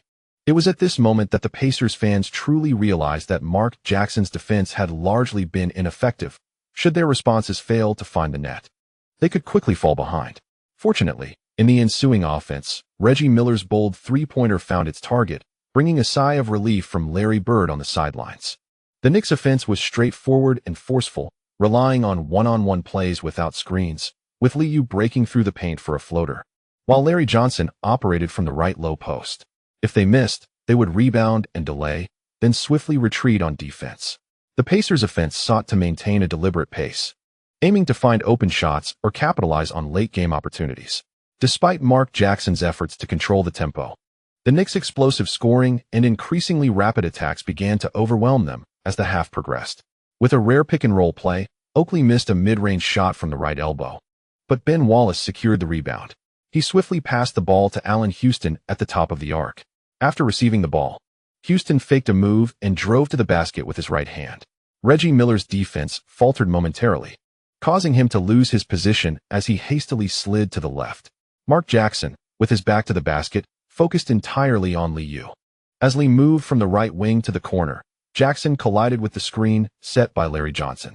In a simple drive-and-kick play, Allen Houston's pass was subpar, but Li adjusted slightly to receive it in the right corner. With Karl Malone closing in on him, Li launched a quick three-pointer from the corner. Swish! The three-pointer found nothing but net. With 6 minutes and 3 seconds remaining in the first quarter, the Pacers called for a timeout after falling behind. As the Knicks extended their lead, jubilation erupted from their bench, with everyone rising to celebrate with Li Yao as he returned to the sidelines. In the NBC commentary booth, Doug Collins was speechless but praised the Knicks' straightforward yet effective strategy. In basketball, the ultimate goal is to put the ball in the basket. Although the Knicks' style is simple, it proves remarkably effective. Bob Costas echoed this sentiment, suggesting that perhaps the Pacers needed to adopt a more resolute approach on offense. The sluggish footwork of Rick Smits led to his substitution for Antonio Davis. Kurt Thomas replaced Oakley as Jeff Van Gundy aimed to bolster the offense. As the first quarter progressed, The Knicks had firmly seized control of the game's tempo. Reggie Miller committed a series of turnovers, allowing Allen Houston to steal the ball and execute an easy dunk, causing the crowd's energy to wane. Following a pick and roll on the right elbow, Li Yao was double-teamed but managed to assist Kurt Thomas for a successful jump shot. Antonio Davis, upon entering the game, failed to replicate his previous performance, hitting one mid-range shot before missing subsequent attempts from both close range and mid-range. Towards the end of the first quarter, as the Pacers entered the penalty situation, Li Yao drew a foul and stepped to the free throw line. After Ben Wallace successfully scored from the paint, Jeff Van Gundy no longer shouted, his face returning to a smile. At the end of the first quarter, the Knicks led by 10 points, 27-17. The early introduction of the rotation did not alter the Pacers' offensive rhythm. Coach Larry Bird, somewhat helpless, could only offer a serious mental pep talk to his players. In the commentary booth, after reviewing the statistical data, Bob Costas couldn't help but inhale sharply. In the first quarter, the Knicks attempted 25 shots, while the Pacers managed only 18. The rebounding statistics of both teams are quite similar. However, their offensive pace is excessively rapid, rendering Coach Larry Bird's game plan seemingly ineffective. As they engage in one-on-one play past the halfway mark, Doug Collins discreetly criticizes while vocally praising. Li's performance has been exceptional. Coach Van Gundy's adjustments are evidently paying off. At the conclusion of the first quarter, Li Yao has achieved 4 out of 6 from the field, 1 out of 2 from beyond the arc, and 2 out of 3 from the free throw line, totaling 11 points, 1 rebound, and 3 assists. Both Allen Houston and Larry Johnson have only managed 2 out of 6, often resorting to quick shots, transforming the Knicks' offense into a disorganized scramble. Not having been substituted early, Sprewell realizes that Coach Jeff Van Gundy is once again sending him a message. Although in a foul mood, he still exerts himself on the court. The Pacers continue to implement their initial strategy of steadfast defense and a slower pace, frequently passing the ball to Rick Smits. The Dutch giant does not disappoint, effectively scoring with mid-range jumpers from the free throw line and back to the basket, moves from the low post. Derek McKee and Sam Perkins relentlessly pursue offensive rebounds, while Travis Best and Jalen Rose play a supportive role. Although the Pacers' rotation plays at a slower tempo, their success rate per possession is remarkably high, gradually increasing their score. Chris Charles and Sprewell have no intention of slowing down either, often pushing the ball past half-court for decisive attacks. As the point gap remains unchanged, the Pacers fans grow increasingly anxious, their boos becoming louder. The score stagnates for over a minute at 25, and as Oakley steps to the free throw line, the Pacers promptly substitute in Reggie Miller and Mark Jackson. Li Yao, Allen Houston, and Kurt Thomas also take to the court. With 6 minutes and 11 seconds remaining in the half, after entering the game, Li Yao positions himself beyond the three-point line, leaning on his knee, teasing a frowning Reggie Miller. To win MVP, a shooter certainly has no chance. I never play for the stats. Turning to glance at Li Yao, Reggie Miller retorts with a smirk before quickly dashing to the frontcourt after Oakley makes both free throws. At this moment, the Knicks revert to a 3-guard lineup, with Kurt Thomas and Oakley in the paint. Rick Smits once again scores with a hook shot from the right low post, as Kurt Thomas's defense proves ineffective. Turning back, Sprewell pushes the ball forward, quickly crossing half-court, while Allen Houston zips along the baseline from left to right, and Li Yao cuts across from right to left. Rapidly arriving at the left wing, Li Yao pivots to receive the ball, facing a switching defender in Derek McKee. With a right fake and a left drive, he swiftly crosses over to penetrate the lane. Sliding desperately to the right, McKee attempts to block him at the baseline. Seeing Li Yao spin like a top, Mark Jackson seizes the opportunity to slide into the paint for a double team. However, Li Yao's spin is executed with such speed that Jackson's help arrives a beat too late, failing to close the door, allowing Li Yao to switch to his right hand and score with a floater in the paint. After completing the basket, Li Yao extends his arms in a gliding gesture and swiftly returns to the half-court. Shoo! With unwavering determination, he accelerated fiercely, executing a significant pivot without compromising his form, his shooting remaining remarkably stable. Larry Bird, observing from the sidelines, frowned and promptly called out, "Do not allow him to penetrate the paint with ease." Despite the overwhelming jeers from the crowd, Mark Jackson comprehended the coach's intent. According to their game plan, it was time for a formidable foul. With 2 big men possessing mid-range shooting abilities on the court, the Knicks adeptly expanded their offensive space, with Oakley and Kurt stationed in the elbow area during each possession. At this juncture, Sprewell refrained from seeking the limelight, diligently adhering to the strategy. Rick Smits thoroughly dismantled the Knicks' interior defense, yet Sprewell effectively minimized Reggie Miller's opportunities to score. Each offensive play initiated from Li Yao's lateral cut. This time, Reggie Miller, momentarily distracted on defense, allowed Allen Houston to dart along the baseline and seamlessly cut to the basket, evading his guard effortlessly. Sprewell took advantage of the moment, lobbing the ball towards the upper right of the hoop, where Allen Houston gracefully caught it midair, scoring with ease. With exceptional performances on both ends, Sprewell pounded his chest in triumph after the assist, letting out a roar to invigorate himself. The score stood at 48-36. With merely 2 minutes and 32 seconds remaining in the half, and the gap showing no signs of narrowing, as the Pacers commenced another half-court offense. Rick Smits received the ball in the left elbow area. Bob Costas could not resist suggesting Coach Larry Bird should consider accelerating the pace to create more scoring opportunities for Miller. Trailing by double digits at halftime was not part of their game plan. However, Doug Collins promptly shook his head, asserting firmly, there is nothing wrong with steadfastly executing the game strategy. The issue lies in their inability to contain the Knicks' scoring. After returning to the free throw line, Rick Smits converted both attempts, having already amassed the majority of the quarter's points. With time running short in the half, Sprewell began to slow the tempo, skillfully dribbling past Jalen Rose's tight defense as he crossed half-court. Once again, Mark Jackson adeptly maneuvered past the double screen in the elbow area. As Li Yao received the ball on the right wing, he found himself closely guarded once more. Constantly reaching for the ball, Mark Jackson almost clung to Li Yao, prompting Jeff Van Gundy on the sidelines to vocally protest. That's clearly a foul. Just look at his right hand. Li Yao securely protected the ball at his right side, while swiftly probing forward with his left foot. Seizing the moment Mark Jackson shifted back slightly, Li Yao quickly released the ball from his right hand, explosively stepping back and executing a swift jumper from the right wing. Swish! The three-pointer found nothing but net. From reception to release, it took less than 3 seconds, and Mark Jackson stood frozen, unable to react defensively. The Pacers fans in the arena fell silent, witnessing the jubilant celebrations erupting from the Knicks bench. Reggie Miller responded with a catch-and-shoot three, while Rick Smits retreated to the basket on defense, assisting in the effort to contain Li Yao. Consequently, an unguarded Oakley effortlessly sank a mid-range jumper from the right elbow. As the first half drew to a close, Sprewell executed a swift drive to the basket, drawing a foul, much to the dismay of Coach Larry Bird, who wore a troubled expression on the sidelines. The game plan appeared to be in shambles, with the Knicks players jovially retreating to the locker room, inciting the Pacers fans to unleash their frustration vocally. Leading by 15 points at halftime, the suspense of the match seemed to dissipate, prompting Doug Collins to cease commentary on the tactical maneuvers of both teams. Sprewell has been exceptional tonight, masterfully controlling the Knicks' offensive rhythm. In the second quarter, Sprewell played the entirety of the period, shooting 4 of 7 from the field and making both of his free throws, amassing 10 points along with 3 assists. Bob Costas, observing Li's statistics, marveled, the dual-threat guard of the new era. It is challenging to contain Li when he is focused on offense. Li concluded the half with 6 of 11 shooting, including 2 of 5 from beyond the arc and 4 of 5 from the free throw line, totaling 18 points, 2 rebounds, and 4 assists. Some aggressive defensive plays also affected Li's shooting. The commentators engaged in idle chatter, neglecting any discussion of defensive strategies. The standard remained consistent.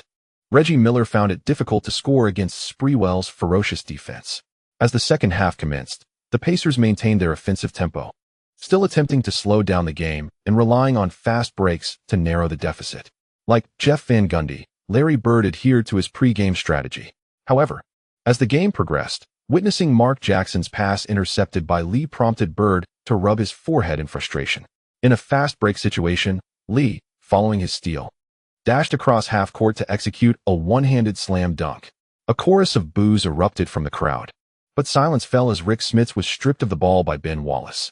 The Pacers struggled with consecutive turnovers and defensive lapses, with Mark Jackson failing to match up in time, forcing Reggie Miller to assist defensively. In transition, Allen Houston found himself wide open in the right corner, receiving a pass from Li and effortlessly sinking a three-pointer. The Pacers' offense displayed a mix of scoring and defensive strain. culminating in Karl Malone hitting a contested three-pointer from the right wing. Just as the cheers began to rise, the Pacers abruptly altered their defensive strategy, with Karl Malone and Mark Jackson double-teaming Li. On the left wing, Larry Johnson, left unguarded, received a bounce pass from Li and launched a shot. Swish. The three-pointer found nothing but net. Wow. The atmosphere on the Knicks bench erupted in cheers, with Larry Johnson beaming, as his shooting touch was notably on point tonight. The Pacers, seeking to accelerate their pace, found themselves lacking a primary scorer. Rick Smith struggled to receive the ball under constant pressure from Ben Wallace, having only drawn one foul in the half. Mark Jackson, after a failed attempt inside, became increasingly cautious in his decision-making, leading to a series of offensive struggles for the Pacers. In a moment of desperation, Jackson attempted a three-pointer from beyond the arc, which clanked off the rim, with the long rebound fortuitously landing in Li's hands. In the early moments of the tactical foul, Mark Jackson, visibly frustrated, retreated to the half-court. The players adhered to the game plan diligently, while the Knicks displayed limited fast-break opportunities. Li, Larry Johnson, and Allen Houston took turns executing rapid isolation plays, relentlessly attacking the boards after missed shots. Observing this relentless pursuit, Larry Bird opted to return to the bench, relinquishing his command over the team. The quarter concluded with a score of 26-22, despite the advantage of free throws. The sluggish offensive rhythm led the Pacers to a disheartening loss of 36-84 in that period, extinguishing any suspense in the match. At the outset of the fourth quarter, the Pacers sought to rally with a smaller lineup in an effort to accelerate the pace. However, Sprewell's aggressive defense rendered Reggie Miller ineffective, leaving him with little recourse except for drawing fouls.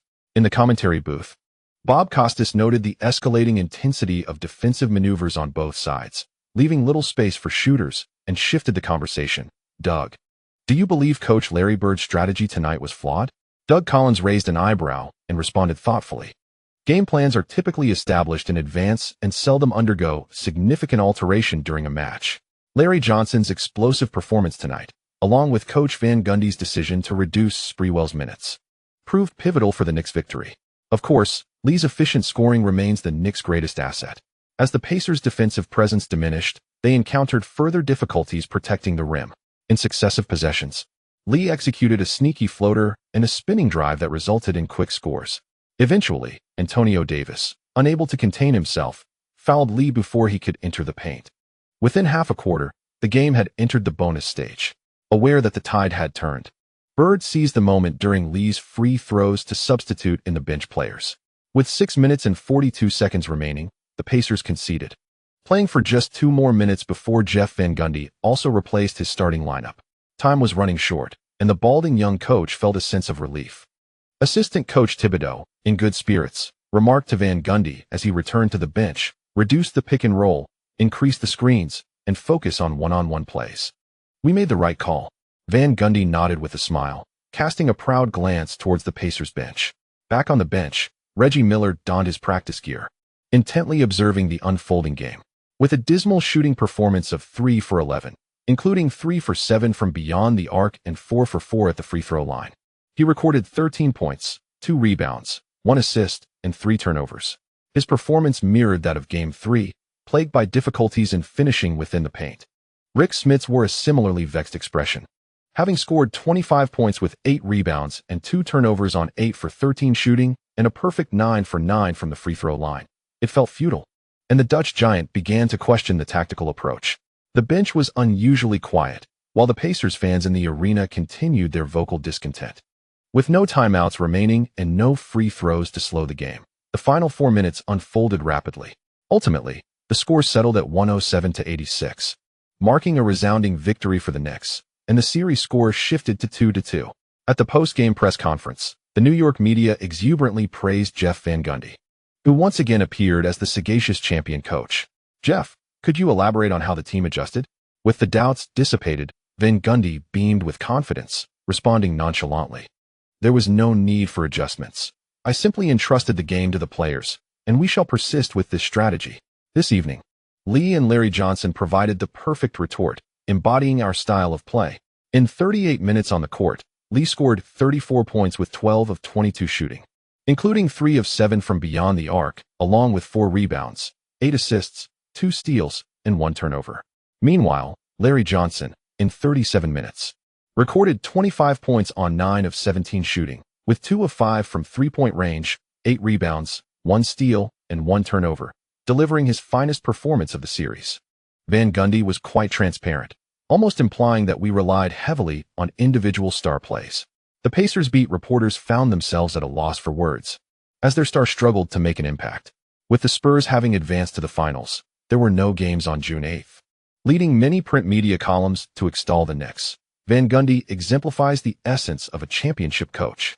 Larry Bird's foolish stubbornness has cost the Pacers dearly. Reggie Miller is a mere chasm away from MVP status. That night, Lee flew back to New York, and the following morning, he perused the papers in his Manhattan apartment, shaking his head in disinterest. The fair-weather fans, fixated solely on statistics and outcomes, seldom engaged in deeper analysis. Most articles were woefully lacking in substance. Early in the morning, Mark Bartelstein and the staff from Hook delivered shoes to Lee. Over breakfast, they lamented, the quality of these newspaper columns has declined significantly. Many writers have jumped to Yahoo Sports, which indeed has the financial clout. The Yahoo Sports channel, established in 1997, had flourished over the past 2 years thanks to its financial resources, enhancing its content quality. Lee, your stocks are soaring. These investors are simply mad. I can't believe those concepts can turn into real profits. Perhaps in due time, you can sell them. Bartelstein offered a brief word of caution to Lee. Despite his diligent pursuit of information, Lee could not recall the specifics of the internet bubble's timeline. I'll be mindful of that. Oh, this new colorway is stunning. The Hook staff, upon hearing Lee's praise, proudly introduced the vibrant colorway, while a bit heavy, has no flaws. Lee, we all hope you make it to the finals. On the night of June 9th, the crucial Eastern Conference Finals commenced.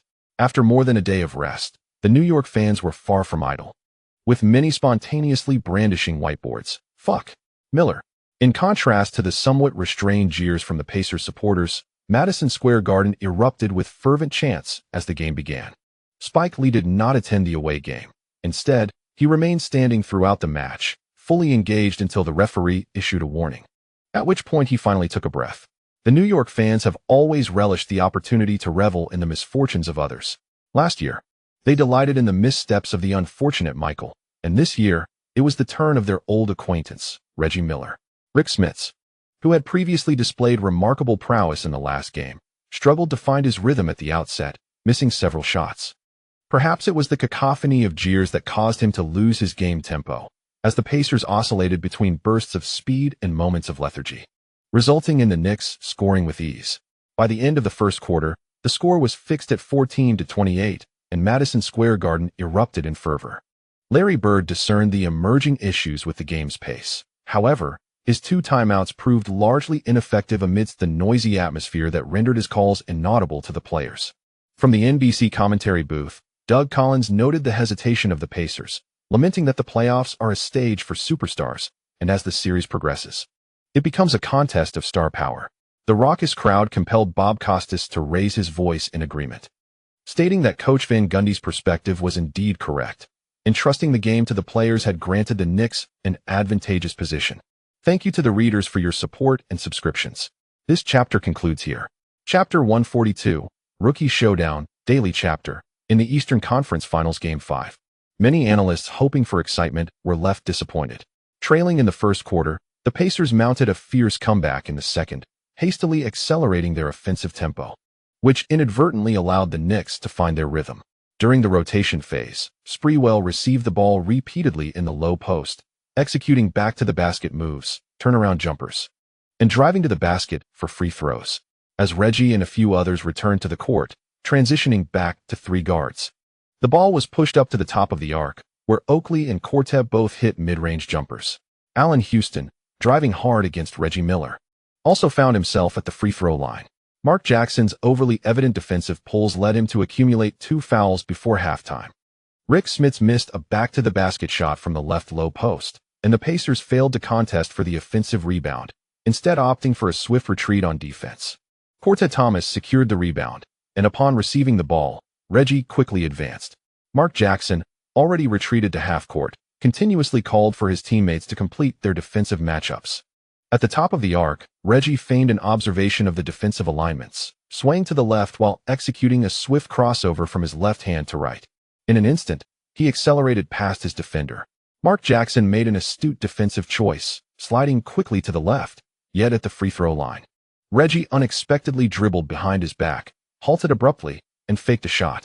Jackson instinctively leapt to block the shot, only to realize Reggie had passed the ball to Oakley, stationed near the right baseline. After making the pass, Reggie feigned an inward cut, causing Jackson to hurriedly slide to the right.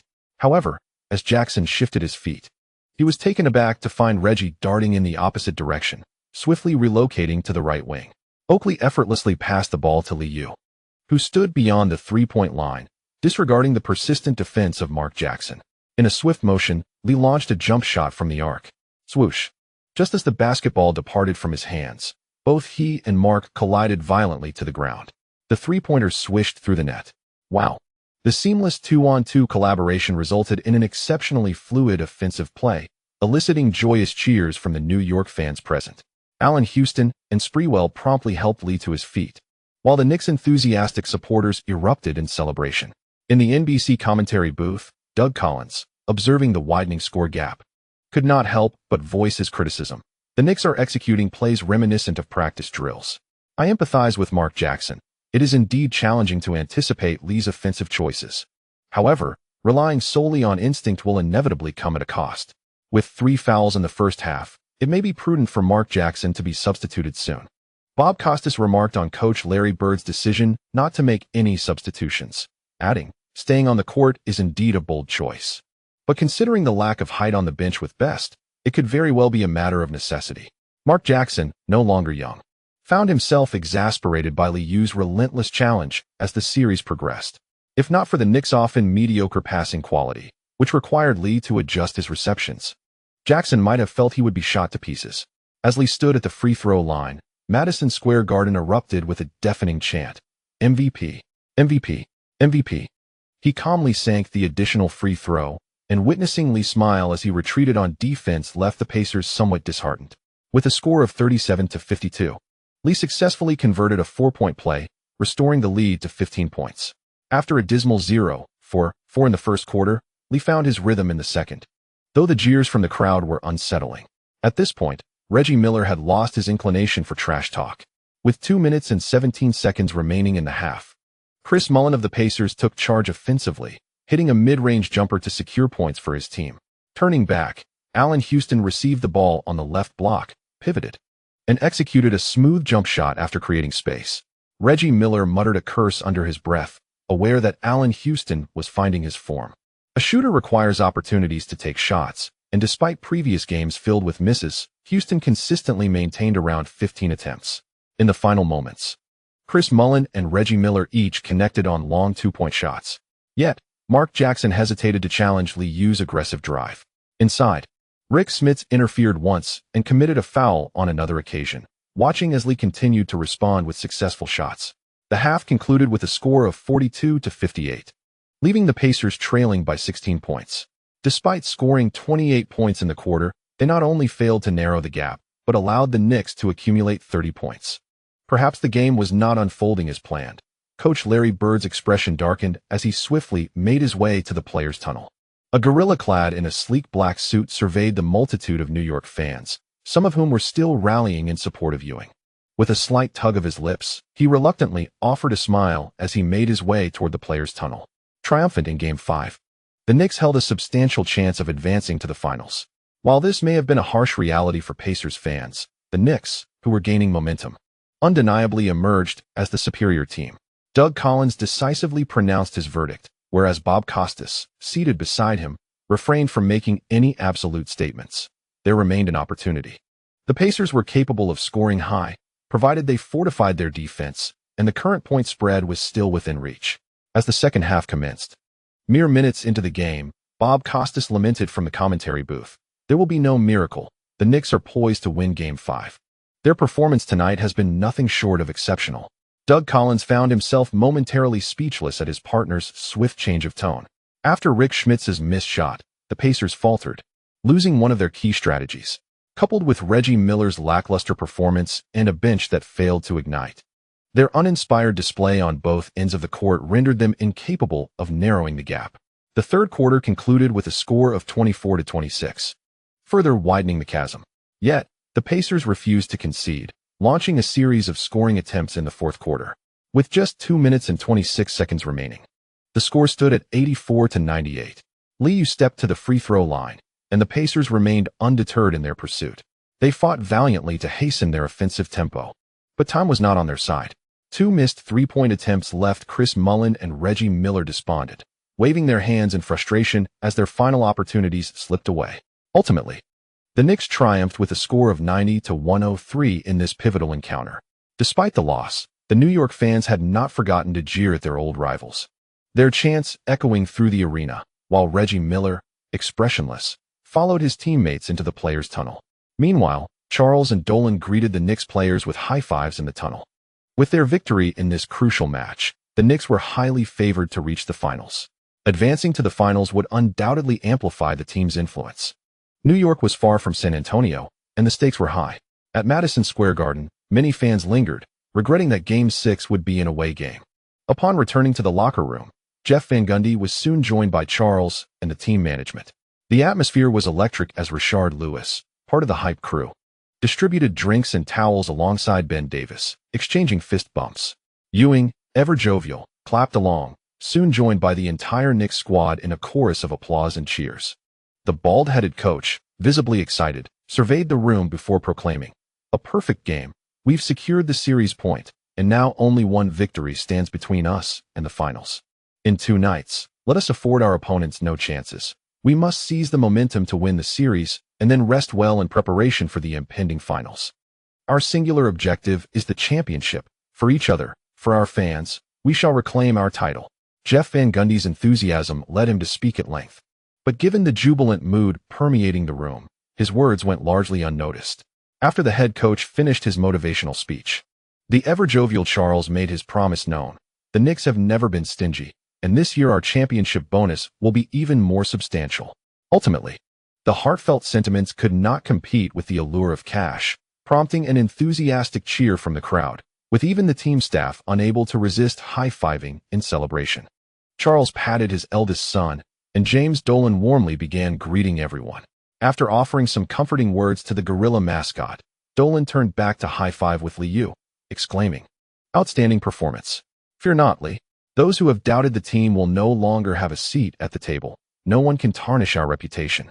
Dolan was particularly displeased by the journalists' criticisms of the team, while Li Yao remained unfazed, even jesting. "In truth, those articles are rather amusing. Fret not. Everyone views them as mere entertainment." Charles, overhearing Li Yao's words, nodded in appreciation, knowing that MSG, being their own network, often struggled with viewership when only positive narratives were presented. On June 10th, major sports media began to build anticipation for the finals. The rookie showdown had become a recent hot topic. Few held faith in the Pacers' ability to mount a comeback. Throughout this series, Reggie Miller's performance had been rather unremarkable. The Pacers had slowed their offensive pace, resulting in games typically featuring around 76 shots, which had also impacted Miller's attempts. TNT's programming was replete with insights, as McHale would often summarize strategies post-game and predict outcomes pre-game. However, with the score reaching 32, the legendary player could not help but lavish praise on Li Yao, a third-year rookie, facing the Pacers' frequently adjusted defensive strategies, averaging only 2 turnovers per game in the series. Such a feat is rare in NBA history. Had Li been with the Trailblazers, the Spurs would not have found victory so easily. This is the impact an exceptional point guard can have on a game. Meanwhile, Kenny Smith discreetly tugged at his lip, adjusting his facial expression and setting aside his biases, stating earnestly, "In 5 games, averaging 29. 2 points, an astonishing scoring ability. This is no ordinary point guard. Li is a true dual-threat guard." Mark Jackson's individual defensive efforts were utterly insufficient to contain him. In Game 5, with 40 minutes on the court, he shot 11 of 20, including 4 of 9 from beyond the arc and a perfect 8 of 8 from the free throw line, totaling 34 points, 5 rebounds, 9 assists, 2 steals, and 2 turnovers, once again achieving the highest score of the game. His consecutive 3 games scoring over 30 not only set minor records, but also elevated his average points in the Eastern Conference Finals. As Game 6 approached, the trio on the program ceased discussing tactical adjustments. Earl Johnson, noticing the absence of any mention of the Pacers, promptly interjected, "Do the Pacers still have a chance? If they win at home, the series will head to a decisive Game 7. I must admit, I look forward to such a scenario." Still skeptical of the Pacers, McHale firmly expressed his viewpoint. The Knicks are gaining momentum. As long as they can hit open shots, the Pacers will struggle to respond effectively. The discussion swiftly transitioned from the Eastern Conference Finals to the championship, prompting the trio to delve into the issues surrounding the Spurs, eventually igniting anticipation for the rookie showdown. On the night of the 11th, the desperate Pacers commenced the game with an unwavering determination. As the match progressed, Reggie Miller delivered a performance that stood as the pinnacle of the series. Neither Allen Houston nor Latrell Sprewell's defenses proved particularly effective. Yet, the cheers from the audience began to wane, and after a period of silence, Allen Houston experienced a resurgence. The two shooting guards engaged in an exhilarating scoring duel, accelerating the pace of the game. Ultimately, Game 6 transformed into a battle of honor for Reggie Miller. He played for 42 minutes, achieving 9 out of 19 from the field, 2 out of 4 from beyond the arc, and 10 out of 11 from the free throw line, totaling 30 points, 6 rebounds, 1 assist, and 3 turnovers. He had truly given his all. Allen Houston, on the other hand, was in exceptional form, leading the scoreboard with 32 points, 3 rebounds, 1 assist, and 2 turnovers from 12 of 17 shooting, including 2 of 5 from three-point range, boasting an astonishing efficiency exceeding 70%. The attending Pacers fans could only watch as Reggie Miller, in solitude, exchanged handshakes with his Knicks teammates before hastily retreating to the locker room. As the game concluded, Jeff Van Gundy raised his arms in jubilation, celebrating with his coaching staff in an embrace.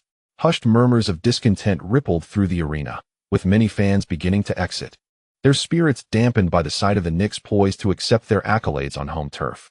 This year, the Knicks management had prepared a special cap commemorating their divisional championship. Laughter and chatter filled the air as the players donned the caps handed to them by team staff.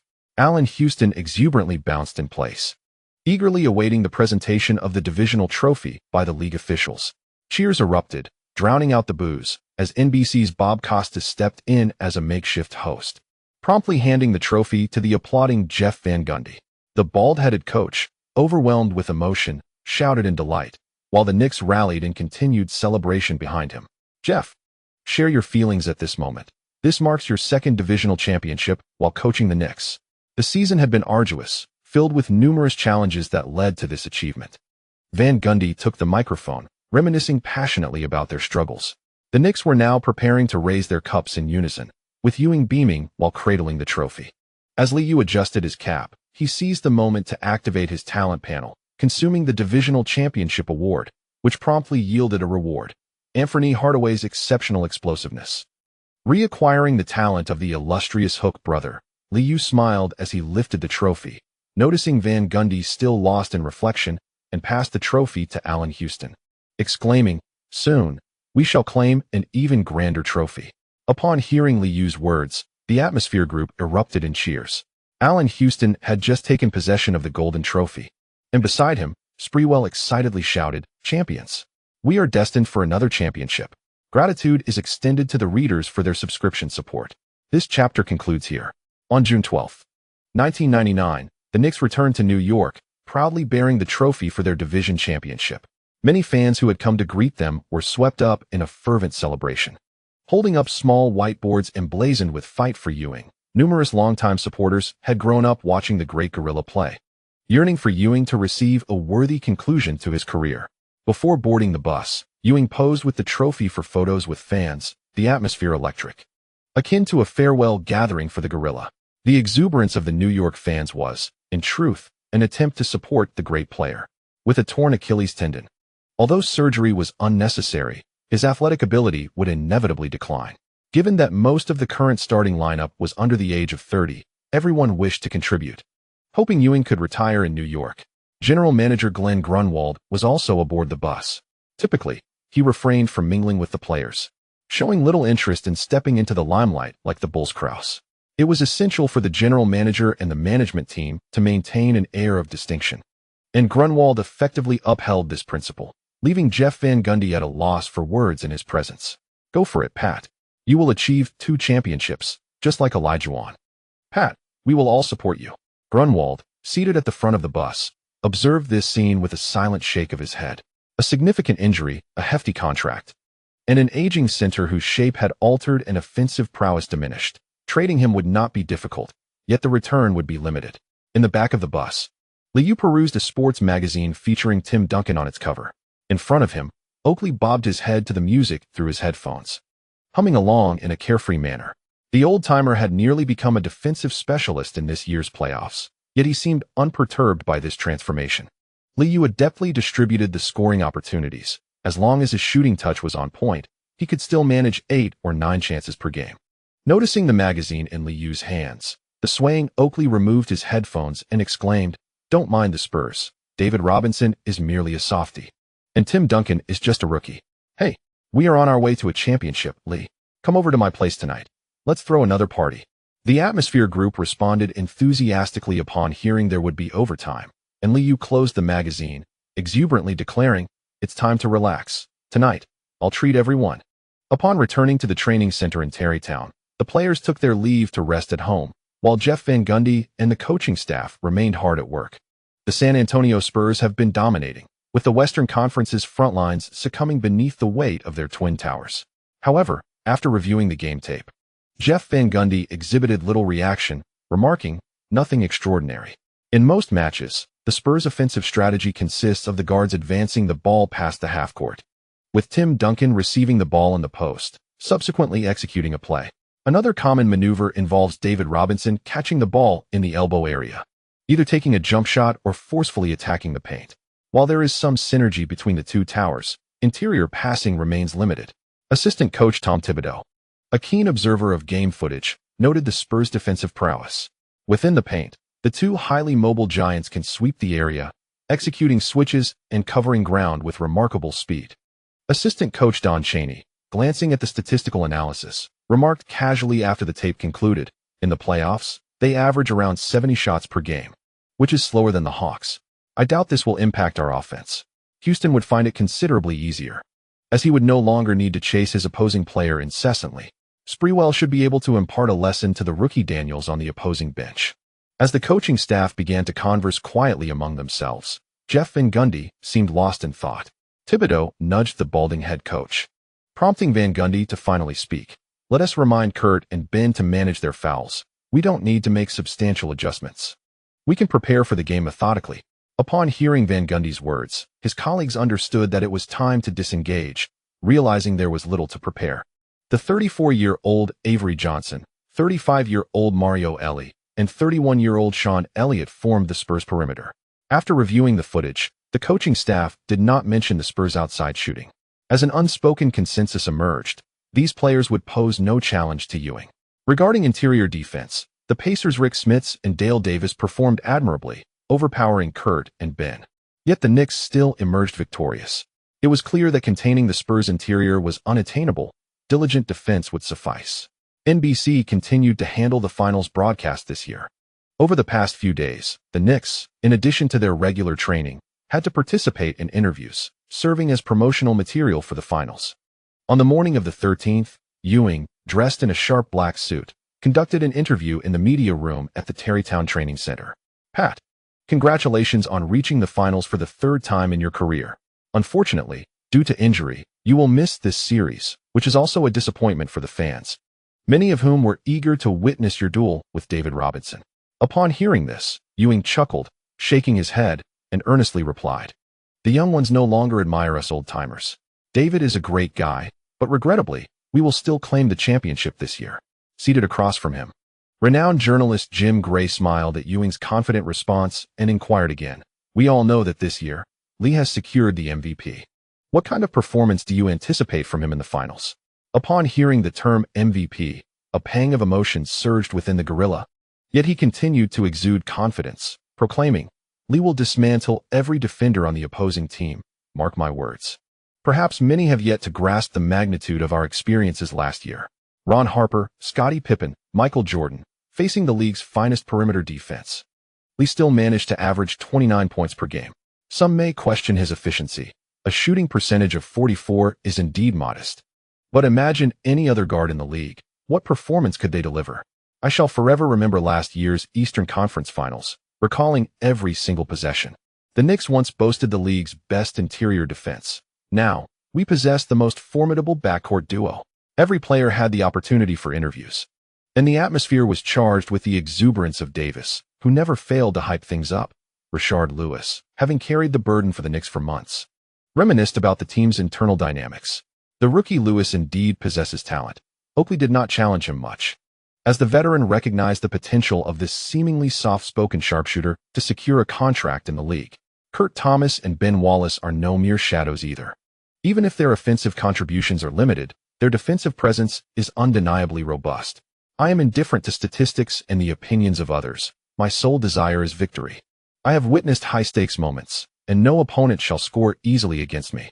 Observing the fervent response from the explosive Ben Wallace, Jim Gray suddenly realized that this player had also claimed a championship with the team last year. In an interview, Oakley displayed his disdain upon being questioned about matching up with Tim Duncan, emphatically stating, "He is just a rookie in his first finals."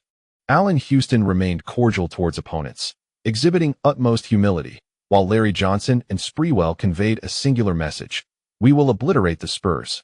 The contempt for their adversaries was palpable. These former All-Stars did not regard the Spurs' perimeter players with any seriousness. Jim Gray rubbed his temples.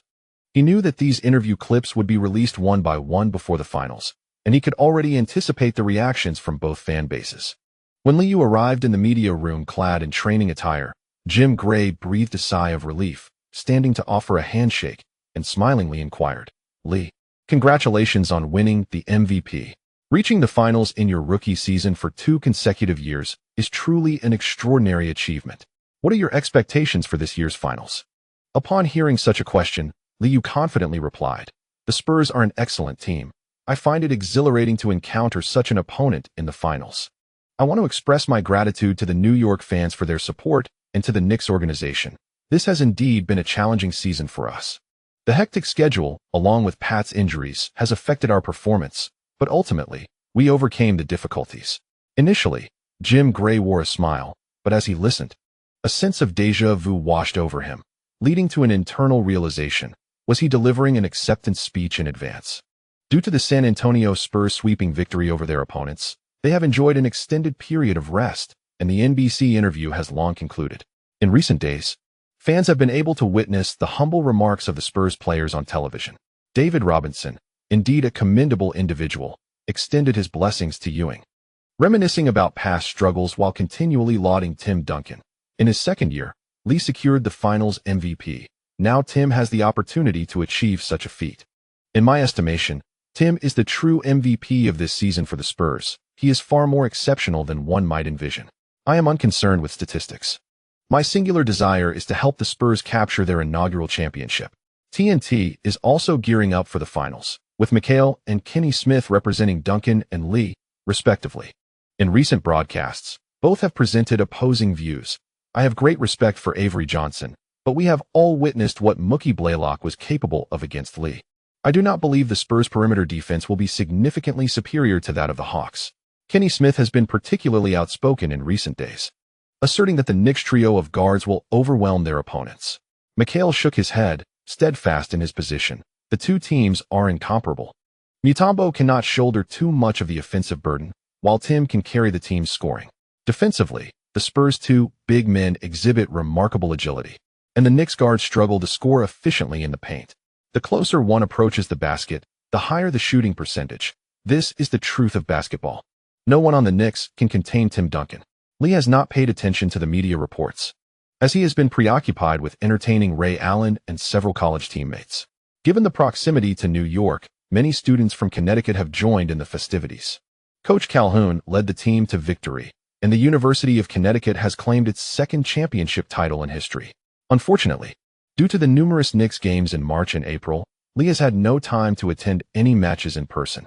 On the evening of the 14th, Lee hosted a small gathering at his home in Tarrytown, inviting his college friends. The catering company provided a spread of hors d'oeuvres and barbecue, adorned with small flags of the Huskies. At that moment, Coach Calhoun was playfully petting the dog, while the Husky, Happy, was unabashedly friendly, greeting everyone with a smile. Ray Allen, alongside his girlfriend, laughed as they listened to their friends boast. This year's playoffs have seen the Bucks perform admirably, although they were swept by the Pacers. He was undoubtedly the standout player on the team. Travis Knight, serving as the morale booster for the Lakers, was enthusiastically proclaiming, "Tim Duncan is indeed formidable. But Lee will undoubtedly win another championship. Believe me, if the Lakers had a point guard like Lee, they would not lose to the Spurs this year." On the other side, Hamilton, upon hearing this jest, Shaquille certainly would not relish partnering with Lee. There can only be one MVP. Laughter erupted among the crowd. And Lee chuckled, shaking his head. Although Hamilton had received the MOP, he cast an envious glance toward Lee, loudly asking, "Lee, will you secure another championship this year?" Lee raised his champagne glass, offering a toast to the crowd with unwavering confidence. "Of course. At the end of this month, everyone is welcome to join us for the championship parade." He expressed his gratitude for the support of his readers. Chapter 144. You play your game. I'll play mine. On June 16th, 1999, the finals of Game 1 officially commenced. Before the clock struck 9 at Madison Square Garden, fans in New York were fidgeting with their orange handkerchiefs in their seats. The early arrivers chattered incessantly, creating an increasingly boisterous atmosphere. Spike Lee, adorned with a large orange handkerchief wrapped around his head, joined in the ruckus. The game had yet to begin. Yet many young fans were already lost in their own excitement. As the broadcasting network, NBC primarily focused on pre-game interviews with players from both teams, showcasing the vibrant sights of New York thereafter. Aerial shots highlighted iconic landmarks such as the Statue of Liberty, the Empire State Building, the Twin Towers, and the Brooklyn Bridge. The night view also captured the essence of Manhattan, ultimately transitioning back to an aerial perspective of Madison Square Garden. Despite the shortened season, NBC put forth a slightly more polished presentation than the previous year. With Michael Jordan's retirement, the league aspired to maintain its influence and enhance viewership for the finals, a mutually beneficial endeavor. Unfortunately, during the pre-game interviews, Tim Duncan, the second-year rookie, exhibited remarkable humility, refraining from retaliating against the Knicks' dismissive remarks. As the game approached, NBC commentators Bob Costas, Doug Collins, and Isaiah Thomas sat on the sidelines, engaging in animated discussions before the camera. Mario Elie has won 2 championships with the Rockets, and Steve Kerr has had standout moments in the finals. I believe both will be instrumental in the locker room, with veterans stepping up in crucial moments, Doug Collins stated. To which Isaiah Thomas responded with an incredulous expression, "As I predicted before the game, if the Spurs opt for man-to-man defense, we shall witness Lee's offensive prowess." Throughout this year's playoffs, Lee faced various defensive strategies, yet he consistently delivered responses, demonstrating that experience does not always dictate outcomes. Bob Costas, positioned between the two, smiled as he introduced the Spurs' starting lineup. Avery Johnson and Mario Elie will man the backcourt, with Sean Elliott and Tim Duncan on the wings, and David Robinson at center. I do harbor some concerns regarding the Spurs' perimeter defense, as Lee has exhibited flawless performance throughout this postseason. While the trio deliberated over the game, Lee had stealthily moved behind the commentators, feigning interest and leaning in to listen. As they focused intently on the discussion, Lee nodded at the camera, giving a thumbs-up in agreement. The photographer, unable to contain his laughter, caught Bob Costas' attention, who finally noticed Lee standing behind him. The atmosphere was lively as everyone greeted each other with smiles and simple fist bumps. After witnessing Lee depart and dribble the ball playfully on the court, Doug Collins couldn't help but exclaim once more, "Lee is much stronger than last season." Affected by the shortened season, this marked the first visit of the Spurs to New York this season. The initial encounter between the two teams was set to take place in the finals, leaving the Spurs coaching staff feeling somewhat apprehensive. Analyzing the footage, it was evident that Liu had dominated all Eastern Conference guards. Unlike Iverson, who relied on solitary aggressive attacks, Liu not only scored but also orchestrated the offense, allowing the Knicks' strategy to flow seamlessly. As the visiting players were introduced, the broadcast did not overlook the young coach who led the Spurs into the finals. The youthful Greg Popovich, sporting a buzz cut and dressed in a light gray suit, stood solemnly at the sidelines. When the home team players made their entrance, the lights dimmed, and the Knicks' animated introduction began to play. As taxis wove through the city past a plethora of iconic buildings, the team's logo appeared on the central screen. Although Liu thought the animation was a blatant imitation of the Bulls, the New York fans were enamored, their cheers growing louder. "Let us welcome from the University of Connecticut, number 1, Clay Lee." Li Yao, the last to enter, exchanged a quick high-five with his teammates. At Madison Square Garden, New York fans waved orange towels while cheering enthusiastically. Ewing, still clad in a black suit, sat on the bench, also waving an orange towel fervently. With the props enhancing the atmosphere, it was even more electrifying than the previous year. After completing his final warm-ups, Tim Duncan stood expressionless at his half of the court. Having briefly touched the basketball, David Robinson could not suppress a smile as he noticed Ben Wallace, who was set to jump against him, towering even more than he had anticipated. Defense, defense, defense, following a failed jump ball, as Li Yao promptly defended Avery Johnson. The crowd erupted in a chorus of encouragement for the defense. Jeff Van Gundy, dressed sharply in a deep gray suit, sat on the bench sipping a drink. Posing for the cameras, Avery Johnson, cautious, shielded the ball before even crossing half-court, while Li Yao maintained a close guard, quickly sliding his feet. In the first offensive sequence, the Spurs executed a simple yet forceful play. Duncan set a down screen for Mario Elie, then immediately transitioned from right to left to set a cross screen with David Robinson beneath the basket. Elie moved to the left wing, while Johnson dribbled to the right wing, and Elliott settled in the left corner. As David Robinson positioned himself in the right low post, the Spurs spread the floor. In their initial offensive attempt, they aimed to exploit a softer target, but Ben Wallace's tenacious defense made things challenging, as he consistently attempted to front and disrupt Robinson's positioning. As two players became entangled, Li Yao continued to engage in physical confrontation with Avery Johnson, momentarily preventing the Spurs from delivering the ball to David Robinson promptly. It was only when Ben Wallace pushed David Robinson towards the right side, near the restricted area, that Avery Johnson seized the opportunity to execute a high lob pass. Receiving the ball at a considerable distance from the basket, David Robinson was dissatisfied. After a brief triple threat stance, he immediately lowered the ball with his left hand, backing down in an attempt to close the gap to the hoop. However, sensing the physical challenge presented by Ben Wallace, David Robinson opted to drive straight to the basket.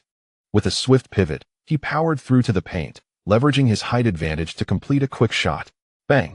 The basketball hit the rim and bounced off, prompting Duncan to begin positioning himself under the basket. Yet, Oakley had already established a prime position, securing the defensive rebound without delay. Li Yao swiftly responded in the backcourt, as the Spurs began to communicate and retreat with speed. Under Avery Johnson's defense, Li Yao advanced at a measured pace, while the Knicks had already crossed half-court, expanding their offensive space. Larry Johnson halted at the left wing, and Allen Houston sprinted to the right corner. Ben Wallace, arriving late but swiftly, positioned himself near the left baseline, eagerly awaiting an opportunity. Oakley kept a close watch on Li Yao, halting at the three-point arc after crossing half-court. As Li Yao dribbled behind his back and switched to his left hand, Oakley quickly established his position to set a screen, preventing Avery Johnson from navigating through in time. Recognizing the unfolding situation, Duncan hastily moved to apply pressure. After a deceptive leftward shift, Li Yao executed a rapid and pronounced change of direction, momentarily catching Duncan off guard. As Duncan sought to reposition for support, Li Yao swiftly penetrated the paint, abruptly stopping and drifting slightly to the right, releasing a quick mid-range jump shot. Swish! The two-pointer found the net cleanly. Duncan, unable to contest the shot due to his defensive misalignment, could only watch as the ball sailed through. A resounding cheer erupted from the crowd, with the New York fans fervently waving their handkerchiefs.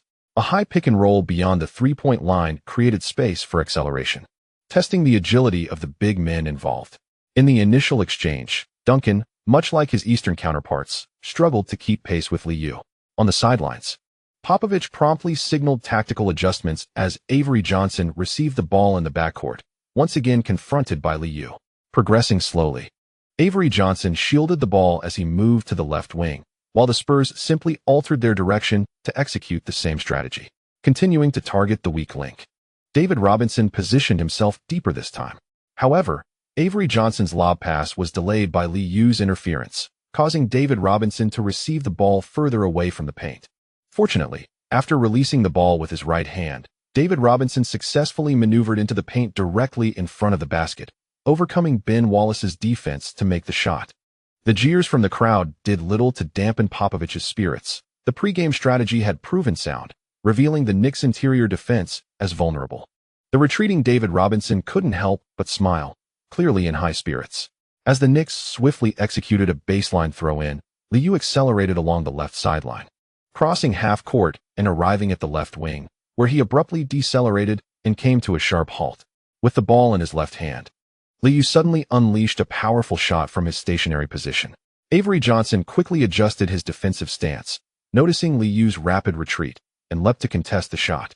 Creating space for his release, Li Yao disregarded the looming block in front of him and swiftly launched a jump shot from beyond the arc. Swish! The three-pointer found nothing but net. Wow! Avery Johnson, caught in a face-to-face defense, was left astounded, igniting the atmosphere in the arena. As Li Yao shook his head and retreated swiftly on defense, the Spurs players realized that he was unlike any guard they had faced in the Western Conference. In contrast, other Eastern Conference teams would typically resort to physical tactics to impede Li Yao's speed during delays, employing subtle pulls to slow him down. On the bench, Jeff Van Gundy clapped his hands with a grin, exuding an air of calm. The game soon evolved into two contrasting rhythms. The Spurs' offense typically commenced with a screen in the paint, followed by David Robinson positioning for the ball. If he failed to secure his spot, Avery Johnson would quickly shift the ball to the perimeter, where Mario Elie would pass it to a posting Tim Duncan. This offensive strategy echoed the Knicks' playbook during the Ewing era, relying on a big man to draw defensive attention before executing plays to score. Yet, after several possessions, although Duncan managed to score in the paint, the ball seemed trapped within the confines of the game. Meanwhile, the Knicks, upon entering a half-court offense, methodically initiated their sets. Simple screens allowed Allen Houston to score effortlessly. During one Spurs possession, Duncan received the ball in the left block and swiftly pivoted towards the baseline. Before he could approach the paint, he was met head-on by the help defense of Ben Wallace. With both players converging, Duncan was unable to pass out, and Oakley seized the opportunity to rip the ball from his grasp. In the ensuing struggle, Duncan was sent sprawling to the floor, prompting Popovich to leap from the sidelines, vocally protesting, "Hey, they tripped my player." However, the referees remained silent, and the Knicks launched a counterattack. David Robinson sprinted back on defense while Avery Johnson engaged in physical contact, accelerating along the right sideline towards the right wing, where Li Yao delivered a precise bounce pass. Attempting to intercept, David Robinson realized the basketball had just passed him, nearly causing him to stumble. Anticipating the pass, Larry Johnson received the ball and, with Elliott retreating, powered through the air to complete a strong layup. At this moment, Duncan had just risen from the floor and returned to midcourt, only to find the Knicks already set on defense. Although the score differential was minimal, the Knicks quickly executed a transition offense, prompting Popovich to call for a timeout. The Spurs' Twin Towers went unnoticed as the New York fans continued to wave their towels and cheer exuberantly. At this moment, Avery Johnson fully grasped the sentiments of the Eastern guards. The defense seemed utterly ineffectual. The NBC commentary team quickly discerned that the Knicks were gaining momentum as the game progressed, while the Spurs' defensive intensity appeared insufficient from the outset. Isaiah Thomas, with a smile, feigned nonchalance, noting that the match unfolded precisely as he had predicted. As I stated, once the pressure alleviated, Lee displayed aggression, drawing defenders and gradually activating his teammates. Allen Houston found it effortless to make his initial two jump shots as the Spurs' perimeter players awaited passes, yet those open opportunities would not come so easily henceforth. Doug Collins, having witnessed numerous Eastern playoff games, shook his head at the Spurs' opening defensive strategy. Lee, Houston, and Johnson monopolized the Knicks' scoring, which was far from an encouraging sign. The Knicks had discovered their preferred rhythm of play. I extend my gratitude to my readers for their subscription support. My updates have been delayed, but following this chapter, the subsequent ones will be substantial. I can finally utilize my backlog. After this volume concludes, the update schedule will return to normal. Nearly the entire season has been rewritten, as revising has proven exceedingly challenging. Chapter complete. Chapter 145. You guard, you also suffer. Before Game 1 of the finals commenced, Greg Popovich and his coaching staff reviewed numerous recordings of the Knicks.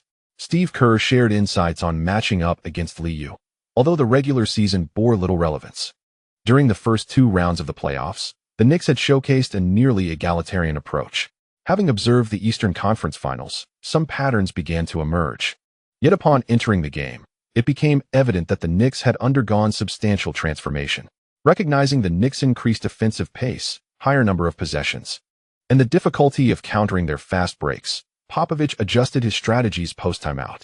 The initial sequence of 6 seconds to cross half-court, 3 seconds to establish position, and 2 seconds to pass, while the others watched the Twin Towers clash without opportunities for ball movement, gradually dissipated. Avery Johnson on the perimeter exhibited heightened aggression.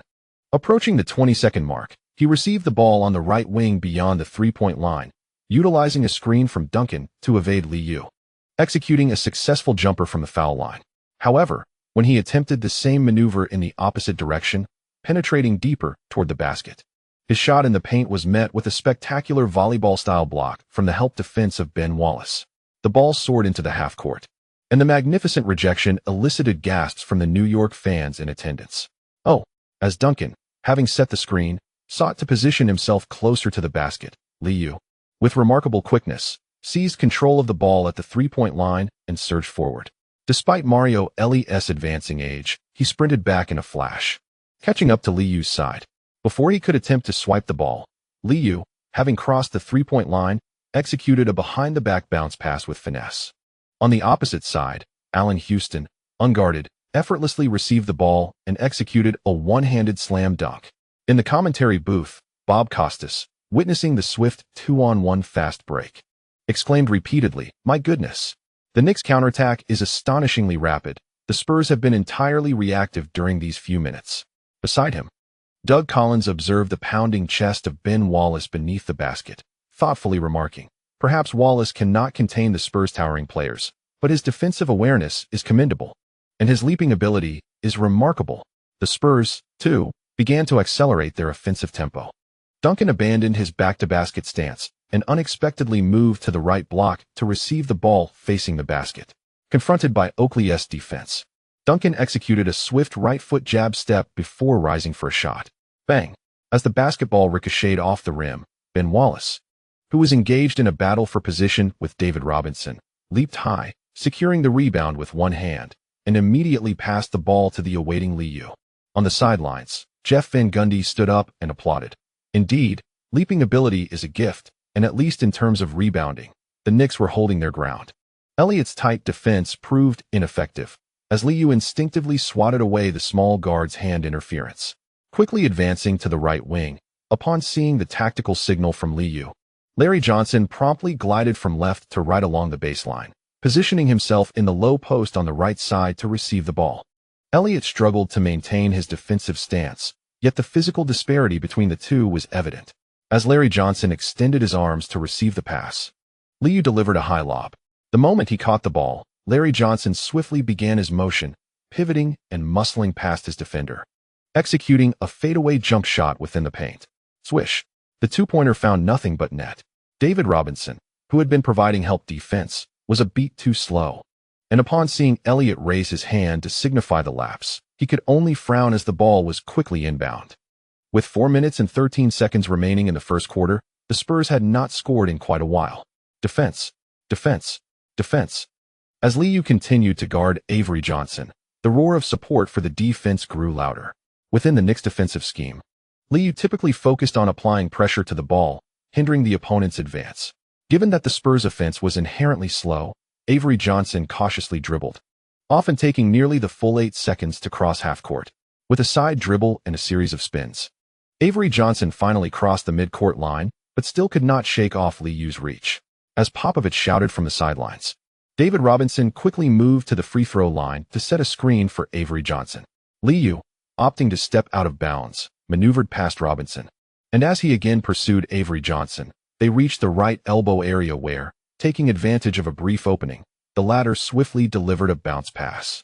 David Robinson received the ball at the free-throw line, executing a quick jab step with his left foot while bending down to control the ball.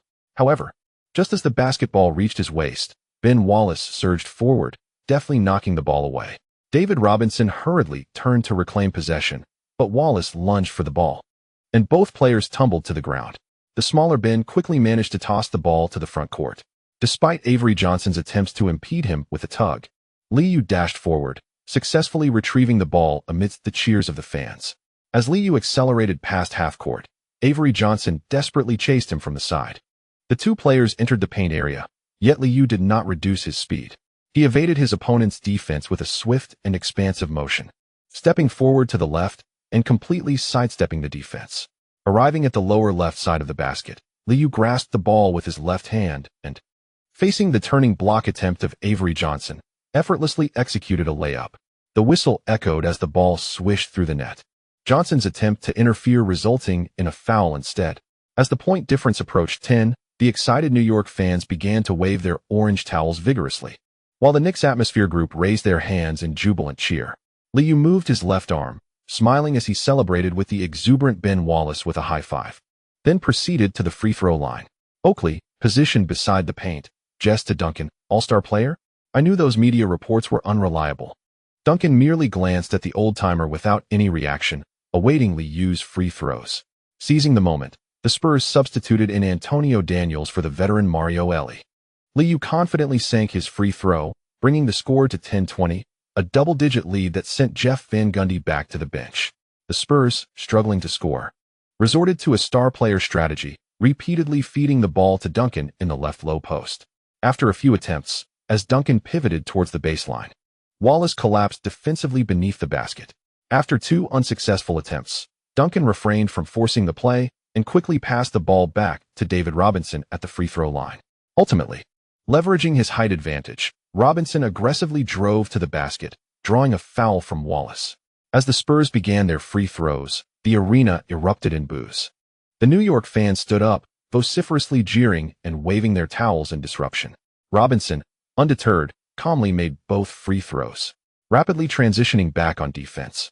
Robinson called for his teammates to match up, while Elliott swiftly approached Li Yao as he crossed half-court, effectively trapping him. On the left wing, an unguarded Larry Johnson received the pass, adjusted, and immediately took a jump shot from beyond the arc. The ball clanked off the rim, ricocheting towards the right corner, where Wallace, quick to react, managed to retrieve the ball just before it went out of bounds. Allen Houston received the ball and promptly returned it to Li Yao at the top of the arc. This time, before the trap could close in, Li Yao, upon receiving the pass, feinted right and surged left, dribbling past with a crossover. Johnson found himself momentarily out of position, and as Li Yao entered the paint, Robinson had yet to return to the basket, while Duncan, noticing the precarious situation, hurried back to defend. As Li Yao jumped, effectively shedding Johnson's defense, Duncan sprang up for the block. The two engaged in aerial confrontation, with Li Yao gripping the ball in his left hand, momentarily pausing to evade Duncan's block, and smoothly tossing the ball towards the backboard. However, in the instant the ball left his hand, Duncan forcefully pulled on him, thoroughly disrupting Li Yao's shot. Both players landed, losing their balance and nearly tumbling near the camera positioned beneath the basket. Turning his head back, Duncan discovered that the basketball had struck the backboard, rebounding several times off the rim before ultimately falling into the net. With a sharp whistle from the referee, Popovich, sitting courtside, rubbed his forehead and glanced at the bench, hesitating yet ultimately deciding against making a substitution. Once again at the free throw line, Li Yao maintained a calm demeanor, dribbling the ball in his hands as a resounding chant erupted from the crowd. MVP, MVP, MVP. With a score of 12-23, Li Yao's 21 points widened the lead just a tad more. In the final minutes of the first quarter, David Robinson entered his free throw mode. The Knicks showed no restraint, as Larry Johnson and Allen Houston followed suit at the line. After Oakley committed another foul, Jeff Van Gundy opted to substitute in Kurt Thomas and Chris Dudley. Within less than a minute of entering the game, Dudley committed a defensive foul against Robinson, who aggressively attacked the basket. The consecutive free throws stirred the ire of the New York fans, though the substantial lead kept them from unleashing their frustrations upon the officials. After a missed second free throw, Robinson slapped his hands in disappointment, quickly signaling his teammates to retreat on defense. Li Yao found himself double-teamed at the top of the arc, while Larry Johnson's open jump shot from the left wing also clanged off the rim. After 2 consecutive missed open three-pointers, Johnson expressed his frustration with a clap of his hands. Seizing a rare fast-break opportunity, Avery Johnson advanced the ball swiftly after receiving a pass, with Li Yao's pursuit managing to delay him somewhat. Crossing the three-point line, he noticed the Knicks had completed their retreat. Circling back to the top of the arc, Duncan positioned himself in the post, while Kurt Thomas applied pressure, attempting to navigate around for better defense. The two became entangled in the paint, and Avery Johnson hesitated, nearly stopping the play altogether. Suddenly cutting towards the basket, Johnson threw up a high lob pass, but its quality faltered, allowing Duncan to receive it beneath the rim, immediately facing a double team. Larry Johnson timely closed in, and as Duncan was nearly pushed out of bounds, he flung the ball to the right corner, where an unguarded Elliott adjusted before unleashing a shot that clanked off the rim. On the sidelines, Spike Lee, donning a headscarf, broke into a wide grin, loudly mocking Elliott as he retreated on defense. "Look at that pathetic shot. You're going to warp our basket." Despite a few promising plays, the Spurs' perimeter shooters failed to respond. Allen Houston secured the long rebound and quickly advanced with the ball. Larry Johnson continued to miss shots, and without needing Li Yao's call, sprinted to the corner. The Knicks deliberately opened up the entire top of the key. On the left wing, Li Yao swiftly repositioned himself, receiving a handoff from Allen Houston at the top of the arc. After the exchange, Houston quickly moved to the left wing, and Antonio Daniels, momentarily befuddled, joined Avery Johnson in pressuring Li Yao. With a simple step to the right, Li Yao drew the defense, then swiftly executed a behind-the-back pass to Allen Houston, who received it just as David Robinson rushed to contest. In a moment of deceptive brilliance, Allen Houston seamlessly delivered a precise pass, allowing Chris Dudley, positioned at the lower left of the hoop, to catch the ball and execute a powerful two-handed dunk. The fluidity of their collaboration ignited an immense roar within the arena. While on the sidelines, a furious Greg Popovich unleashed his frustrations at Antonio Daniels. Observing Popovich's animated outburst, Doug Collins quietly remarked, "The Spurs' defense is crumbling. The coaching staff must take the opportunity during the break to address the players. At this juncture, it would be prudent to rely on the veterans. Perhaps Coach Popovich should consider bringing in Steve Kerr." However, Isaiah Thomas countered without hesitation, asserting, "No matter what adjustments are made, Lee will remain unfazed against the Spurs backcourt." In the final moments, Antonio Daniels launched a buzzer-beating three-pointer from a considerable distance, yet the Spurs bench remained eerily silent. The score stood at 18-29, with an 11-point deficit still looming. Unlike the agitated Popovich, Jeff Van Gundy wore a cheerful demeanor, patting his players and repeatedly exclaiming, "Good job." Observing Van Gundy, who had already consumed 2 bottles of beverage in less than a quarter, Li Yao recognized the nervousness of the bald coach. "Do not worry about tonight's game. Victory is assured." With a friendly pat on Van Gundy's shoulder, Li Yao returned to the bench, satisfied with his performance. 4 out of 5 from the field, 1 out of 2 from three-point range, and 2 out of 2 from the free throw line, totaling 11 points, 1 rebound, and 4 assists. Allen Houston shot 3 out of 6, and Larry Johnson scored 3 out of 5, collectively dominating the team's scoring. The Knicks' interior players remained focused on defense and setting screens, only participating in offense when irrefutable opportunities arose. Due to effective foul management, the second quarter's rotation featured Kurt Thomas and Ben Wallace in the paint, while Larry Johnson continued to play, with the backcourt consisting of Sprewell and Chris Charles.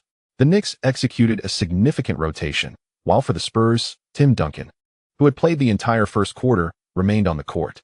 The backcourt shifted to Daniels and Steve Kerr, with the forwards being Elliott and Malik Rose. After scoring 4 points on 2 of 4 shooting in the first quarter, Duncan began to assert himself offensively. Upon entering the game, Sprewell quickly scored with a step-back jumper from the left block. Turning back, Duncan received the ball on the left block, swiftly pivoted towards the baseline, maneuvering past Ben Wallace's defense to deliver a one-handed slam despite the help defense from Kurt. The crowd erupted in jeers as they witnessed the breakdown of interior defense, a scenario that many New York fans had grown accustomed to. During the Eastern Conference Finals, Rick Smits nearly transformed into Shaquille O'Neal, and Little Ben, frustrated, slammed the ball down, acknowledging that he had little recourse against Duncan's low-post onslaught. Steve Kerr, having just entered the game, found few opportunities as Chris Charles relentlessly pursued him, resulting in a lack of significant contributions for several minutes. With his restraints now lifted, Duncan unleashed a barrage of mid-range shots and powerful attacks in the paint, continuing to find success. On the Knicks side, most possessions consisted of clearing one side of the court. Chris Childs brought the ball across half-court, while Sprewell engaged in a one-on-one with Antonio Daniels. Initially, the Spurs bench erupted in cheers with every basket made by Duncan, but as Sprewell consistently sank jump shots, the enthusiasm quickly waned. With 7 minutes and 0.1 seconds remaining in the second quarter, Sprewell drove to the basket and drew a foul from Daniels, stepping up to the free throw line. On the sidelines, Li Yao waved a towel in rhythm with the crowd, while the atmosphere at Madison Square Garden remained electric. Duncan had already scored 8 points in this quarter on 4 attempts, yet Sprewell matched him, going 3-4-3, and with the successful free throw, the Knicks maintained an 11-point lead. Bob Costas was taken aback by the turn of events, as the anticipated scenario of the Spurs dominating the boards over the Knicks had not materialized. Sprewell made both free throws, extending the Knicks' lead to 26-37. Doug Collins noted the Knicks' shift to a three-guard lineup, while the Spurs countered with a twin tower formation. Offering a brief analysis, Li will enhance off-ball movement, and Mario Elie could exploit this opportunity for a mismatch. The Spurs' offense showcased some varied strategies, as Elie seemed intent on exploiting Li Yao's weaknesses, positioning himself on the left block to receive the ball. The two players bore similar builds, yet Elie appeared more robust. Upon receiving the pass, the Spurs spaced out, with David Robinson positioned at the free throw line and Duncan preparing for a catch near the baseline. Daniels and Elliott occupied the wings, all eyes on Elie as he prepared to go one-on-one with Li Yao. Elie, opting against a face-up attack, immediately initiated contact after catching the ball, but found Li Yao unwavering, pivoting on his left foot and holding the ball in his right hand. Elie swiftly turned toward the baseline, switching to his left hand in an attempt to maneuver beneath the basket. Anticipating the offensive move, Li Yao blocked the baseline, and the two engaged in physical contact as Elie sought to push forward. Instinctively pulling the ball back to evade Li Yao's defense, Elie attempted to continue his advance, only to be interrupted by the referee's whistle. The official pointed to the baseline, indicating that Elie had stepped out of bounds. On the sidelines, Popovich rubbed his brow and vocally instructed the Spurs to fall back on defense. The successful defensive play by Li Yao elicited cheers from the New York fans, who waved their towels in celebration, with some front-row spectators taking the opportunity to taunt the veteran. Sprewell inbound the ball, signaling his teammates to spread out. After quickly advancing past half-court, he passed to Li Yao, who was stationed on the left wing. The moment Li Yao received the ball, he swiftly pivoted, executing a rapid jab step with his right foot. Elie instinctively shifted slightly, prompting Li Yao to release the ball with his left hand, launching a powerful shot while retreating. Swish! The three-pointer found nothing but net. As Li Yao smiled and retreated on defense, Elie stood frozen in disbelief, exclaiming, "Did he just shoot that? My goodness!" Li's release was astonishingly quick, a reminder for Elie to remain vigilant in his defensive stance. In the commentary booth, Bob Costas gasped in astonishment, repeatedly exclaiming, "My God!" as Avery Johnson managed to lower his center of gravity and apply pressure, while the veteran Mario Elie was left with nothing but muscle. Popovich intended to call a timeout. Yet David Robinson struck a mid-range jumper from the free throw line, allowing him to breathe a sigh of relief. Sprewell swiftly advanced past half-court, with Daniels attempting to interfere, though to little avail. At the three-point line, Li Yao swiftly cut from left to right, utilizing screens from both Cott and Ben in the elbow area, before rapidly drifting to the right wing. Elie lost his defensive position after just one screen, and Robinson quickly switched to guard Lou, raising his left hand while lowering his center of gravity, preparing for a slide. Lou received the ball and faked, exploiting Robinson's forward lean. With a quick flick of his right hand, he unleashed a powerful shot, swiftly sidestepping to the right to complete his release. With a swift reaction, the agile David Robinson leaped to contest Lou, knocking him down as the referee's whistle blew, and the basketball swished through the net. The New York fans erupted in cheers, with those in the back waving their towels and shouting fervently. The Spurs were left bewildered, and even Popovich on the sidelines ceased his tirade against the players, clearly aware that their pre-game preparations had faltered. Sprewell and Allen Houston joyfully assisted Lou, while the Knicks bench began to celebrate as if victory was already secured. Witnessing Lou sink his free throw with poise, having scored 7 points in 2 possessions, the Spurs promptly called for a timeout. The score had widened to a 16-point deficit, igniting Madison Square Garden into a frenzy. Recognizing the significant gap, Doug Collins acknowledged that the Knicks were likely to defend their home court, exclaiming in disbelief, "Incredible! Such a terrifying shooting ability, utterly irrational." The Spurs appeared unprepared. They ought to study how the Pacers executed their defense. Bob Costas felt exasperated, recalling how both teams had been commentating throughout the Eastern Conference Finals, where the Pacers employed a tenacious defensive strategy. In the finals, however, such a defense seemed ill-suited. Costas understood that the NBA sought to showcase its beautiful basketball to the world, leading to stricter officiating.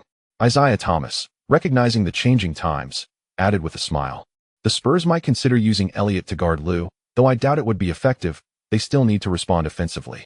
At the very least, they must capitalize on open three-point shots, or the game will swiftly lose its suspense.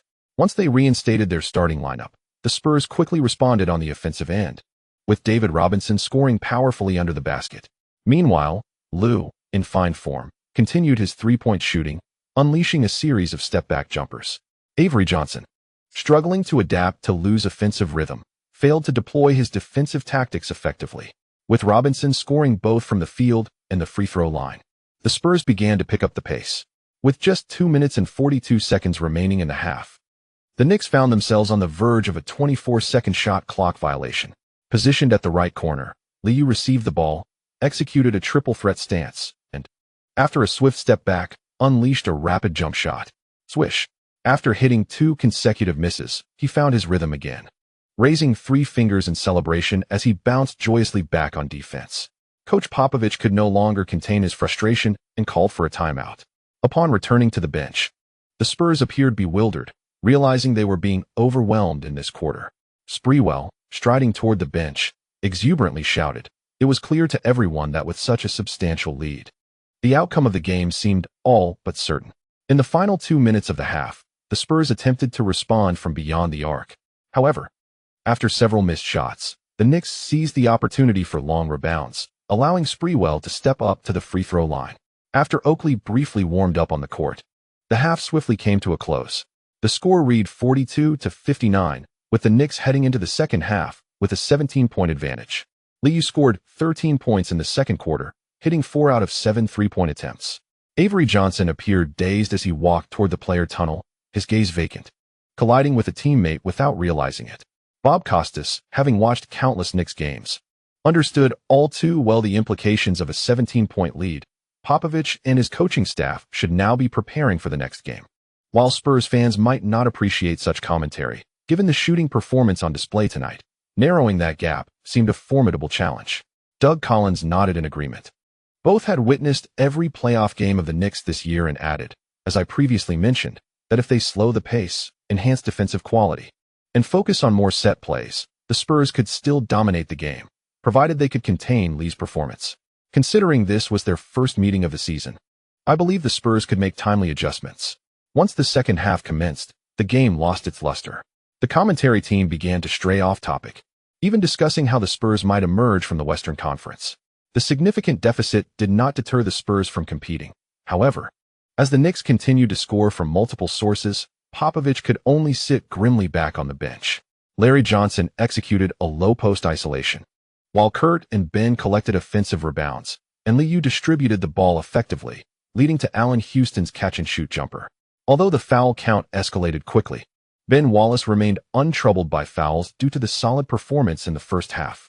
The Spurs, striving to increase their tempo, faced some turnovers before reverting to a more traditional offensive strategy. Yet, Duncan's scoring seemed futile, as the Knicks effortlessly found ways to score on the defensive end. After cycling through various perimeter defenders, the coaching staff finally recognized their inability to contain the Knicks. With 1 minute and 47 seconds left in the third quarter, following a tactical foul, Li Yao approached the free throw line, and Avery Johnson, exasperated, had to sit the young general after he accrued his fourth foul. Observing the widening gap on the scoreboard, Popovich simply waved his hand and substituted in the bench players to change the atmosphere. In the midst of the game, with a score of 22-26 at the end of the first quarter and 64-85 after 3 quarters, the match has entered garbage time. On the Knicks bench, the atmosphere crew joined the fans in exuberant cheers, celebrating the opportunity to shine in the finals. Li returned to his seat, accepting a towel from Lewis and exchanging a fist bump with the rookie. "Let's go, bro. Aim to make an impact when you get on the court."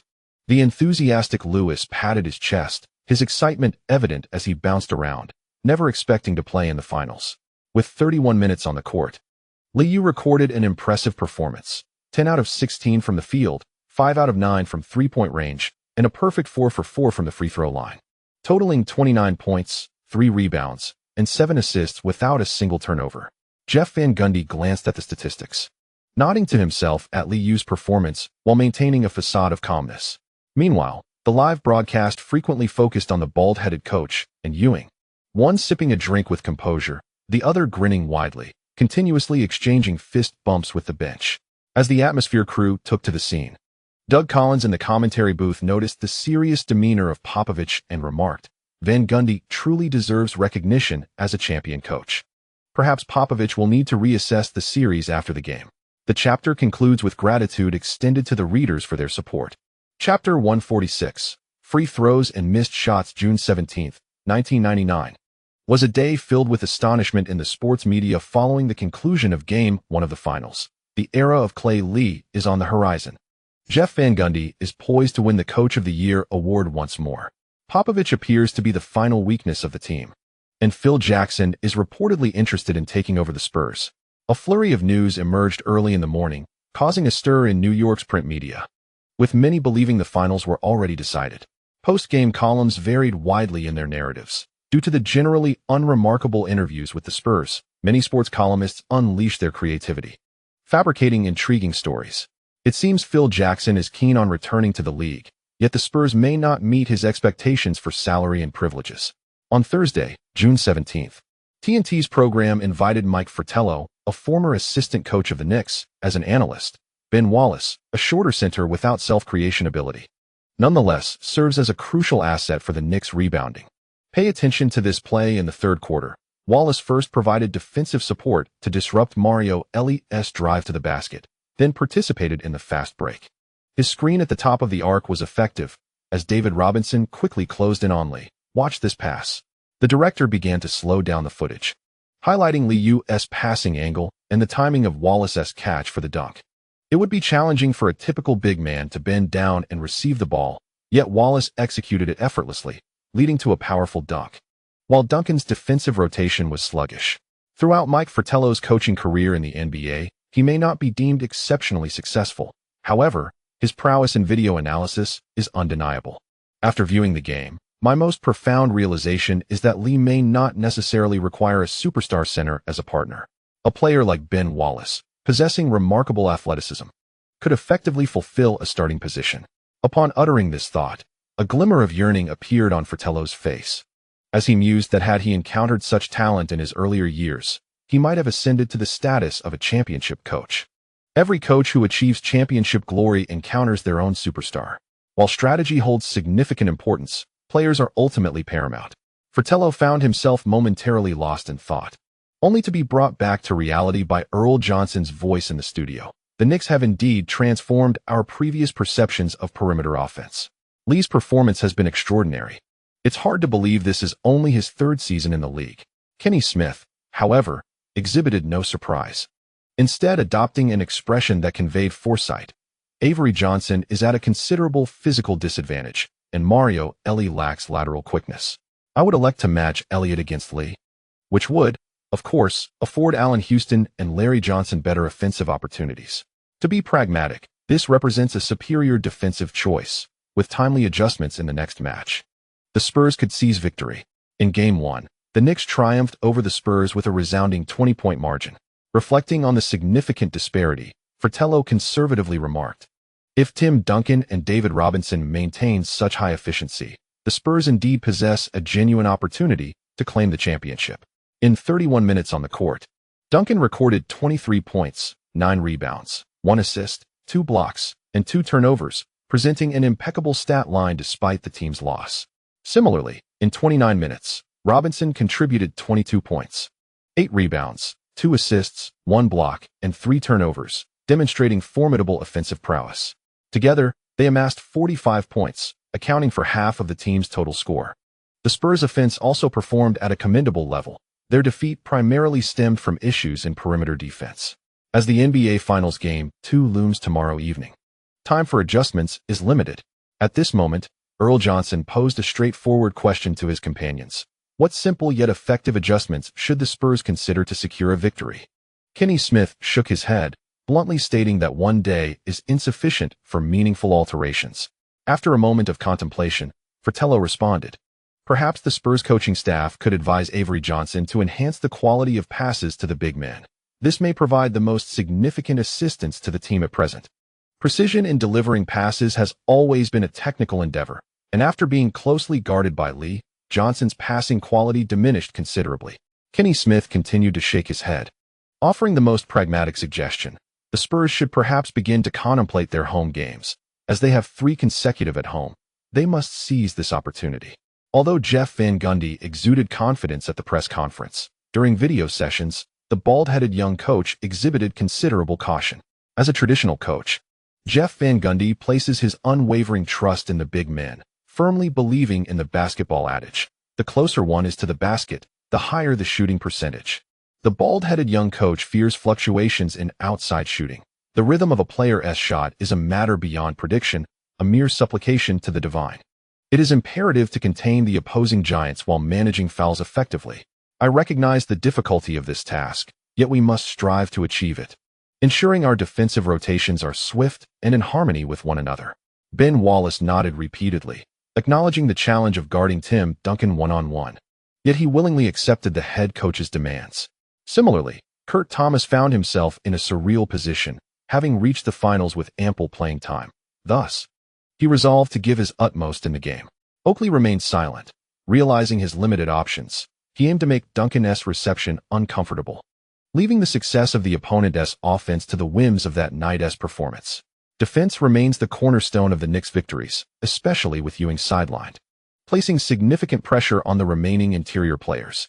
As the afternoon practice concluded, Ewing continued to uplift the team's spirits, encouraging them with fervor.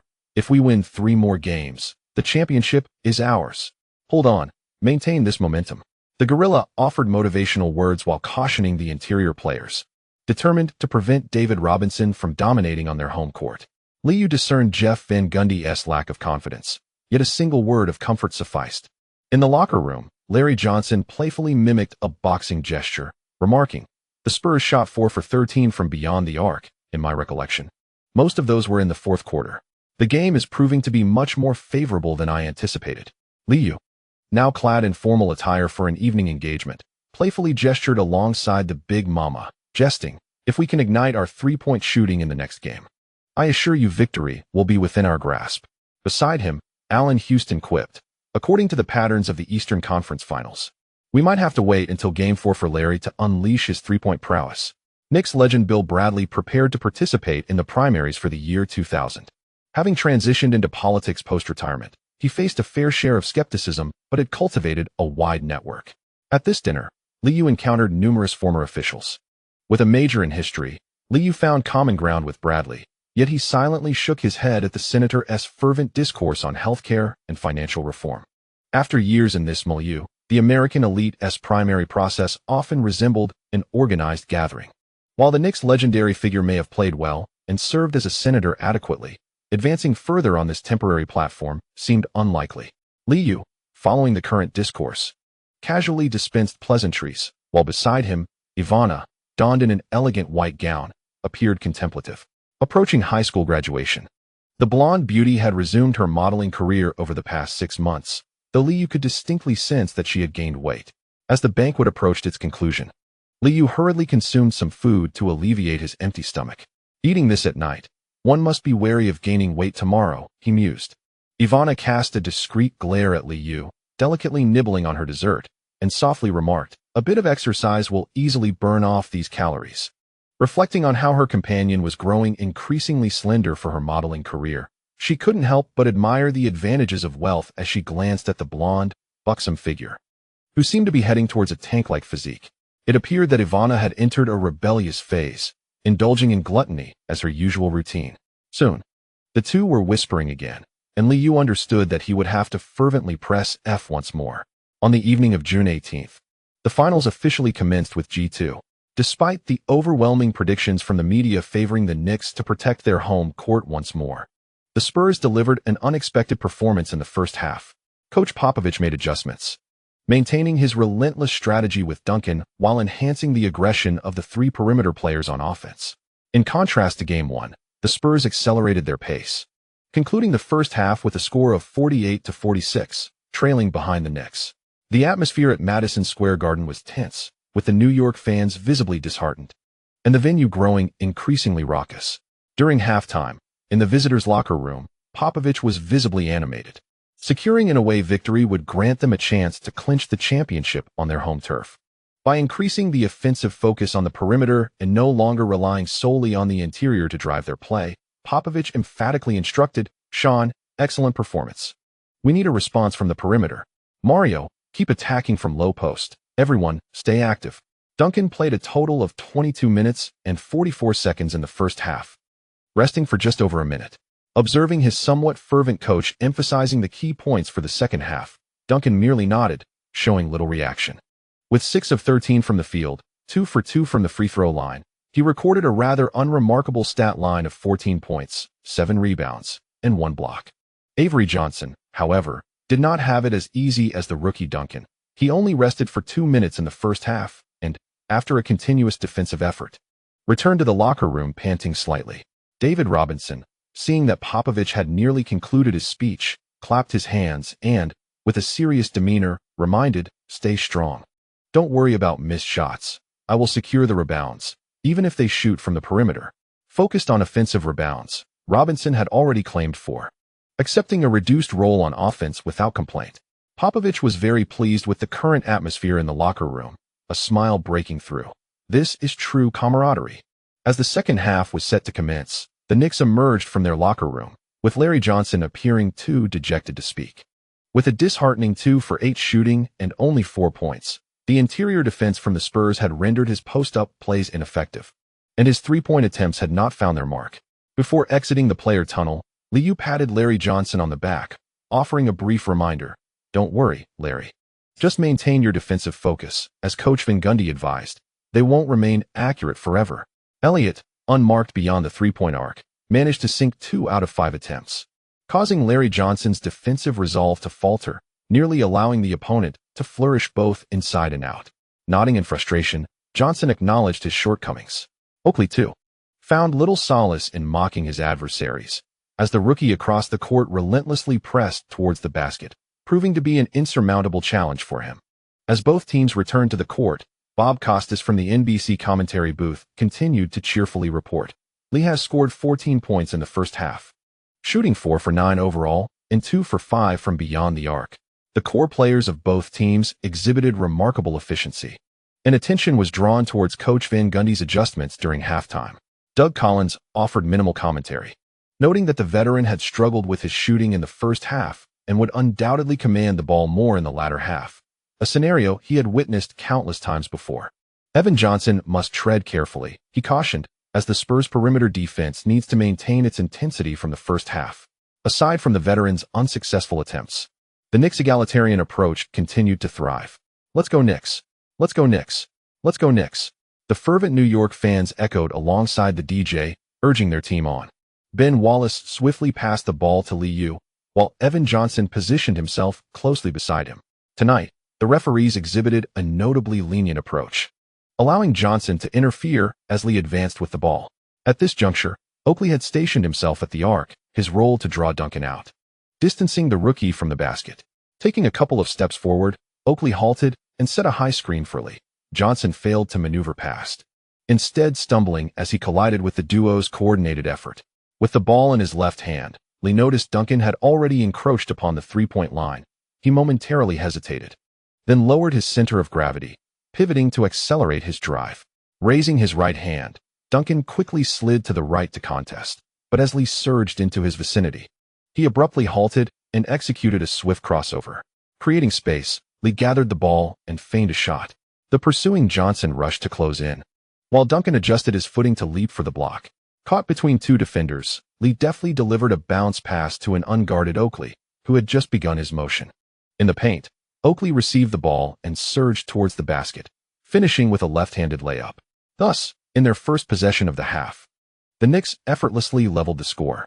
In the lower right quadrant of the basket, Wallace's positioning proved pivotal, and as Oakley celebrated by tapping fists with Lee, the crowd erupted in cheers once again.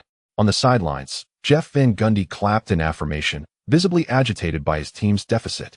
In the first half, Mario Eli showcased commendable performance in the low post, his seasoned physique proving beneficial. As Avery Johnson endeavored to increase his pace, he swiftly traversed the court and reached the left wing, where Mario Eli was already positioned, awaiting the ball in the post. Upon receiving the pass, the Spurs players spread out, granting the veteran ample space for a one-on-one confrontation. David Robinson stationed himself at the free throw line, while Duncan shifted to a spot near the right baseline. Elliott moved along the right wing, poised to receive the ball at any moment. Allen Houston, exerting himself defensively, faced Mario Eli, who held the ball in his right hand, powerfully backing in before quickly pivoting toward the baseline and charging toward the basket despite the defensive pressure. However, this offensive strategy had been employed excessively in the first half, and Houston, well prepared, successfully anticipated Eli's drive. Following their physical confrontation, Eli's shot ricocheted off the rim. At this moment, Duncan and Robinson had crowded the paint, both giants fiercely contesting for the offensive rebound. Robinson tapped at the ball, but Ben Wallace leaped again, securing the rebound ahead of them, successfully safeguarding the defensive boards. The crowd erupted in cheers as the New York fans celebrated this rare defensive triumph. Unable to launch a fast break, Li Yao advanced the ball, but the Spurs had already retreated into their defensive alignment. With Larry Johnson off his game in the first half, Allen Houston positioned himself on the wing to offer support as the second half commenced. When Li Yao reached the right wing, Ben Wallace swiftly moved up to set a screen, while Oakley positioned himself at the top of the arc. With rapid dribbling behind his back, Li Yao switched to his left hand and began to move laterally. He first feigned a left-handed drive to draw Robinson's attention, then quickly accelerated laterally to the arc, utilizing Oakley's screen to evade Johnson's defense. As Li Yao approached Duncan, who was switching onto him, he suddenly executed a jump stop while dribbling and, with a flick of his left wrist, sent the ball gliding past Duncan's right side. The basketball bounced off the floor and soared toward the basket, where Ben Wallace, beating Robinson to the ball, secured it and then executed a reverse layup from the left side of the rim with finesse. In the commentary booth, Bob Costas exclaimed with delight, "Oh, what a brilliant play. The Spurs' interior defense has been penetrated." Following the basket, a visibly excited Ben Wallace shouted, while David Robinson appeared increasingly furrowed in concern. With a score of 48-50, the Knicks reclaimed the lead, eliciting jubilant cheers from the New York fans. Li Yao clapped his hands, urging his teammates to focus on defense. As Avery Johnson approached the left wing, with Robinson moving to the left elbow, realizing that a pick and roll was imminent, Li Yao swiftly maneuvered off the ball to create a passing lane. Johnson, holding the ball in his right hand near the free throw line, promptly delivered a bounce pass back to Robinson. Without granting Wallace much time to react, Robinson took an immediate jump shot. The ball clanged off the rim, fortuitously landing in the hands of Larry Johnson, who quickly flung it forward. Li Yao intercepted the pass ahead of Avery Johnson and promptly initiated a fast break. After a stellar shooting display in the first half, Robinson found himself frustrated as he missed another shot, compelling him to charge forward in a desperate bid to retreat on defense. Everett Johnson relentlessly engaged in physical confrontation alongside Li Yao, as the two became entangled and maneuvered toward the left wing. Noticing that David Robinson was rapidly retreating to the paint area, Li Yao, holding the ball in his left hand, subtly slowed his pace while leaning against Johnson, executing a swift one-handed dribble through his legs. In the midst of this rhythmic transition, Li Yao grasped the ball with his left hand and deftly leaned in for a layup. Johnson, caught off guard, watched as the basketball soared toward the backboard, while the swiftly recovering David Robinson leaped to block, only to realize the ball ascended high above. With a resounding thud, the basketball struck the backboard and fell into the net, as Li Yao, with an air of calm, swiftly retreated on defense. The score stood at 48-52. And witnessing the Knicks widen the gap over several possessions, Coach Popovich swiftly signaled tactical gestures, vocally urging his players. As Li Yao returned to the half-court, he quietly reminded his teammates on defense, "Charles, do not allow him an easy catch." It was evident that whenever the Spurs found themselves trailing, they would likely feed the ball to Duncan, a realization that Li Yao had already made, prompting him to voice his observation. The Spurs' strategy was unmistakable, as Duncan positioned himself in the right post to demand the ball. Prepared for this, Oakley defended closely while persistently tugging and attempting to maneuver around, with Li Yao shadowing Johnson on the right wing, continuously disrupting his movements. Amidst the pulling and shoving, Oakley discreetly elbowed as he maneuvered, causing Duncan some irritation. Seizing the opportunity as the veteran moved forward, he subtly pushed his way into the lane. Although Oakley lost his defensive position, Li Yao managed to interfere with Johnson's pass. Duncan, realizing the ball was overthrown and striving to recover it, nearly collided with the camera near the basket. Oh, a turnover by the Spurs ignited cheers from the crowd, as fans waved their orange towels with fervor, once again igniting the atmosphere at Madison Square Garden. Observing Johnson's grim countenance, Doug Collins shook his head slightly. The offensive intent is too apparent. Johnson should exercise more patience. Coach Popovich, too, sensed something amiss, noting a significant decline in passing quality tonight.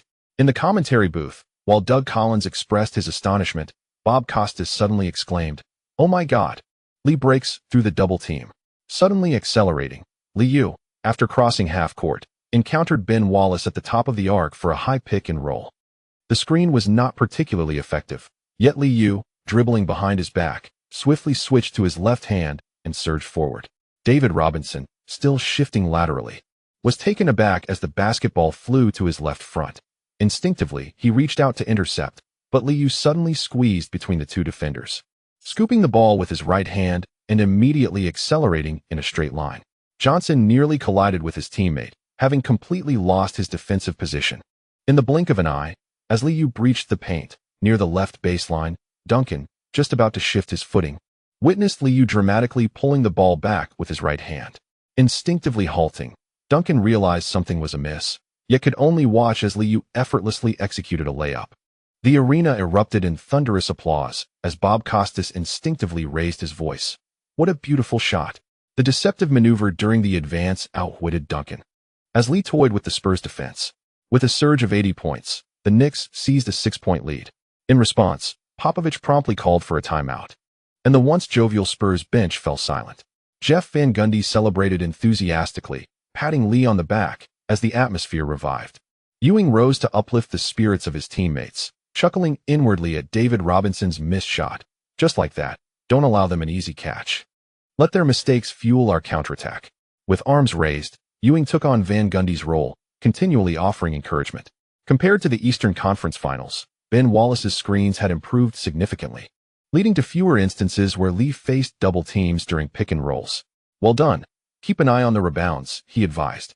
As the timeout concluded, Lee once again patted Ben on the shoulder with a simple reminder. Ben Wallace nodded eagerly, acknowledging his earlier lapse in rebounding. The Spurs returned to the court, continuing to feed Duncan in the paint. This offensive play was marked by patience. When opportunities on the left faltered, they shifted to the right, culminating in David Robinson receiving the ball at the free throw line and executing a high-low play to finally deliver it to Duncan. With the shot clock nearing expiration, Duncan received the ball in the low post and aggressively attacked the basket, drawing a foul from Oakley. With no chance for a clean shot, Duncan shook his right hand, prompting Popovich to vocally express his grievances to the referee. After Duncan sank both free throws, the game resumed at a tempo favorable to the Knicks. On the defensive end, Oakley and Ben Wallace relentlessly pressured the passer, while Lee and others pressed forward. Although some plays resulted in easy dunks, the Spurs' offense began to stagnate. Utilizing his individual prowess, Duncan managed to score through free throws. As time progressed, with Allen Houston and Oakley sinking consecutive mid-range jumpers from the elbow, the Spurs began to feel the strain. The Knicks' offensive possessions were on the rise. Attempting to invigorate the interior game from the perimeter, Mario Elie posted up against Allen Houston, striving to pass to the cutting David Robinson, only to have the ball swatted away by Ben Wallace. In a semi-transition, Lee accelerated from the left wing, powering through Avery Johnson's defense and driving to the basket. Confronted by Robinson's help defense, he elegantly completed a left-handed layup. However, under duress, the ball rimmed out, and before Robinson could pivot to secure the rebound, Ben Wallace soared high, emphatically slamming the ball into the hoop. The arena erupted with excitement. After executing the dunk, Ben Wallace landed with a triumphant shout, prompting Popovich to call another timeout. With 3 minutes and 1 second remaining in the third quarter, the Knicks continued to maintain their lead. Following the timeout, the Knicks substituted Sprewell for Larry Johnson, as commentator Isaiah Thomas chuckled, remarking, "Coach Van Gundy may be somewhat conservative, but it's never too late to make a change." In the second half of the game tonight, the Knicks effectively severed the connection between the Spurs' interior and exterior, a defensive strategy one greatly admire. The Spurs made substitutions, with Elliott guarding Li Yao closely. Coming off the bench, Daniels was tasked with marking Sprewell, while Mario Elie continued to defend Allen Houston. On the sidelines, Popovich remained hopeful for a successful defensive outcome, Yet even with Elliott's tight coverage, Li Yao effortlessly broke through. Mario Eli had just scored on a one-on-one play from the left side, but upon returning, Li Yao executed a breakthrough pass to an unguarded Oakley in the elbow area, who smoothly converted a mid-range shot. Following this offensive success, the seasoned player celebrated with a triumphant fist pump. The score continued to oscillate, reaching 68-75 by the end of the third quarter. Notably, the Spurs attempted only 18 shots in the third period, committing 5 turnovers. Doug Collins lamented, "It's not an easy task to comfortably deliver the ball to a big man in the paint." And several turnovers stemmed from the lack of synergy between inside and outside plays. Bob Costas, experiencing the game's challenges firsthand, noted that the Knicks had effectively restricted the Spurs' perimeter passing due to their overt passing intentions. Let us hope the Spurs can manage their turnovers in the fourth quarter. The commentary trio resumed their discussion on the game's dynamics. And little did they anticipate that Ben Wallace would emerge as the focal point in the early stages of the final quarter. Learning from their previous mistakes, the Spurs began to utilize David Robinson in the low post. Mario Eli's sudden cut caused Allen Houston to lose his defensive position, and as he received the ball in the paint, preparing to finish a layup, he was met with a formidable block from the rotating Ben Wallace. Oh, a resounding rejection that ignited a tremendous cheer from the crowd. After regaining possession, Allen Houston pushed forward, but the Spurs struggled to establish their defensive matchups in time. Elliott's retreat was sluggish, allowing Li Yao to receive the ball on the right wing beyond the three-point line. With a feint, he caused the defender to leap for a block. Taking advantage of the defensive miscalculation, Li Yao released the ball, sidestepping to create a time gap, and swiftly executed a three-point jumper. Swish. The three-pointer found its mark, bringing the score to 68-78, as the Knicks fans raised their right hands, displaying 3 fingers in jubilant celebration. Instinctively quickening their pace, the Knicks delivered a high-quality lob pass to the perimeter, but after Duncan received the ball beneath the basket, Sprewell leaped in for a block. Persistently contesting the shot, Duncan promptly passed the ball to the left corner, where Elliott launched a wide-open three-pointer, only to clang off the rim. Coming off the bench, Cortez Thomas secured the long rebound, and Li Yao seized the opportunity to initiate a fast break. Swiftly advancing to the right wing, Li Yao noticed Elliott trailing him and immediately recognized an opportunity for Sprewell. As the two defenders closed in, Li Yao suddenly leaped and passed the ball, sending it straight to the left corner. Mario Eli, following Allen Houston into the paint, realized the defensive error and rushed to contest Sprewell. However, he was too far away, and his attempt at a block proved ineffective. After a quick adjustment, Sprewell confidently sank the open three-pointer. Swish. Another successful transition three. In the grand finale, as Sprewell made his first three-pointer, he jumped and shouted with exuberance. The Spurs called for a timeout, and Madison Square Garden erupted in a frenzy, with New York fans waving their handkerchiefs in celebration of the impending victory. With a score of 68-81, 2 consecutive three-pointers had extended the lead to 13 points. Observing Popovich berate his players, Doug Collins quietly remarked, "A flawless offensive rhythm." Lee had an innate ability to sense opportunities on the court, and the Spurs paid dearly for their elementary mistakes. The trio engaged in a discussion, practically reaching a consensus. The Spurs were unlikely to recover the deficit. Despite the double-digit lead, the Spurs refused to concede, hastening their offensive tempo, moving away from the basket to receive passes. While Duncan and David Robinson barreled down the court with the ball, the referees began to blow their whistles incessantly as the Knicks' interior defense struggled to withstand such onslaughts. A series of free throws ensued, igniting the ire of the fans, who erupted in boos as Mario Eli stepped up to the foul line. Points began to accumulate rapidly, as Avery Johnson could not withstand Lee's penetrating drives, leading to more whistles. Initially, Popovich complained, but as time elapsed, the gap in the score showed no signs of diminishing. Lee, Larry Johnson, and Sprewell launched a barrage of free throws, and the Spurs coaching staff recognized the game was slipping away. With 3 minutes and 32 seconds remaining, Lee missed his second free throw, allowing Oakley to seize the offensive rebound. Soon after, Lee received the ball at the top of the arc, meticulously working down the shot clock. Substitute Steve Kerr grew anxious, repeatedly attempting to disrupt the play, yet Lee, shielding the ball, remained unfazed. After facing a double team, Lee swiftly returned the ball to Allen Houston, who had just re-entered the game. Eli immediately abandoned Larry Johnson in the left corner to rotate defensively. With a quick ball movement, Larry Johnson received the pass uncontested, took a moment to aim, and then launched a jump shot. Swish. Another three-pointer found its mark. After a dismal shooting performance, Larry Johnson let out a triumphant roar. The score now stood at 76-88, restoring the lead to double digits. With the air of defeat settling in, Li helplessly placed his hands on his hips, glancing at the scoreboard. Time was running out.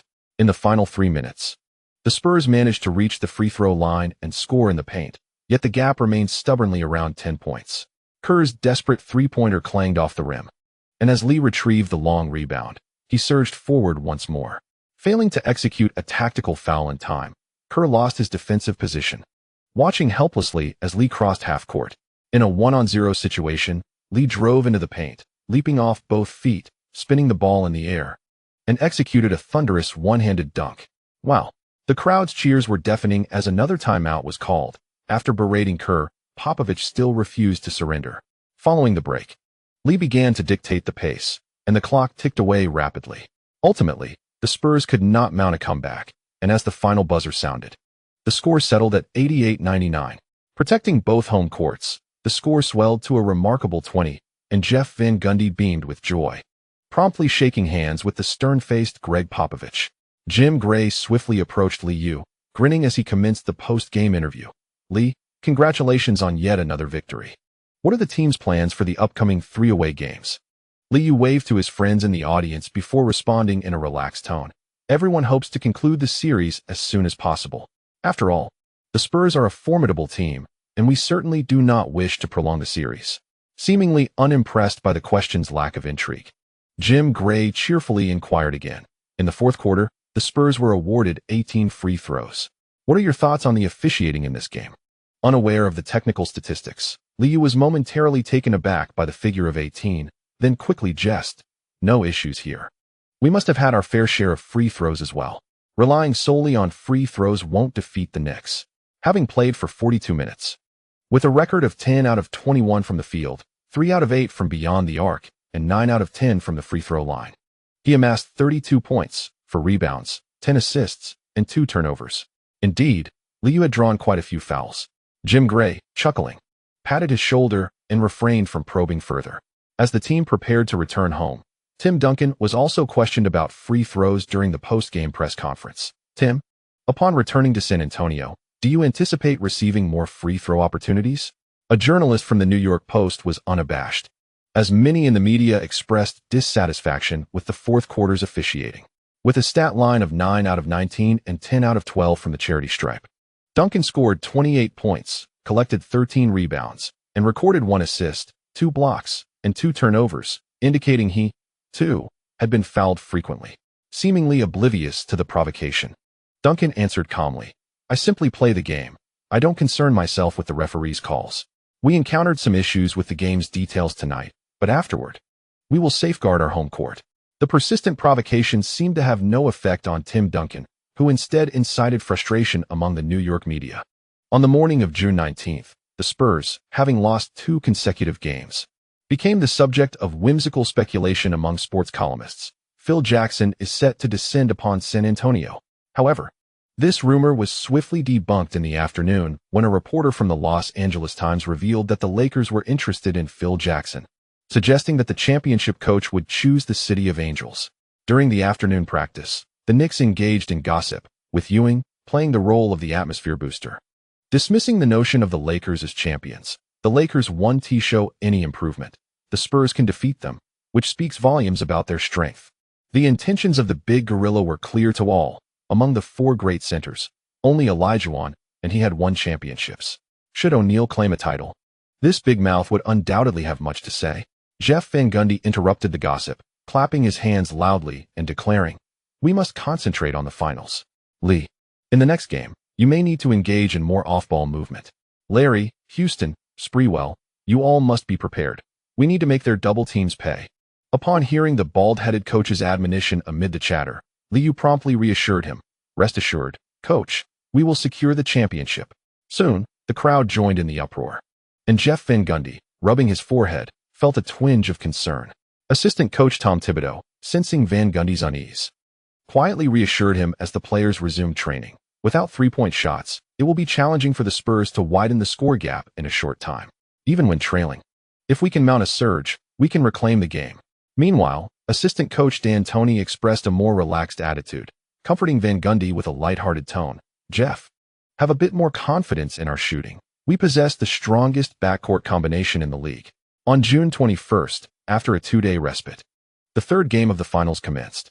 Upon returning to their home court, Coach Popovich unexpectedly adjusted the rotation, activating Jaren Jackson. The Spurs, displaying a desperate determination, suddenly struck from beyond the arc. While David Robinson managed only 3 out of 10 shots, Jaren Jackson excelled with 6 out of 12, including 5 three-pointers out of 10 attempts, amassing an impressive 17 points. Ultimately, the score settled at 83-89, with the Spurs claiming a victory. In the fourth quarter, the Knicks could only muster 14 points, nearly missing the basket entirely. When Jeff Van Gundy and Lou appeared at the press conference, journalists from San Antonio seized the opportunity. Lou, how would you evaluate the team's performance in the fourth quarter? Van Gundy's expression was grim. The bald young coach felt the officiating was awry and remained visibly frustrated. Dressed in a deep gray suit, Lou maintained a calm demeanor. And upon noticing the gazes of the audience, he simply shook his head and replied, "We just couldn't make our shots." Thank you to the readers for your subscription and support. This chapter concludes here. Due to an overwhelming workload recently, I needed a day off. After revising for hours, I managed to write less than 3,000 words. Please allow me this day to recuperate. The condensed season has required nearly a complete rewrite. Fortunately, it is nearing its end, and I need to make further changes.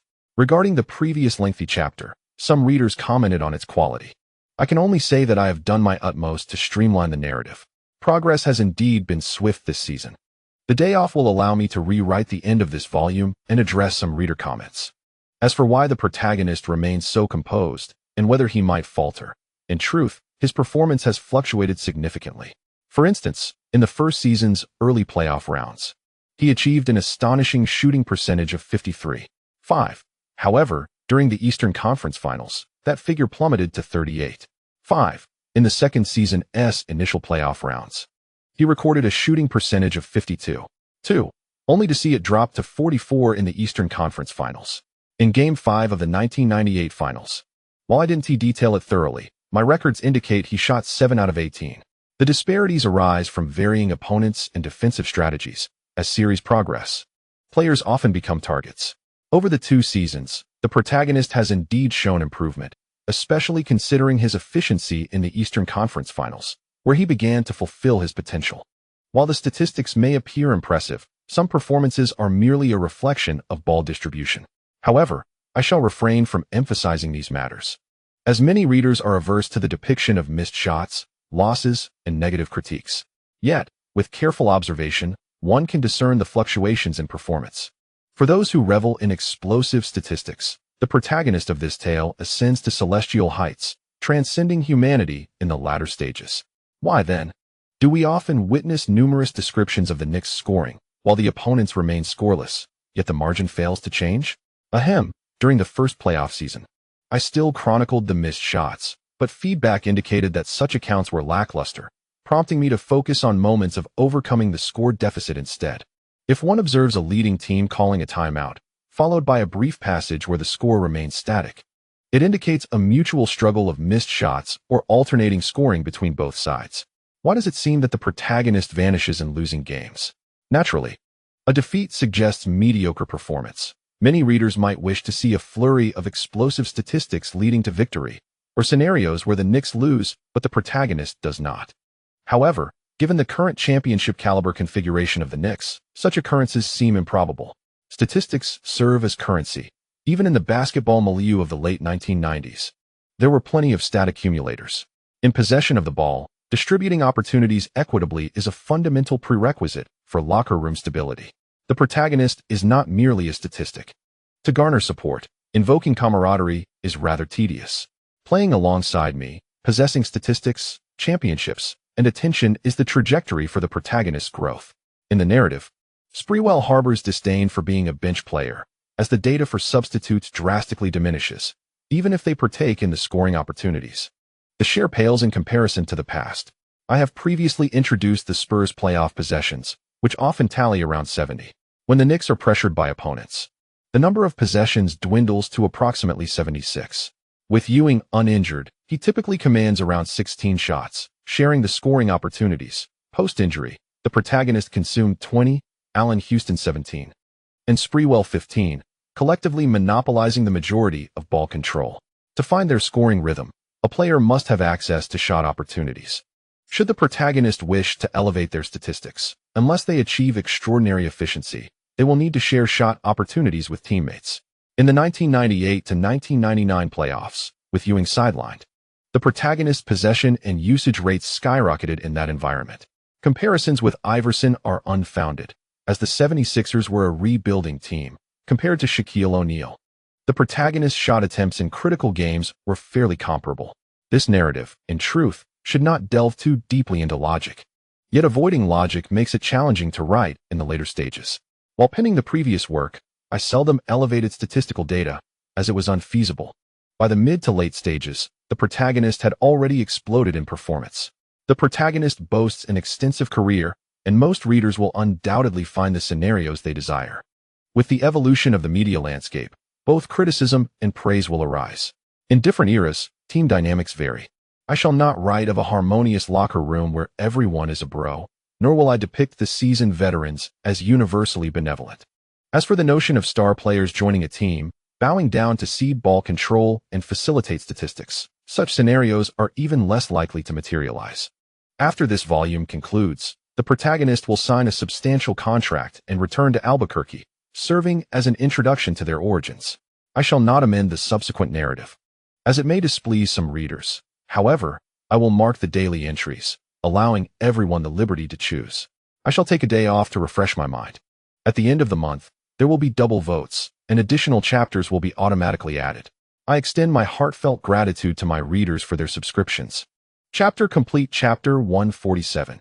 A fatal blow. On June 22, 1999, the San Antonio Observer, the largest African-American community newspaper in the area, lauded the performances of players such as David Robinson and Mario Elie. The victory of the team. David Robinson is the pride of San Antonio. In the critical Game 3 of the finals, David Robinson faltered in his performance. However, as circumstances dictate, his status overshadowed his statistics. The San Antonio Express-News, the largest daily newspaper in the region and a principal media partner of the Spurs, celebrated the team's inaugural victory in the finals. Tim Duncan plays not for numbers, but to bring championships to San Antonio. The sports columnist penned an excellent article, simultaneously deriding the scoring leader Li Yao. Yet some longtime Spurs fans found themselves in an awkward position.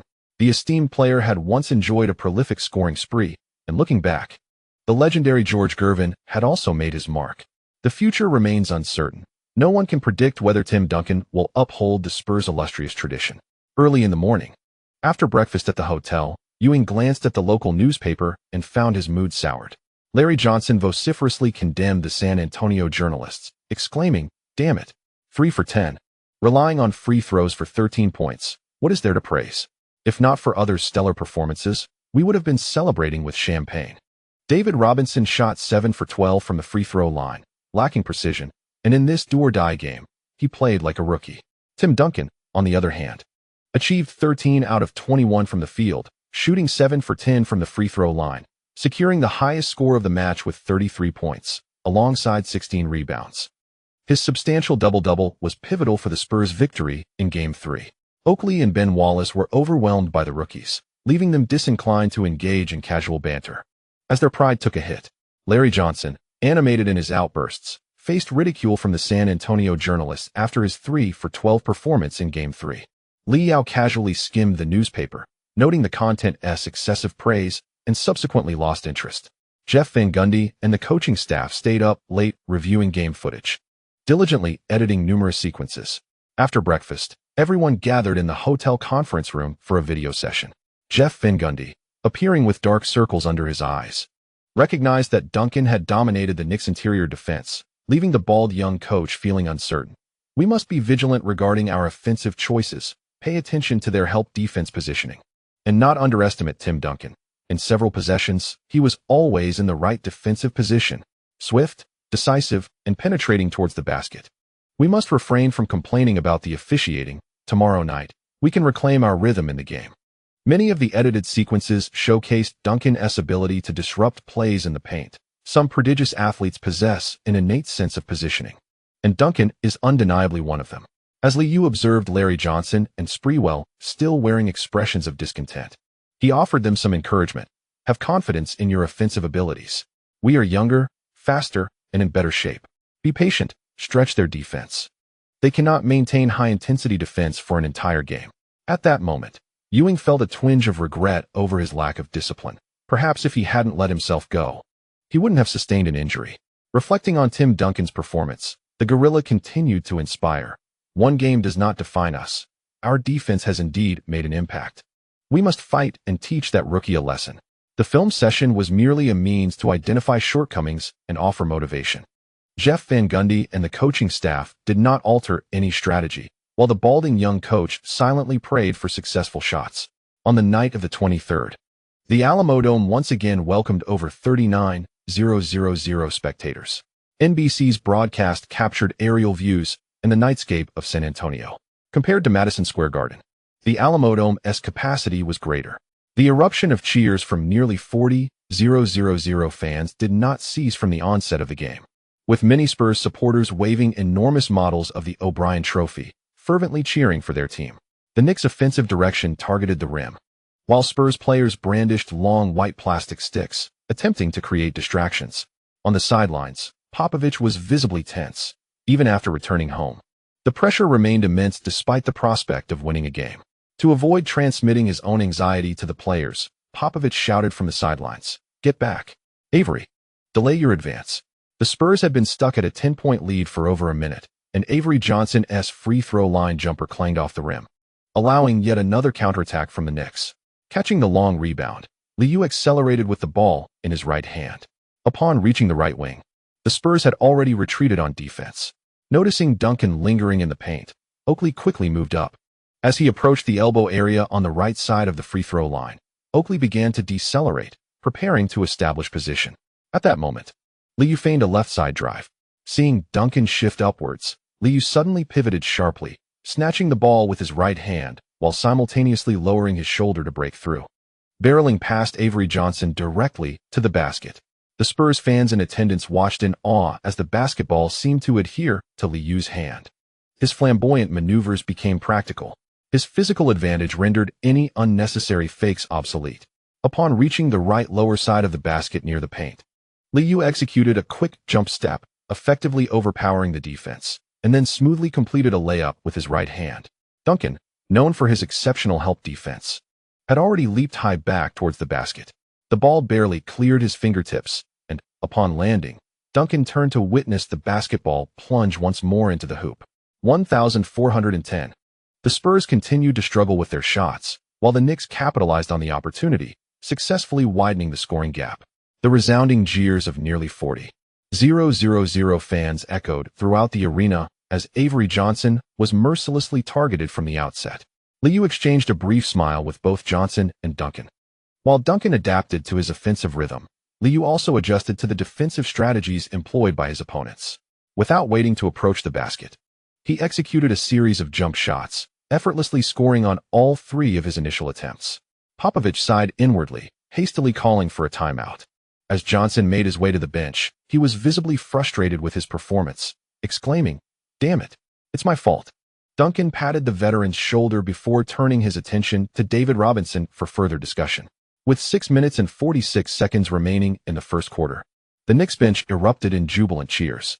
The atmosphere within the Alamodome intensified, prompting Doug Collins at the NBC commentary booth to instinctively raise his voice. Larry Johnson still hasn't found his shooting touch, but tonight Li is quickly entering an offensive groove. The Spurs must address their defensive shortcomings at the point guard position, as Avery Johnson is struggling to make effective defensive plays.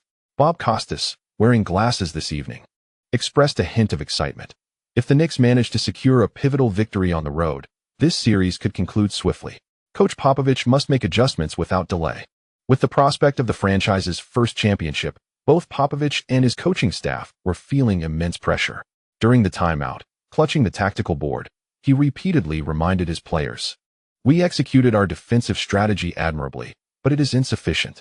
We must be physical and resolute in our defense, preventing the opposition from easily penetrating to the basket. Duncan and David will provide support in the paint, displaying a tough demeanor, understood? Popovich bellowed, striking the tactical board and urging the perimeter players to adopt a firmer stance. Following the timeout, Oakley motivated himself with 2 swift punches to his own chest, softly roaring in an attempt to unleash his emotions. Meanwhile, Li Yao remained composed before entering the game, offering a simple reminder to his teammate, Allen, be mindful of their receiving positions, above the restricted area, and we will double team. Allen Houston nodded in understanding. To alleviate their challenges in ball movement, the Spurs frequently positioned their big men at the high post, presenting an opportunity for the Knicks. Li Yao whispered strategies to a few teammates, while Oakley gave a light pat on the back to Little Ben, offering a brief counsel. The crowd erupted once more in fervent cheers as the baseline play commenced, with Li Yao once again assigned to guard Avery Johnson. Although he tempered some of his hand movements, Li Yao maintained his physicality. He was unperturbed by the prospect of the smaller players charging towards the basket, fully aware of the formidable interior defense the Knicks presented. After crossing half-court, they swiftly exchanged passes, and as Elliott received the ball at the arc, Duncan had already begun to post up on the left block. Oakley pressed firmly from behind, continually pushing his opponent outward. Upon receiving the pass, Oakley, without hesitation and before Allen Houston could close in, launched the ball towards Duncan. The reception point shifted slightly upward, prompting Duncan to release the ball just as Allen Houston immediately collapsed in a help defense. Swiftly distributing the ball to the left wing, Oakley, Duncan continued to press inward. However, Oakley's tugging nearly caused Duncan to falter upon receiving the ball again. Unable to maneuver beneath the basket, Duncan encountered the defensive assistance of Allen Houston, prompting him to hastily pass the ball back to Oakley. Engaging in a series of plays, taking advantage of Allen Houston's retreat, Oakley adeptly utilized his right hand to dribble and executed a seamless drive, penetrating straight down the middle towards the basket. Despite Allen Houston's vigorous defense, Oakley did not lose his positioning. Rather, the seasoned veteran, leveraging his robust physique, powered through the defense and executed a shot against the block. Swish! A flawless two-pointer. With a forceful drive to the basket, Oakley emphatically pounded his chest and let out a thunderous roar, igniting the atmosphere in the arena. On the sidelines, Jeff Van Gundy acknowledged Allen Houston with a thumbs up, signaling that it was commendable defense. Quickly initiating the baseline play, Li Yao promptly signaled the tactical maneuver. And under the pressure from Avery Johnson, he surged forward, crossing half-court in the blink of an eye. After being scored upon by his opponent, Allen Houston was determined to reclaim his ground. Utilizing the screen set by Ben Wallace near the baseline on the right, Allen Houston swiftly maneuvered from left to right along the baseline, effortlessly receiving the ball in the right block. Upon receiving Li Yao's pass, he feigned a move, deceiving Oakley's defensive posture, and then swiftly employed his left hand to dribble, executing a crossover step before retreating for a mid-range jumper. Swish! A swift response. Li Yao noted that Duncan and David Robinson were once again positioned beside the paint, indicating that the Spurs had not altered their defensive strategy, maintaining their focus on protecting the rim. The Knicks continued to lead 16-12. In this stretch of the game, David Robinson, who had been relatively inconspicuous, once again demanded the ball in the right block. As Avery Johnson arrived at the right wing, he promptly delivered a high lob pass. Ben Wallace immediately adhered to the defensive assignment, almost clinging to David Robinson's back. With his left hand, David Robinson attempted to push toward the basket, but the staunch defense nearly caused him to lose possession. Forced to consolidate the ball, he quickly returned it to Avery Johnson as Li Yao approached for support. Upon receiving the ball, Avery Johnson, noticing Li Yao's return, initially faked a move upwards before swiftly delivering a bounce pass. What Avery Johnson did not anticipate was Li Yao's keen anticipation as he bent down and intercepted the ball.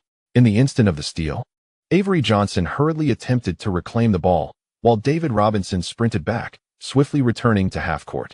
Li Yao rapidly advanced the ball, seizing the opportunity as the opponents were caught off guard. Suddenly, he pivoted, maneuvering around the left baseline. Avery Johnson had no time to react and found himself outmaneuvered as Li Yao skillfully separated from his defense. Hush! A splendid display of agility that elicited a fervent cheer from the Spurs fans. With his right hand regaining possession, Li Yao surged forward, racing past the three-point line on the left wing, fully aware that David Robinson had retreated to the basket, showing no signs of slowing down. In the left block area, as David Robinson took his position, he saw Li Yao charging toward him, stepping forward to his left front after receiving the ball. Instinctively, David slid to the left. But unexpectedly, Li Yao pivoted and surged toward his right side, executing a sweeping Euro step that left David momentarily rooted to the spot. With a deft left-handed grab of the ball, Li Yao effortlessly maneuvered to the basket, scoring with an elegant layup. "Oh my God, what a splendid move!" exclaimed Bob Costas from the commentary booth, completely unfazed by the boos emanating from the crowd. With wide eyes, he observed as Li Yao, after completing the layup, glided back to half-court, while David Robinson cast an awkward glance at Duncan, resignedly preparing for the baseline throw-in. As the latter half of the first quarter unfolded, the Knicks began to intensify their perimeter defense, providing David Robinson and Duncan with some relatively easy scoring opportunities. However, there were also numerous instances where they struggled to receive the ball, forcing Mario Elie and Elliott to take charge offensively. Larry Johnson, after a missed shot, was substituted, and the incoming Sprewell also found his rhythm lacking. Jeff Van Gundy, feeling anxious, paced back and forth along the sidelines, watching the slow progression of the score.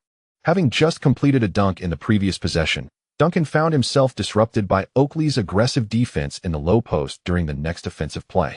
Mario Elie attempted a lob pass to the basket, but Duncan again found himself blocked in the paint by both Oakley and Sprewell. Unable to pass, Duncan quickly flung the ball to the right corner, where an unguarded Elliott also missed his shot. The long rebound was collected by Allen Houston, who immediately surged down the center, passing the ball to Li Yao before even crossing half-court. As Avery Johnson approached to contest, Li Yao, holding the ball in his left hand on the left wing, merely slowed down slightly. Taking advantage of the defensive pressure, he stepped back and executed a swift dribble between his legs. Switching to his right hand, Li Yao then pressed forward, rapidly cutting in at a 45-degree angle. As he reached the basket, Duncan, having recovered defensively, directly grabbed him and pulled him down. Seeing Li Yao at the free throw line, Doug Collins couldn't help but critique.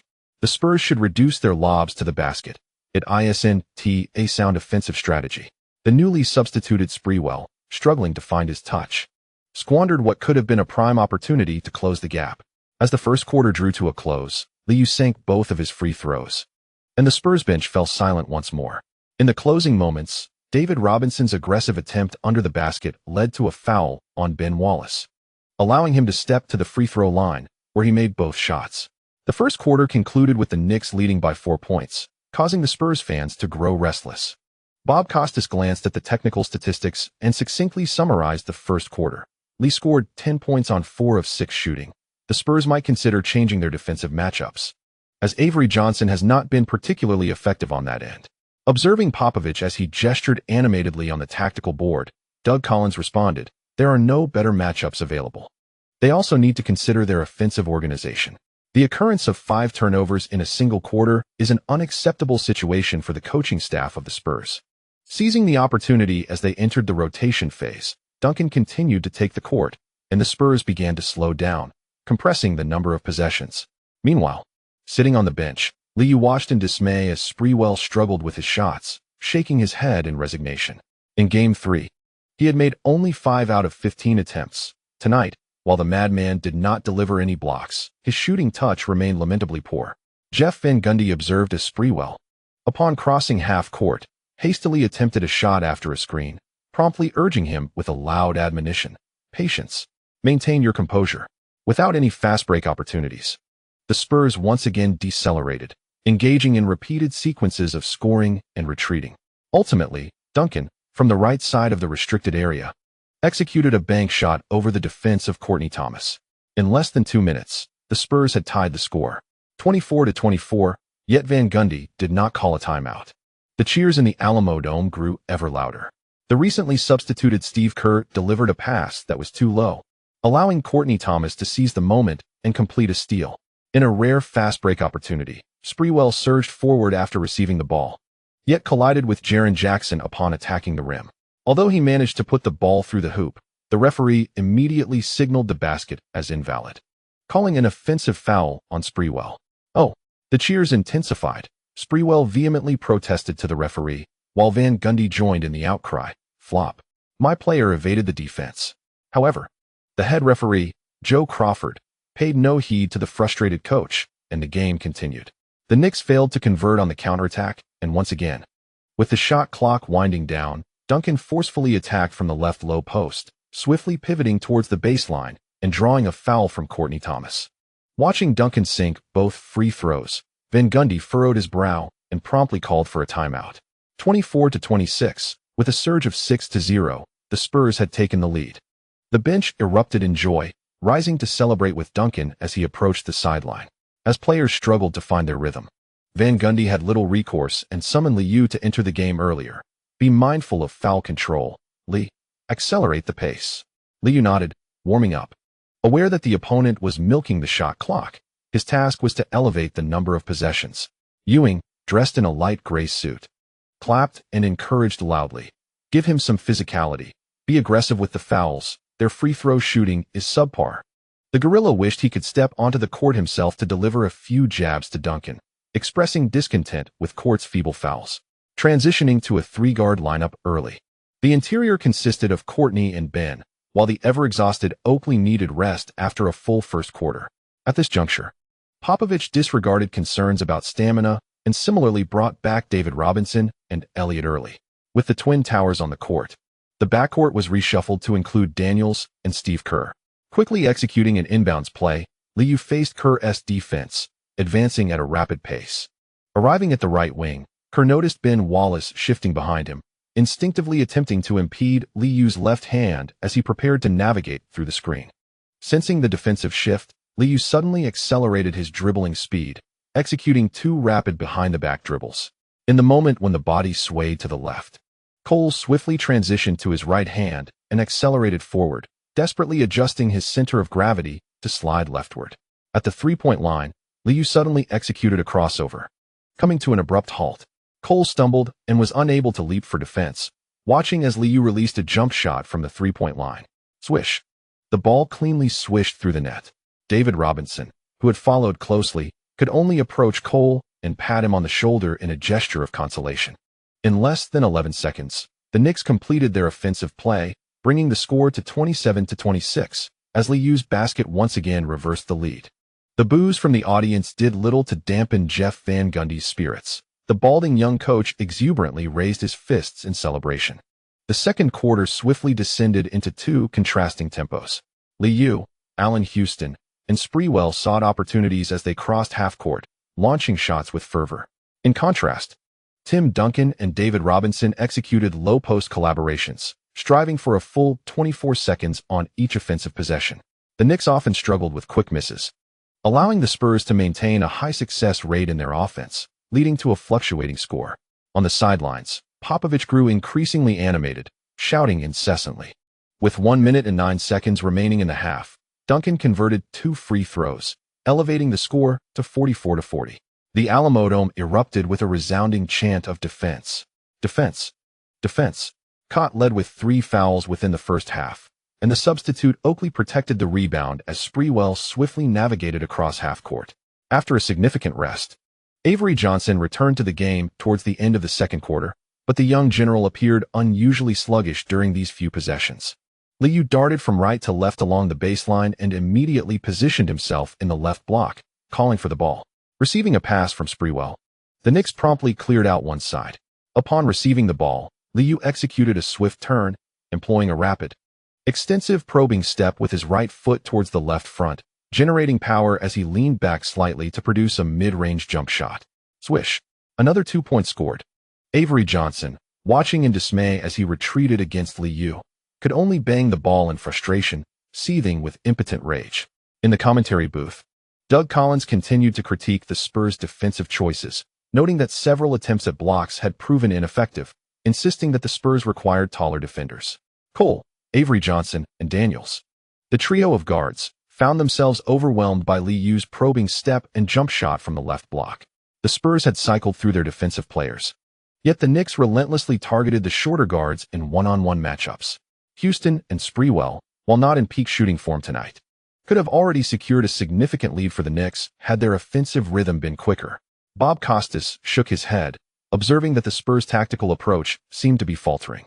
Despite Sprewell's missed shots, his spirits remained high, as he excitedly fist-bumped Li Yao and continued to chase down Mario Elie on the defensive end. In the final minute of the half, neither side managed to score, and neither Oakley nor Ben Wallace accrued a third foul. As the first half concluded, the score stood at 46-40. Jeff Van Gundy, exhilarated, clapped his hands. Victory was within reach. In the Alamo Dome, the San Antonio Spurs fans could no longer contain their excitement, the noise escalating to a fever pitch. At the onset of the game, several fans had held aloft a model of the O'Brien Trophy, shouting loudly. But now silence enveloped them. In the commentary booth, Bob Costas, gazing at the statistical data, remarked with astonishment. In the second quarter, the Knicks attempted a staggering 27 shots, while the Spurs managed only 17. Lee shot 4 for 8, Houston 3 for 7, and Sprewell 2 for 6, as the trio unleashed a barrage of shots, nearly monopolizing the Knicks' scoring for the quarter. Doug Collins had noted this trend early on, yet he praised the Spurs' defense in the paint.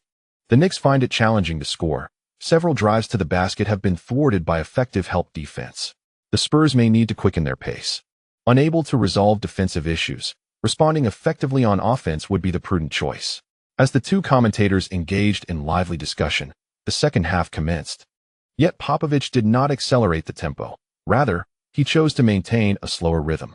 In the first possession, Larry Johnson's post-up attempt from the right baseline failed, and David Robinson secured the rebound with aplomb. After crossing half-court with the ball, Avery Johnson promptly delivered it to Robinson at the free throw line. Oakley, firmly positioned in the low post on the left, was well aware of the Spurs' strategy, but his immediate tugging earned him a foul call from the referee. Duncan, maintaining his stoic demeanor, signaled for the play, and the Spurs executed another sideline inbound with the same tactic. After receiving his third foul, Oakley hesitated to be aggressive, resulting in a seamless high-low collaboration that culminated in Robinson assisting Duncan for a resounding dunk. The score now stood at 46-42, the Spurs swiftly retreating on defense. As the Knicks initiated their offense, Lee had just crossed half-court when Mario Elie swiftly arrived on the left wing to double-team him.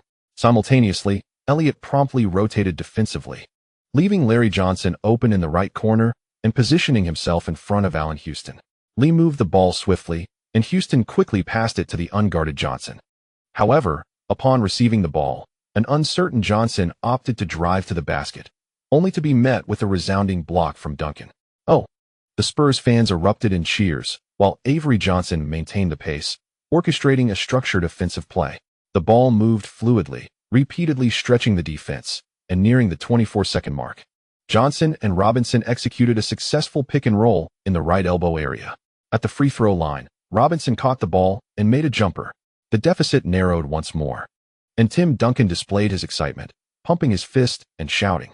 Jeff Van Gundy, witnessing the Spurs' mindless double-teaming of Lee, was reminded of the previous game and urgently called out from the sidelines. Do not hesitate. Shoot decisively if you're open.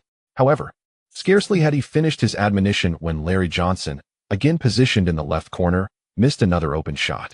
Frustrated, Johnson shook his hands in exasperation. The ball simply would not find the net.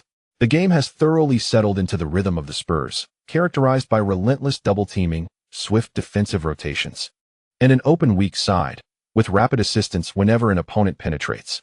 Elliott and Mario Elie are being thoroughly tested, as the Knicks exhibit remarkable ball movement. Yet, the double-teaming proves effective, as the Spurs players can clearly sense the Knicks slowing down. Each time Li Yao regains possession, the shot clock hovers around 18 seconds. Although he continues to make his shots, the open weak side remains unresponsive. As the third quarter progresses, the newly substituted Sprewell misses a wide-open three-pointer and then attempts to drive to the basket. Duncan, providing help defense from the right baseline, successfully blocks the shot, his fingertips grazing the ball, resulting in Sprewell's miss. Both teams struggle to score, and the pace of the game is sluggish. However, Doug Collins in the commentary booth is thoroughly engrossed, continually praising Tim Duncan's exceptional positional awareness. He suggests that Sprewell should not hesitate, and perhaps should have opted to drive further into the paint. As time ticks away, David Robinson also misses a shot, and his aggressive attempt in the paint leads to Ben Wallace's third foul, but his second free throw clangs off the rim. Little Ben grabs the rebound and quickly passes to Li Yao. Nearing the end of the game, a fatigued Avery Johnson struggles to keep pace with Li Yao's offensive rhythm. On the left wing, faced with a sudden step-back move, he finds himself flat-footed and unable to contest the shot, watching as Li Yao launches a transition three-pointer. Swish. The three-pointer finds nothing but net. The score is now 64-64, with just 34 seconds remaining in the third quarter, both teams back on even ground. Avery Johnson, frustrated, raises his hand to indicate his culpability, while Popovich shouts reminders for his players to hold their ground. In the final two possessions, neither team scores, and the Alamodome erupts with excitement. The Spurs appear to have regained the upper hand. Jeff Van Gundy expresses dissatisfaction with the referee's calls, continuously complaining, but is quickly reassured by his coaching staff. It's all right. Opportunities will arise. Believe in your next shot. The bald-headed coach squats on the floor, offering motivational words, while Larry Johnson and Sprewell display their frustration, nearly mirroring their performance from Game 3. Meanwhile, the Spurs are gasping for breath, needing to maintain their defensive rotations, which require constant lateral movement and considerable physical exertion. At this point, Popovich abandons any tricks, sticking with his starters and showing no intention of substituting, encouraging them loudly.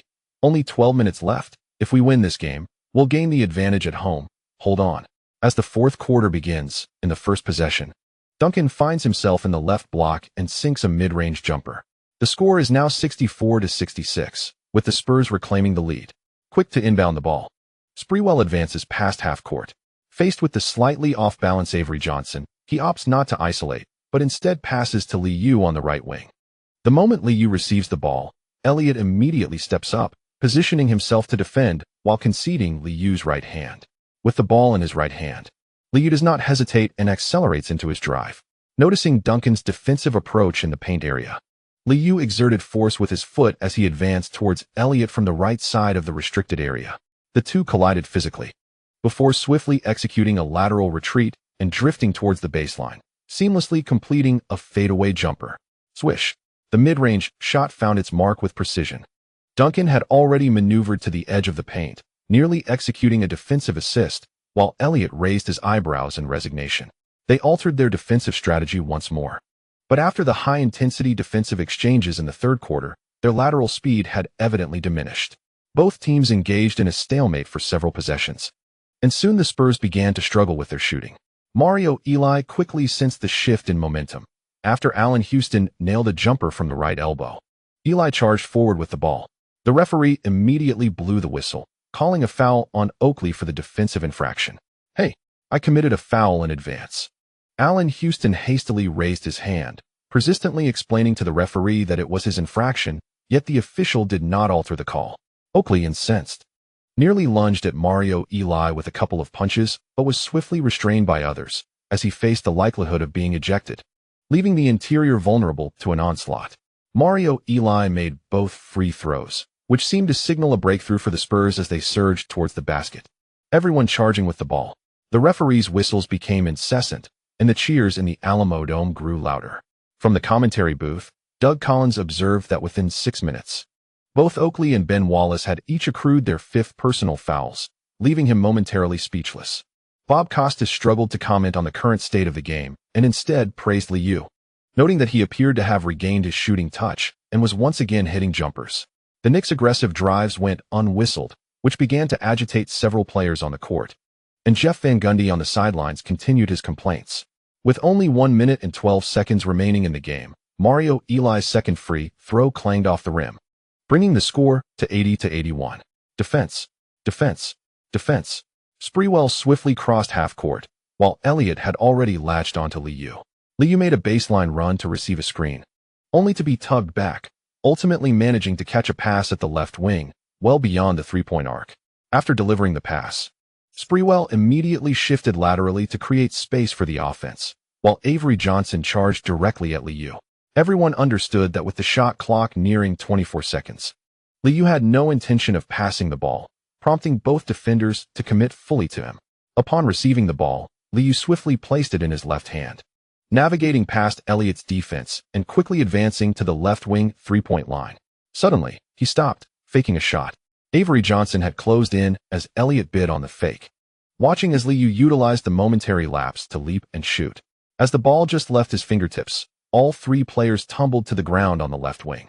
Swish. The three-pointer found nothing but net. 83-81. The Alamo Dome fell silent, and Jeff Van Gundy, who had just been vocally criticizing the referees, now leapt up in excitement. Pumping his fists in jubilation, Li Yao swiftly rose from the floor, casting a furious glare at the nearby referee, Joe Crawford. The bald official seemed utterly oblivious, signaling for the game to continue. With just 49 seconds remaining in the match, the Spurs fans could no longer contain their excitement, and the arena grew increasingly raucous. Popovich quickly gestured for his players to steady themselves. As Avery Johnson crossed half-court, Oakley waved his hand, indicating no need for double coverage. In the final moments, the Spurs would undoubtedly pass the ball to Tim Duncan, who received the pass amidst an open court. After catching the ball with his back to the basket, he immediately positioned it for a powerful shot. Duncan vigorously fought his way toward the paint, and just as he was about to execute a rim-rattling dunk, Oakley, who had not intended to defend properly, leapt in with an emphatic block. The ball scarcely grazed his fingertips as Duncan, straining to evade the blow, was met with a forceful shove from Oakley. With 30 seconds left, Duncan stumbled from the impact, prompting the referee to blow the whistle once more. The Spurs fans erupted in a chorus of boos, while Popovich, filled with fury, contemplated rushing onto the court to confront Oakley. Mario Elie immediately stepped forward, and Sprewell rushed over to engage with the veteran in a tussle. "Damn it, you should be at the free throw line," Oakley shouted, his patience having reached its limit after a game of restrained fouling. The Knicks bench erupted in cheers, welcoming their hero, Oakley, off the court. David Robinson quickly pulled his teammate away, attempting to buy Duncan some time to recover. The Alamo Dome fell into an unusual silence as all eyes turned to Duncan, who stood at the free throw line. Bob Costas noted the Knicks had substituted Chris Dudley into the game. While he provided a brief overview of Duncan's free throw performance, Tim Duncan has made all 10 of his free throws thus far. If he converts both attempts, the Spurs still have a chance to win. Seemingly rattled by Oakley's earlier block, Duncan took an eternity for his first shot, only to miss. "Oh!" gasped the Spurs fans in disbelief. On his second attempt, Duncan also failed to score, and Ben Wallace seized the rebound, prompting Jeff Van Gundy to call a timeout immediately. Observing the jubilant atmosphere on the Knicks bench, the Alamo Dome was enveloped in a profound silence. With 2 missed free throws, Duncan displayed a look of frustration, and Popovich appeared momentarily dazed as the coaching staff hurriedly strategized their defense. They still had a chance. After the timeout, the Spurs resumed their pressure on Li Yao, committing a foul as Sprewell received the ball. In the ensuing free throw showdown, Popovich opted to send Sprewell, who had made 2 of 4 free throws so far, to the line. Doug Collins remarked as Sprewell effortlessly sank his first attempt. "This doesn't seem like the wisest choice." Almost immediately, Sprewell, with minimal adjustment, scored again on his second shot. 85-81, the Knicks lead by 4. With a triumphant roar, Sprewell and Li Yao shared a celebratory chest bump. Following another timeout, the Spurs looked to Popovich, their expressions revealing deep disappointment. In the final 25 seconds of the match, Elliott was fouled by Li Yao while receiving the ball, leading to continued free throws. In the Alamo Dome, Spurs fans who had risen to their feet were fervently praying. Ultimately, Elliott missed both shots, and Jeff Van Gundy, upon witnessing Ben Wallace secure the rebound, raised his arms in exuberant celebration. Although Little Ben managed to convert one of his 2 free throws, the 5-point margin was sufficient to secure victory for the Knicks. The Spurs' attempt at a three-pointer fell short, and the final buzzer echoed, signifying the long-awaited conclusion of the fourth quarter.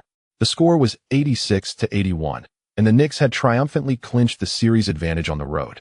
At this moment, Li Yao could no longer contain his frustration. Maintaining his composure, he swiftly turned towards the player tunnel, exclaiming, "Fuck. What a ridiculous call. Keep the free throws coming. Damn this game." Tim Duncan remained seated at the free throw line long after the game ended, reluctant to rise, while David Robinson stood beside him with his hands on his hips, silently gazing at the scoreboard. In the NBC commentary booth, Bob Costas refrained from discussing the game, instead praising Li Yao's performance. 13 for 27 from the field, 3 for 7 from three-point range, 5 for 6 from the free throw line, totaling 34 points, 4 rebounds, 6 assists, 1 steal, and 2 turnovers, with his final three-pointer altering the course of the match. Observing the statistics, it was evident that the Spurs had attempted 18 free throws in the fourth quarter alone. Doug Collins exchanged a glance with his partner, raising an eyebrow and quipping, "Perhaps the Knicks will lodge a complaint with the league after this, though I believe Coach Popovich's final decision is open to debate." Thank you to the readers for your continued support. Chapter completed. Chapter 148. The dreaded future. On June 24, 1999, the day following Game 4 of the Finals. Major sports media outlets did not shy away from the controversial officiating, with columnists directing their ire at the referees. At the post-game press conference the previous night, Li Yao was notably absent, while Allen Houston and Jeff Van Gundy fielded questions from the media. In contrast to Houston's measured remarks, Van Gundy could hardly contain his frustration, subtly mocking through his responses. Home court advantage is understandable, but 20-35 free throw attempts are simply unacceptable. Both Lee and Sprewell were denied fair officiating. The New York Times, in its morning article, quoted the bald-headed coach's grievances, noting that instead of celebrating their series lead, he continued to criticize the Spurs and the referees. The New York Post released a segment from their post-game interview with Li Yao, wherein he stated, "I never complain about officiating, as I've encountered these issues throughout my life. As a team leader, I once voiced these complaints on the court, as it would severely impact my teammates' morale. I have no interest in competing with the opposition or attacking the rim to prove myself. Ultimately, basketball is about putting the ball in the basket, and I can score from anywhere on the court. It is unfortunate that free throws could not defeat the Knicks. We are destined to win the championship." When the team leader incessantly bemoans the officiating, the controlling whistle has already achieved half its success. Li Yao is no longer a youth. He is well aware of the referee's intentions. If the opposing team refuses to acknowledge the whistle, the players cannot overpower the referee's authority. The failure to control the game will not be acknowledged by the NBA league. As a high-level league, such elementary mistakes from referees are simply not permissible. The cacophony of skepticism has not elicited any response from the league. They can only feign ignorance and aim to rectify the situation in subsequent games, allowing the matter to fade away. The discourse surrounding this year's finals has diminished, primarily due to the impact of a shortened season. However, the issue of officiating has captivated numerous onlookers, and the league has nevertheless achieved its objectives. Aside from the buzz surrounding the finals, the most noteworthy event has been the arrival of championship coach Phil Jackson in Los Angeles. Following the news in mid-June, perhaps to assert his stature as a championship coach, Jackson delayed his decision for a week before ultimately being swayed by the Lakers' sincerity. On the morning of the 24th, after Jackson was appointed as the 21st head coach of the Lakers, the Los Angeles media erupted in excitement. In the upcoming season, the Lakers will realize their potential. Lakers fans are particularly fond of the spotlight that Jackson brings, and his witty and humorous responses at the press conference brought smiles to many journalists present. In my view, the Lakers already possess ample talent. Shaquille O'Neal has demonstrated his dominance, and Kobe Bryant is poised to follow in Lee's footsteps. Both are 1996 draftees, and I believe Kobe's potential is even more remarkable. Kobe has the opportunity to become a player of the same caliber as Michael Jordan, forming one of the strongest duos in history with Shaq. Jackson, ever generous with praise, lavishes compliments on everyone, though many New York reporters scoff at his enthusiasm. The youngest MVP in NBA history, the youngest Finals MVP, and soon to secure his second championship by the age of 21. Additionally, with the title of youngest scoring champion and a plethora of scoring records, Li Yao's achievements can be compared to those of Magic Johnson. To support Li Yao and showcase the Knicks' dominance, while vehemently criticizing the Spurs, New York's print media did not forget to mock the Lakers, suggesting that some merely emulate Michael Jordan while he has already surpassed the idol of that high schooler. With a pivotal game in hand, on the brink of claiming the franchise's fourth championship, the exuberant New York media has essentially launched a barrage of criticism at other teams. The Knicks management has set aside their tasks to fly to San Antonio. With the 1999 draft approaching on the 30th, despite being in the 29th position, the Knicks cannot afford to be careless in their pre-draft evaluations. Old Charles has brought along James Dolan to check in on the Knicks, promising, "We will file a complaint with the league. The team will seek accountability." Ewing, in high spirits, led the charge of enthusiasm, and soon everyone joined in the cheer. Though they have yet to clinch the championship, lunchtime has turned into a small celebration. James Dolan is poised to become the true voice of the Knicks, taking over a team on the verge of completing back-to-back championships, marking what could be the most perfect beginning. At the hotel buffet luncheon, James Dolan began mingling with the guests, moving over to Li Yao and General Manager Glenfield, clad in a sleek black suit. Dolan raised his glass of juice with a smile, proclaiming, "Congratulations, Li. Your second FMVP trophy in your career. We have prepared everything for you." Li Yao clinked glasses with him, reciprocating with a warm compliment. "I love the Knicks. This place feels like my second home." He tactfully avoided mentioning the contract matter, maintaining an air of composure. Glenfield, observing this influential figure showering praise and painting grand visions, felt a sense of resignation. When Dolan strolled over to Ewing, they resumed their earlier discussion. "Sprewell will be leaving the team. His agent has already expressed his wishes. If the team aspires to secure a three-peat, we need scoring strength in the bench lineup. Li, we would love to hear your thoughts." Noticing Glenfield's beaming smile, Li remained unfazed, responding amiably, "That's not my job. I prefer to focus on the game. Right now, we need to prepare for Game 5. Seemingly pleased with this answer, Glenfield raised his glass for another toast and suddenly remarked, "Ron enjoys playing alongside you. He is quite fond of the Knicks. We recently had a tryout with him. Aside from some family issues, he is a decent young man. What do you think?" Li shrugged, refraining from a definitive answer, and joked, "He performed well at my training camp last year. Growing up in Queens, I can assure you he truly wants to play for his hometown." Ewing and Oakley joined Dolan in light-hearted banter, while the newcomer Rashard Lewis sought to make an impression on the new authority. Sprewell, adopting a nonchalant demeanor, nonetheless expressed gratitude while toasting with Li Yao, saying, "Thanks, bro. I'll remember this, and if I can assist in any way, just reach out." Regardless of his shooting performance, Li Yao consistently distributed the ball to Sprewell during each game, with a steadfast average of around 16 attempts per game. This was Li Yao's way of showing respect. In Game 4, Li Yao took 27 shots, Allen Houston 17, and Sprewell 16. Even the struggling Larry Johnson managed 12 attempts. Despite a disappointing 2-4-12 performance yielding only 6 points, Li Yao never deprived his teammates of their share of opportunities. "Let us secure the championship tomorrow night. Everything will go smoothly, bro." Li Yao toasted with Sprewell, while Larry Johnson, Allen Houston, and the Atmosphere crew shared hearty laughter, all reveling in the impending joy of victory. On the morning of June 25th, NBA Commissioner David Stern and league officials continued rehearsing for the championship award ceremony. Since the previous afternoon, the Spurs staff had entered a state of dejection following their loss.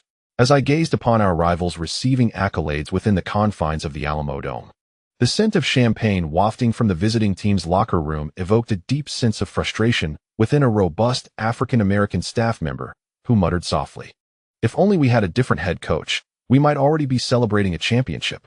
This sentiment resonated with many, as voices rose in chorus to critique Popovich. Jeff Van Gundy garnered unanimous praise from commentators, while Popovich found himself cast as the scapegoat, with critics lamenting his tendency to rely solely on Duncan. As evidenced by Duncan's extensive playing time in the finals, the head coach was perceived as the team's most significant flaw, shattering David Robinson's championship dreams. The final decision made by the team was perplexing. We should have leveled the score. Local publications, such as the San Antonio Express-News and the San Antonio Observer, have been relentless in their criticism of the head coach, a routine that has become commonplace. Basketball is ultimately judged by results, and the struggle to maintain the starters has become a concern. Complaints from the Spurs staff did little to impede the rehearsal process, as the O'Brien Trophy was already en route to the Alamo Dome, with few holding out hope for the Spurs. At 8:30 p.m. that evening, the Alamo Dome remained packed to capacity. Many Spurs fans opted to arrive early, while Spike Lee, seated in the front row, found himself distanced from the court, missing the chance to showcase his enthusiasm. Numerous Knicks fans also procured second-hand tickets, eager to witness their team's potential triumph. With Coach Calhoun and Ray Allen positioned near the front, "Ray, I urge you to reconsider. You have already proven yourself in the playoffs. Remaining in Milwaukee may not be necessary," suggested Coach Calhoun, who hoped to see Allen succeed, having personally recruited him. The Bucks appeared an unlikely contender for the championship. Ray Allen merely shook his head, responding succinctly, "I have secured my position as a key player on the team. This year marks the Eastern Conference semifinals, and perhaps next year we can advance further." Those seated alongside him from Connecticut were not only eager to see Lee's potential victory, but also congratulated Hamilton. While it seemed that Duke University's Elton Brand was likely to secure the top draft pick, Hamilton could still be chosen within the top 10. The lottery symbolized opportunities. potentially leading to millionaire status, which was indeed cause for celebration. Within the home team's locker room, Popovich appeared considerably haggard, having endured relentless scrutiny from local media in recent days. Had it not been for Phil Jackson capturing a portion of the spotlight, Popovich mused that the criticism directed at him might have been even more pronounced. The opinions voiced in the newspapers held some merit, particularly regarding Tim Duncan's substantial playing time since the series began. Duncan logged 46 minutes in Game 4, nearly the entirety of the match, achieving 28 points, 12 rebounds, 1 assist, 4 blocks, and 3 turnovers on 9 of 17 shooting and a flawless 10 of 12 from the free throw line. Sensing the coach's gaze upon him, Duncan, lost in thought in his seat, glanced at Popovich but chose to remain silent. He understood the state of the team, especially as the burden of the final moments rested squarely on his shoulders. As the series commenced, Elliott's defense against Li Yao led to a noticeable decline in his performance. Chronic nephritis and various injuries have indeed hindered the prowess of this former All-Star forward, making it increasingly difficult for Elliott to shoulder the burdensome defensive responsibilities. In the locker room, David Robinson remained silent. Despite his fervent desire for a championship, he would not demand from his teammates what he himself was incapable of achieving. Observing the pervasive silence, Popovich attempted to adopt a facade of confidence, vocally encouraging, "Do not heed the media's reports. Basketball is round, and anything is possible. We can make history. Remember, the series is not over yet. Do you wish to witness our opponents receiving accolades on our home court?"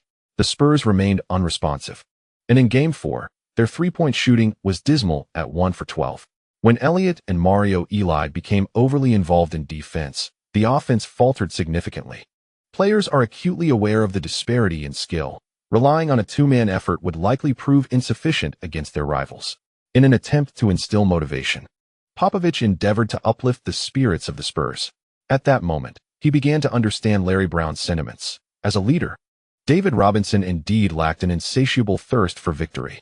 As the game approached, the visiting players took to the court, met with a chorus of boos from the Alamo Dome. The broadcast frequently focused on the relaxed demeanor of the fully equipped Li Yao, who sported a pair of vividly colored new shoes. The Knicks players appeared entirely at ease, their faces adorned with smiles during their final warm-ups, with rookie Lewis showcasing a dunk to the cheers of his teammates. Noticing Popovich's furrowed brow and the emergence of dark circles under his eyes, Doug Collins from the NBC commentary booth quipped, "While I have some reservations about Coach Popovich's late-game decisions, he has performed admirably. Coaches should not bear excessive blame. Both players and coaches must evolve." Meanwhile, Bob Costas, having read local newspaper reports in the past few days, chimed in with a brief observation. "The Knicks are the reigning champions, and Lee is the MVP of the season. Overcoming such a team is inherently challenging. Compared to last season, Lee has no technical shortcomings, and there are limited defensive strategies against a forward like Elliott. I merely hope the Spurs can accelerate their offensive tempo." In Game 4, they only attempted 68 shots, while the Knicks took 83. Do not expect Lee to falter.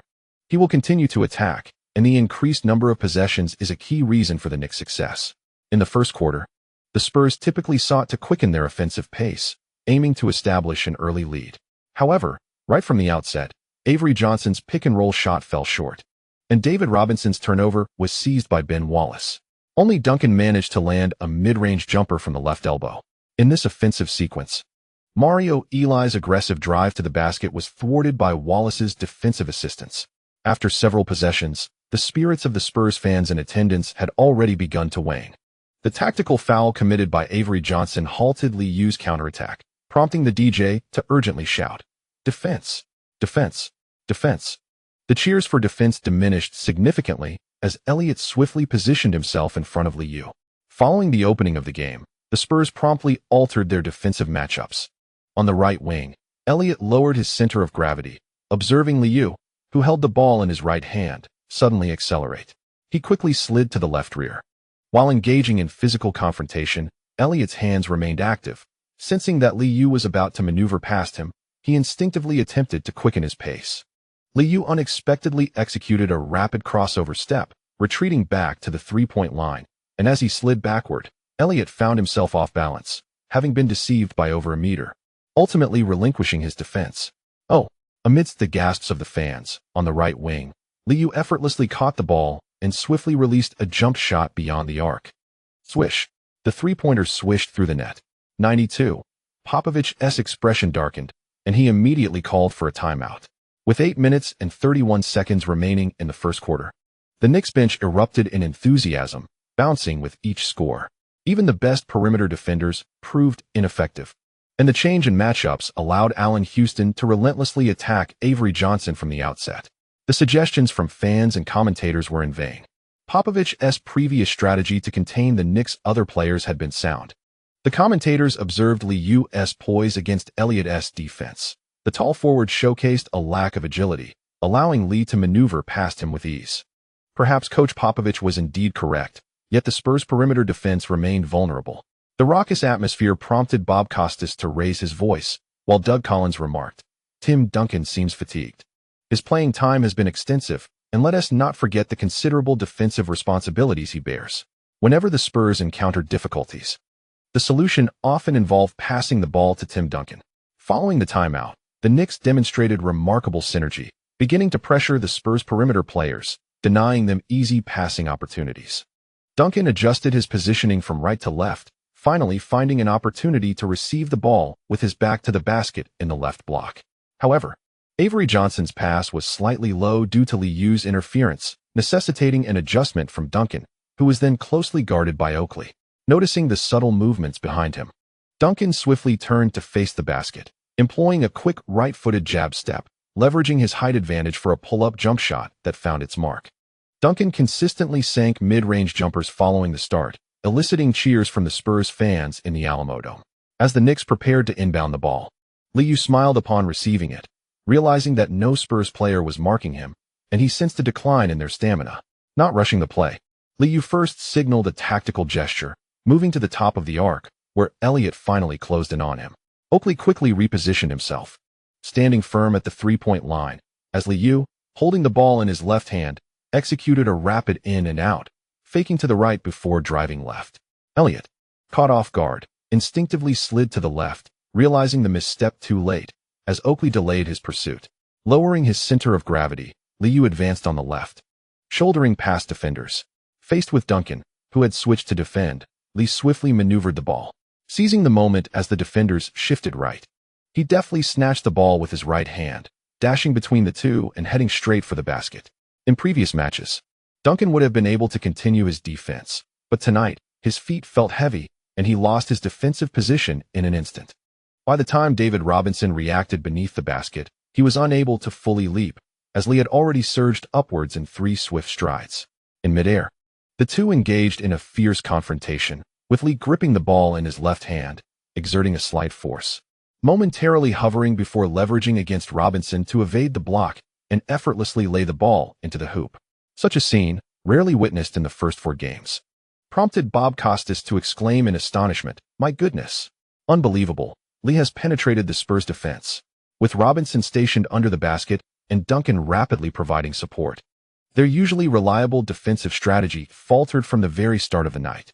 After successfully scoring, Li turned to Duncan with a smile, and as he retreated on defense, he whispered a suggestion while passing by, "I will continue to run pick and rolls. Perhaps you should stay near the basket." Duncan remained silent, his eyes widening. As the ball was inbound, he leaned in to whisper to Robinson. Oakley was in high spirits. Tonight, the referee's calls seemed to lack the evident double standards from previous games, as minor infractions and low-post defense went unpunished. The seasoned veteran sensed that the referees might be looking to balance their calls, intensifying the physicality on the defensive end. With the Spurs struggling with their shots, they began feeding the ball to their 2 big men, although each offensive play appeared cumbersome and the passes lacked quality. Robinson, rarely successful in attacking the basket, had just retreated to half-court when he spotted Li on the left wing. Li executed a jump step, dribbling, swiftly changing direction with his right hand, and once again breached Elliott's defense. Misjudging the pick and roll, Elliott lost his defensive position, and Duncan, following Oakley, failed to keep pace with Li's offensive rhythm. Amidst the gasps of the crowd, as Li approached the paint, he leaped off both feet, challenging Robinson's block, twisting his body to force the layup. The referee immediately blew the whistle. Robinson had no intention of blocking and instead grabbed Li. However, Li exerted himself fully, and with tremendous force, completed the maneuver in midair, landing awkwardly, stumbling as he fell to the floor beneath the basket. Li, losing his balance due to the pull. Managed to dissipate some of the impact upon landing, sliding down beside the camera positioned under the basket. The basketball, tossed aside, grazed the backboard, bounced off the rim twice, and ultimately settled into the net. Noticing the ball had gone in, Li, who had just been lying on the ground, swiftly rose, crossed his arms, posed theatrically, and calmly directed a gesture towards the camera. The Alamodome fell silent in an instant, with only the Knicks cheer squad erupting in jubilant shouts, waving towels and bouncing exuberantly along the sidelines. Oakley and a few others helped Li Yao to his feet, guiding him to the free throw line. A handful of jubilant New York fans erupted in cheers. MVP, MVP, MVP. Li Yao calmly sank the free throw, prompting an excited fist pump from Jeff Van Gundy, who returned to the bench with a sense of relief and satisfaction. On the sidelines, Greg Popovich had been vocally urging his team since the game's onset. However, the Spurs struggled to score, relying heavily on Duncan and David Robinson for offense. At times, when receiving the ball at the high post, they faced double teams from nearby Knicks players. Noticing Duncan's fatigue, Li Yao began to set screens repeatedly, tearing through the defense and continuously challenging the two towering opponents. As the first quarter drew to a close, David Robinson approached the free throw line. His first attempt clanged off the rim, eliciting a collective sigh from the Alamodome. In the commentary booth, Bob Costas observed the sudden silence enveloping the arena and remarked, "Tim Duncan is indeed exhausted. He is the player with the most minutes on the court for both teams. Not only does he have to shoulder the offensive load for the Spurs, but he also has to assist defensively during screens, all while managing rebounding duties. Perhaps he has reached his limit." Upon noticing Robinson's successful second free throw, Doug Collins commented on Popovich's rotation choices. Around 41 minutes is barely a reasonable amount of playing time. Unlike Li, who has fewer defensive responsibilities, it seems the Spurs are excessively relying on Tim Duncan. With 1 minute and 30 seconds remaining in the first quarter, Popovich appeared momentarily dazed, as if realizing a miscalculation. At the top of the arc, Elliott failed to navigate the screen in time, while the newly substituted Kurt Thomas set a solid pick. With the ball in his left hand, Li Yao, facing the delayed Duncan, swiftly executed a behind-the-back dribble.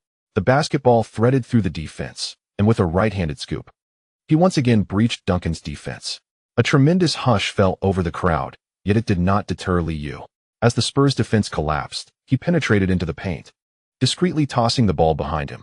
The basketball soared toward the left corner, where Rashard Lewis, freshly entered, received it with no defender in sight, confidently sinking the open three-pointer. Swish! The three-pointer found nothing but net. Following the basket, Lewis exuberantly celebrated, leaping over to high-five Li Yao.